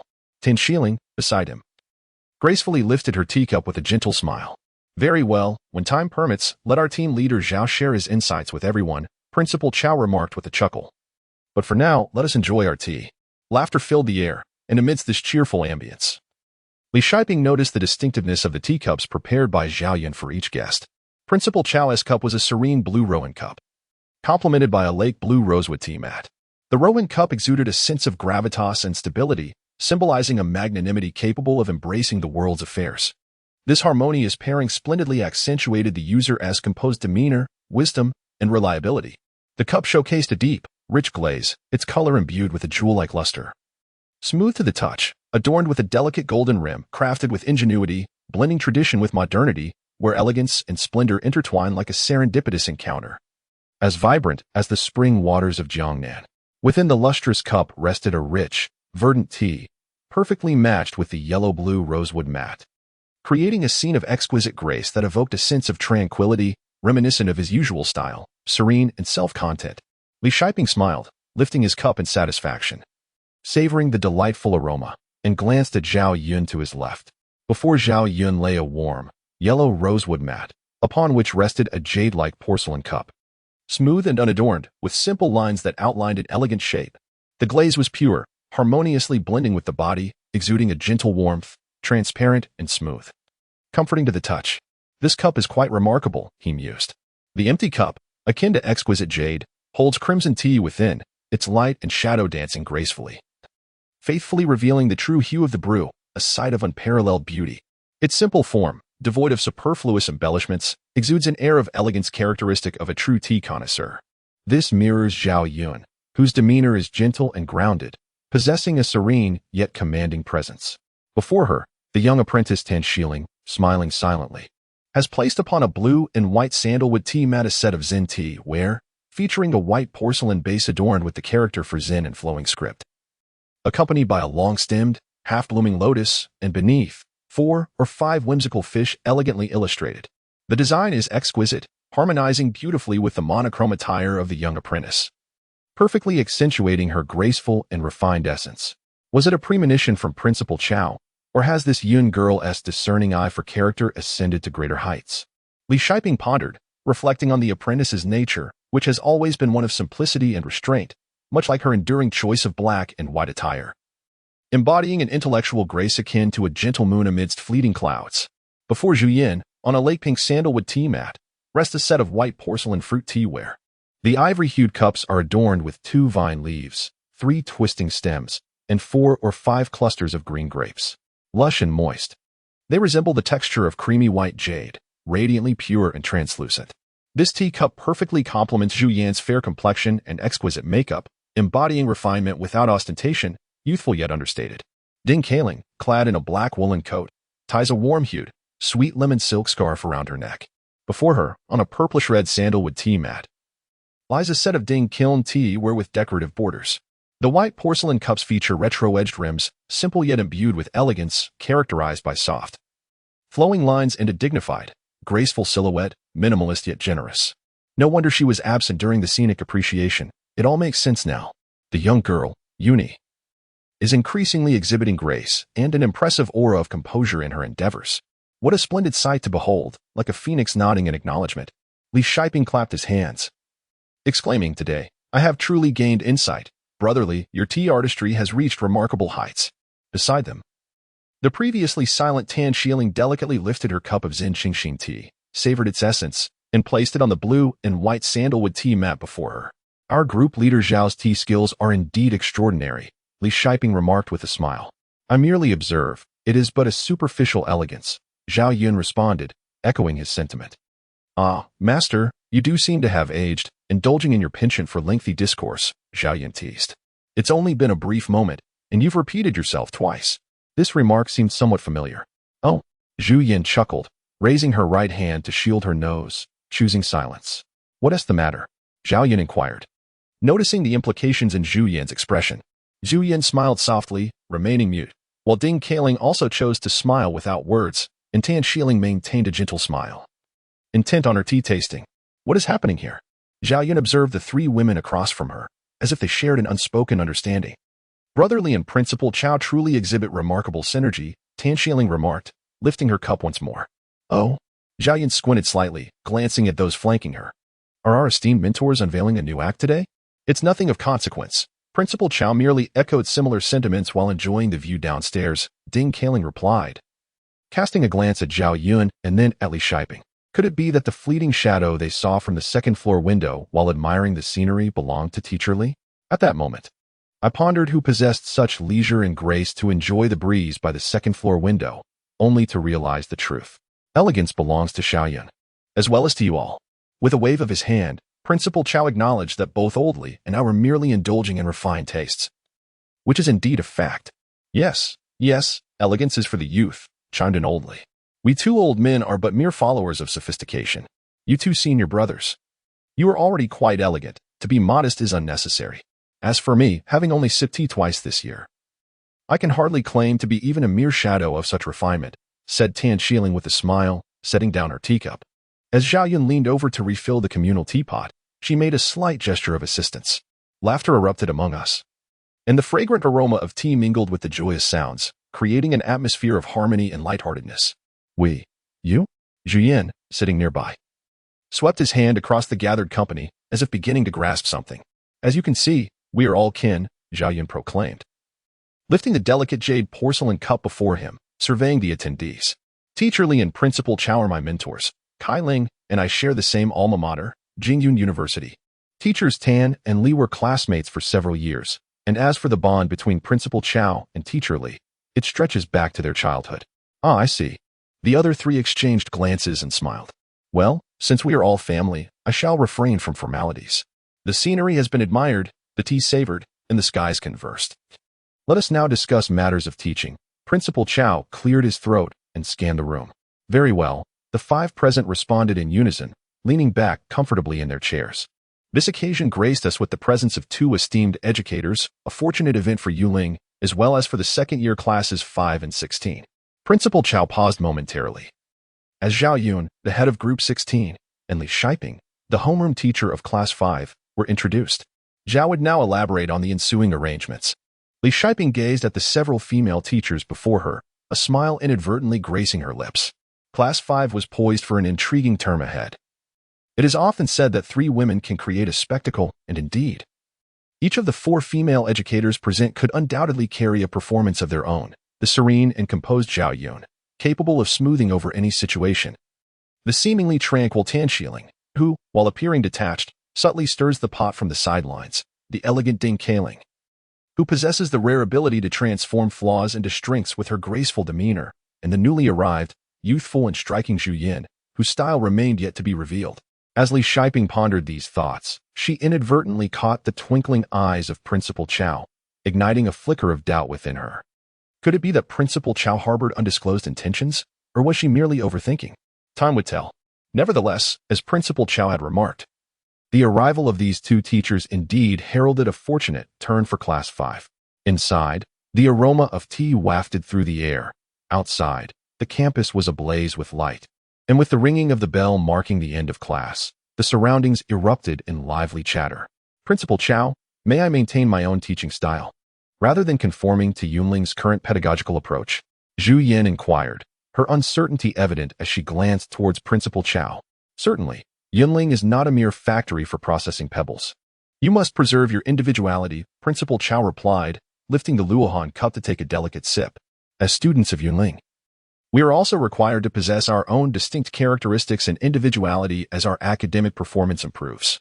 Contrary to external perceptions, I am, in fact, quite benevolent. It is only when I am genuinely unable to tolerate certain situations that I may express my thoughts more vocally. In due course, you will come to understand me better. Furthermore, I prioritize results.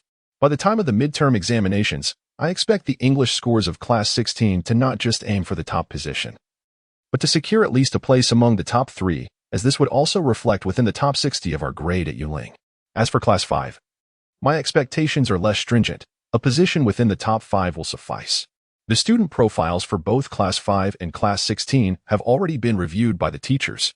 Zhao Yun cast a glance at Zhu Yin, who responded with a light-hearted smile. Suddenly, a twinge of concern for Zhu Yin arose within me. I pondered whether my insistence on her participation was ultimately beneficial or detrimental. After all, Zhu Yin has spent 4 years at Jingjun No. 1 High School, and she is beginning to show her potential. Li Shiping cleared his throat, remarking, "What a fine tea." The expectations for the top 3 in Class 16 are not particularly high, but what of the top 5 in Class 5? Might that be a touch ambitious? He glanced towards Principal Cao, who returned an affirming look. Is Zhu Yin truly so remarkably talented? I recalled the conversation that had transpired earlier in the chemistry office, where I had inquired of Principal Cao why, amidst a plethora of distinguished male English teachers at Yunling, a young and attractive female teacher had been chosen. Principal Cao had merely shrugged, stating that it was Zhao Yun's recommendation, and that it had taken considerable effort to persuade her to agree to a one-semester appointment, aimed at invigorating the students' enthusiasm for learning. He believed it was indeed reasonable. For Zhao Yun's discerning eye had become increasingly precise.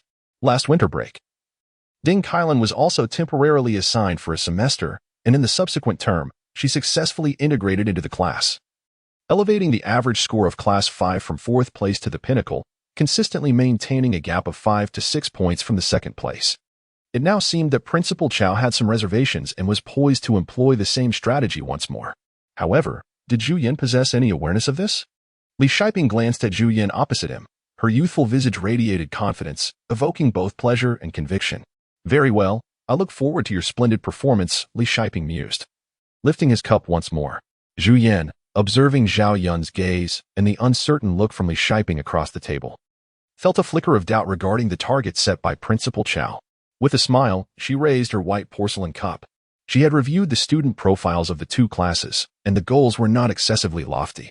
Although Class 16 had undergone a personnel reshuffle, as Principal Cao had stated, the top 60 was merely a matter of achieving the first 3 positions, no insurmountable challenge there. As for Class 5, despite the presence of students with a penchant for certain subjects, the potential was boundless. Elevating their rank by 2 positions, while challenging, was still attainable with the right approach. She held this confidence, for she had also shone brightly at Jingjun No. 1 High School, reversing her fortunes from the bottom of the class to the top tier within a single academic year. Perhaps this was precisely why her 2 senior sisters had strongly recommended her presence here. Principal Cao, it's a deal. Everyone is present, and I merely need to deliver the results. The process is mine to determine. Zhu Yin set down her teacup and sought confirmation from Principal Cao, appreciating this results-oriented leadership style. A gentleman's word is as good as a horse's hitch. I only desire outcomes while you retain your individuality. Observe these 2 beside me. Had they been under the scrutiny of another principal, they would have faced criticism long ago, but not under my watch. Principal Cao glanced at Zhao Yun and the pretense of sipping tea by Li Shiping on his right. It is essential to possess one's unique flair. Consider the serene Zhao, who delights in tranquility, and the self-satisfied teacher Li. Then there is the elegant and poised teacher Ding, who embodies the essence of Yunling's fashion, alongside the graceful and simple teacher Tan, each possessing their distinctive charm. I surmise that with your arrival, the leadership of Yunling's fashion will be shared equally with teacher Ding. Principal Cao, you flatter me. Ding Kailan and Tan Ziwangling smiled and waved their hands at Principal Cao. Amidst such laughter, Zhu Yin swiftly surveyed those present and compared them with her teacup, only to realize that the 6 individuals each possessed cups of varying hues, a deliberate choice indeed. Zhu Yin smiled, noting how accurately Principal Cao assessed each person. Principal Cao, are you unaware that Kailan was once praised as the Black Peony during her studies? In comparison, I humbly concede defeat. Zhu Yin smiled as she savored the red tea before her. She remains the Black Peony of Yunling. Principal Cao turned to Zhao Yun. I have heard that this information originated from Class 5. Indeed, Li's precious student, Zhao Yun replied, casting a glance at Li Shiping before addressing Principal Cao. Nothing escapes your notice. Is there anything about Yunling that you do not know? After speaking, Zhao Yun proceeded to refill the teacups of everyone present. Indeed, Teacher Zhu. Regarding the students of Class 5, feel free to lavish them with praise without reservation. However, when it comes to criticism, Li Shiping paused momentarily, smiled, and gently rested his hand upon the cup. Zhao Yun filled the cup with tea to a generous amount, advising moderation. This group of children has only recently been reclassified, and Principal Cao has already expressed his disapproval publicly. Therefore, I suggest you tread lightly with your critiques. We wouldn't want to unduly upset them. Ha ha, old Li. Your protective instincts are once again on display. Principal Cao chuckled heartily, addressing Teacher Zhu. Do not heed his words. Adhere to your own principles. Look at Teacher Ding. Her criticisms have only endeared her to them further. Wouldn't you agree, Teacher Ding? Ding Kailing elegantly set down her teacup and tucked a loose strand of hair behind her ear, stating, please forgive my desire to simply savor the tea at this moment. After all, this is only my second experience indulging in the exquisite tea prepared by Principal Cao and the artistry of team leader Zhao. See, we are all fortunate to bask in the favor of these 2 esteemed teachers, which grants us this opportunity. Li Shiping remarked with a smile. Principal Cao's tea is quite expensive. We usually bring our own boiled water. Zhu Yin and Tan Shilling couldn't help but chuckle at Li Shiping's comment. The value here is not merely in the tea, but in Principal Cao's time, which is far more precious. Unlike me, who has ample time to brew tea for all the teachers, Zhao Yun replied, receiving an affirming glance from Principal Cao.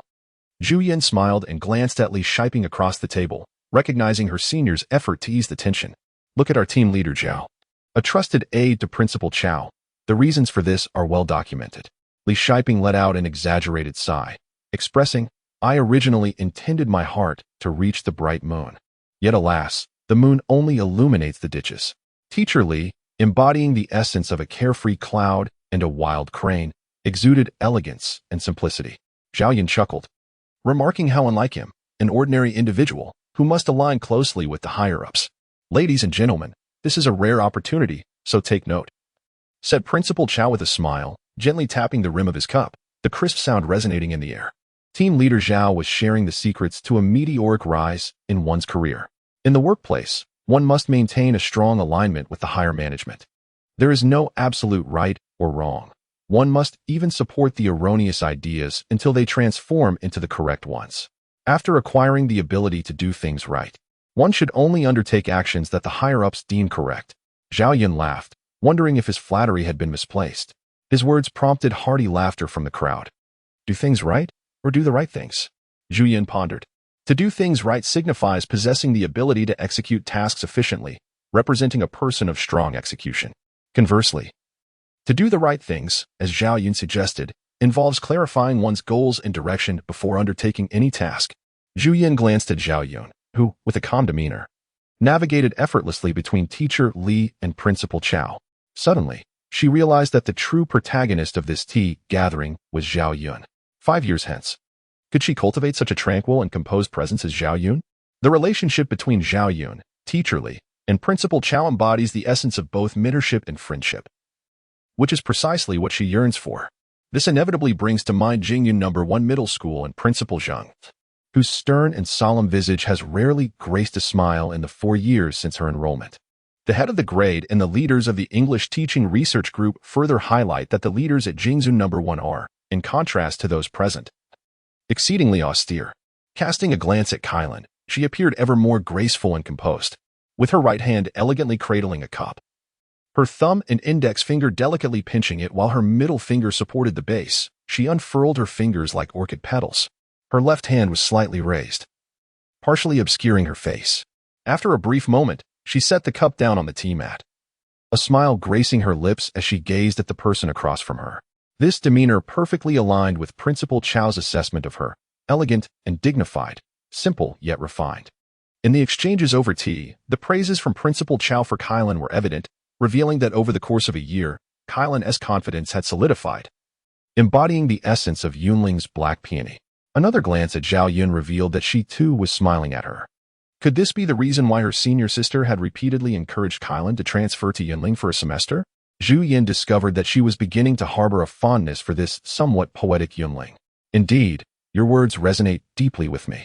I have taken note of all the key points, Principal Cao remarked with a smile, casting a glance at the serene and gentle Tan Shiling amidst the crowd. Yun, you are the head of your grade, soon to reach the age of discernment. Just look at Teacher Tan, and then at yourself. How can there be such a disparity? Teacher Tan's serene demeanor is something I can only aspire to. I am still in the midst of my own cultivation. Zhao Yun chuckled, setting down the teapot. Principal Cao, I shall leave the tea to you. I need to take a brief respite. Absolutely not, replied Li. I have yet to savor the exquisite Yulu that Teacher Li has prepared. Tan Shiling smiled, gesturing dismissively at Zhao Yun. You mustn't cease your efforts midway. Although, like Teacher Ding, this is only my second time enjoying tea in Principal Cao's office. Principal Cao, are you playing favorites? Ding Kylan interjected. This is my first time meeting Teacher Tan. Not to mention, it seems you do not regard me as family at all, Li Shiping added. Little Yun has been at Yunling for several years, and I have only partaken in tea 3 times. You 3 have all fared far better than I. Hearing this, Zhao Yun could not help but chuckle. He picked up the exquisite porcelain cup in front of him and savored the tea, subtly casting a sidelong glance at Tan Shiling, igniting a spark of mischief and waiting to see how Principal Cao would extricate himself from this situation. Oh, Confucius once said, it is difficult to nurture both women and petty men. If you draw near, they are disrespectful. If you keep your distance, they hold grievances. Principal Cao shook his head, pushing the empty cup towards Zhao Yun. Zhao Yun smiled, tilting his head to the left as if oblivious to the gesture. Teacher Tan, I have heard that your lectures possess a certain enchantment. It is said that once one has listened, they become entranced. It is merely sharing some amusing anecdotes from history, Tan Shiling responded with a soft laugh. After all, children do enjoy listening to stories. Enough. Look at you. Devoid of any aesthetic sense, Principal Cao interrupted, waving his hands. Yin girl, are you planning to abandon your teapot? Zhao Yun cast a glance at the deliberately provocatively Shiping, smiled faintly, and took the teapot, placing it gracefully upon the tea tray. With such a benevolent mentor, I could only resign myself to fate. Laughter erupted among the group. Inchi Yulu? Senior sister, what kind of tea is this? Zhu Yin inquired playfully, leaning forward to peek into Li Shiping's cup. Therein, the tea appeared a tender green, bright as jade, exuding a refreshing aroma and a mellow taste. This is a variety of green tea, characterized by the elements of grace and benevolence, the charm of exquisite jade, and the essence of dew. Originating from Enshi City in Hubei Province, formerly known as Yulu, Zhao Yun chuckled, retrieving a nearby teapot and placing it in the center, lifting the lid to invite Zhu Yin to take a closer look. Oh, she responded, gazing into the pot, where the liquid shimmered crystal clear, its fragrance elevated and enduring.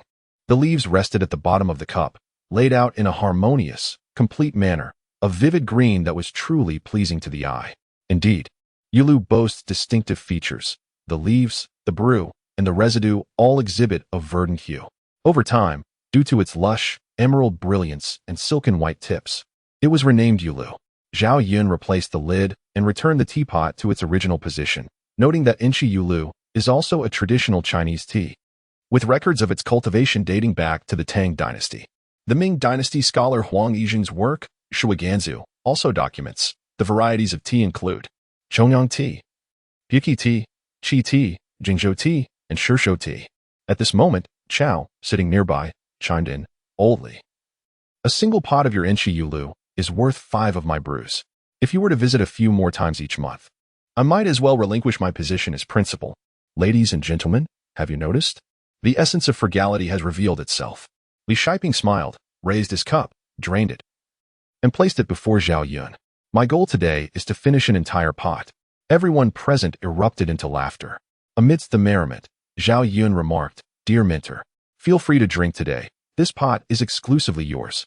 You cannot leave until it is finished." Zhao Yun's words incited another wave of laughter. "Senior sister, is this black tea we're enjoying? Please enlighten me further." Zhu Yin chuckled while massaging her temples, realizing that she increasingly adored this atmosphere. When it comes to the delights of black tea, she had indeed asked the right person. Li Shiping replied with a grin, "Team leader Zhao. My favorite is indeed the unique black tea. In the future, it seems I may no longer savor it alone. I believe I have fallen in love with Zhao Yun's tea artistry." Tan Xiling gazed at the person before her with a joyful expression, saying, "As for the tea expenses, I suppose we can symbolically collect a bit, or else it will be reminiscent of Principal Cao's office, a place we all dread to visit." "Little Tan, which side are you on?" Principal Cao pointed at Tan Xiling. "Naturally, I am now aligned with Yunling," Tan Xiling replied with a smile. "The principal has grown quite distant from me. We are all on Principal Cao's side," Li Shiping chuckled, bringing the gathering to order. "Team leader Zhao, please enlighten us about the knowledge of this black tea." "Very well, this is my only passion," Zhao Yun responded. "If any of you have a preferred tea, feel free to inform me. You are always welcome to join me for tea. My offerings may not compare to Principal Cao's, but you are certainly welcome to bring your own tea leaves." Zhao Yun smiled and glanced at Tan Xiling, and the two exchanged knowing smiles. "You youngsters," Cao Xiao remarked, nodding at Zhao Yun.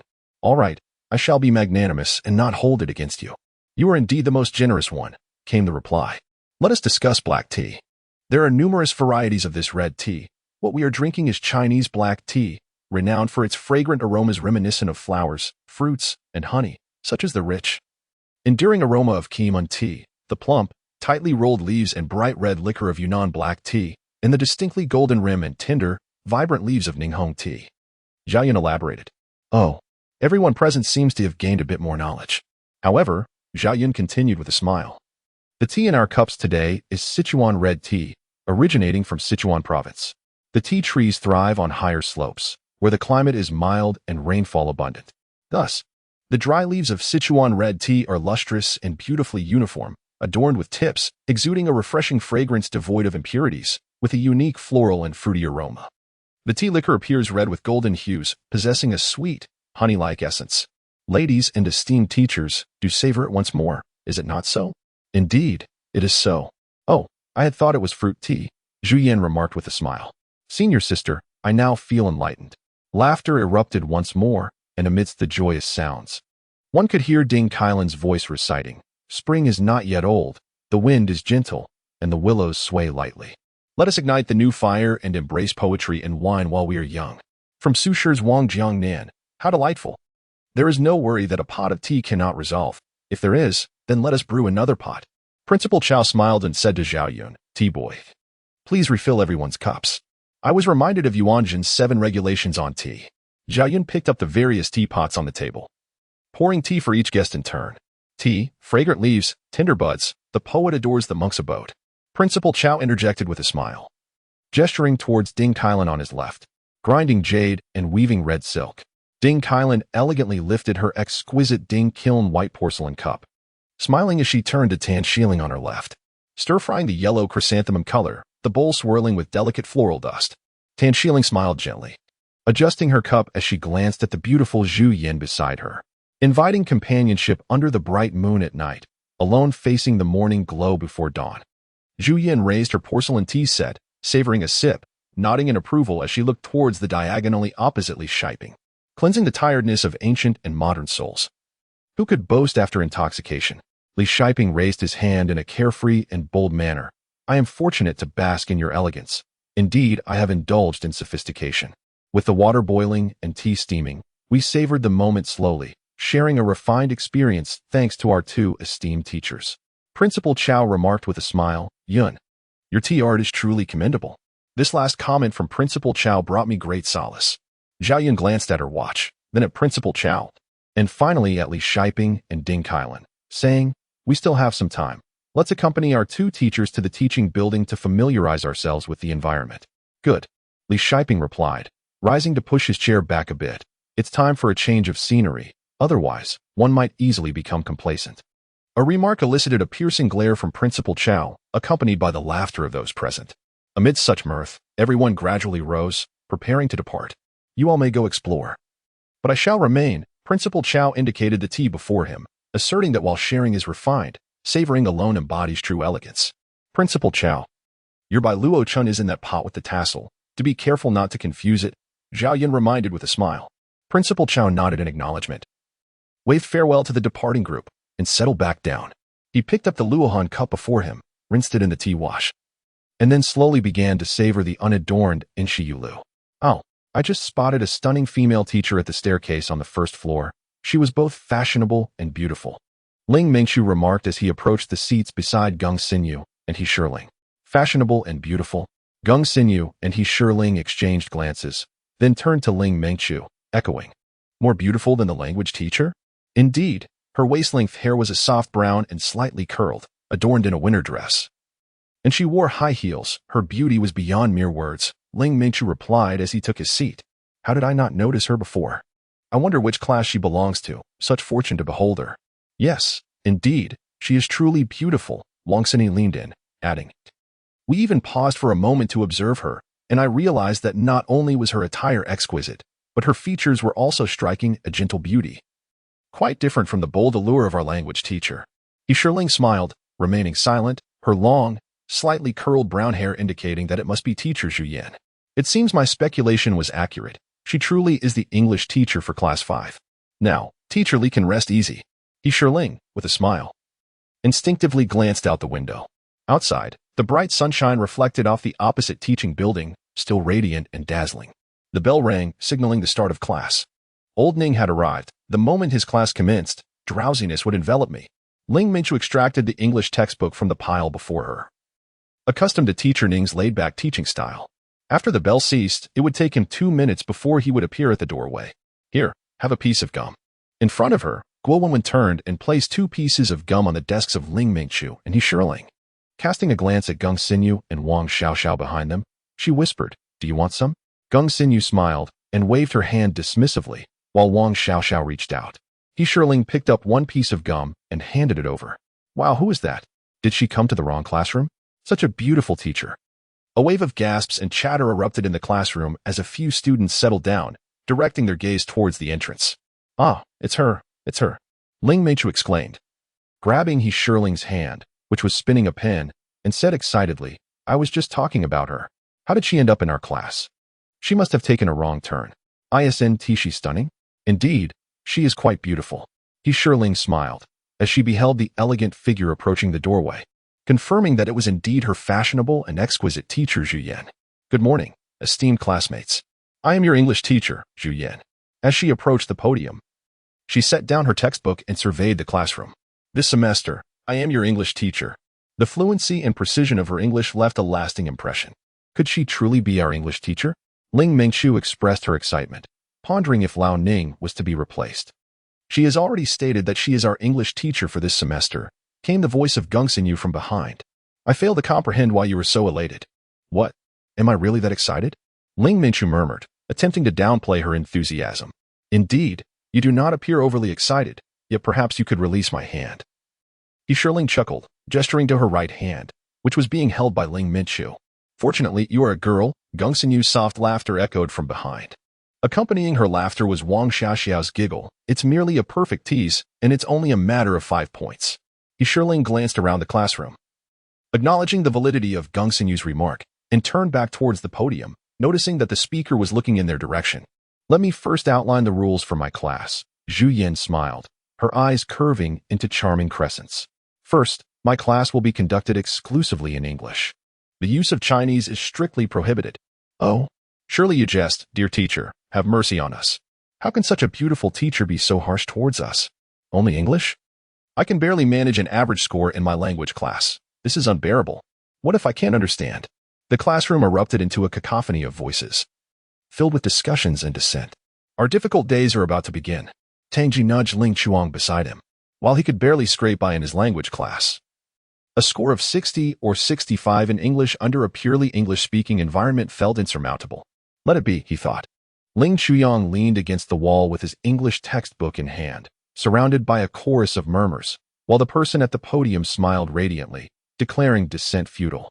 It seemed we were in the presence of another formidable individual. Yet, this teacher appeared unfamiliar. Have you seen her before? Tang Ji momentarily froze, shook his head, and prodded the classmate ahead, Su Renming. Have you encountered this teacher? No, Su Renming replied, adjusting his textbook and leaning back. You might ask someone from class 5 in front. Tang Ji suggested. Oh, Su Renming pushed his glasses up his nose with his left hand, leaned forward, nudged a classmate ahead, then leaned back again, telling Tang Ji, I don't recognize her. She's probably new. Oh, thank you, Tang Ji murmured softly, turning his head under the cover of his book towards Ling Chuyang. She's new. I heard that, Ling Chuyang said, as he brushed aside his bangs, suddenly realizing that it made sense why there hadn't been any new lessons last week. It was to accommodate a change of teachers. The second rule states that our class consists of 65 students, and we shall form 11 English study groups, each comprising 5 to 6 members. The group leaders can be chosen by the members themselves, but they must report to the class representative, and the final tally will be conducted by the class monitor. The classroom erupted into a cacophony of voices. What shall we do? Should we join the first 4 and form a group? Tang Ji cast a glance at Ling Chuyang and let out a small sound of uncertainty. Is it truly up to us? Ling Chuyang scoffed, reminding him that the consent of the first 4 was also necessary. Oh my, it seems you are quite self-aware now. I can't help but notice that since you entered class 5, there has been something peculiar about you. You're overthinking it. Ling Chuyang yawned, suggesting they inquire with the others if they would be willing to accept them into their group. Right, I almost forgot. Tang Ji scratched his head, realizing he habitually strayed off topic. Sigh, if we struggle with communication in Chinese, how will we manage when we switch entirely to English later? Su Renming, could you ask the 2 in front if we can form a group of 6? Tang Ji nudged Su Renming. If we were to compete, our group would surely come in last among the 11. Ling Chuyang interjected unexpectedly, earning a roll of the eyes from Tang Ji. Would you still wish to compete with the top group? They are so far ahead, it's unlikely we could match them. You're feigning ignorance. With the top 4 gone, the remaining 5th place must naturally be the best in the class. Tang Ji shot a pointed look at Su Renming and tossed his head to the left. Did you ask? What did they say? Did they agree? Oh, they agreed. The class leader had approached them in advance, requesting their assistance. Su Renming sniffed, wondering how the class leader knew about their intention to form a study group. How should I know? Tang Ji kicked Su Renming's chair from beneath the table, exclaiming, seriously, didn't you ask? I did inquire, Su Renming replied. But they said the class leader is looking out for the students from class 5 and intends to support every newcomer. He adjusted his glasses on the bridge of his nose. What about the English grades of the 2 in front? Tang Ji inquired. Did you ask them? The 2 ahead have scored 98 and 92 in English, Zhou Yuchen remarked softly, holding his textbook close and leaning back against the desk. I saw their English test papers last week. They are far superior to us. Well, that's excellent. We won't be at the bottom of the list, Tang Ji responded gratefully. He leaned forward slightly, whispering, then turned to Ling Chuyang, saying, they are significantly better than us. We are merely 2/3 of their capability. I heard you. I'm not deaf. Ling Chuyang replied quietly, but you should really lower your voice. We need to work hard and seek their guidance. Tang Ji seemed to address Ling Chuyang, though it felt more like a soliloquy. All right, Ling Chuyang agreed, but do keep your voice down. What did you say? Tang Ji remarked, surprised that Ling Chuyang had concurred. What are you staring at? Ling Chuyang shot back. Do you wish to attract the English teacher's attention? Not at all. Tang Ji turned around, feeling like a novice in English.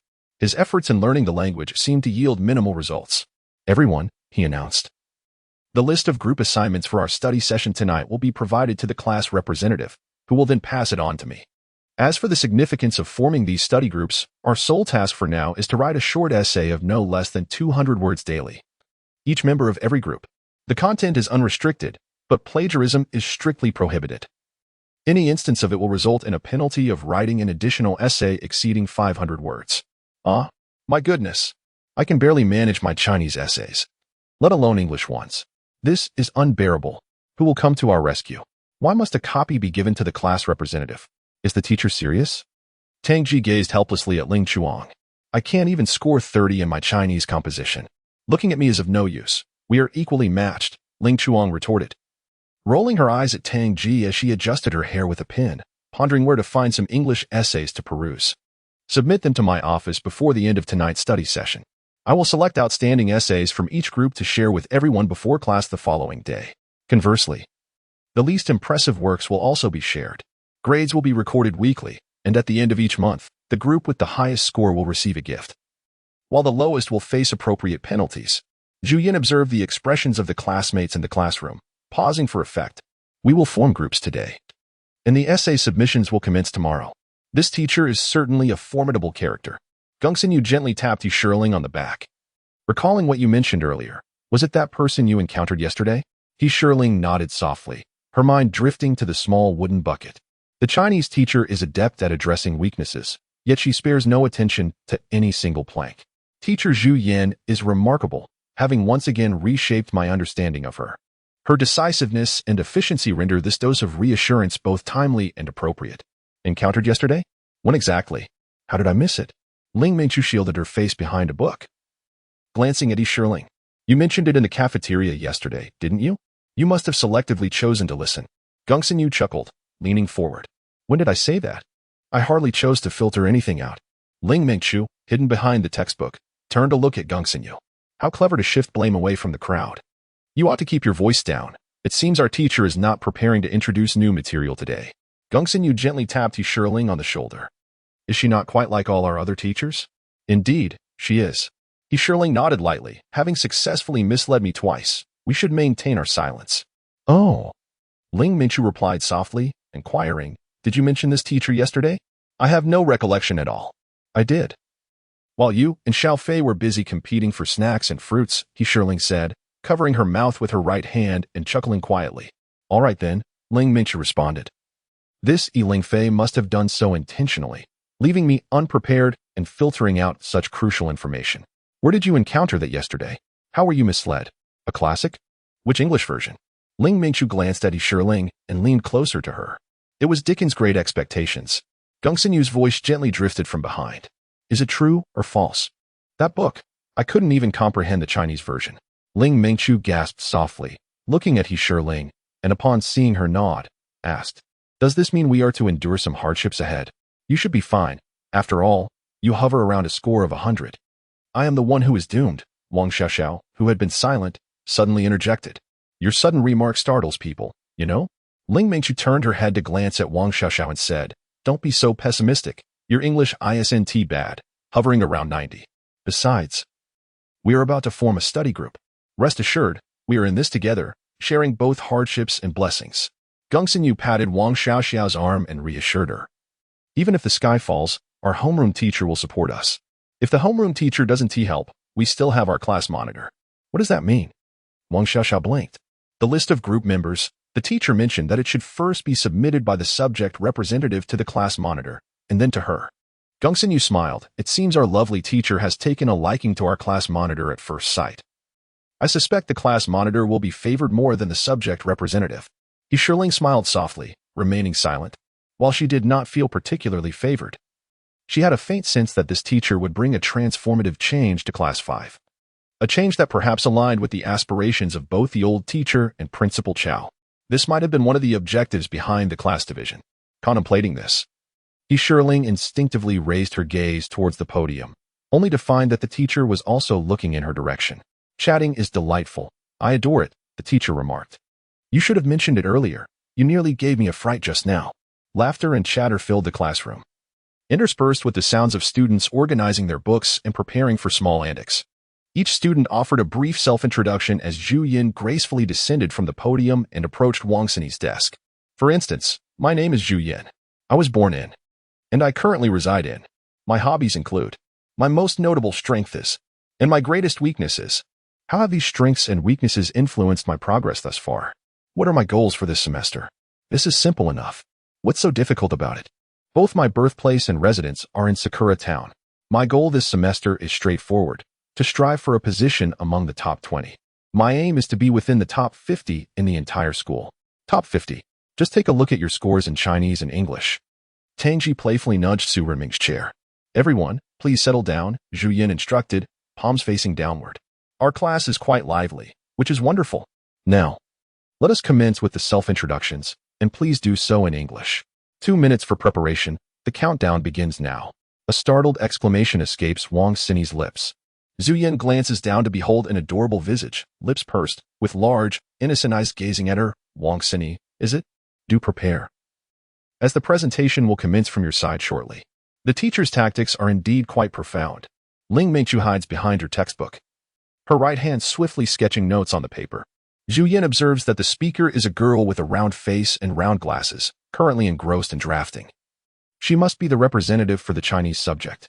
A glance at He Shiling, seated beside Ling Mingqiu, reveals her leaning against the window, propping her chin with her left hand, while deftly twirling a pen in her right, casting a sidelong glance at Ling Mingqiu, her face adorned with a subtle, enigmatic smile.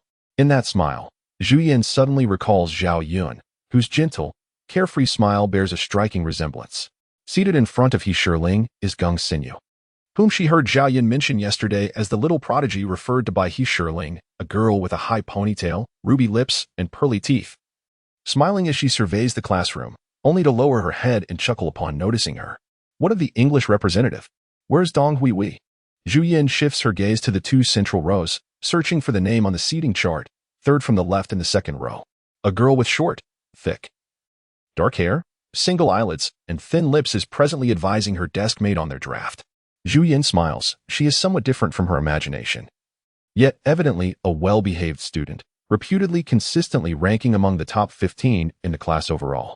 Zhu Yin surveyed the classroom, noting the lively discussions and the students engaged in sketching on their papers. All right, everyone, she said with a gentle smile, clapping her hands lightly. Let us first get acquainted. Who is the class monitor? Her gaze swept across the room until it landed on He Shiling. A smile graced her lips before she feigned continued searching. Where's the class monitor? He Shiling stood up with a smile, declaring, I'm here. Oh, the class monitor is a girl, Zhu Yin remarked with amusement. Then please, you may begin. Okay. I am He Shiling, the monitor of Class 5.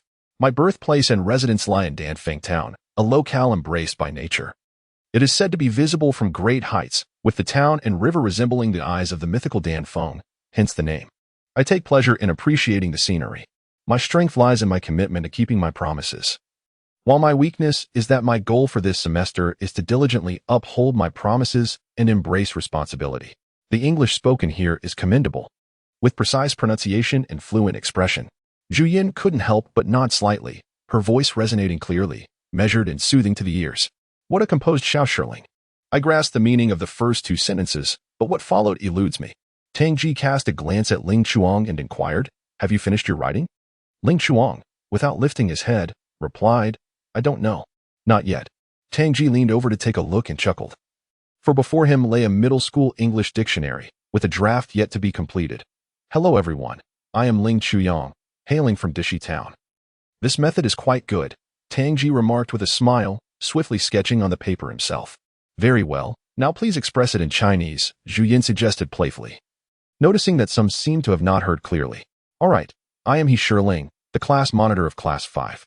Both my birthplace and current residence are in Danfeng Town, a quaint place characterized by clear waters and lush forests, yet devoid of mountains.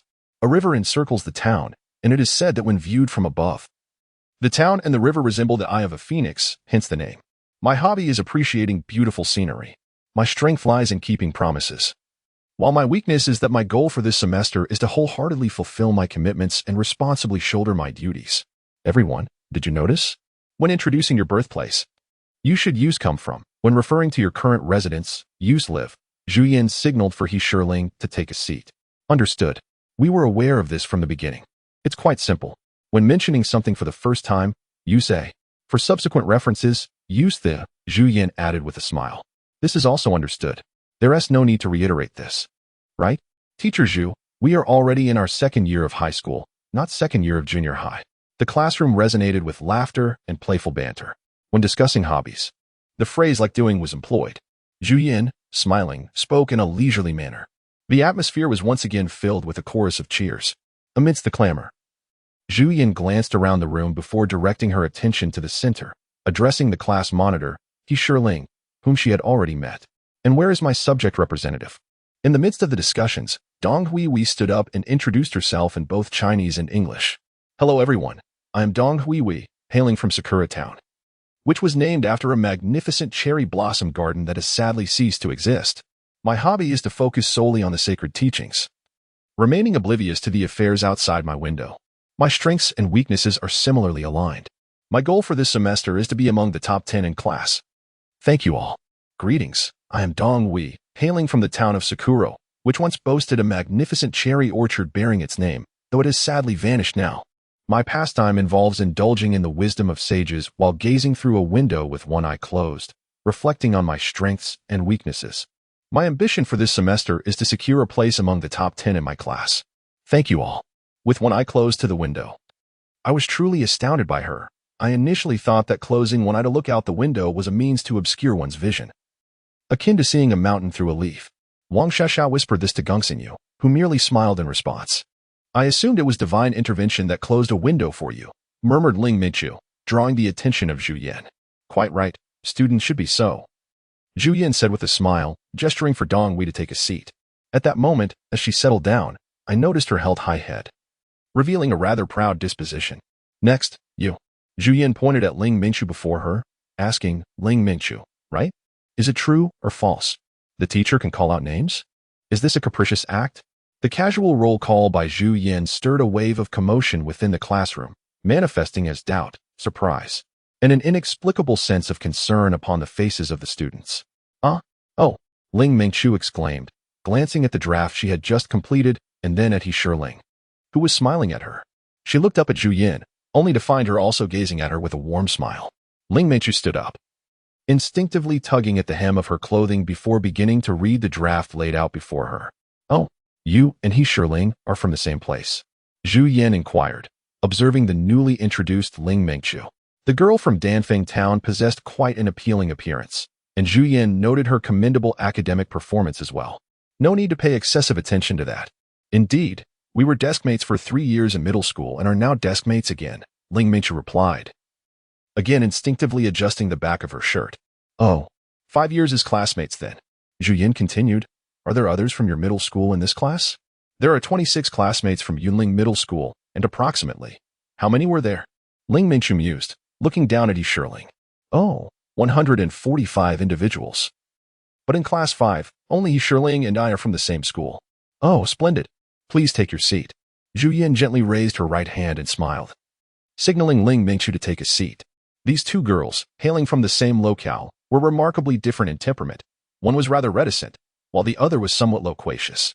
I had just overheard the phrase, a leaf obscures the view, preventing one from seeing Mount Tai. Zhu Yan glanced around before her gaze settled on Wang Xiaoxiao. Who said that? It was I, came the reply. Gongxinyu, casting a glance at Wang Xiaoxiao, who was still in the midst of drafting her notes, stood up. Apologies. Teacher.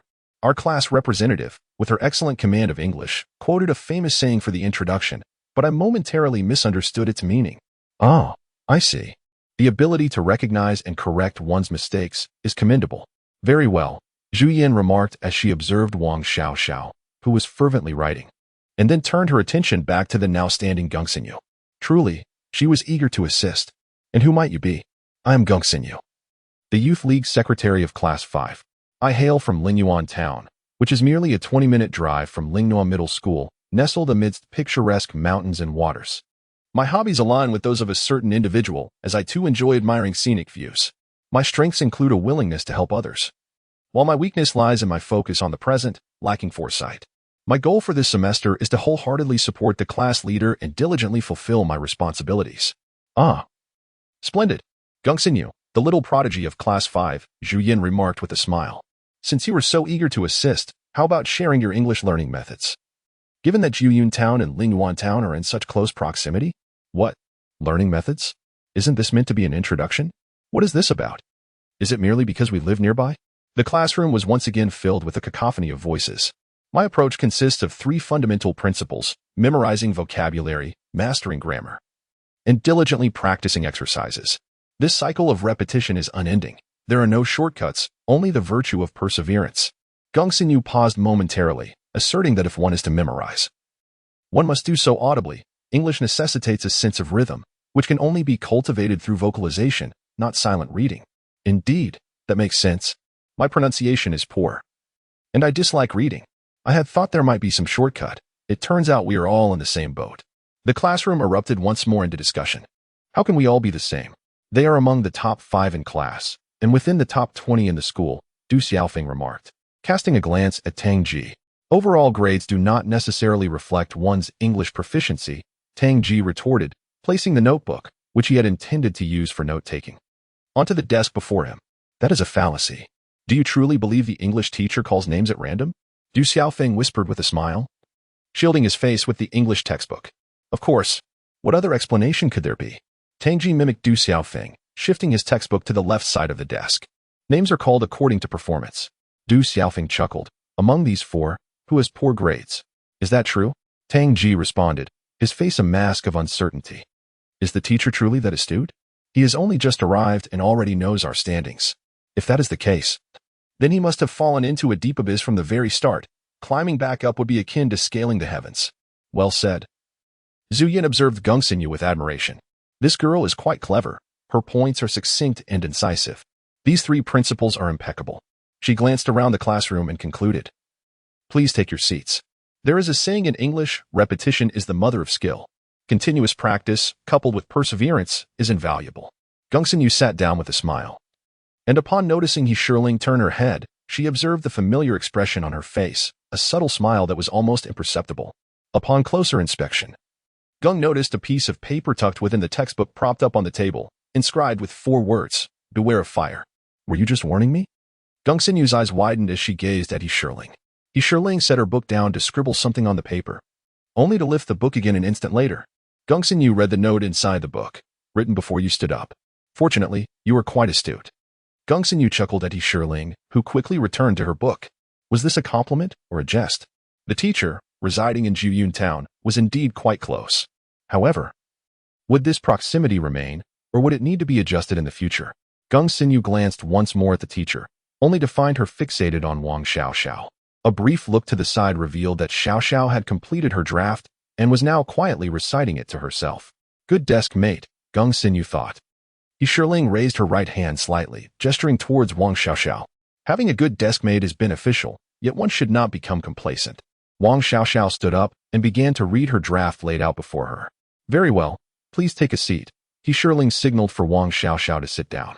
Fortunately, with her level of proficiency, she could rely on her capable desk mate. Surveying the classroom, the teacher made her way to the podium and fixed her gaze upon a student seated in the front row on the right. A random selection ensued, and with that, the moment concluded. Subsequently, we began from the right side. It startled me. Wang Xiaoxiao raised her book to shield her face, relieved that Yu had taken the initiative to stand and speak on her behalf. From now on, we must be cautious around fire. Gongxinyu chuckled softly. What does that mean? Wang Xiaoxiao glanced at Gongxinyu. We must avoid attracting trouble. It's best to behave ourselves for now. Gongxinyu's remarks elicited muffled laughter from Wang Xiaoxiao. Amidst her laughter, Ling Mingchu turned her head and remarked, "You are quite right. The law does not hold the masses accountable, which does not apply to this teacher Zhu." P.P. Tang Ji laughed as she adjusted her textbook further to the left, a single leaf falling in the process. You are mistaken, ha ha ha. Indeed, it seems so, Du Xiaofeng pondered thoughtfully. This teacher Zhu is yet another individual who does not conform to the expected norms. We should remain vigilant in the future. After the final student concluded their introduction, Zhu's heart held a preliminary assessment of the class's English proficiency. The phrase mixed quality aptly described them, yet they surpassed her initial expectations. It appears that the goals set by Principal Cao are not as daunting as they once seemed. Now, everyone, let us outline the writing tasks for our English group for tomorrow and the day after. 1. Compose a self-introduction, striving to correctly employ a range of verbs along with a and the. 2. Write an introduction of someone else. You may choose to write about a friend or a family member. 3. Compare the 2 articles and note the differences in the use of pronouns and verbs. As the bell signaling the end of class rang, Zhu Yin, with a smile, exited the classroom holding her textbook, leaving behind a group of students with bewildered, astonished, and various expressions. Teacher, here is our class group list. On the 3rd floor of the teaching building, the English office, Dong Hui placed the group list on Zhu Yan's desk. Oh. Zhu Yan glanced at it and then set it down. Have you given a copy to your class monitor? Huh? Dong Hui paused for a moment. Suddenly recalling that she was supposed to hand it to the monitor, she had forgotten. Oh, I did. Oh. Zhu Yan picked up the group list again, perused it with a smile, and then set it down. Did Xiao Shirling say anything? No, she didn't say anything. Dong Hui replied, looking at Zhu Yan. Is it necessary to give a copy of this list to Yunling first? Then please take this list to her again. If she has nothing to say, let her come find me herself. Zhu Yan smiled and handed the list to Dong Huihui. Teacher. Dong Huihui hesitated, gazing at Zhu Yan as she took the list, standing still. Please speak. Zhu Yan turned around to look at Dong Huihui. You are my subject representative. Feel free to express your thoughts.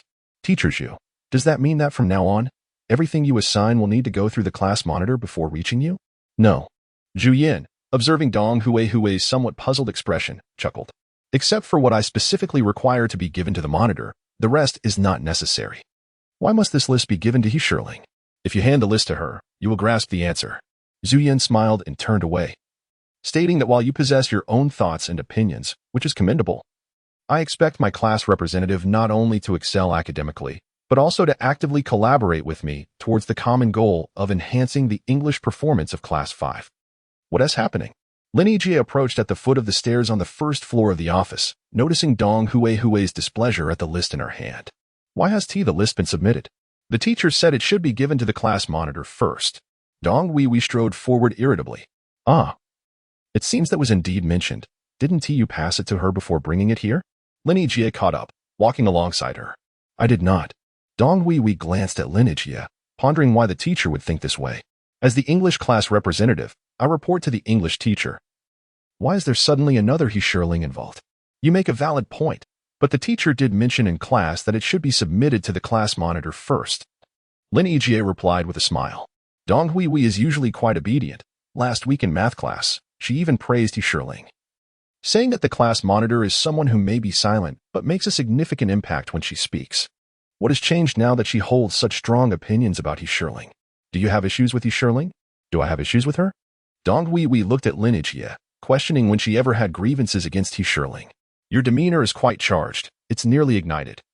Yet you claim to have no issues. Lin Yijie smiled and said, do you not feel that today our English teacher's first desire to know someone was the class monitor? Yunling, rather than you?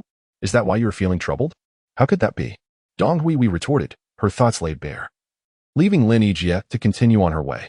She could not comprehend why the English teacher chose to acknowledge class monitor Yunling first during the lesson, rather than her.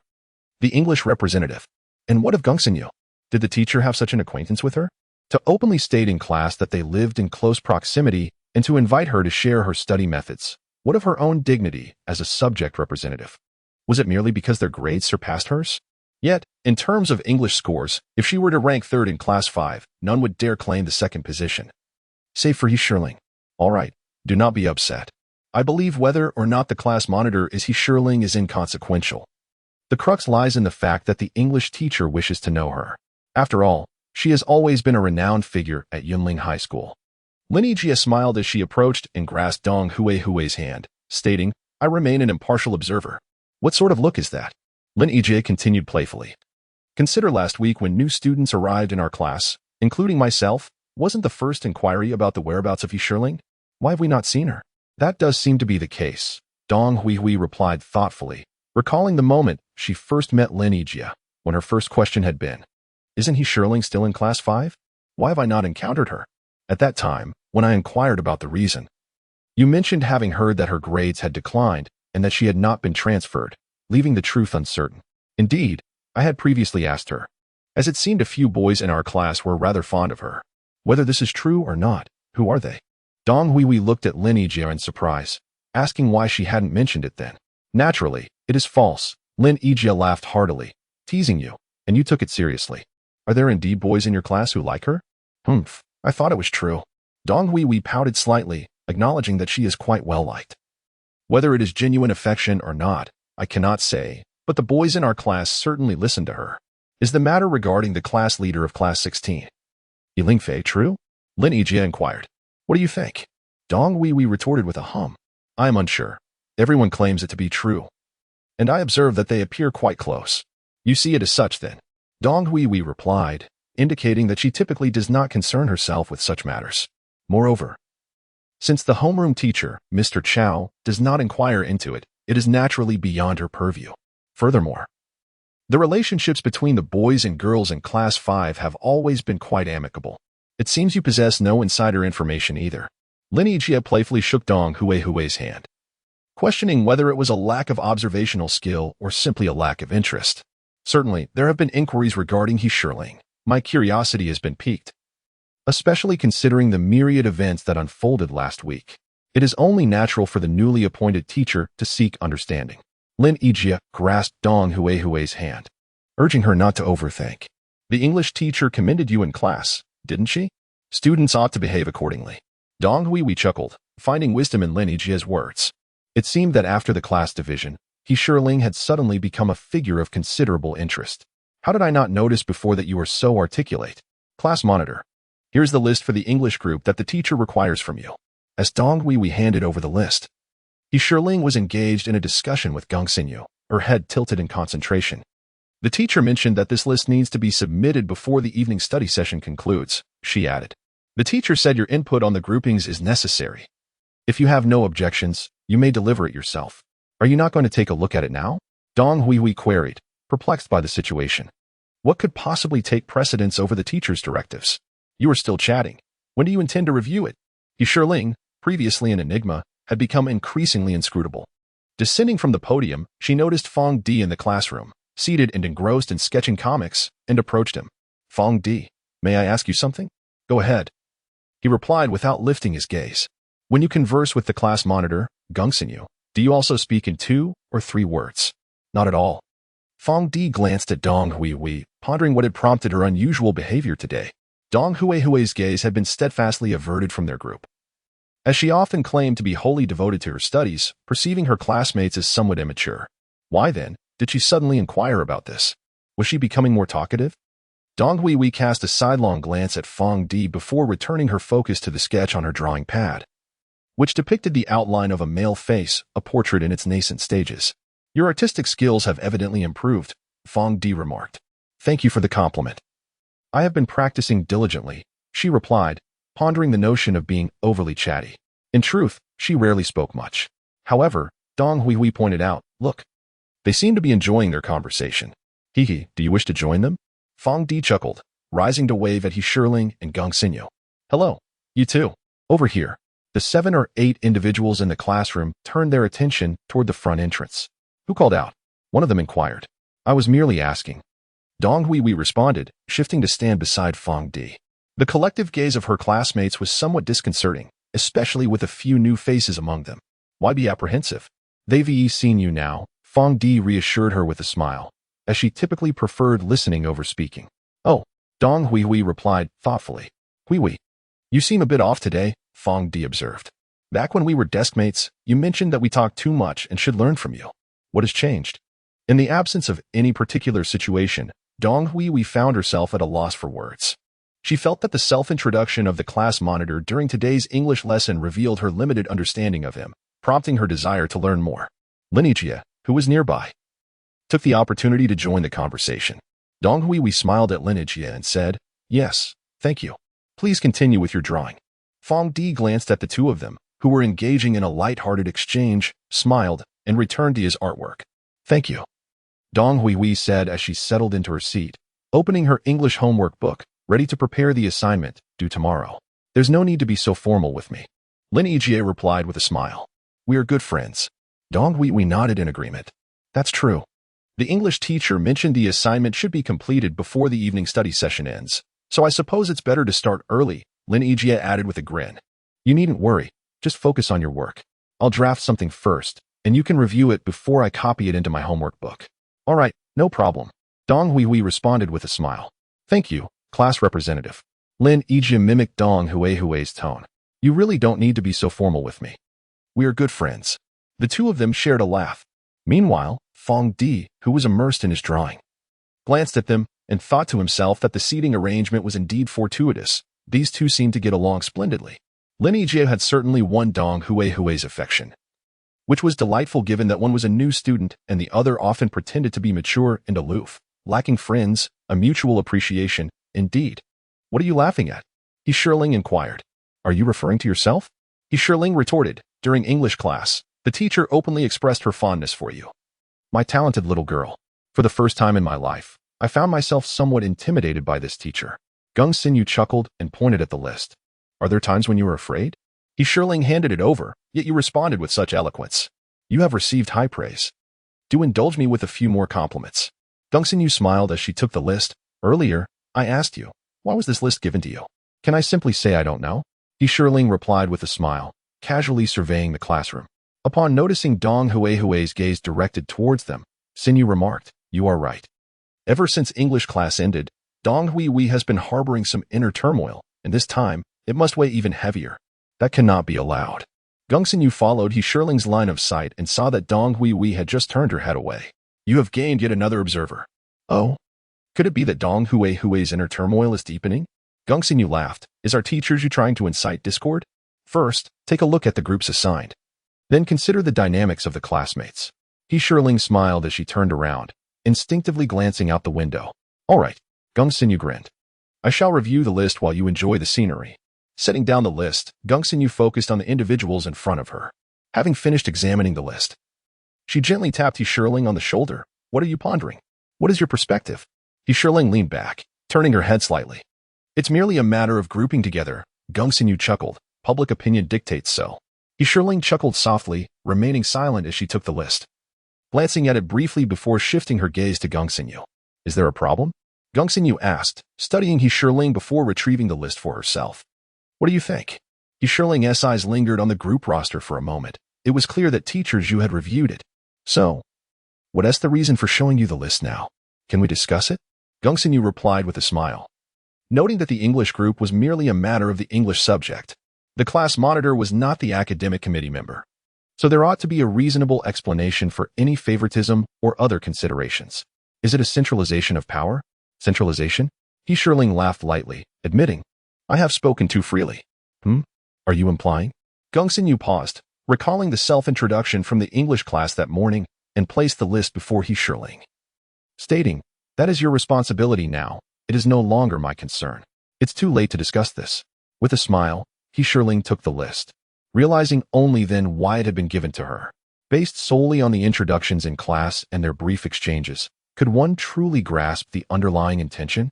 The ultimate goal of forming these groups was to genuinely enhance Class 5's English proficiency, rather than merely adhering to a superficial routine of submitting assignments. She held great admiration for teachers. What's the matter? You're not considering altering the group list, are you? Otherwise? He Shirling pointed to two names on the list. Choose one from these two. Surely, you are not suggesting that this is the reason the teacher intends to hand the list to you first.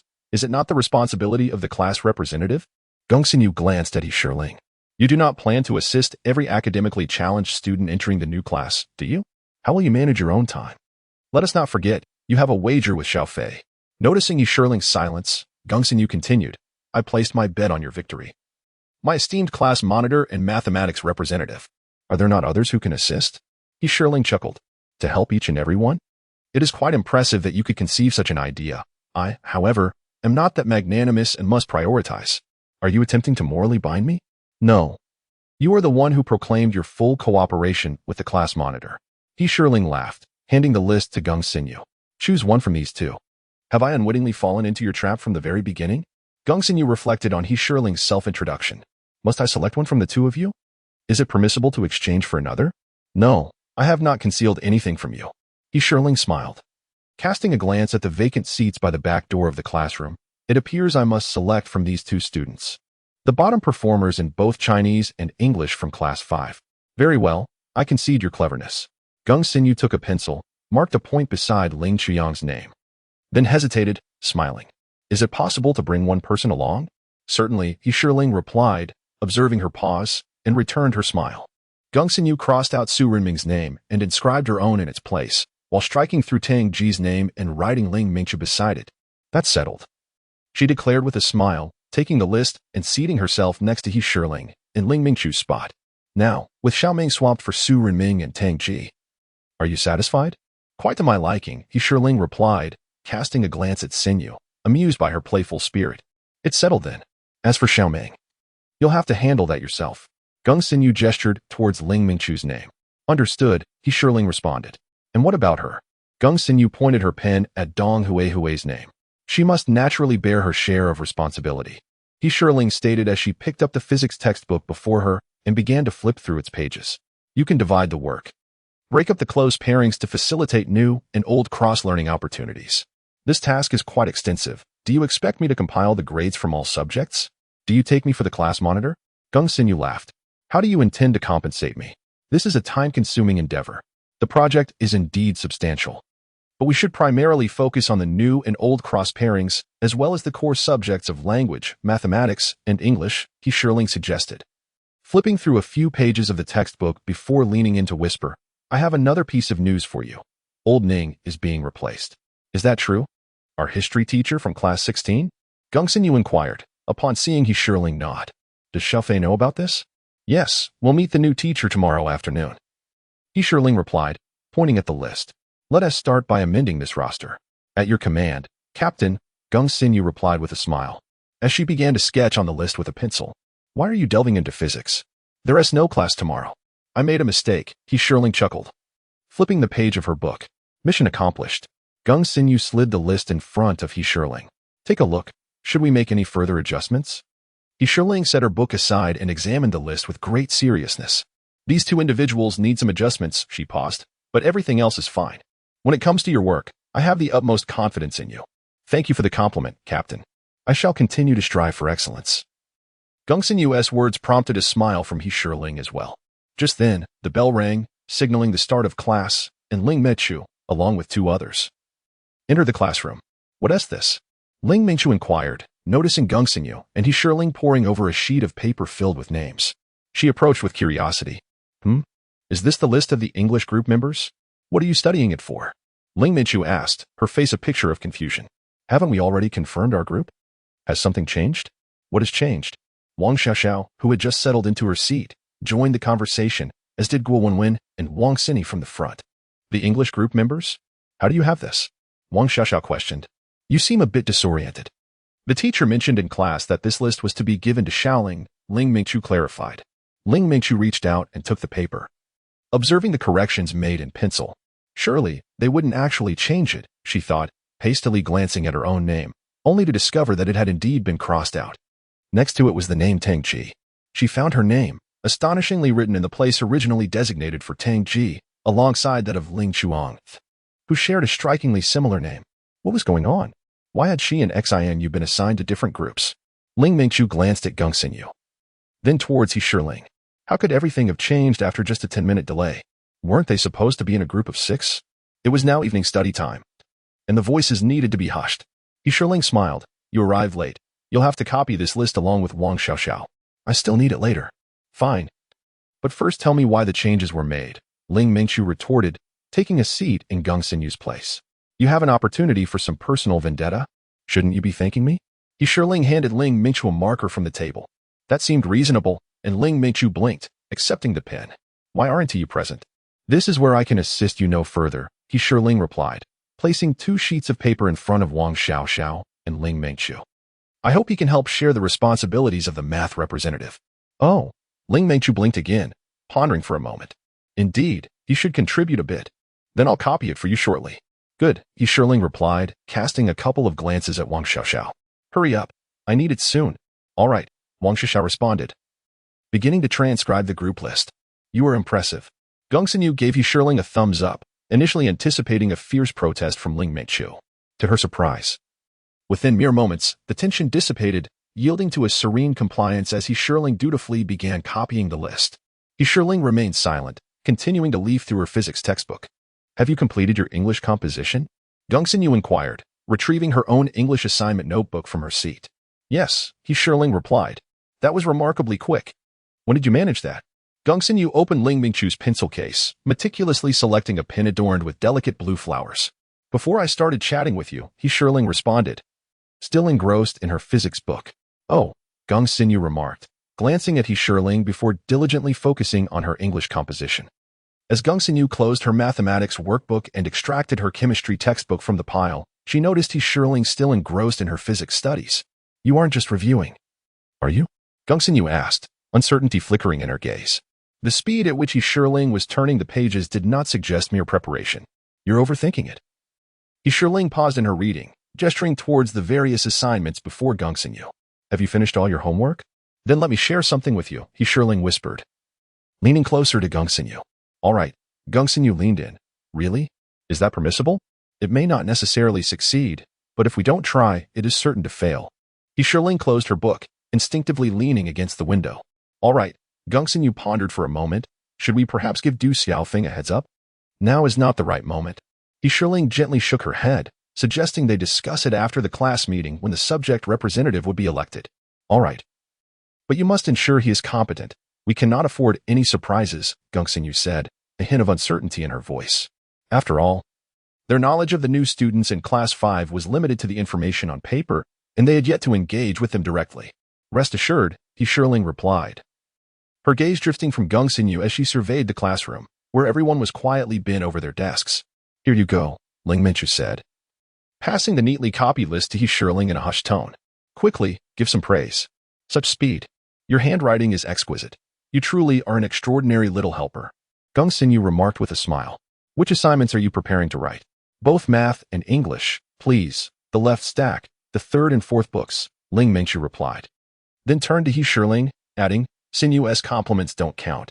You must praise me a little too. With you around, I feel at ease. This list is indeed splendid. Yunling smiled. Of course, Ling Minchu said with a grin as she took the homework books. Suddenly recalling something, she asked. What were the two of you whispering about just now?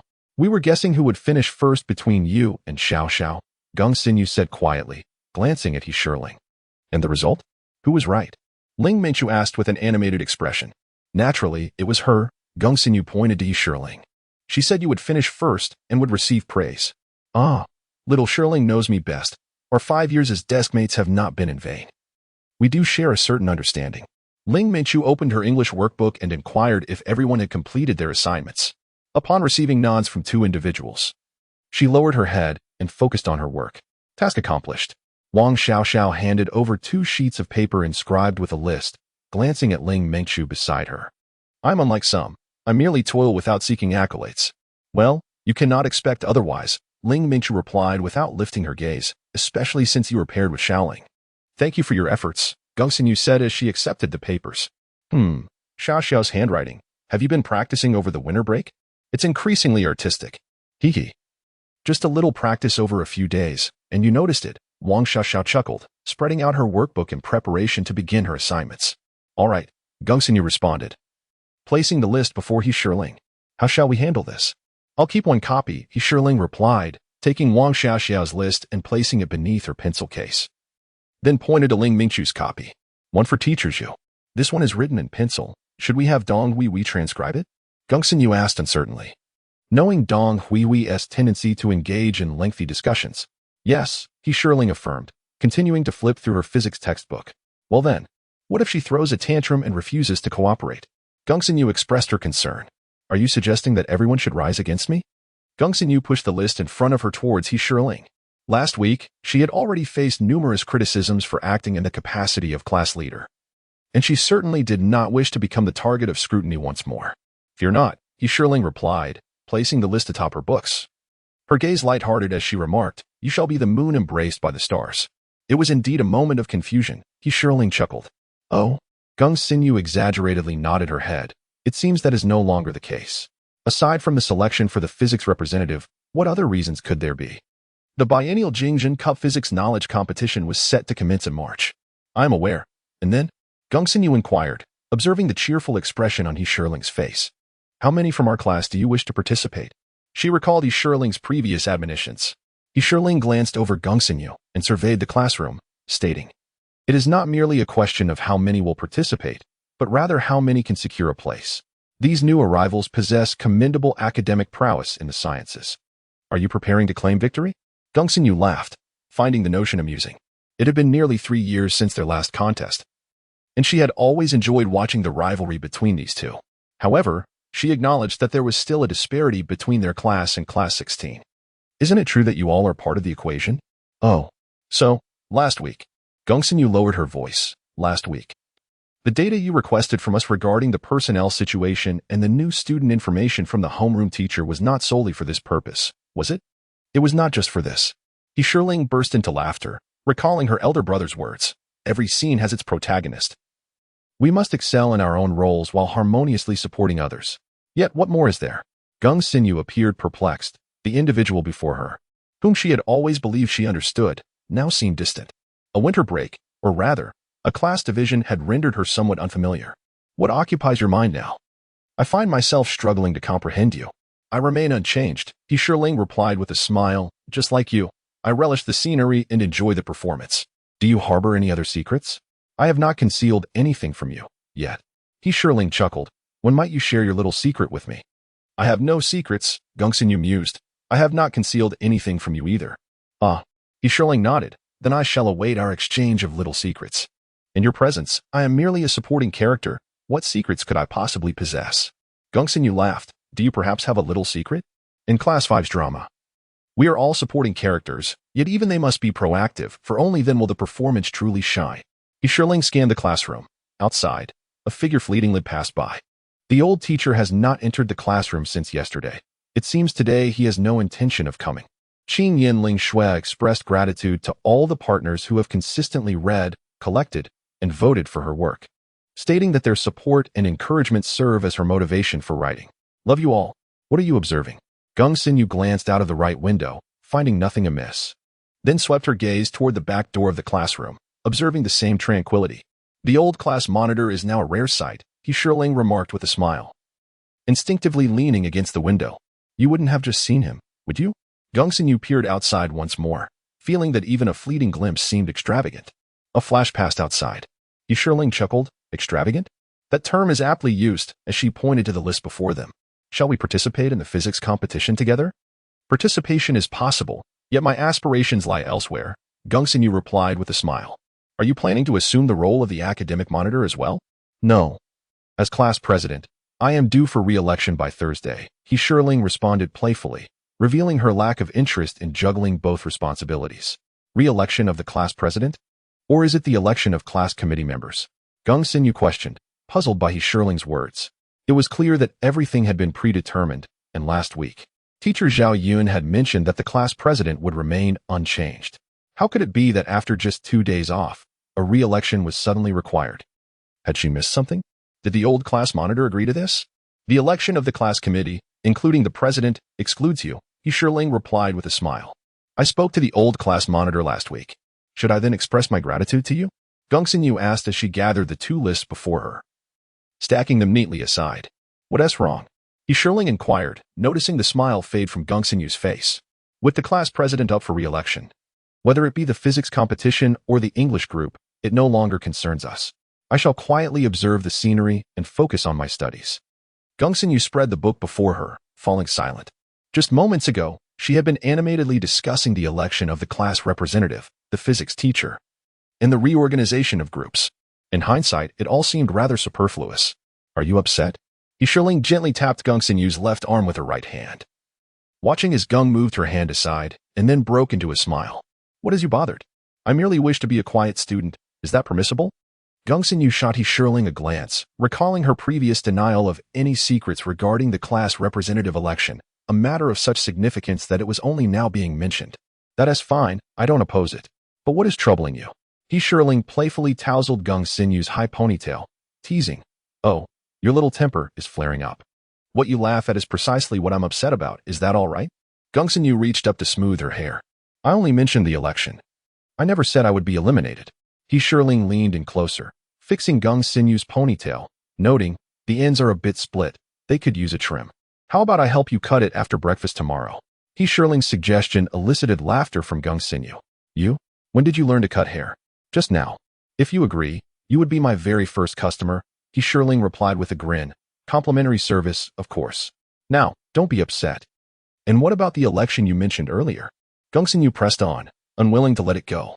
Come closer, Yunling whispered conspiratorially into Gongsun's ear. You. Gongsun quickly covered her mouth, murmuring, how could you even think of that? No wonder the old class leader agreed. Yunling nodded.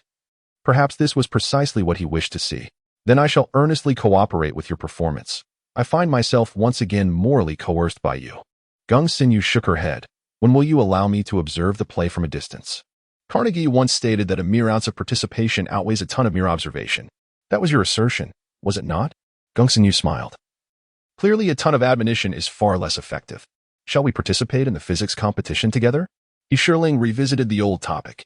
Your ambitions do not concern me. My value lies in mere participation. Gongsun leaned in. I am quite intrigued by your disassembled song CI. Do not evade my inquiry by claiming it's in your dorm. I saw it in your drawer before class. Gongsun extended her hands to form an X.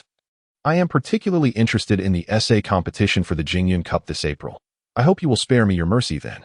A young talent, how modest. If time permits, I shall write in a different genre to avoid overlapping with you. Very well, Gongsun pointed to the drawer. Please retrieve the song CI. Yunling smiled and reached into the drawer to produce the disassembled song CI, placing it before Gongsun. This book, I presume, was not gifted to you by Teacher Song. Gongsun glanced at the pages. A gentleman as refined as Teacher Song would not bestow an old book upon someone as young as you. Moreover, he cherishes books dearly and would never allow one to fall into such disrepair. It is not. Yunling responded, my elder brother. There are indeed songs CI in that drawer, yet there is no stitched edition. Does this book carry a story of its own?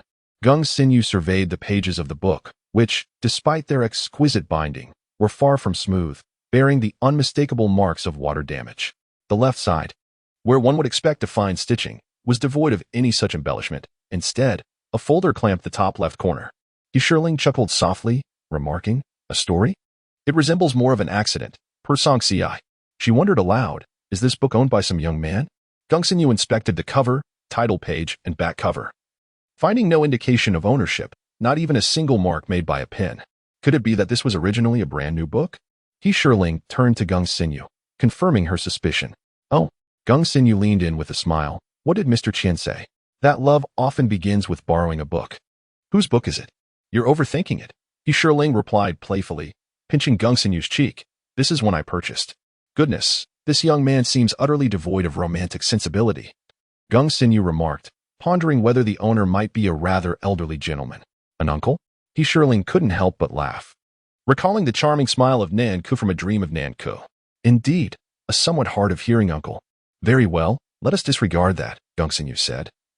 Carefully arranging the pages and contemplating a visit to the school's convenience store the following afternoon to procure some colorful threads for binding. Observing her delicate handling of the pages, Yunling felt a sudden warmth swell within her. A tranquil and serene sensation that conjured forth the youthful and handsome smile of someone dear, along with the memory of his face flushing in embarrassment while listening to music. Yunling swiftly took up her pen and scribbled a few words on paper, gently tapping Gongsun on the shoulder. With a smile, she unfolded her small notebook and began to peruse the lyrics inscribed within. The memory of that person's flushed face resurfaced, eliciting an involuntary grin. Their initial encounter, and then their reunion. Yet, would she and Nanku ever meet again within the realm of dreams?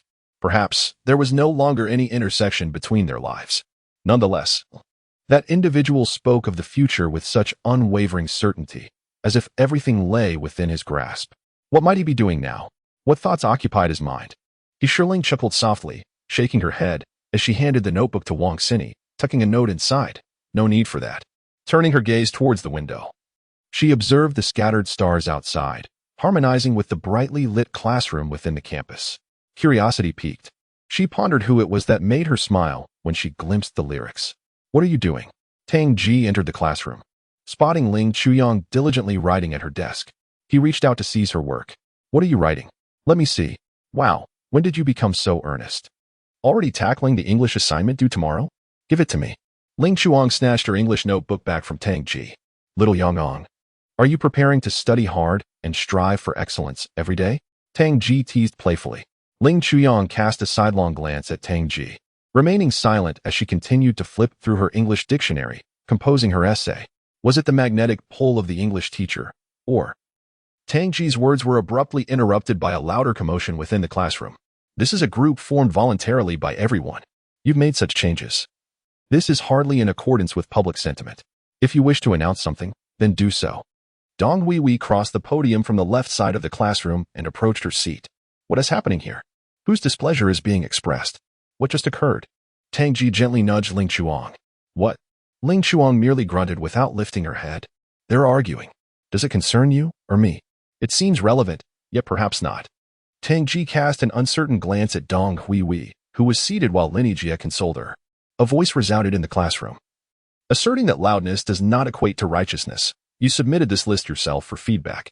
If you're so irritable, go speak to the English teacher. This voice sounds so familiar.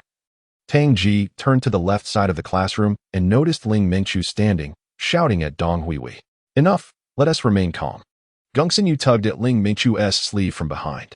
Don't pull me, I simply cannot tolerate her haughty demeanor. We are trying to assist her. Yet she seems to thrive on it. Look. Gongsun Yu glanced at Yunling, suggesting she handle it herself.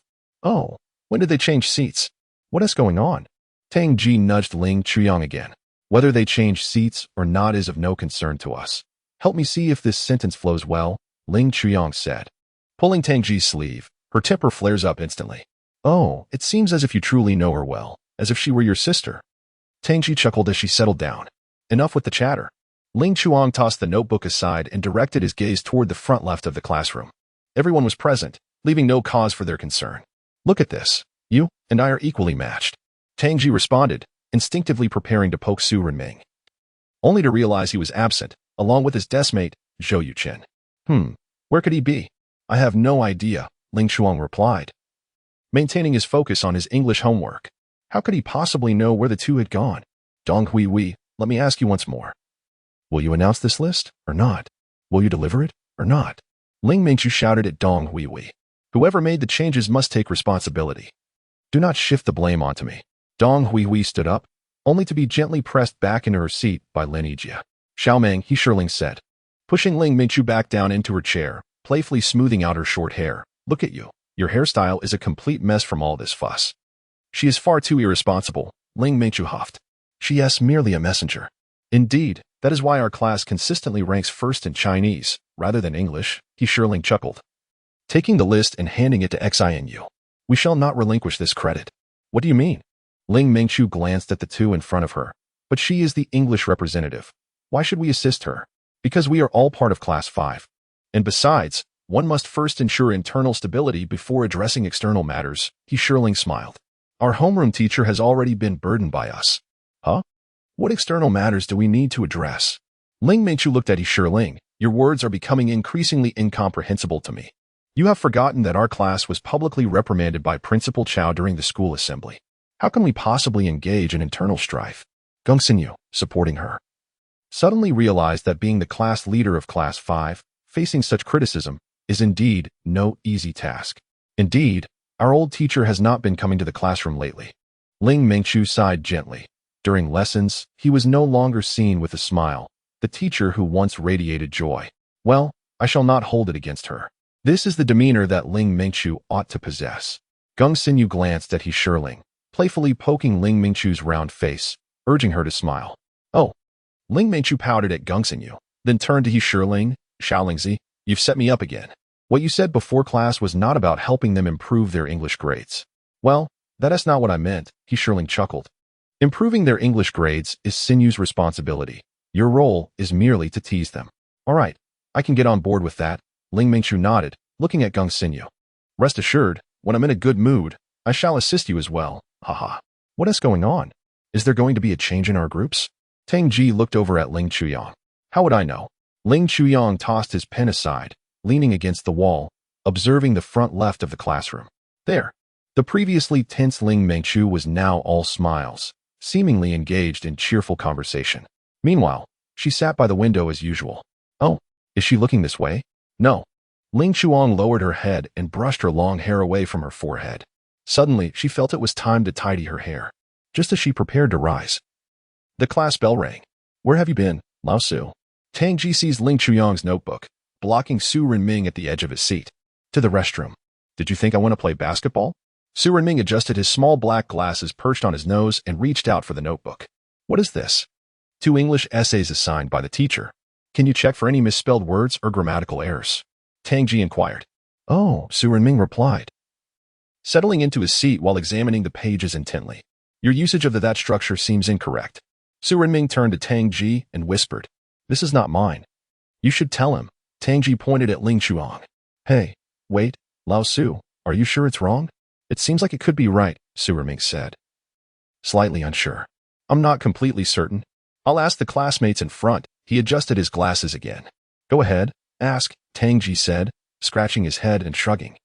Glancing at Ling Chuyang shot him a look and picked up the English dictionary, flipping through its pages. What are you looking up? It's so annoying to flip through, Tang Ji mumbled, placing his biology textbook in front of him. If only my English could be as comprehensible as this biology, he sighed. Dream on, Ling Chuang replied with a disdainful glare. It's already dark. Dreaming won't help. How about we ask the teacher for some extra help? Could you please be a bit more alert? Ling Chuang glared at Tang Ji, engrossed in her book. At this moment, she yearned to study earnestly. Why was it so difficult? Tang Ji couldn't help but glance towards the front left of the classroom, wishing for the chance to partner with that certain individual. Humph. Such hypocrisy. You desire the same as I do. Ling Chuang muttered under her breath. A little less talking could be beneficial. She raised the dictionary in her hand, but paused, then lowered it again as a voice resonated through the classroom, clear and unhurried, emanating from the front left. What was happening? Both turned to face the source of the voice. Dear classmates, I appreciate your attention for just 10 minutes as I announce something important. Yunling stood and approached the podium, speaking as she walked, leaving no time for discussion among the students. Regarding the list for the English study groups, I have made some adjustments based on your collective preferences. Could it be mere coincidence? Tang Ji and Ling Chuang exchanged glances, then shifted their gaze to the individual at the podium. She leaned against it, surveying the classroom with an air of calmness reminiscent of Teacher Zhao. Suddenly, Tang Ji experienced an odd sensation, perceiving a striking harmony between her and the podium, evoking thoughts of sovereign authority. The principles of the adjustments are as follows. First, to facilitate a swift integration of new and old members, each group will include at least one new student. Second, to eliminate polarization and ensure collaborative enhancement. The previous arrangements have been restructured based on the comprehensive results from the winter vacation. Yunling paused momentarily, surveying the classroom. Each individual present was now a member of Class 5. What Class 5 required was not mere formalism, but the genuine progress of each person. For that constituted the true advancement of Class 5. Therefore, she allowed a minute for contemplation, inviting anyone with concerns to voice them. Otherwise, she would announce the new group roster after the minute elapsed. Casting a glance at her watch on her left wrist, a faint, elusive smile graced her lips as the countdown commenced. Silence enveloped the room, so profound that even the ticking of the clock on the rear wall was distinctly audible. Could it be mere coincidence? Tang Ji leaned over to the desk, nudging Ling Chuang, quietly inquiring if their wishes were about to manifest. Ling Chuang remained silent, scanning the classroom in astonishment. To her surprise, no one was engaging in conversation, a stark contrast to the usual lively discussions of their classes. What new rule was this? Ling Chuang nudged Tang Ji again, questioning the unusual quietude. Tang Ji shook his head, glancing at Su Renming, who was staring blankly at the figure on the platform, likely feeling a mix of delight and bewilderment, much like herself. Tang Ji leaned slightly to the left, using his biology textbook to shield his head, softly calling out to Du Xiaofeng, pages. Du Xiaofeng glanced at Tang Ji, forming an X with his fingers beneath the table before immediately sitting up straight. Goodness, Tang Ji thought. Is this a signal for him to be silent? Very well then. Tang Ji placed his book down and surveyed the classroom, only to realize that aside from the newly assigned individuals who, like him, were glancing around in confusion, the other students from Class 5 seemed to have come to a halt, sitting upright and attentively gazing at Yunling on the podium. Tang Ji straightened himself and directed his gaze toward Dong Huihui in the center of the room. She appeared to be immobile, despite having just quarreled with the hot-tempered Xiao. Now, surprisingly, she too had settled into silence. As the time arrived, and since there were no objections, the list was about to be announced. For those who did not hear clearly, they could check the bulletin board in the left corner of the classroom after class. Yunling stepped down from the podium, allowing our class leader, Gung Xinyu, to announce the list. I wonder to which group we will be assigned. Tang Ji leaned over to Lin Chuyang, pondering if his dreams were about to come true. TCH, Lin Chuang shot Tang Ji a glance and pointed to Su Renming. Once the list is read, ask him for my assignment book. Pay attention, lest you miss the realization of your dreams, Lin Chuyang remarked, leaning against the wall with his book, casting a glance toward the front left of the classroom where someone had taken their seat, not looking out the window, but seemingly writing something. Indeed, what if it does come true? Tang Ji chuckled, lifting his gaze from the book toward the front, as Gung Xinyu began to announce the names. A subtle murmur spread through the classroom, indistinct yet unmistakably filled with laughter and exclamations of surprise. What was happening? Tang Ji shifted slightly to the left side of his desk, intrigued. Turning towards the sound, I discovered it was a classmate from Class 5. On Sunday afternoon at the basketball court, I noticed he was also playing basketball. Was that Sule speaking? Who was Yang Min? Tang Ji inquired. Du Xiaofeng shifted slightly to the right of the table, affirming, yes, it is Su Lei, our class S whirlwind number 1. When we have time, let us have a match ourselves, instead of always dragging your class 4 classmates along.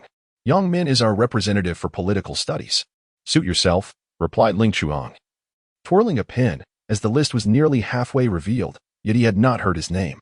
Whenever you decide, let me know. Tang Ji gestured with an okay. Yang Min is a girl, right? Su Lei cannot possibly have feelings for her, can he? He sounds quite cheerful. Your thoughts are quite impure, Du Xiaofeng chuckled, playfully nudging Tang Ji's chair with his foot. Yang Min excels in the humanities, while Su Lei does not. Ah, so it seems this list redistribution has indeed pleased everyone. Tang Ji remarked. Is that even a question? Just listen to all this laughter, Du Xiaofeng said proudly, glancing at Tang Ji. Isn't it different from your class 4? Indeed. It is different, Tang Ji responded thoughtfully, pondering with whom he might be grouped. Oh, by the way, during that minute of consideration by the class monitor, why did none of you speak up? Are you foolish or genuinely naive? Everything was made abundantly clear. If there were any objections, it would be asking for trouble. Du Xiaofeng teased, giving Tang Ji's chair another playful kick. Tang Ji chuckled, shifting slightly to the right. Is the class monitor prone to such antics? Does he have a tendency towards aggression? Tang Ji chuckled, glancing towards the front left of the classroom, unable to envision the scene of her throwing a punch. If it were the temperamental Ling Meichu who struck someone, that would indeed be believable. Oh, mathematics class? Tang Ji paused for a moment, recalling vividly the mathematics lesson, where a mere cold glance silenced the entire room. At that instant, he felt a jolt of surprise, and when he encountered her during the break, he instinctively wanted to evade her gaze. Do you remember? That was rather benign. Du Xiaofeng shifted closer to the desk, stating that their class monitor would not have stepped forward unless a significant event threatened the collective interest of Class 5. Oh, Tang Ji replied, reminiscing about the recent seating arrangements at the beginning of the semester and what Du Xiaofeng had previously mentioned. Do you all follow her out of fear or willingly submit? Our old class all obey her, and naturally we follow suit. Du Xiaofeng animatedly disclosed what seemed like a colossal secret, revealing that she has a formidable background and is closely connected with Principal Cao. Is that true? Tang Ji hurriedly lowered his voice, recalling some events from the previous week. Despite a decline in grades, she had been awarded on stage and was even unofficially designated as class monitor. In Chinese class, she treated the teacher with indifference, debating trust and the student-teacher relationship with the mathematics instructor, and there was also the matter of her openly walking alongside Yunling Fei down the Central Avenue, which Principal Cao allegedly overlooked. When he first entered high school, Principal Cao had sternly emphasized the importance of upholding school rules and discipline. It was said that a couple of students who had feelings for each other faced severe reprimands from the student council. Yet she, on the other hand, was continuously praised. So that is how it is. He had no choice but to accept whoever he was grouped with. No, it was she who arranged it. Naturally, it was a ruse. Du Xiaofeng stifled a laugh, remarking on how easily he was deceived. Goodness, you truly are something. Tang Ji playfully kicked Du Xiaofeng's chair. Du Xiaofeng, win brother. We shouldn't be so hard on our own people. I almost believed it. What you hear isn't always the truth, Du Xiaofeng chuckled. Chasing shadows is the greatest taboo in our class. Oh, what about the gossip? Is it true? Tang Ji gazed at Du Xiaofeng, beginning to realize that the students in Class 5 were far more intriguing than he had anticipated. Since it was labeled gossip, why bother discerning its authenticity? Du Xiaofeng glanced at Geng Xinyu before burying his head in his textbook, emphasizing the importance of grounding oneself in reality and living in the moment. So you all, or rather do the students of Class 5 truly listen to her? Our old class monitor listens to her, so naturally, we do as well. But didn't you just say it was false? Tang Ji scratched his head, perplexed about which statement was genuine. This one is true, Du Xiaofeng replied with utmost seriousness. All right then, Tang Ji pouted. Isn't she the vice monitor? Even if she isn't the monitor, we still heed her. Oh, it seems her influence is quite substantial, Tang Ji exaggeratedly observed, glancing towards the front left of the classroom. Such public favor. Du Xiaofeng smiled without responding, looking ahead. PP. Wasn't it said that the class monitor was to be re-elected? Tang Ji buried his head in the book again, recalling the events of last week's mathematics class. Oh, it is time for a re-election. Du Xiaofeng also lowered his head into the book, nodding slightly. What is the matter? Why, if you all heed her words? Is there a need for a re-election? Tang Ji suddenly felt a bit confused, After asking, he turned to glance at Ling Chuang beside him, who was remarkably quiet. It can be quite frightening, you know. Tang Ji shifted to his left and playfully nudged Ling Chuang with his foot. You are not that timid. Continue your discussion. Ling Chuyang rested his head on the desk, meticulously arranging his bangs with his fingers. PP, why is there a need for a re-election? Tang Ji turned back to Du Xiaofeng. Given public opinion and temporary appointments, which would you choose? I would choose. Tang Ji paused for a moment.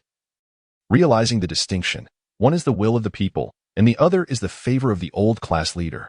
In truth, both options are quite commendable.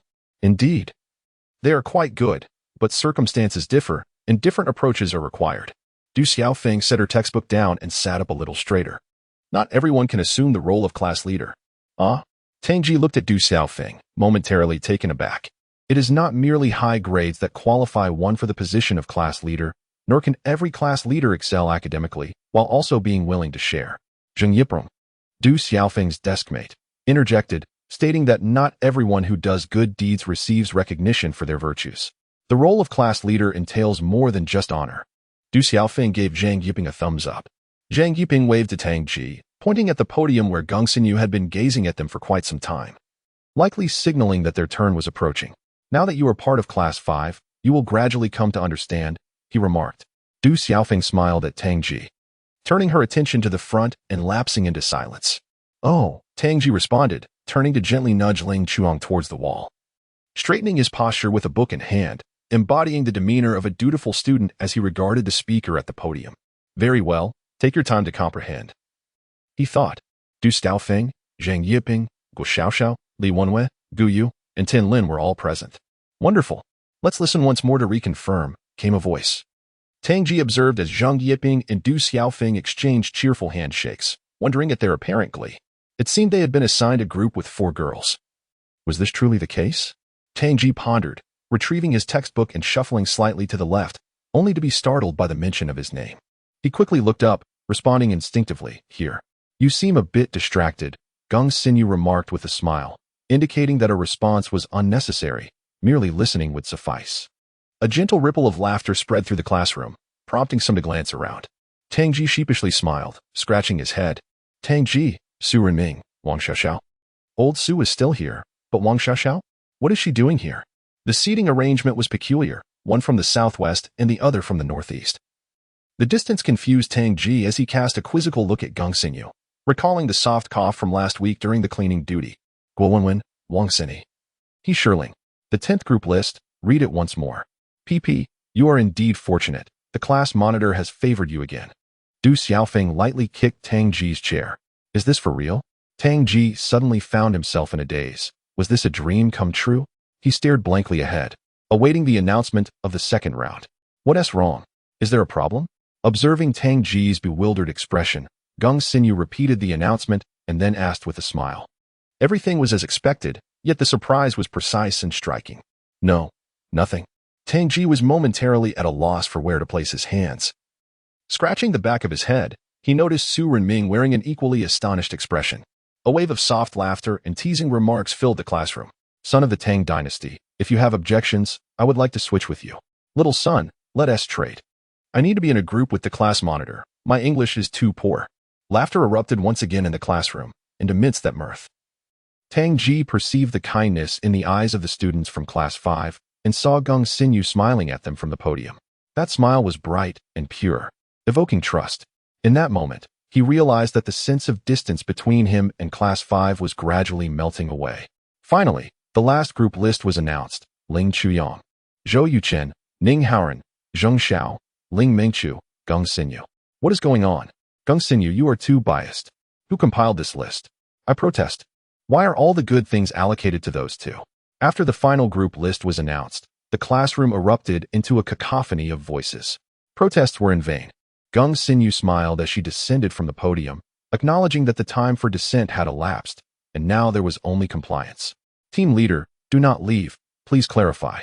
Someone called out. The list was compiled by the class monitor, who is clearly biased. It is a matter of fairness.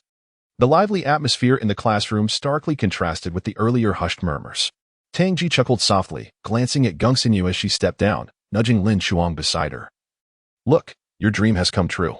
Gongsun cast a brief glance at Yunling before surveying the classroom, halting her steps. Since there is such significant dissent, we shall annul the recent reallocation and revert to the original voluntary grouping. This list shall be discarded. With that, Gongsun opened the list, preparing to tear it in half. No. That cannot happen, came the protests. We were merely joking. Do not take it seriously. Who is making a fuss? Stand up and admit your mistake. It was Su Lei's voice. Tang Ji glanced to the left and saw Su Lei rising from his seat. How can we tear it? The class monitor's intentions are sincere. Du Xiaofeng stood up as well, asserting, while public opinion is indeed significant, I personally favor the new groupings. We like it too. Others chimed in, some chuckling lightly. Do not incite chaos. Your preferences only complicate matters, Du Xiaofeng stated earnestly. My reasoning is simple. Everyone knows my weakest subject is chemistry, whereas I possess some aptitude in physics. Zhang Yiping excels in English and geography. Guo Xiaoxiao maintains a balanced academic performance without any particular weaknesses. Li Wenwei struggles somewhat with physics, yet she consistently achieves high marks in history, scoring above 90 each time. Gu Yusen, who has recently joined our class, exhibits a similar equilibrium as Guo Xiaoxiao. Tan Lin, also a newcomer, is reputed to excel academically, particularly in chemistry, where her scores are nearly perfect. Although she seems to have a slight inclination towards a particular subject in history. The words of Du Xiaofeng are astutely chosen: weakest, proficient, most formidable, and slightly. Gongsun smiled, remarking on their seamless understanding. It appears that an intriguing spectacle is set to unfold in the coming days. My goodness, within just a few days, they have gained such profound insights. Tang Ji glanced at Du Xiaofeng, then at Gongsun, and finally turned to the left front of the classroom. The class monitor, Yunling, who habitually sits by the window, manipulating the new seating arrangement, was not engaged in her usual pastime of twirling her pen or admiring the view outside. Instead, she was intently focused on writing something, seemingly indifferent to the happenings within the classroom. Hey, Tang Ji nudged Ling Chuang. Has she conducted a preliminary investigation on us? Are you talking to me? Why are you daydreaming? Tang Ji nudged Ling Chuang again. Has she conducted a preliminary investigation on us? Tang Ji leaned in closer. You were surprised too, weren't you? Humph. Ling Chuang scoffed. Who are you talking about? Are you really that oblivious? Who else could it be? Tang Ji kicked Ling Chuyang's desk lightly. I'm referring to Du Xiaofeng. Ling Chuyang fell silent, took out her notebook, and began to study it earnestly. Indeed. Yet we remain in the same group. Tang Ji removed Ling Chuyang's workbook, saying, what are you looking at? You can't discern anything yourself. Since we've been regrouped, you can have your sister check it later. Tang Ji brought the workbook back to Ling Chuyang, placing it before him. Yes, we have indeed been rearranged into new groups. Ling Chuang had not completed his work. He sifted through the pile of books in front of him until he found his algebra textbook and began to flip through its pages. This regrouping had taken him by surprise. She still seemed to notice him. However, why was it Tang Ji who drew her attention instead of him? He couldn't help but glance to the left, where he spotted Gongsun standing in the classroom, gracefully managing the cacophony around her, remaining calm and composed, smiling, as usual. Beside the empty seat, she was diligently writing something, seemingly oblivious to the happenings in the classroom. Did she anticipate any objections or playful protests? The memory of Ling Mingchu's spoiled demeanor before class contrasted sharply with her current tranquility. Everything seemed under her control. Ling Chuang lowered his head and smiled, recalling their previous encounters. Each shared glance appeared destined to precipitate certain events, and invariably, he found himself as the beneficiary. Over the past 2 years, he had believed that only her smile had changed, that fleeting brightness misleading him into thinking things remained as they once were. Now, it became evident that he had not truly understood her. However, now that he was in Class 5, their paths had intertwined more significantly. She had stated her intention to focus on the present, echoing Du Xiaofeng's words, and he too would gradually come to understand her. Am I mistaken? Or is he truly smiling? Tang Ji observed Ling Chuang intently, questioning whether it was merely an optical illusion or the effect of the lighting. He leaned closer, fixating on Ling Chuyang, who astonishingly refrained from shouting that Ling Mengchu was not his sister. Look closely, Ling Chuyang said, gently pushing Tang Ji aside.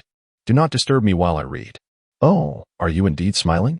Or could it be that my eyesight has truly failed me? Tang Ji inquired with a hint of uncertainty. Beauty is often birthed from distance. Getting too close can tire the retina, Ling Chuang remarked, adjusting his bangs. Duo Xiaofeng, you have once again claimed the upper hand.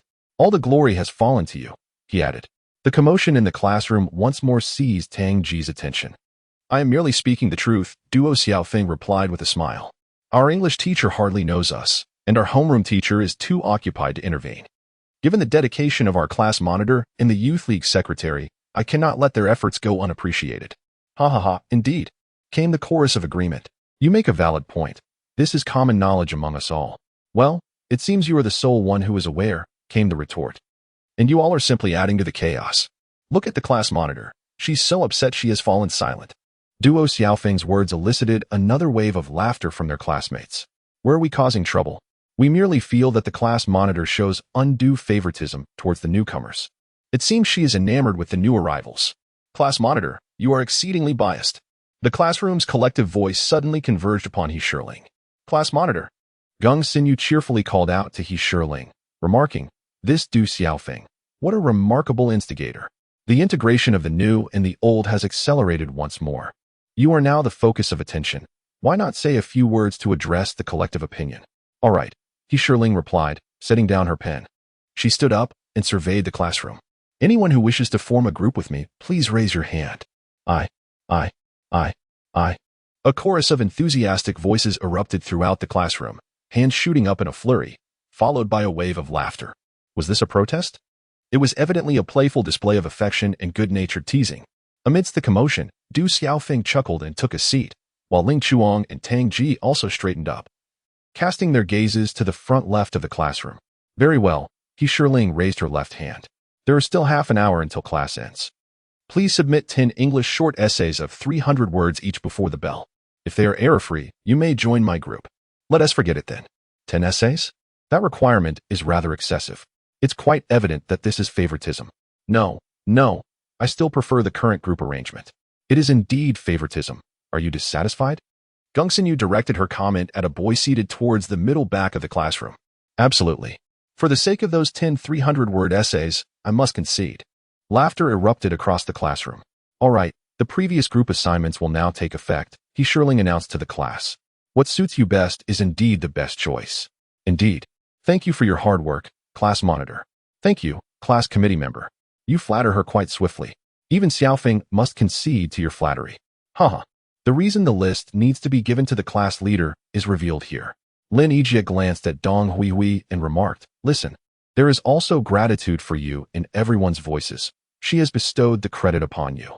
Wow, that's wonderful. So it is like this. We are looking forward to it. You've worked hard, class representative. What does it have to do with Dong Huihui? Tang Ji muttered, recalling the quarrel between her and Ling Mingchu during the break. It was evidently a way to enhance Dong Huihui's merits. Ling Chuang responded, inadvertently catching a glimpse of Du Xiao smiling at them. In that laughter, Ling Chuyang recalled Du Xiao's words. Not everyone is suited to be a class leader. Indeed, not everyone is fit for the role. The most suitable is the best. Ling Chuyang repeated this thought as he watched the individual settle down and begin to write diligently. The turbulence surrounding the list grouping had come to a satisfying conclusion. What are you looking at? In the northwest corner of the English office, by the window, Zhu Yin was meticulously sketching when a voice startled her. She looked up to see Zhao Yun approaching. This is the English group list for Class 5. Zhu Yin pushed the list toward Zhao Yun. Is there a problem? Zhao Yun inquired, examining the list. The grouping seems quite good. Oh? Zhu Yin replied, intrigued. Really? Zhao Yun pulled over an empty chair, sat down, pointed to the first group's list, contemplated for a moment, and then paused. You have reviewed the students' profiles from Class 5, haven't you? Indeed, it is your Class 16. And I have also taken a look. Zhu Yin smiled. Let us go. Zhao Yun stood up, presenting the list to Zhu Yin. Come to my office for tea and bring this list along. Very well, senior sister.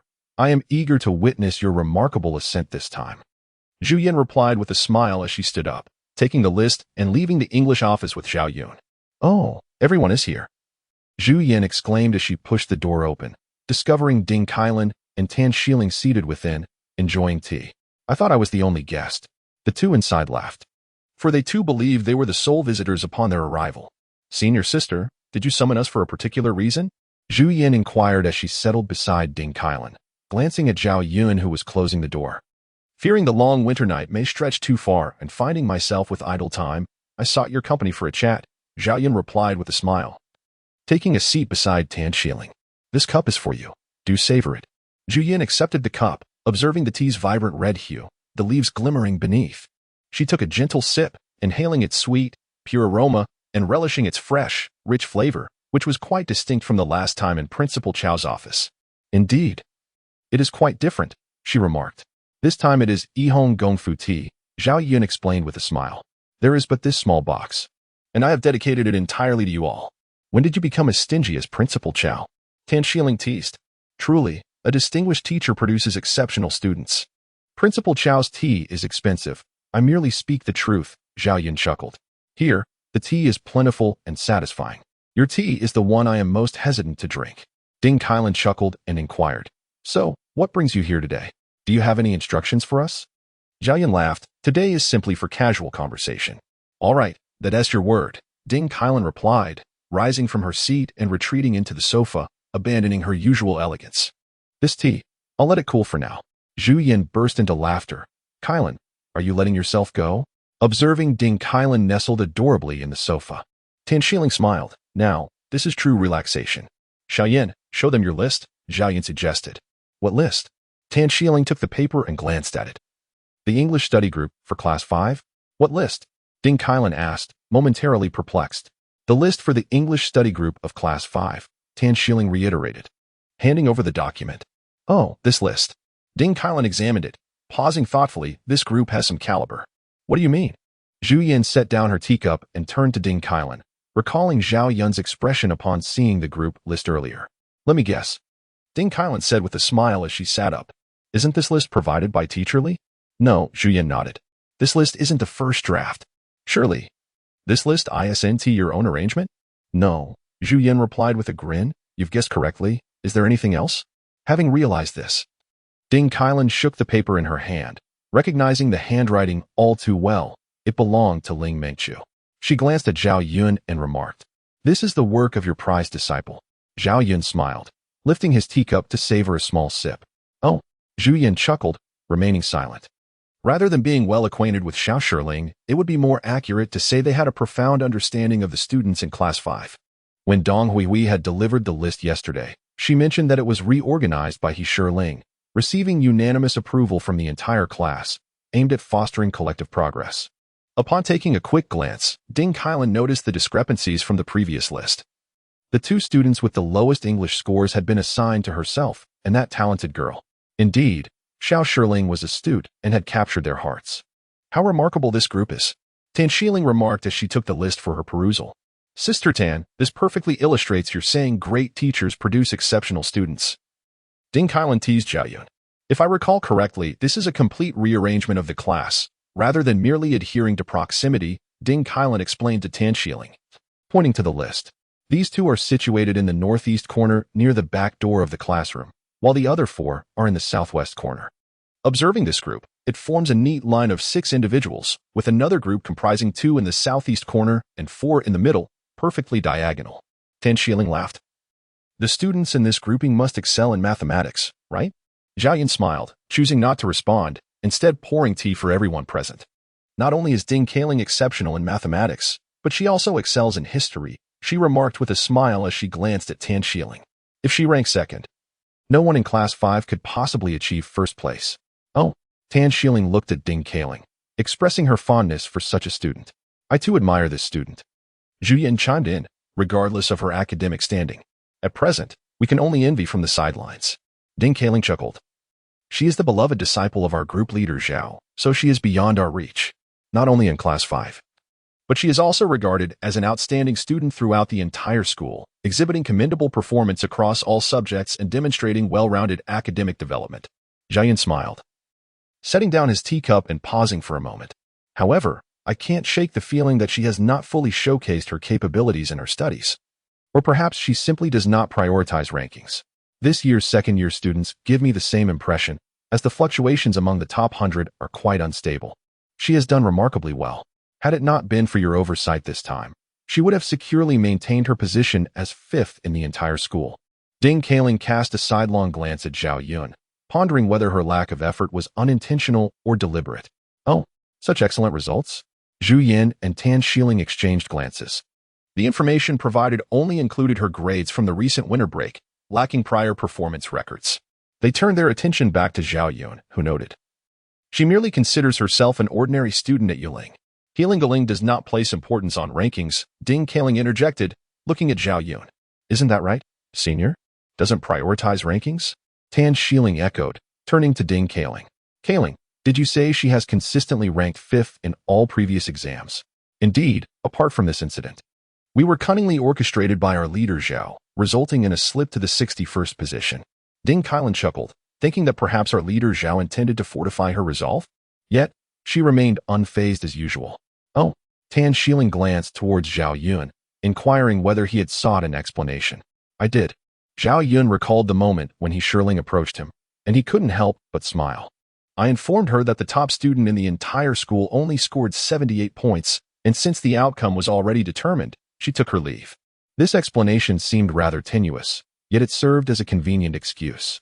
Tan Shieling laughed, noting that no high-achieving student disregards their ranking, unless they have reached a level of mastery that allows them to control their position effortlessly.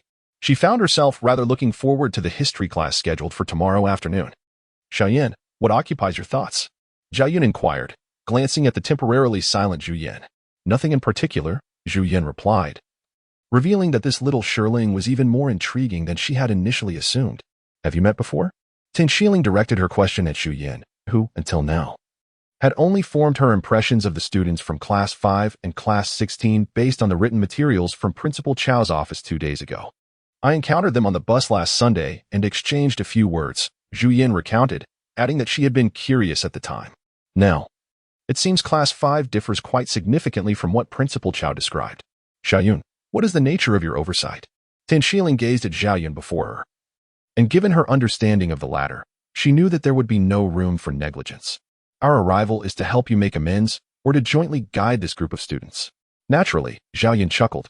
"It is to bridge their shortcomings and fulfill Principal Cao's objectives. As for guidance, it can indeed be imparted at the appropriate moment. This does not seem to align with your usual approach." Zhu Yan cast a glance at Tan Shieling, surprised to hear her echo the same sentiment. Zhu Yan pointed towards Tan Shieling and Zhao Yun. "Are you two quite familiar?" "Not at all," Tan Shieling and Zhao Yun replied in unison, bursting into laughter. "That's not right." Zhu Yan scrutinized the two before her, realizing that their mutual understanding and familiarity rivaled that among the three of them. It was merely that Teacher Tan preferred to remain reticent. "Stop speculating. Both of them were once students of Principal Cao." The door creaked open, and Li Shiping stepped inside. "Is that true?" Zhu Yan exchanged glances with Ding Kailin, perplexed, before turning her attention back to Li Shiping. Neither of them had any inkling. "It is certainly not true." Li Shiping chuckled, having not noticed it before, but increasingly sensing a deliberate estrangement between the two over the past couple of days, a peculiar realization. "Teacher Li, you have become quite the conversationalist," Ding Kailin laughed. If it were true, she would surely be aware, yet Zhao Yun had never mentioned it. "Teacher Tan and I are like old friends at first sight," Zhao Yun smiled. "Moreover, Principal Cao has designated Teacher Tan as my mentor." "Ha ha." With a creak, the door swung open, and the hearty laughter of Principal Cao echoed in. "What a delightful situation," he exclaimed. "Wasn't this supposed to be a casual chat?" The other three individuals turned their gazes toward Zhao Yun. "Please refrain from regarding me with such looks," Zhao Yun remarked, lifting his teacup, feigning ignorance of the two newcomers. "These two are uninvited guests. I am searching for Teacher Zhu," Li Shiping explained as he settled into a seat. "I heard he was here, so I thought I would come and take a look." "Ah, black tea. A delightful indulgence now and then." Group Leader Zhao, "Do indulge me with a cup of tea. What does Teacher Li require of me?" Zhu Yan inquired, glancing at Zhao Yun, and then at Li Shiping. "I heard from the students of Class 5 that you assigned them into English study groups, which piqued my curiosity. I came to learn more." The intent for a pleasant chat was disrupted by these two. Zhao Yun placed the teacup in front of Li Shiping and then turned to Principal Cao. "Principal Cao, this black tea is indeed a fine choice for occasional enjoyment." "Ah, I was just thinking the same. I came in search of Teacher Li," Principal Cao replied, moving closer. "With old Li gone, I might as well take my leave. You may treat me as if I were invisible." "Invisible? Principal Cao, are you carbon dioxide or oxygen?" Tan Shieling teased. "Do as you please. Carry on with your conversation." Principal Cao waved his hand and raised his teacup. "Indeed. A rare pleasure to sip now and again." "Yes, we have indeed formed groups. The list is here," Zhu Yan stated, handing the group roster to Li Shiping. We were just discussing this matter. It seems the pairing of personnel is quite commendable. Oh, this must be the handwriting of Ling Mengqiu, is it not? Li Shiping glanced over and turned to Ding Kaling.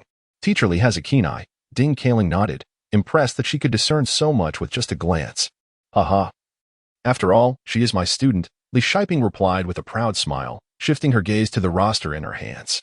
This group pairing is quite commendable, effectively integrating the performance across various subjects. Now, I can focus on nurturing my flowers. Teacher, such remarks may mislead the newly arrived instructors, Principal Cao observed, casting a glance at Li Shiping. Some matters are best understood intuitively.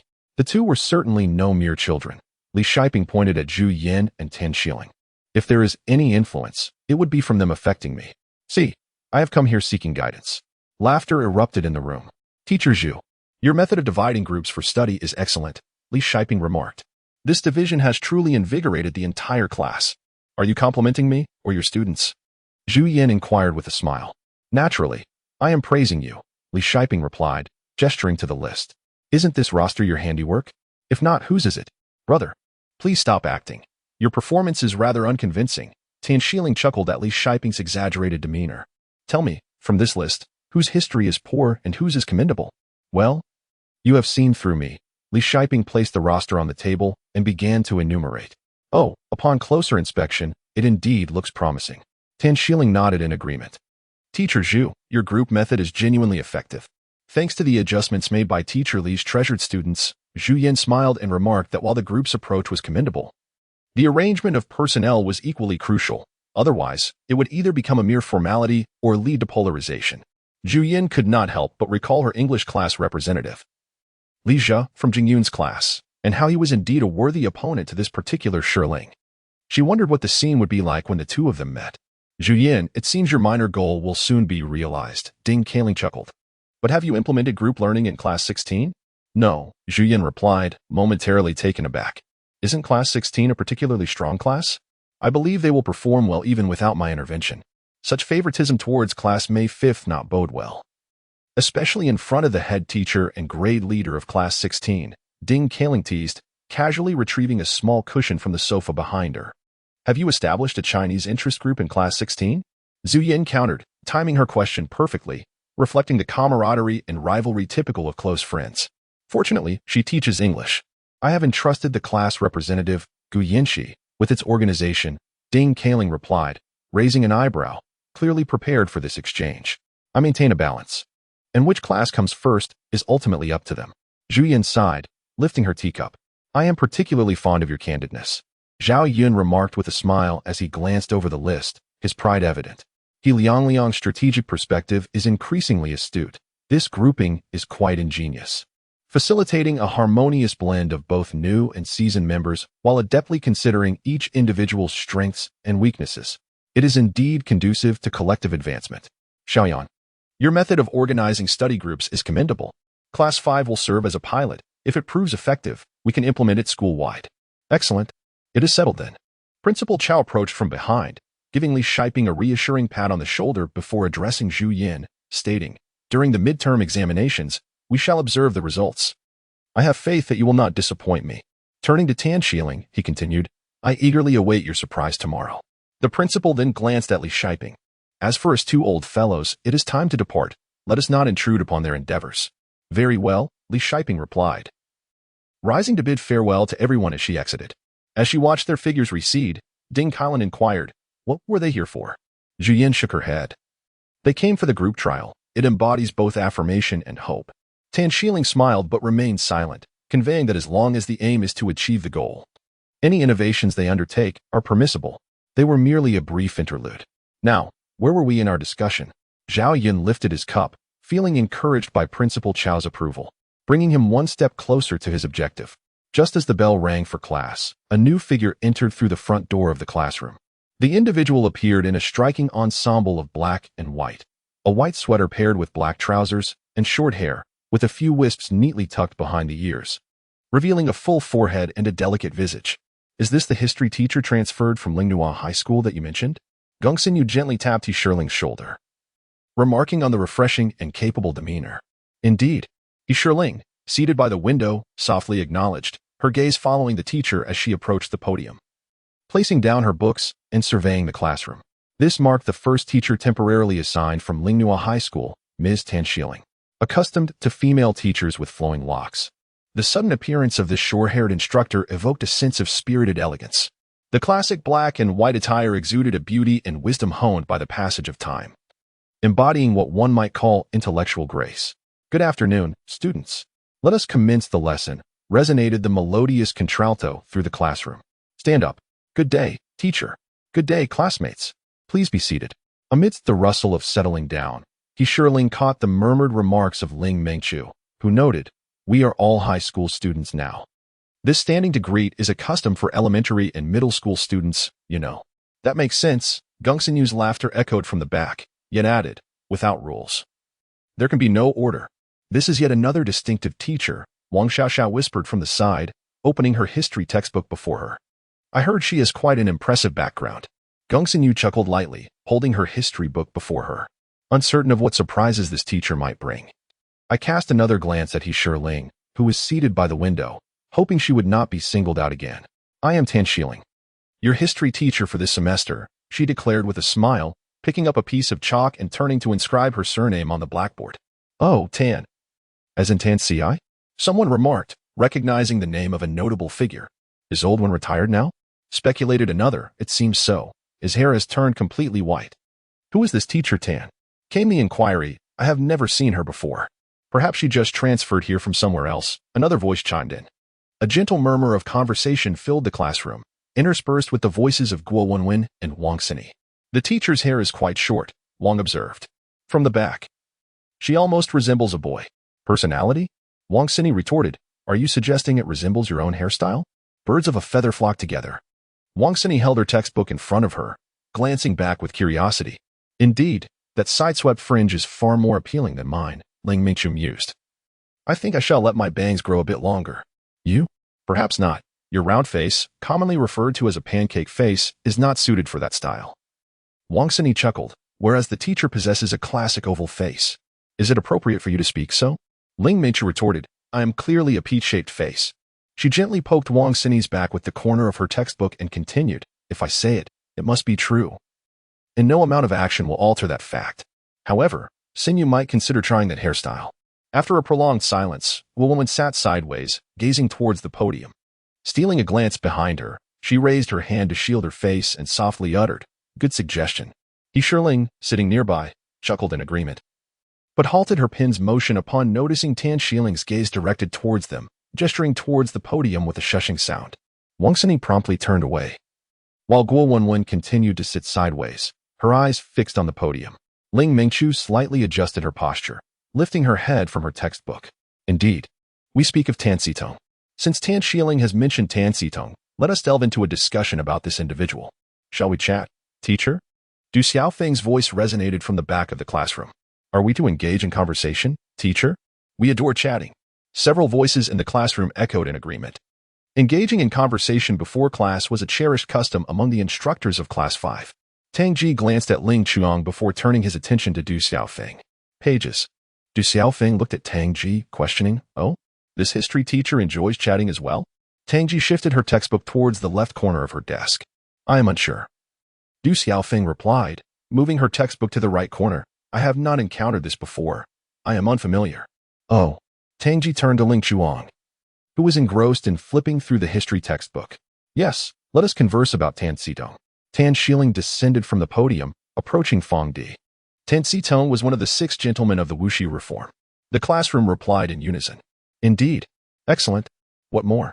Tan Xiling nodded, continuing her inquiry. "A renowned politician, thinker, and reformist of modern China, Tan Xitong was indeed a remarkable figure." Tan Xiling nodded in agreement and made her way to the center of the classroom. "Shall we continue? What else is there to unravel? Are we to delve into Tan Xitong's birth chart? Do you fancy yourself a gossip columnist?" "No. I merely wish to discuss." A murmur of low voices filled the classroom. Tan Xitong, born in 1865 and passed away in 1898, the 24th year of the Guangxu era, was known by the courtesy name Fuxing and the pseudonym Zhuangfei, hailing from Luoyang in Hunan. His work, The Doctrine of Ren, stands as the first philosophical treatise of the reformist movement and an essential contribution to the intellectual history of modern China. A slightly hoarse female voice resonated from the middle of the classroom, revealing itself to be Tin Lin. In his early years, he founded the Shuoxuedang and the Nanning Society in Hunan, edited the Xiangbao, advocated for the mining of resources and the construction of railways. He was arrested on September 24, 1898, at the Luoyang Guild Hall and was heroically executed at the Kaishiku execution ground in Beijing on September 28, at the tender age of 33. The voice continued. And Tang Ji realized it was indeed Tan Lin. Isn't it strange? Didn't Du Xiaofeng mention that Tan Lin's history grades were weak? Yes, but is there more? Tan Xiling approached Tan Lin's seat. Tan Gong was resolute in his commitment to reform. Willing to sacrifice his life to awaken the apathetic populace, no nation has ever reformed without bloodshed. The reason China remains stagnant is that we have yet to witness bloodshed in the name of reform. If it exists, let it start with Sitong. Thus, he met a tragic yet awe-inspiring end, leaving a profound impact on the world. Tan Lin continued. Tang Ji cast a glance at Ling Chuang, pondering whether her recounting of historical anecdotes was indeed accurate. Is that so? Ling Chuang affirmed. What's happening?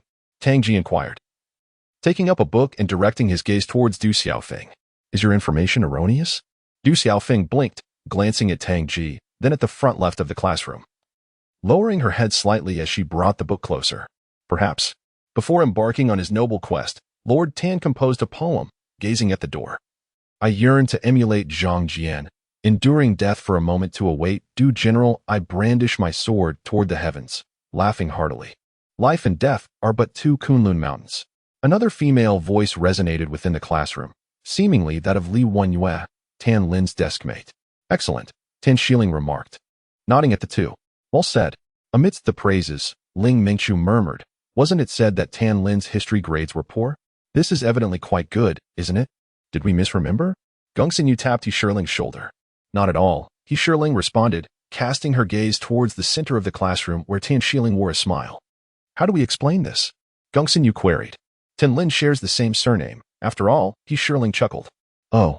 Gongxinyu laughed lightly, realizing that one must be well acquainted with individuals of the same name. Is that the case? Ling Mingchu blinked, having thought Du Xiaofeng was mistaken. You too are quite knowledgeable about that individual from the Ming dynasty, Gongxinyu jested.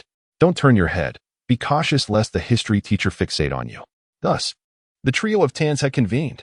Ladies and gentlemen, is there anything else to add? Shall we delve deeper, teacher? Are we to unearth the anecdotes of his ancestors? Is this an analysis of his character? Yes, Tan Xiling replied with a smile. Share all the intriguing tales you know. Li Wenyue's voice resonated once more, recounting a small story about Tan Gong's courtesy name, Fuxing. It is said that in his childhood, he fell gravely ill and was unconscious for 3 days, only to miraculously awaken, hence the name Fuxing, meaning revived. The phrase sword-hearted and loot-minded also refers to Tan Gong, a title he earned during his youth.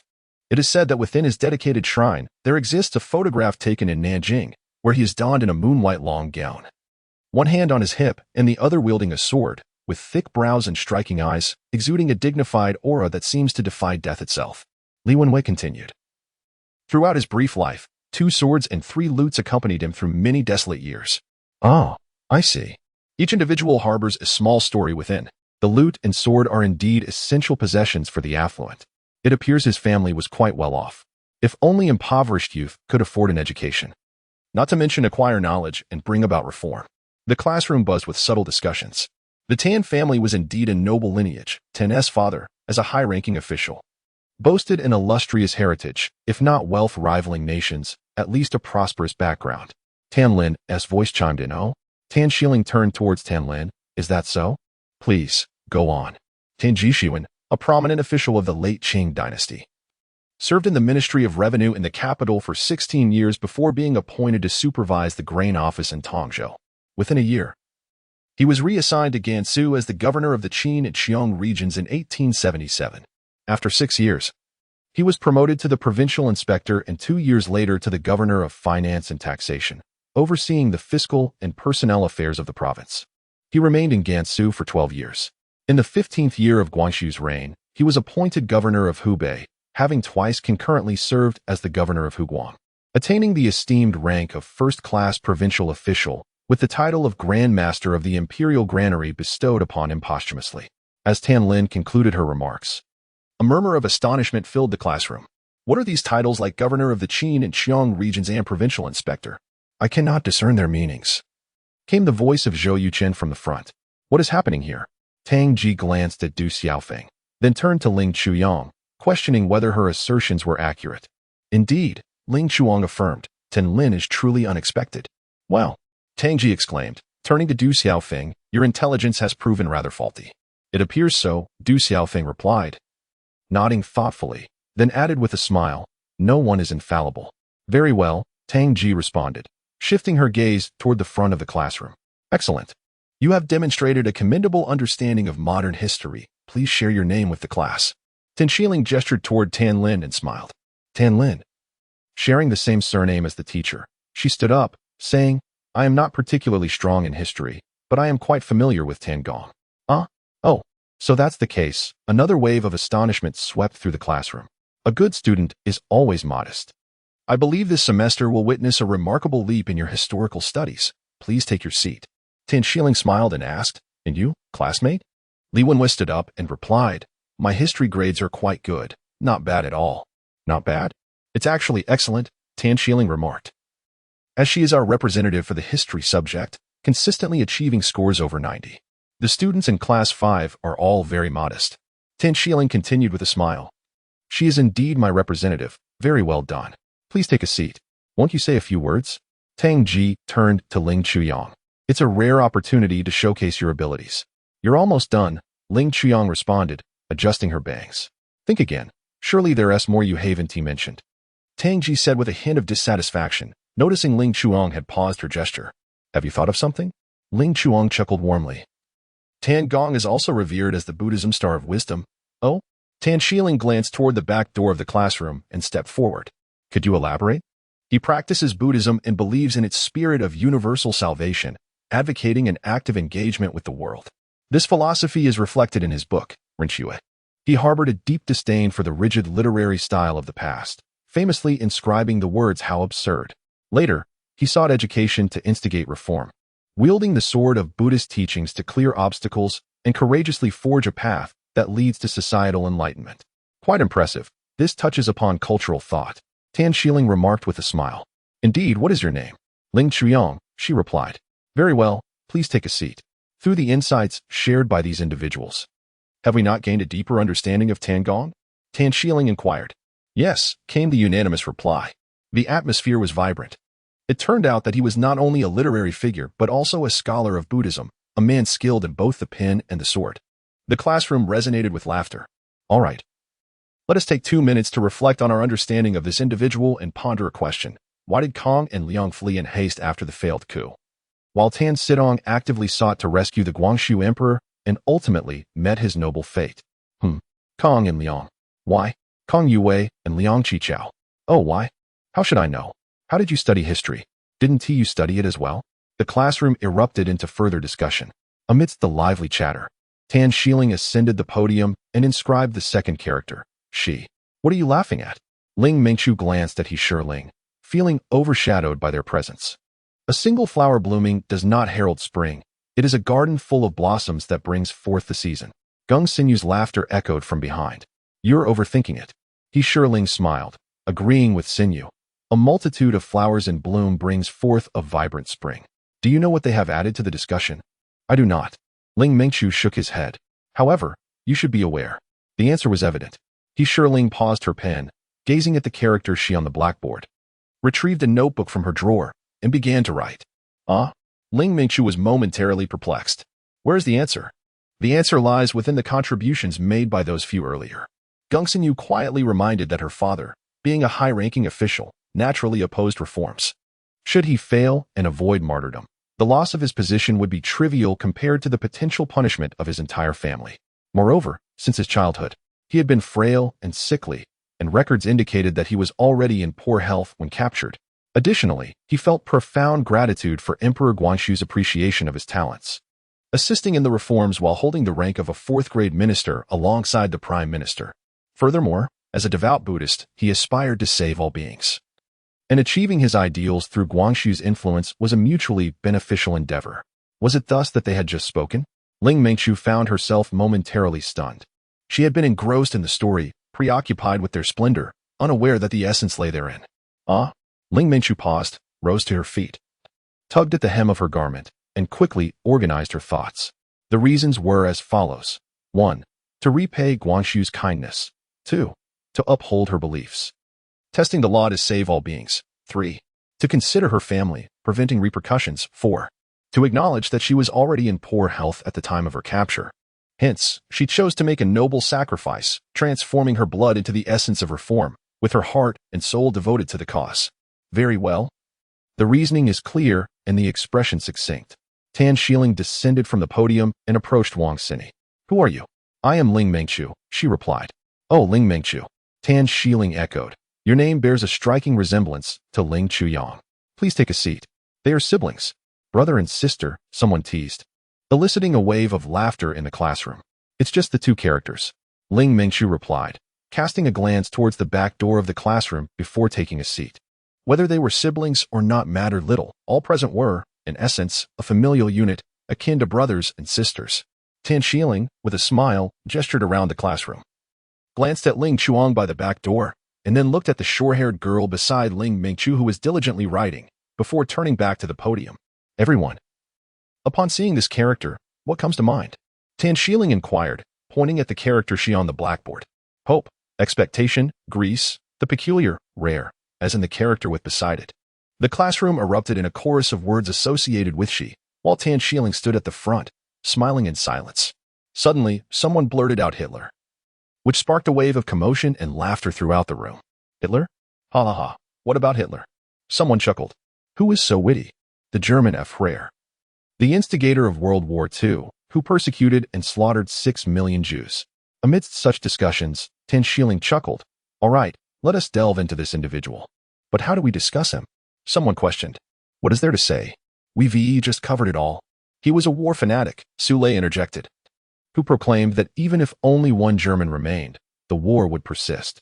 He insisted on making uniforms appealing enough for young men to don them and charge forth. Despite lacking formal military training, he managed to conquer all of Europe, declaring that he wished the world to remember him for 1,000 years and to stand atop the world, commanding everyone to attention. This is an ambition aimed at conquering the world, Sule continued. He had a tumultuous early life, surviving among 6 siblings. In his youth, he excelled academically, nurturing a passion for singing and painting.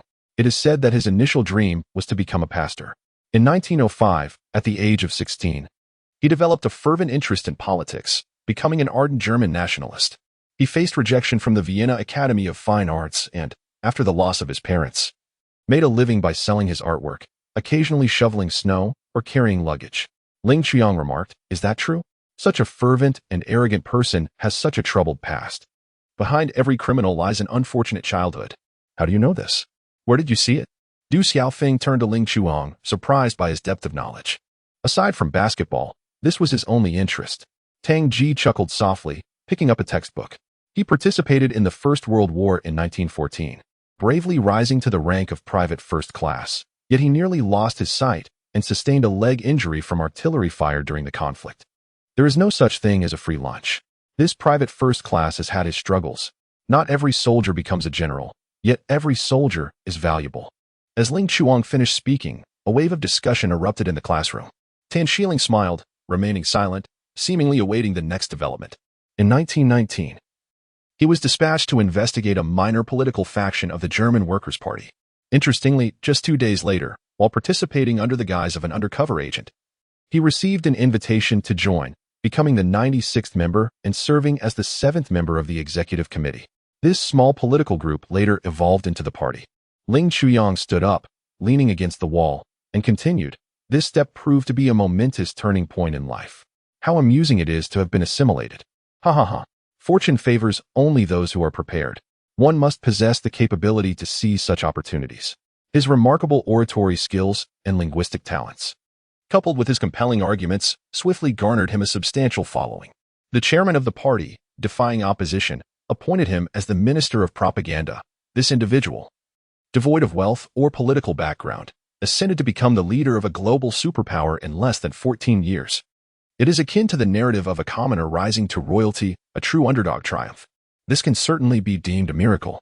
The classmates in the classroom began to turn, directing their attention towards Ling Chuyang, eager to hear more. Even more intriguing was his romantic life. He met his lover, Eva Braun, while working in a photography shop in 1929, and their relationship blossomed into an affair. In 1934, he publicly acknowledged their relationship to his parents, and in 1935, he gifted her an entire building. By 1938, Eva became the primary beneficiary of his will.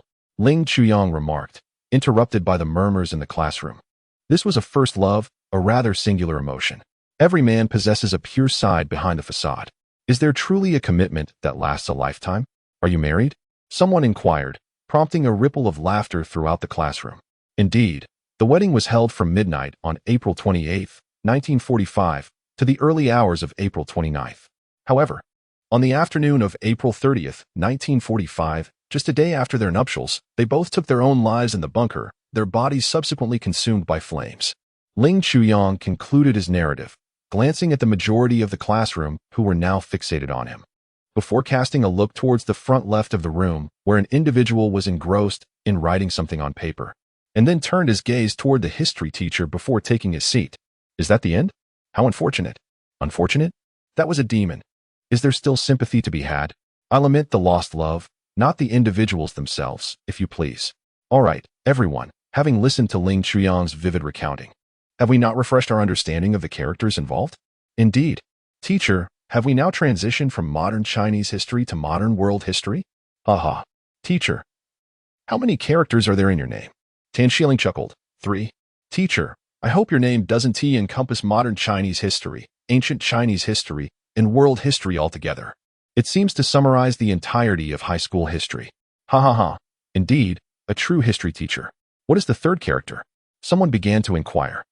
Let us summarize the figure of Hitler, and I shall then reveal the third character. Tan Shilling stepped down from the podium, approaching Wang Xinyi's side. Who can share their thoughts on historical evaluations? History subject evaluation? Someone teased. I'm not well acquainted with him. We haven't covered that material this semester. Li Wenwei rose to speak, flipping through the history textbook. He was a fervent militarist, advocating for military expansion, and in the spring of 1935, he declared an increase in the National Defense Forces from 100,000 to 300,000. This was a blatant violation of the Treaty of Versailles. Subsequently, he swept across Western Europe, occupying 14 nations. During World War II, he boasted of annihilating the Soviet Union within 3 months, initiating the battles of Moscow and Stalingrad, only to face ultimate defeat, resulting in nearly 1 million casualties and significant losses of technological assets. By 1944, he had vanished from public view. His actions rendered a nation, which had embarked on the path of industrialization long before, into a wasteland by the end of the war. The material and spiritual toll that Germany paid for this conflict is incalculable. Wow, the representative is impressive. This is the content we will be studying this semester, someone remarked. Not really. I just happened to glance through the textbook before class, Li Wenwei replied with a smile as he sat down. Preparation is crucial. I enjoy listening to stories, but I struggle to remember significant events and dates. Very well. Does anyone wish to add something? Tan Shilling scanned the classroom, her gaze landing on Tin Lin, who had lowered her head. She then shifted her attention to Ling Chuyang, who was also engrossed in drawing something, before looking at others and finally resting her eyes on Geng Xinyu, who sported a high ponytail. Would you care to contribute? Since this is a character evaluation, I believe it should encompass both positive and negative perspectives. Geng Xinyu stood up with a smile. Firstly, he is predominantly viewed in a negative light. The instigator of World War II, a destroyer of peace, one who incinerated non-German literature and persecuted intellectuals such as Einstein, among a series of heinous acts. However, during his reign, he simultaneously supported foreign trade, strengthened financial innovation, and emphasized welfare, leading to a fundamental economic recovery. I admire his lifestyle. He adhered to a vegetarian diet, abstained from alcohol, possessed few clothes, and was not particular about his attire. He organized the Berlin Olympics and composed iconic military songs such as the Tankman's Song and the African Army March, which have resonated widely and influenced military music across the globe. This global criminal has such accomplishments? The classroom erupted in a cacophony of voices. Did you know? Tang Ji nudged Ling Chuang. I'm not an encyclopedia, Ling Chuang replied without lifting his head, continuing to sift through the history book before him. He articulated two phrases that I deeply admire. He compared the way of human existence to the law of the jungle, positing that the strong will inevitably dominate the weak. The other was that a nation solely engaged in protests possesses no backbone. After Geng Xinyu finished speaking, he took his seat. Good, excellent, very good, Tan Shiling remarked with a smile, glancing at Geng Xinyu and then surveying the classroom. When evaluating historical figures, it is essential to consider both the positive and the negative. She expressed this eloquently, truly a talented young lady from Class 5. Ahem. Geng Xinyu, just seated, couldn't help but cough lightly, glancing up at the history teacher. Was this teacher being deliberately provocative? Did they understand all of them? What is this situation? The teacher knows. What do you know? A soft murmur of discussion reverberated through the classroom. Amidst the chatter, Tan Shiling remarked with a smile. The third character of my name is Ling. Shall we continue discussing historical figures? Ling as in a 007? Ha ha ha, I am also 110. Ding Kailan, he's Ling. Laughter erupted in the classroom. This is contemporary history. Ha ha. The teacher mentioned historical figures. Teacher, your name must encompass modern Chinese history, world history, and ancient Chinese history, right? Oh, I see. Zhang Ailing, Ding Ling. These are literary figures. What relevance do they have to history? Modern history also encompasses aspects of culture, you know? Song Qi Ling, Song Mailing, the three Song sisters have emerged. We have covered modern history, haven't we? Now we shall discuss ancient history. Another wave of discussion filled the classroom, and amidst it, someone mentioned Fang Xianling. All right, let's speak of Fang Xianling. Tan Shiling inscribed the final character on the blackboard. Fang Xianling, the prime minister of the Tang dynasty. It seems he was quite afraid of his wife. Was he the one known for his jealousy? Ha ha ha, it was indeed his wife, the jealous one. Oh, this person. You are familiar with. Why don't you come up and say a few words? Tang Ji nudged Ling Chuyang, seizing the chance to assert his presence. No, thank you. Ling Chuyang replied, leaning against the wall, acknowledging that others should also be given opportunities. He was willing to help, yet suggested, why don't you stand and share? As for himself, he would refrain. Tang Ji chuckled softly, deciding to leave the floor for others, as he had already conveyed all he knew. Are there any classmates whose names contain Ling? Tan Shiling inquired, listening to the discussions in the classroom, aside from Ling Mingchu and Ling Chuang who had already spoken. Indeed. There are, came the response. Ling Mingchu, Ling Chuang. The teacher had mentioned excluding these two. Yilingfei has been transferred, someone remarked, prompting an uproar in the classroom. Ling came an unexpected shout, which instantly silenced the room. All eyes turned to the left front of the classroom. Ah, Ling? Which one is that? Tan Shiling surveyed the room, her gaze landing on the girl fervently scribbling notes in front of Geng Xinyu, who had yet to speak. With more than half the class elapsed, it was surely her turn to present. Xiao Lingzi, they're calling for you. Ling Mingchu gently tapped Ling's arm. Ling paused, glancing at Ling Mingchu, only to find a multitude of eyes fixed upon her, including that of Teacher Tan at the podium. Introduce Fang Xianling. Ling Mingchu discreetly reminded, using her textbook to shield her head. Inquiring who Ling was, she was to present anecdotes about Fang Xuanling's life. Geng Xinyu leaned forward, whispering a reminder, suspecting that Xiao Lingzi was once again managing her time freely. I am Ling. Ling set down her pen, closed the notebook she had been writing in, and stood up, responding with measured calmness. Fang Xianling, a renowned statesman of the Tang dynasty, was born into an official family. He achieved remarkable success at a young age, passing the imperial examination at 18. In the tumultuous final years of the Sui dynasty, he allied himself with Li Shimin and was instrumental in recommending talented individuals, including Du Ruhui, who was appointed as a prime minister. He later participated in the planning of the Xuanwu Gate incident, earning Li Shimin's praise for his strategic acumen and contributions to the stability of the state, subsequently being elevated to the rank of Duke of Xing. Indeed, that was quite succinct and comprehensive. Tan Shiling remarked with a smile as she descended from the podium to stand beside Ling Mingchu's seat. No wonder you are so well-liked. Your ability to summarize is impressive. Please, continue. The classroom fell silent once more, and Ling's voice resonated again. In terms of achievements, he prioritized integrity within the bureaucracy, vigorously simplified administration, and possessed a profound understanding of legal statutes, streamlining laws and abolishing cruel punishments. His unwavering dedication to the country and his keen insight into administrative matters led to equitable laws and the appointment of capable individuals, regardless of their social standing. Thus, he was revered by the populace as a virtuous minister. However, through relentless toil and dedication, he eventually succumbed to illness, yet remained deeply concerned for the nation and its people until his passing at the age of 70. His portrait was enshrined in the Lingyan Pavilion, and he was honored posthumously in the ancestral temple. Excellent, truly excellent, Tan Shilling beamed, glancing at Shilling with surprise at the unexpected tranquility that had settled over the classroom, so unlike the earlier clamor. Could it be that the first-year students have not grasped the history well enough to appreciate Mr. Fong? Or perhaps his esteemed reputation is so overwhelming that none dare to interrupt? I recall yesterday's attendance list. Perhaps the weight of his legacy is simply too formidable. You have covered all the significant events of his life. Is there anything else? There is nothing more, Shilling replied with a smile. Is that it? Has it concluded? Where's the story? Indeed, it is absent. Shilling glanced at her history teacher and then at her classmates who were whispering amongst themselves, preparing to take her seat. The official history had been recounted. What are the anecdotes? Tan Shilling's voice rose above the murmurs. Yes, the intriguing tales have yet to be shared. Class monitor, please regale us with another story. Was this an attempt to make her the sole performer? She could simply claim ignorance, could she not? Upon hearing the teacher's inquiry, Shilling couldn't help but chuckle softly, then said, storytelling is not my forte. Perhaps another classmate could contribute. Before Tan Shilling and the others could respond, Shilling swiftly surveyed the classroom, her gaze landing on the back door, Ling Chuang. Leaning against the wall, he absorbed her narrative, listened to the murmuring of classmates, and noted the teacher's persistent questioning. Suddenly summoned, he instinctively replied, present, and stood, drawing the attention of the entire class.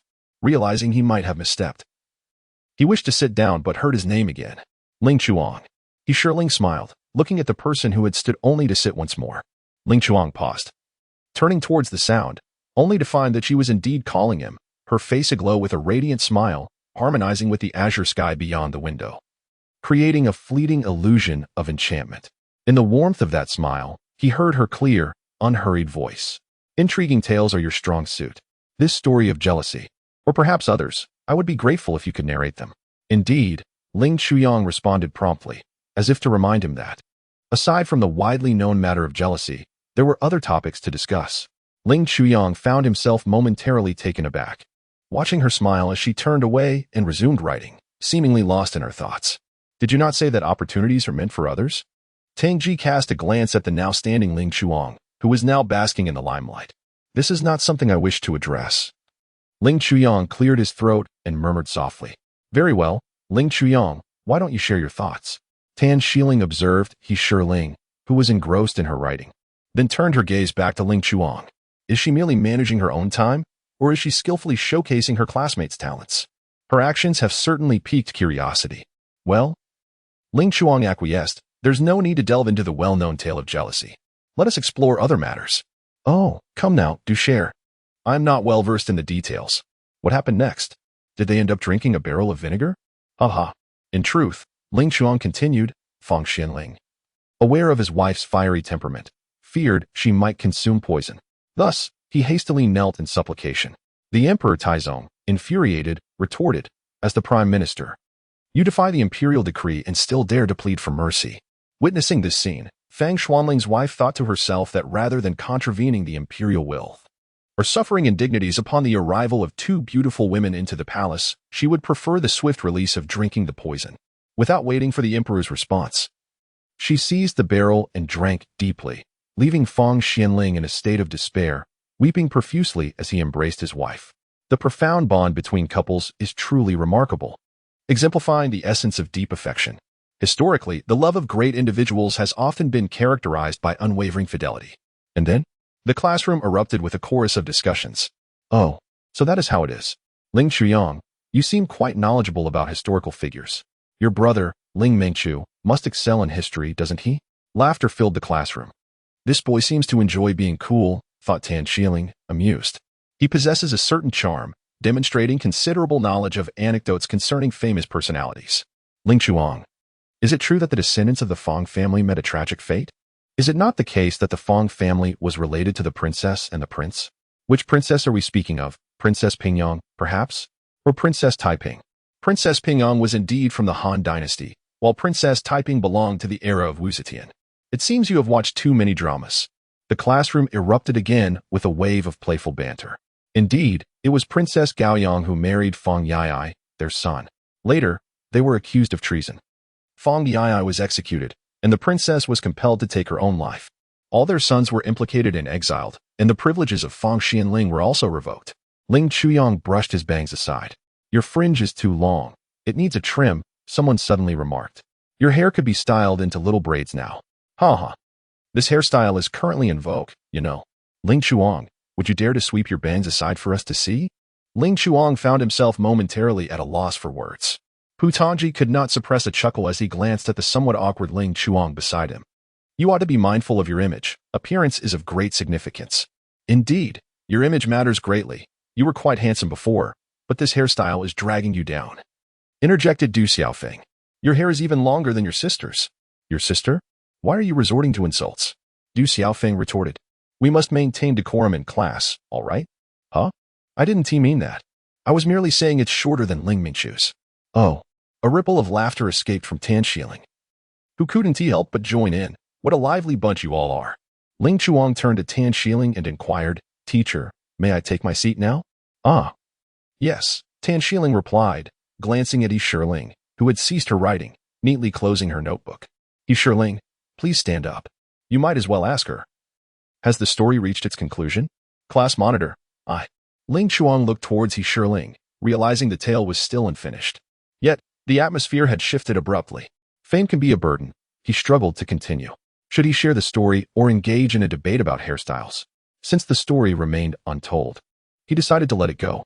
Yi Shiling stood up with a smile, having overheard their earlier chatter. Your hairstyle is quite fashionable, but it is indeed a bit long. It might be time for a trim. The classroom erupted in another bout of laughter. See? Even the class monitor suggests a haircut. It truly is time for a trim. It's excessively long. Ling Chuang was momentarily taken aback. Was she not in the midst of writing? Was she multitasking? Upon meeting her gaze, she quickly replied, Oh, all right. Laughter erupted in the classroom, and amidst that jovial atmosphere, Ling Chuang noticed Yi Shiling gesturing for her to take a seat. She complied. And in that fleeting moment of sitting down, a smile unconsciously graced her lips. Since when had she begun to pay attention to him?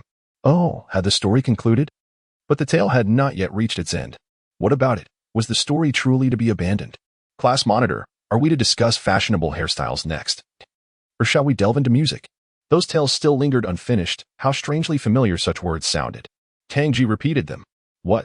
Ling Qiang turned to Tang Ji, interpreting her words to mean that Fang Xuanling's story had indeed come to a close. Oh, that explains why someone suggested discussing music. Tang Ji glanced at Zhou Yuqin and remarked to Ling Chuyang, We have yet to fully engage. And what of it? Ling Chuyang retorted, instinctively leaning against the wall, contemplating a haircut for the upcoming weekend, as he held no interest in the lyrics. Well then, we shall conclude our historical narratives here, Tan Xiling interjected, turning back towards the podium. My name is Tan Xiling, and I shall be your history teacher this semester. Teacher, you already introduced yourself earlier, came a chorus of replies. Teacher, we were already aware of that, another chimed in. Teacher, your name encapsulates our 3 years of history. Will our future history classes be conducted in such a manner? The clamor in the classroom rose once more.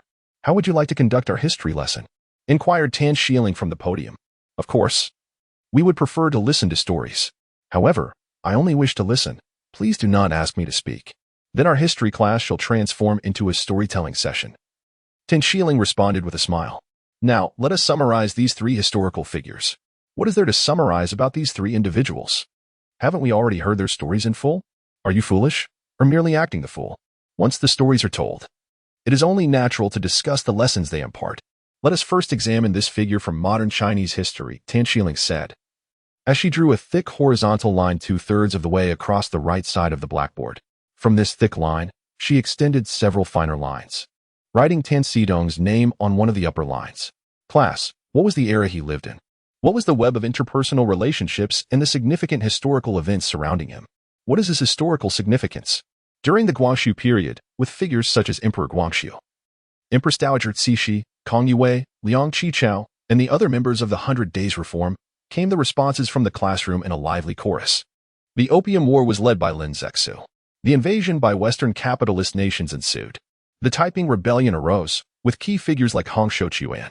Following that was the self-strengthening movement, with prominent figures including, and then the Sino-French War, the First Sino-Japanese War, which led to the partitioning of China. Next came the 100 Days Reform, the Boxer Rebellion. Teacher, this technique is impressive. It encapsulates the individuals, the times, the events, and their significance. Gung Xinyu remarked with a smile, recognizing the focal points of the history examination. But what about those of us who are not adept with numbers and struggle to remember dates? Ling Mingqiu interjected. Isn't your brother around? You could ask him for some memory techniques, Wang Xiaoxiao chuckled. Your brother. Ling Mingqiu shot a glare at Wang Xiaoxiao, dismissing the notion with disdain. I would ask, but alas, he doesn't acknowledge me. Wang Xiaoxiao laughed, glancing over her shoulder. Look, your brother is quite the star in today's class, commanding all the attention. Ignore you, Ling Mingqiu retorted, casting a disapproving glance at Wang Xiaoxiao before turning towards the back door of the classroom, only to find that the person in question was not even looking their way. She then turned to He Shirling, asking, what should I do if I can't match the dates with the events and figures? Just memorize them a couple more times. He Shirling replied with a smile from her spot by the window. The more I try to remember, the more confused I become. You know me well, Ling Mingqiu pouted, realizing He Shirling was equally at a loss. I have a solution, He Shirling said, pausing her pen and gesturing towards the front of the classroom. What could that possibly be? Ling Mingqiu wondered as she glanced at their history teacher. Teacher, your diagram is quite intriguing, she exclaimed. It resembles a branching diagram of a tree, with the trunk in the center and the smaller branches extending outward, culminating in the tips of the leaves. Oh, it does seem so, the teacher acknowledged. Indeed, it resembles an inverted tree. The individuals, events, and dates are like the scattered leaves. Clever indeed. When the murmur of discussions filled the classroom, Tan Shieling extended a thick line to the far left of the blackboard, inscribing the year 1840. Subsequently, she drew several curves branching off both vertically and horizontally from this thick line, and then turned around to proclaim, indeed, this is our diagrammatic representation, wherein time serves as the primary axis, while characters, events, and their historical significance act as supplementary lines. This is the contemporary tree structure chart. A tree diagram? A historical knowledge framework? A student inquired. Teacher, are you suggesting that we will intertwine all the historical knowledge from this semester? Does this mean we will no longer need to take notes? Teacher, can we submit our history assignments in such a linear format? Another student pondered. How naive. You cannot express historical events and their significance without the written word. Can you expect to receive any marks? We will intertwine the entire book with 3 lines. The first, as demonstrated on the blackboard, serves as the chronological main line. Tan Shieling smiled, observing the wide-eyed curiosity emanating from the students below. Some were astonished, others puzzled. Yet many sparkled with an insatiable thirst for knowledge. This is excellent. For modern Chinese history, we can establish a start and end date, and for ancient Chinese history, we shall do the same. I like this approach. But what shall serve as the second main line? The second narrative? Perhaps the evaluations of historical figures? I see now. It shall be the life anecdotes and assessments of historical personalities as the primary line. Let me reiterate, is that correct, teacher? A voice of surprise from Du Xiaofeng resonated from the back of the classroom. You seem to have misunderstood. It should indeed be discussed from the perspectives of politics, cultural thought, economy, technology, and education, among others, right? That makes sense. It appears to hold validity across the board. Well articulated. The second narrative thread indeed revolves around historical figures, meticulously mapping out the era in which they existed, significant historical events, and the intricate web of interpersonal relationships.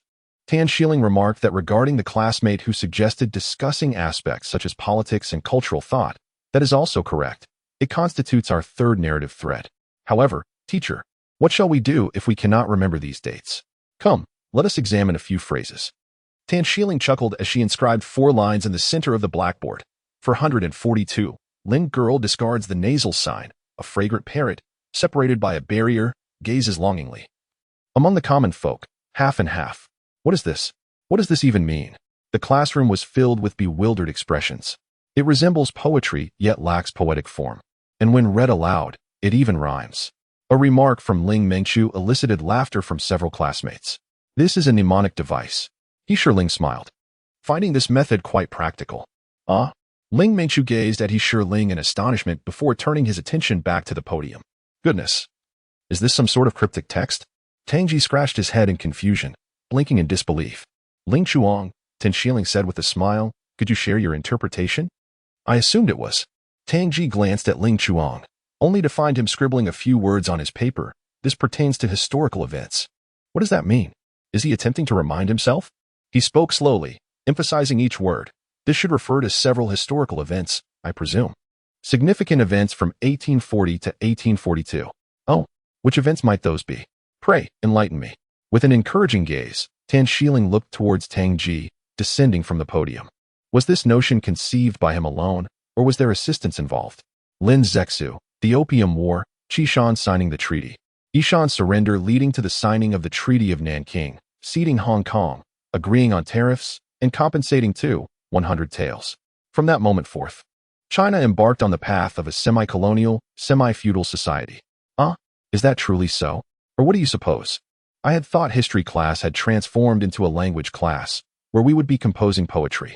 I rather imagined a certain girl named Lin, lacking in hygiene, carelessly discarding a toothpick used for nose picking, and showing poor manners by fanning a parrot into flight, with both bird and human exchanging glances, each peering at the other.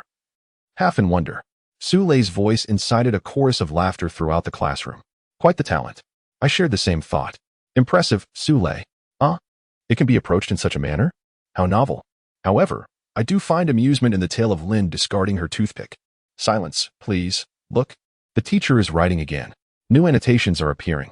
442, Lin Yaqi's toothpick incident. Ishan's capitulation to the British, the cession of Hong Kong, tariff agreements, and compensation to the nation. Tan Shilin has inscribed a few more lines. Now, can we comprehend? Oh, understood. We can indeed follow along. It aligns with what Tang Ji has articulated. We may employ this classmate's storytelling method, or perhaps a catchy rhyme, or similar mnemonic devices, to retain the historical knowledge just shared. Tan Shilin gestured towards Su Lei, and then towards Tang Ji, saying, this one, and that one. I nearly confused myself. Now I comprehend. This method is commendable. Teacher, how many such poems do you possess? Please share them with us directly. Certainly, Tan Shilin smiled. For the next lesson, everyone should first attempt to compose their own mnemonic verses and create structural diagrams. I will share my own little poems and diagrams before the next class. Is that agreeable? Absolutely, came the enthusiastic reply. I truly appreciate this approach. I find this class delightful, Ling Mingchu remarked with a smile, enjoying the storytelling, poetry writing, and tree drawing. Indeed. I too cherish this historical journey. Wang Xiaoxiao's voice resonated from the back. Compared to the dull reading of textbooks, everyone preferred this engaging method. Gung Xinyu smiled as she tapped Yuling's shoulder. This teacher is rather impressive. Yuling, smiling, looked at them without speaking, inadvertently noticing Ling Chuyang leaning against the wall.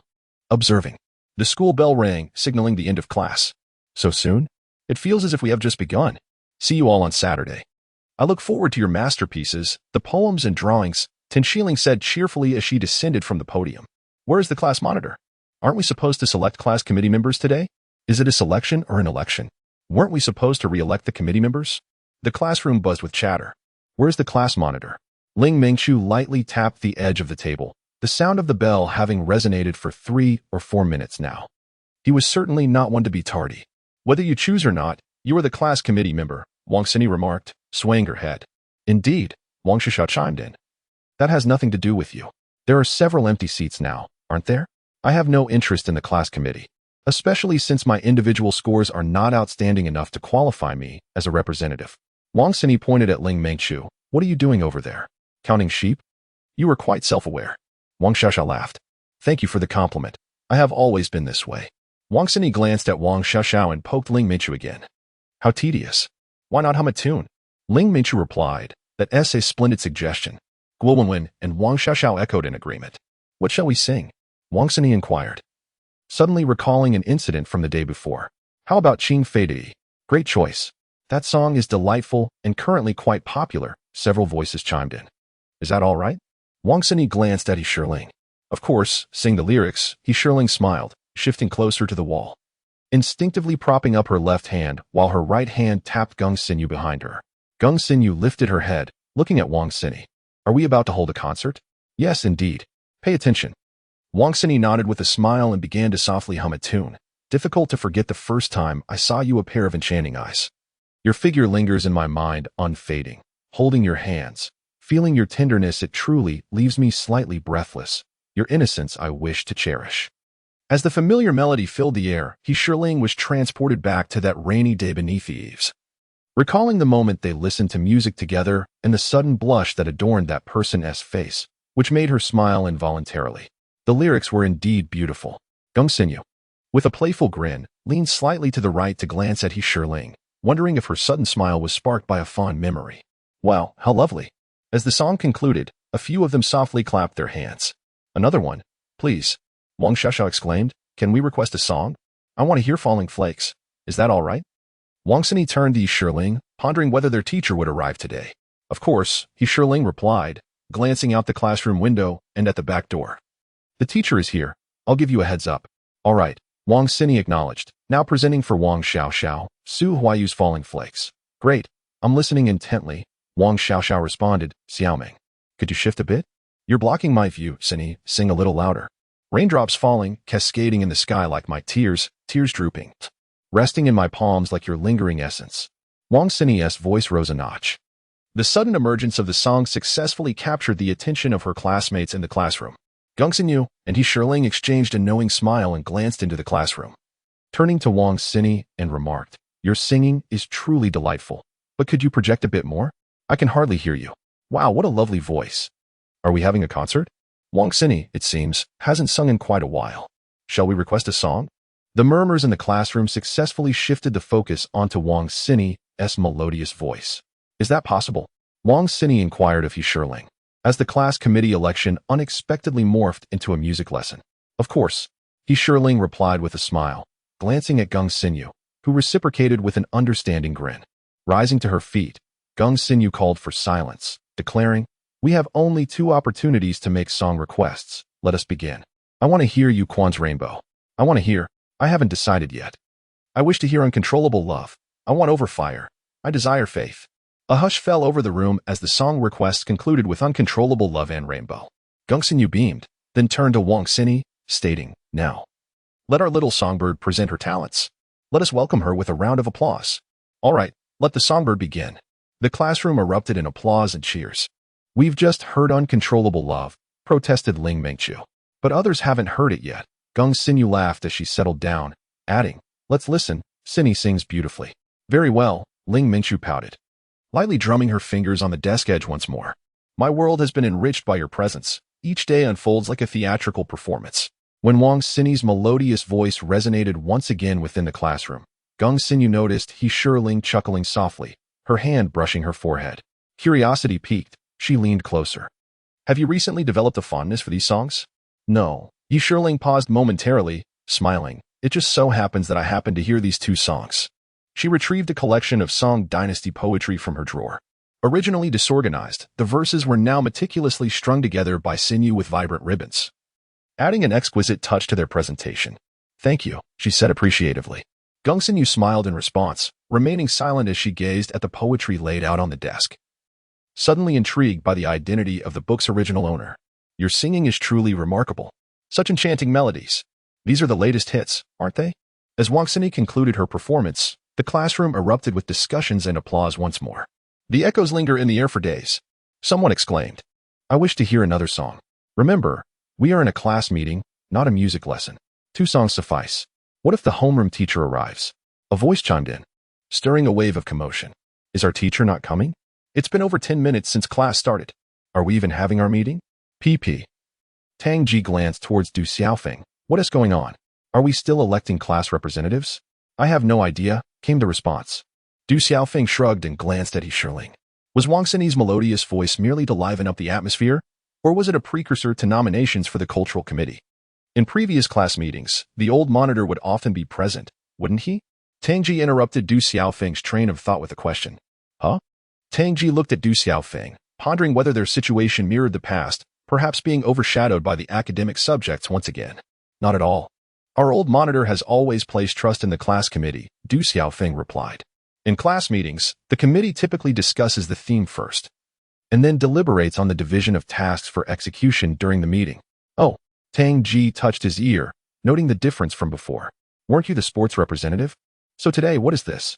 I have no idea. Du Xiaofeng shook his head, gesturing towards the front left of the classroom where He Shiling and Geng Xinyu had not engaged them in discussion. Let's wait and see, regardless of the circumstances. It was none of our concern. Ling Chuang responded without lifting his head, continuing to scribble on his physics homework. Given their overall performance rankings, if they were elected to the committee in Class 5, it would indeed be the height of absurdity. Tang Ji glanced towards the front left of the classroom where a few individuals were quietly engrossed at their desks. Suddenly, he recalled the incident from math class. Surely this time, they weren't truly considering a re-election for class monitor, were they? In the chemistry office, as the class bell rang, Zhu Yan pushed open the door and saw Li Shiping diligently watering the daffodils on the desk. Keep your voice down. We wouldn't want to disturb the other teachers. Li Shiping continued to tend to the flowers without lifting his head, seemingly oblivious to the unfolding events around him. The prospect of electing a new class monitor? How could he be unaware? A smirk curled on his lips. Zhu Yan approached, noting that he was the sole occupant of the office. Oh, Li Shiping halted his watering, glancing around, only to realize that the room was empty save for himself and Zhu Yan. But wait, by the window, was that Tan Shiling? What was she doing here? Hey, I see you out there. Li Shiping called out, putting down the watering can. Tan Shiling smiled as she stepped from the window to the office door. It's me. I had no intention of hiding from you. Mr. Li, keep your voice down. We don't want to disturb the other teachers, Zhu Yan remarked with a chuckle. She then turned to the door, calling out, Sister Tan, I'll be right there. Mr. Li, aren't you coming? We'll be leaving now, Zhu Yan added, as she made her way to the door. Upon reaching it, she pulled Tan Shiling along and, as she prepared to close the door, she noticed Li Shiping waving to them. Wait a moment. Is there something else? Zhu Yan paused, laughing. Mr. Li, if you're worried, why not join us? Our senior is waiting downstairs. Aren't you coming? Then we shall take our leave, Zhu Yan said playfully, shutting the door behind her as she led Tan Shiling down the stairs. Such a rare opportunity to enjoy a show. We must not let it slip away. All right. Let us hurry, Tan Shiling replied, glancing back at the office. We must seize the moment. Li Shiping nearly spat out the mouthful of water he had just swallowed. Who were these individuals that Principal Cao had summoned?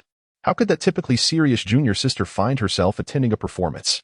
After all, it was the 5th class. Not a theater troupe. What play could they possibly be watching? As Li Shiping pondered this rather serious matter, he realized that the two individuals had already vanished from sight outside the window. In the classroom, is it ready? Geng Xinyu gently tapped He Shiling on the shoulder. Yes, He Shiling replied, handing a paper filled with writing to Geng Xinyu. What is this? Ling Mengchu leaned over, reaching for the paper in Geng Xinyu's hand. This is yours, He Shiling said, placing another written page into Ling Mengchu's hand, indicating it was Xinyu's. Oh, everyone has a share? Ling Mengchu grinned broadly, looking down at the paper. Hey, isn't this? Sure. Geng Xinyu shook her head at Ling Mengchu, urging her to lower her voice. What is it? You all, Wang Xiaoxiao leaned in closer. Let me see. This is the old class committee list, but what does empty mean? Wang Xiaoxiao asked quietly. The empty spaces are naturally for the elections. Ling Mengchu rolled her eyes at Wang Xiaoxiao. You're completely dazed from listening to music. I was asking what the empty name beside the class leader signifies. Wang Xiaoxiao enunciated slowly. Huh, is there one? Ling Mengchu hurriedly looked down and confirmed it was indeed vacant, turning to He Shiling. What does this mean? Are we genuinely going to have a re-election? He Shiling flipped through the book in front of her, smiling but remaining silent. The class monitor is predetermined, and naturally, it shall remain vacant. Geng Xinyu took over the conversation, offering you another opportunity to practice calligraphy. So shall we write? Ling Mengchu glanced at Geng Xinyu, and then at He Shiling. Is the old class monitor not coming? He Shiling nodded, pausing for a moment, noting that the old class monitor might still come to watch the proceedings, perhaps even make an appearance. Is authorization granted? Ling Mengchu continued to inquire, mentioning that she hadn't seen the old class monitor in class today. When did this occur? He Shiling nodded, indicating it was before yesterday's evening study session. Can we do as we please then? Ling Mengchu's eyes sparkled, recalling Wang Xinyi's melodious singing from earlier. What else do you wish to do as you please, young lady? Geng Xinyu interjected, urging her to stop dawdling, as everyone is waiting. By the way, is that vacant position list with Xinyu? Ling Mengchu stood up. Indeed. He Shiling smiled, encouraging her to hurry along. Very well. Ling Mengchu responded readily, taking the paper and striding towards the podium. Oh, what is happening? Look, who is that? Why has she gone to the front? As Ling Mengqiu ascended the podium, a wave of astonishment rippled through the classroom. Is the old class monitor not coming? Zhou Yuchen leaned back slightly, inquiring. Given the situation, it seems unlikely she will make an appearance, replied Tang Ji, casting a glance at Ling Chuyang, who was still intently poring over the physics textbook. What are you looking at? They have already begun selecting a class monitor. Has there been talk of a class monitor re-election? Ling Chuyang cast a glance at Tang Ji and then looked at Ling Mengqiu, who was riding on the podium, leaning against the wall. He had merely heard her mention her intention to run for the class committee. This time, it was about Geng Xinyu, not specifically about the position of the Youth League secretary. Sitting beside him, Su Renming adjusted his small glasses and turned to look at Tang Ji. Could it be that all class committee positions are to be re-elected? Indeed, it seems rather excessive. Su Renming sniffed and pushed his small black glasses, pondering aloud. Does this class committee election have anything to do with you? Tang Ji inquired, glancing at Zhou Yuchen and Su Renming, sensing an air of tension between them. I was merely asking. Zhou Yuchen chuckled and turned back. Ah, Lao Su, your last remark was quite astute. Tang Ji nudged Su Renming, suggesting. I believe you should consider participating. Perhaps you could take on a role in the class committee. Oh, Lao Su, what is this all about? Tang Ji laughed. Could it be that your secret has been uncovered? Why are you suddenly stammering? I am not stammering. I simply embody the principle of being skillful, yet unassuming. Su Renming retorted, momentarily forgetting that his embarrassment would manifest in stuttering and blushing when his thoughts were discerned. He adjusted his small black glasses and approached with a silly grin, asserting that someone had been discussing it all along. It was clearly your own desire to take on the role, and thus the position of the representative for the biological sciences could be officially recognized. Tang Ji was momentarily taken aback. Recognized? How could he have overlooked the fact that the class committee positions included the representative role as well? In the past 2 weeks, he has been appointed by Geng Xinyu as the acting representative for the biology department, responsible for the collection and distribution of assignments. Is that so? Are you referring to yourself? I do not wish to engage in conversation with you. Tang Ji imitated Su Renming's tone, eliciting laughter from those around. All right, everyone. Please settle down. Geng Xinyu stood up. For this class committee election, there are a total of 19 positions available. 19? Are there really that many? Of course, there are. Naturally, it includes the subject representatives as well. Are you foolish? Subject representatives are indeed part of the class committee. As Geng Xinyu's words resonated, a lively buzz filled the classroom. The 19 positions had already been outlined by Ling Mengqiu on the blackboard. Geng Xinyu pointed to the individuals at the podium, the class monitors, various committee members, and the subject representatives. Oh, I was wondering what she was doing. Now it makes sense. Please continue, Youth League Secretary. In the spirit of fairness, justice, and transparency, the selection of class committee members will be conducted through an open election involving all members of Class 5. Oh, that simplifies things considerably. Now it is clear. What a false alarm. Secondly, the vacant positions on the class committee will be filled through recommendations or self-nominations from everyone, providing at least one reason or advantage. Voting will again be by a show of hands, requiring a simple majority to decide. If 2 individuals happen to compete for the same position and both achieve a majority, the one with the greater number of supporters will prevail. If, by chance, the numbers are equal. We understand this part. What happens in the case of a tie? What to do? Just let it be. Cut it out. Nature is. What is it? I am unsure. Then let us refrain from discussion and continue to listen. Geng Xinyu's voice was once again interrupted by the chatter. Have we reached a conclusion? Geng Xinyu smiled, observing her classmates engrossed in discussion. No, we do not know. Please share your thoughts. Could everyone grant me a moment of courtesy to finish my statement before resuming the debate? Geng Xinyu's request elicited a wave of laughter throughout the classroom. Certainly. All right. We shall remain silent. Silent, yet still speaking. If the number of candidates is equal, then those who recommend themselves or are recommended should continue to enumerate their strengths. And the majority shall prevail, Geng Xinyu continued. This sounds good. Quiet, please. Oh, understood. If the advantages are comparable, then, Geng Xinyu continued. Is there truly such a multitude of hypotheticals, Shelling? Are you overthinking or merely playing with words? Rock, paper, scissors, someone uttered, provoking a burst of laughter.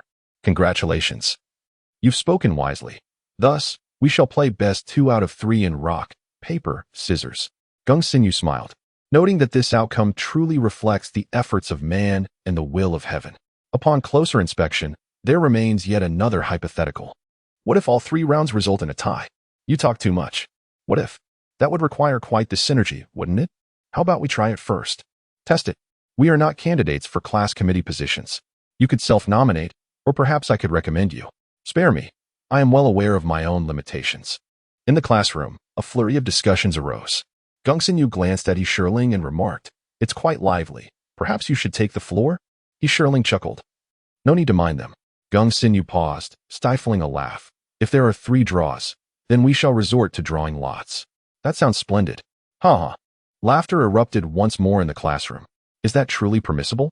I can hardly contain my laughter. Tang Ji wiped his face, amused by Gongxinyu's antics. This series of what-ifs nearly moved him to tears, thinking that had he known it would come to drawing lots, it would have been more efficient to implement it when the numbers were equal. Ling Chuyang cast a sidelong glance at Tang Ji, recognizing the balance of power, thus resigning to fate. "Oh, Tang Ji," he remarked, "why the pretense of profundity? We are engaging in a contest of merit to foster understanding." Du Xiaofeng chimed in, "Indeed. We strive for the natural order of things." "Very well, a contest of merit," Tang Ji replied with a smile. "It seems that's the essence of it. Du Xiaofeng, your political acumen must be commendable. It's adequate, just passable." Du Xiaofeng waved his hand modestly. The exemplary students of Class 5 always exhibited such humility. Tang Ji chuckled, recalling the words of their beautiful English teacher. "Ah, humility indeed." After every exam, Yang Min can't help but spare him an extra glance, Zhang Yiping interjected. "Why is that?" Tang Ji inquired. "Isn't she usually indifferent towards him?" "Yang Min doesn't strike me as an aloof individual." With one glance filled with envy and another with a warning, I couldn't help but chuckle. "You must not outperform me next time." Laughter erupted among the surrounding friends. "What is the usual score?" Zhou Yuchen inquired. "Not much, really," Zhang Yiping replied with a grin, playfully nudging Du Xiaofeng. "I only scored in the 90s. Du Xiaofeng chuckled. "My aim is to keep it at 90, resolutely not exceeding that, just a tad lower than Yang Min, to spare her feelings after all. We wouldn't want anyone to be upset." 90-something? Tang Ji's eyes widened. He typically scored in the 70s, occasionally reaching the 80s, which was already a cause for celebration. "Are we straying off topic?" Su Renming adjusted his glasses, suggesting that if the Chinese teacher were present, she would surely be in tears over such a digression. "I usually don't score more than 30 in my essays. Straying from the topic is entirely normal for me," Tang Ji candidly admitted. Outside the classroom of Class 5, by the back door. "Crying? If chatting can devolve into this, I must concede," Ding Kaling remarked, glancing at the various expressions of her peers, chuckling softly. "Tang Ji is far too blunt. Claiming just 30 points and yet boasting so brazenly, it's almost enough to bring tears to my eyes. A child without a shred of shame. It seems the first place in Chinese for the midterm exam in Class 5 might very well be doomed under his reign. Why does that sound oddly familiar?" Juyin suddenly recalled that those words had escaped her lips just days prior. "All right, Tang Ji, I want to forget you. What expressions are you all wearing?" As Li Shiping ascended the staircase, he observed the diverse expressions on the faces of several individuals. Juyin appeared to be in deep thought, while Tan Xiling smiled as she peered through the back door window into the classroom. Zhao Yun exhibited a somewhat serious demeanor, devoid of any trace of amusement. And Ding Kaling wore a slightly awkward smile. "Teacher Li, did you not say you wouldn't come?" Zhu Yin inquired softly. "I was concerned you might falter and require my intervention," Li Shiping replied with his characteristic smile. He leaned closer to the back door, straining to listen, noting the lively atmosphere within. "What is the current situation? Had I not arrived, I would have truly considered entering shortly." Zhao Yun turned to Li Shiping, questioning. "What is he shirling up to now? She seems even more unreliable than Yi Lingfei. This is absurd. Is this something you have tacitly approved? Is this truly a jest? Rock, paper, scissors, and even drawing lots?" Zhu Yin chuckled. "Teacher Li, is this how decisions are typically made during class meetings? How has it devolved into such a farce? Rock, paper, scissors, and drawing lots? Well, the class representative need not necessarily be the top scorer in a single subject, right?" Su Renming asked, somewhat uncertainly. "Indeed. While the individual subject scores must not fall below the top 5, it is also essential to consider the overall academic ranking. As for the class committee members, those in the bottom 30 need not be taken into account," Du Xiaofeng stated. As soon as Du Xiaofeng finished speaking, he noticed Su Renming awkwardly turning away. while Tang Giles' cheerful expression froze. Ling Chuyang leaned against the wall, gazing down at the book before him. Did I misspeak? Du Xiaofeng pondered, scratching the back of his head and glancing at Zheng Yiping. Zheng Yiping shook his head and shrugged. That is simply the reality. All right, everyone. Please direct your attention to the blackboard. Geng Xinyu stepped from her seat to the podium, where the list of 19 positions had been thoroughly compiled. The murmurs among the students gradually subsided, only to rise again. 1, 2, 3. Surprisingly, someone began to count them one by one. What folly is this? What are they counting? It seems they have nothing better to do. Now, we shall proceed to the first item, the announcement of the current class committee members. Those in favor or against, please raise your hand. A majority is required for approval. Geng Xinyu reiterated, gesturing for Ling Mingchu to begin writing down the names. The first position is that of the Youth League Secretary, Geng Xinyu. Observing the list written by Ling Mingchu, Geng Xinyu continued, those opposed, please raise your hand. In favor? Passed. Reason? Helpfulness? Passed. But I asked for those opposed. Huh? Did you not say in favor? Passed. In favor. Next. Given that you are presiding over this committee election, we must agree. Just based on the group assignments from a few days ago, we ought to support you. You even assisted me with my essay last time. Just the other day, you helped me with my homework. Huh? No, you helped me retrieve my assignment book. I misspoke. A wave of discussion erupted in the classroom once more, with a multitude of hands raised in unison. Very well, Geng Xinyu remarked with a smile. The next position is the organizational committee member, Zheng Yiping. Those in favor, please raise your hand. Why is no one raising their hand? Is my popularity truly this low? Zheng Yiping surveyed the classroom, where not a single hand was raised. What do you mean by this? Huh? Did you not say those opposed should raise their hands? Only those who disagree, please raise your hands. Your social skills have not been commendable for quite some time, have they? Well then, Sule, just you wait. I shall wait. Haha. Now, those in favor, please raise your hands. Geng Xinyu smiled and reiterated, carefully observing the raised hands. Agree. Agree. Tall and handsome, just for that reason alone, I must concur. Ha ha ha, praise from peers of the same gender. The spring welcoming gala organized during the winter break earned us the title of first place in our grade. My deskmate has my back. With such strong organizational skills. I must agree. Yes, indeed. Next, the sports committee member, Du Xiaofeng. Geng Xinyu continued, based on last year's competitions against classes 8, 12, and 14. Where we secured first place in basketball and football, we must also agree. Agreed. Agreed. Passed. Next. One by one, names were written down.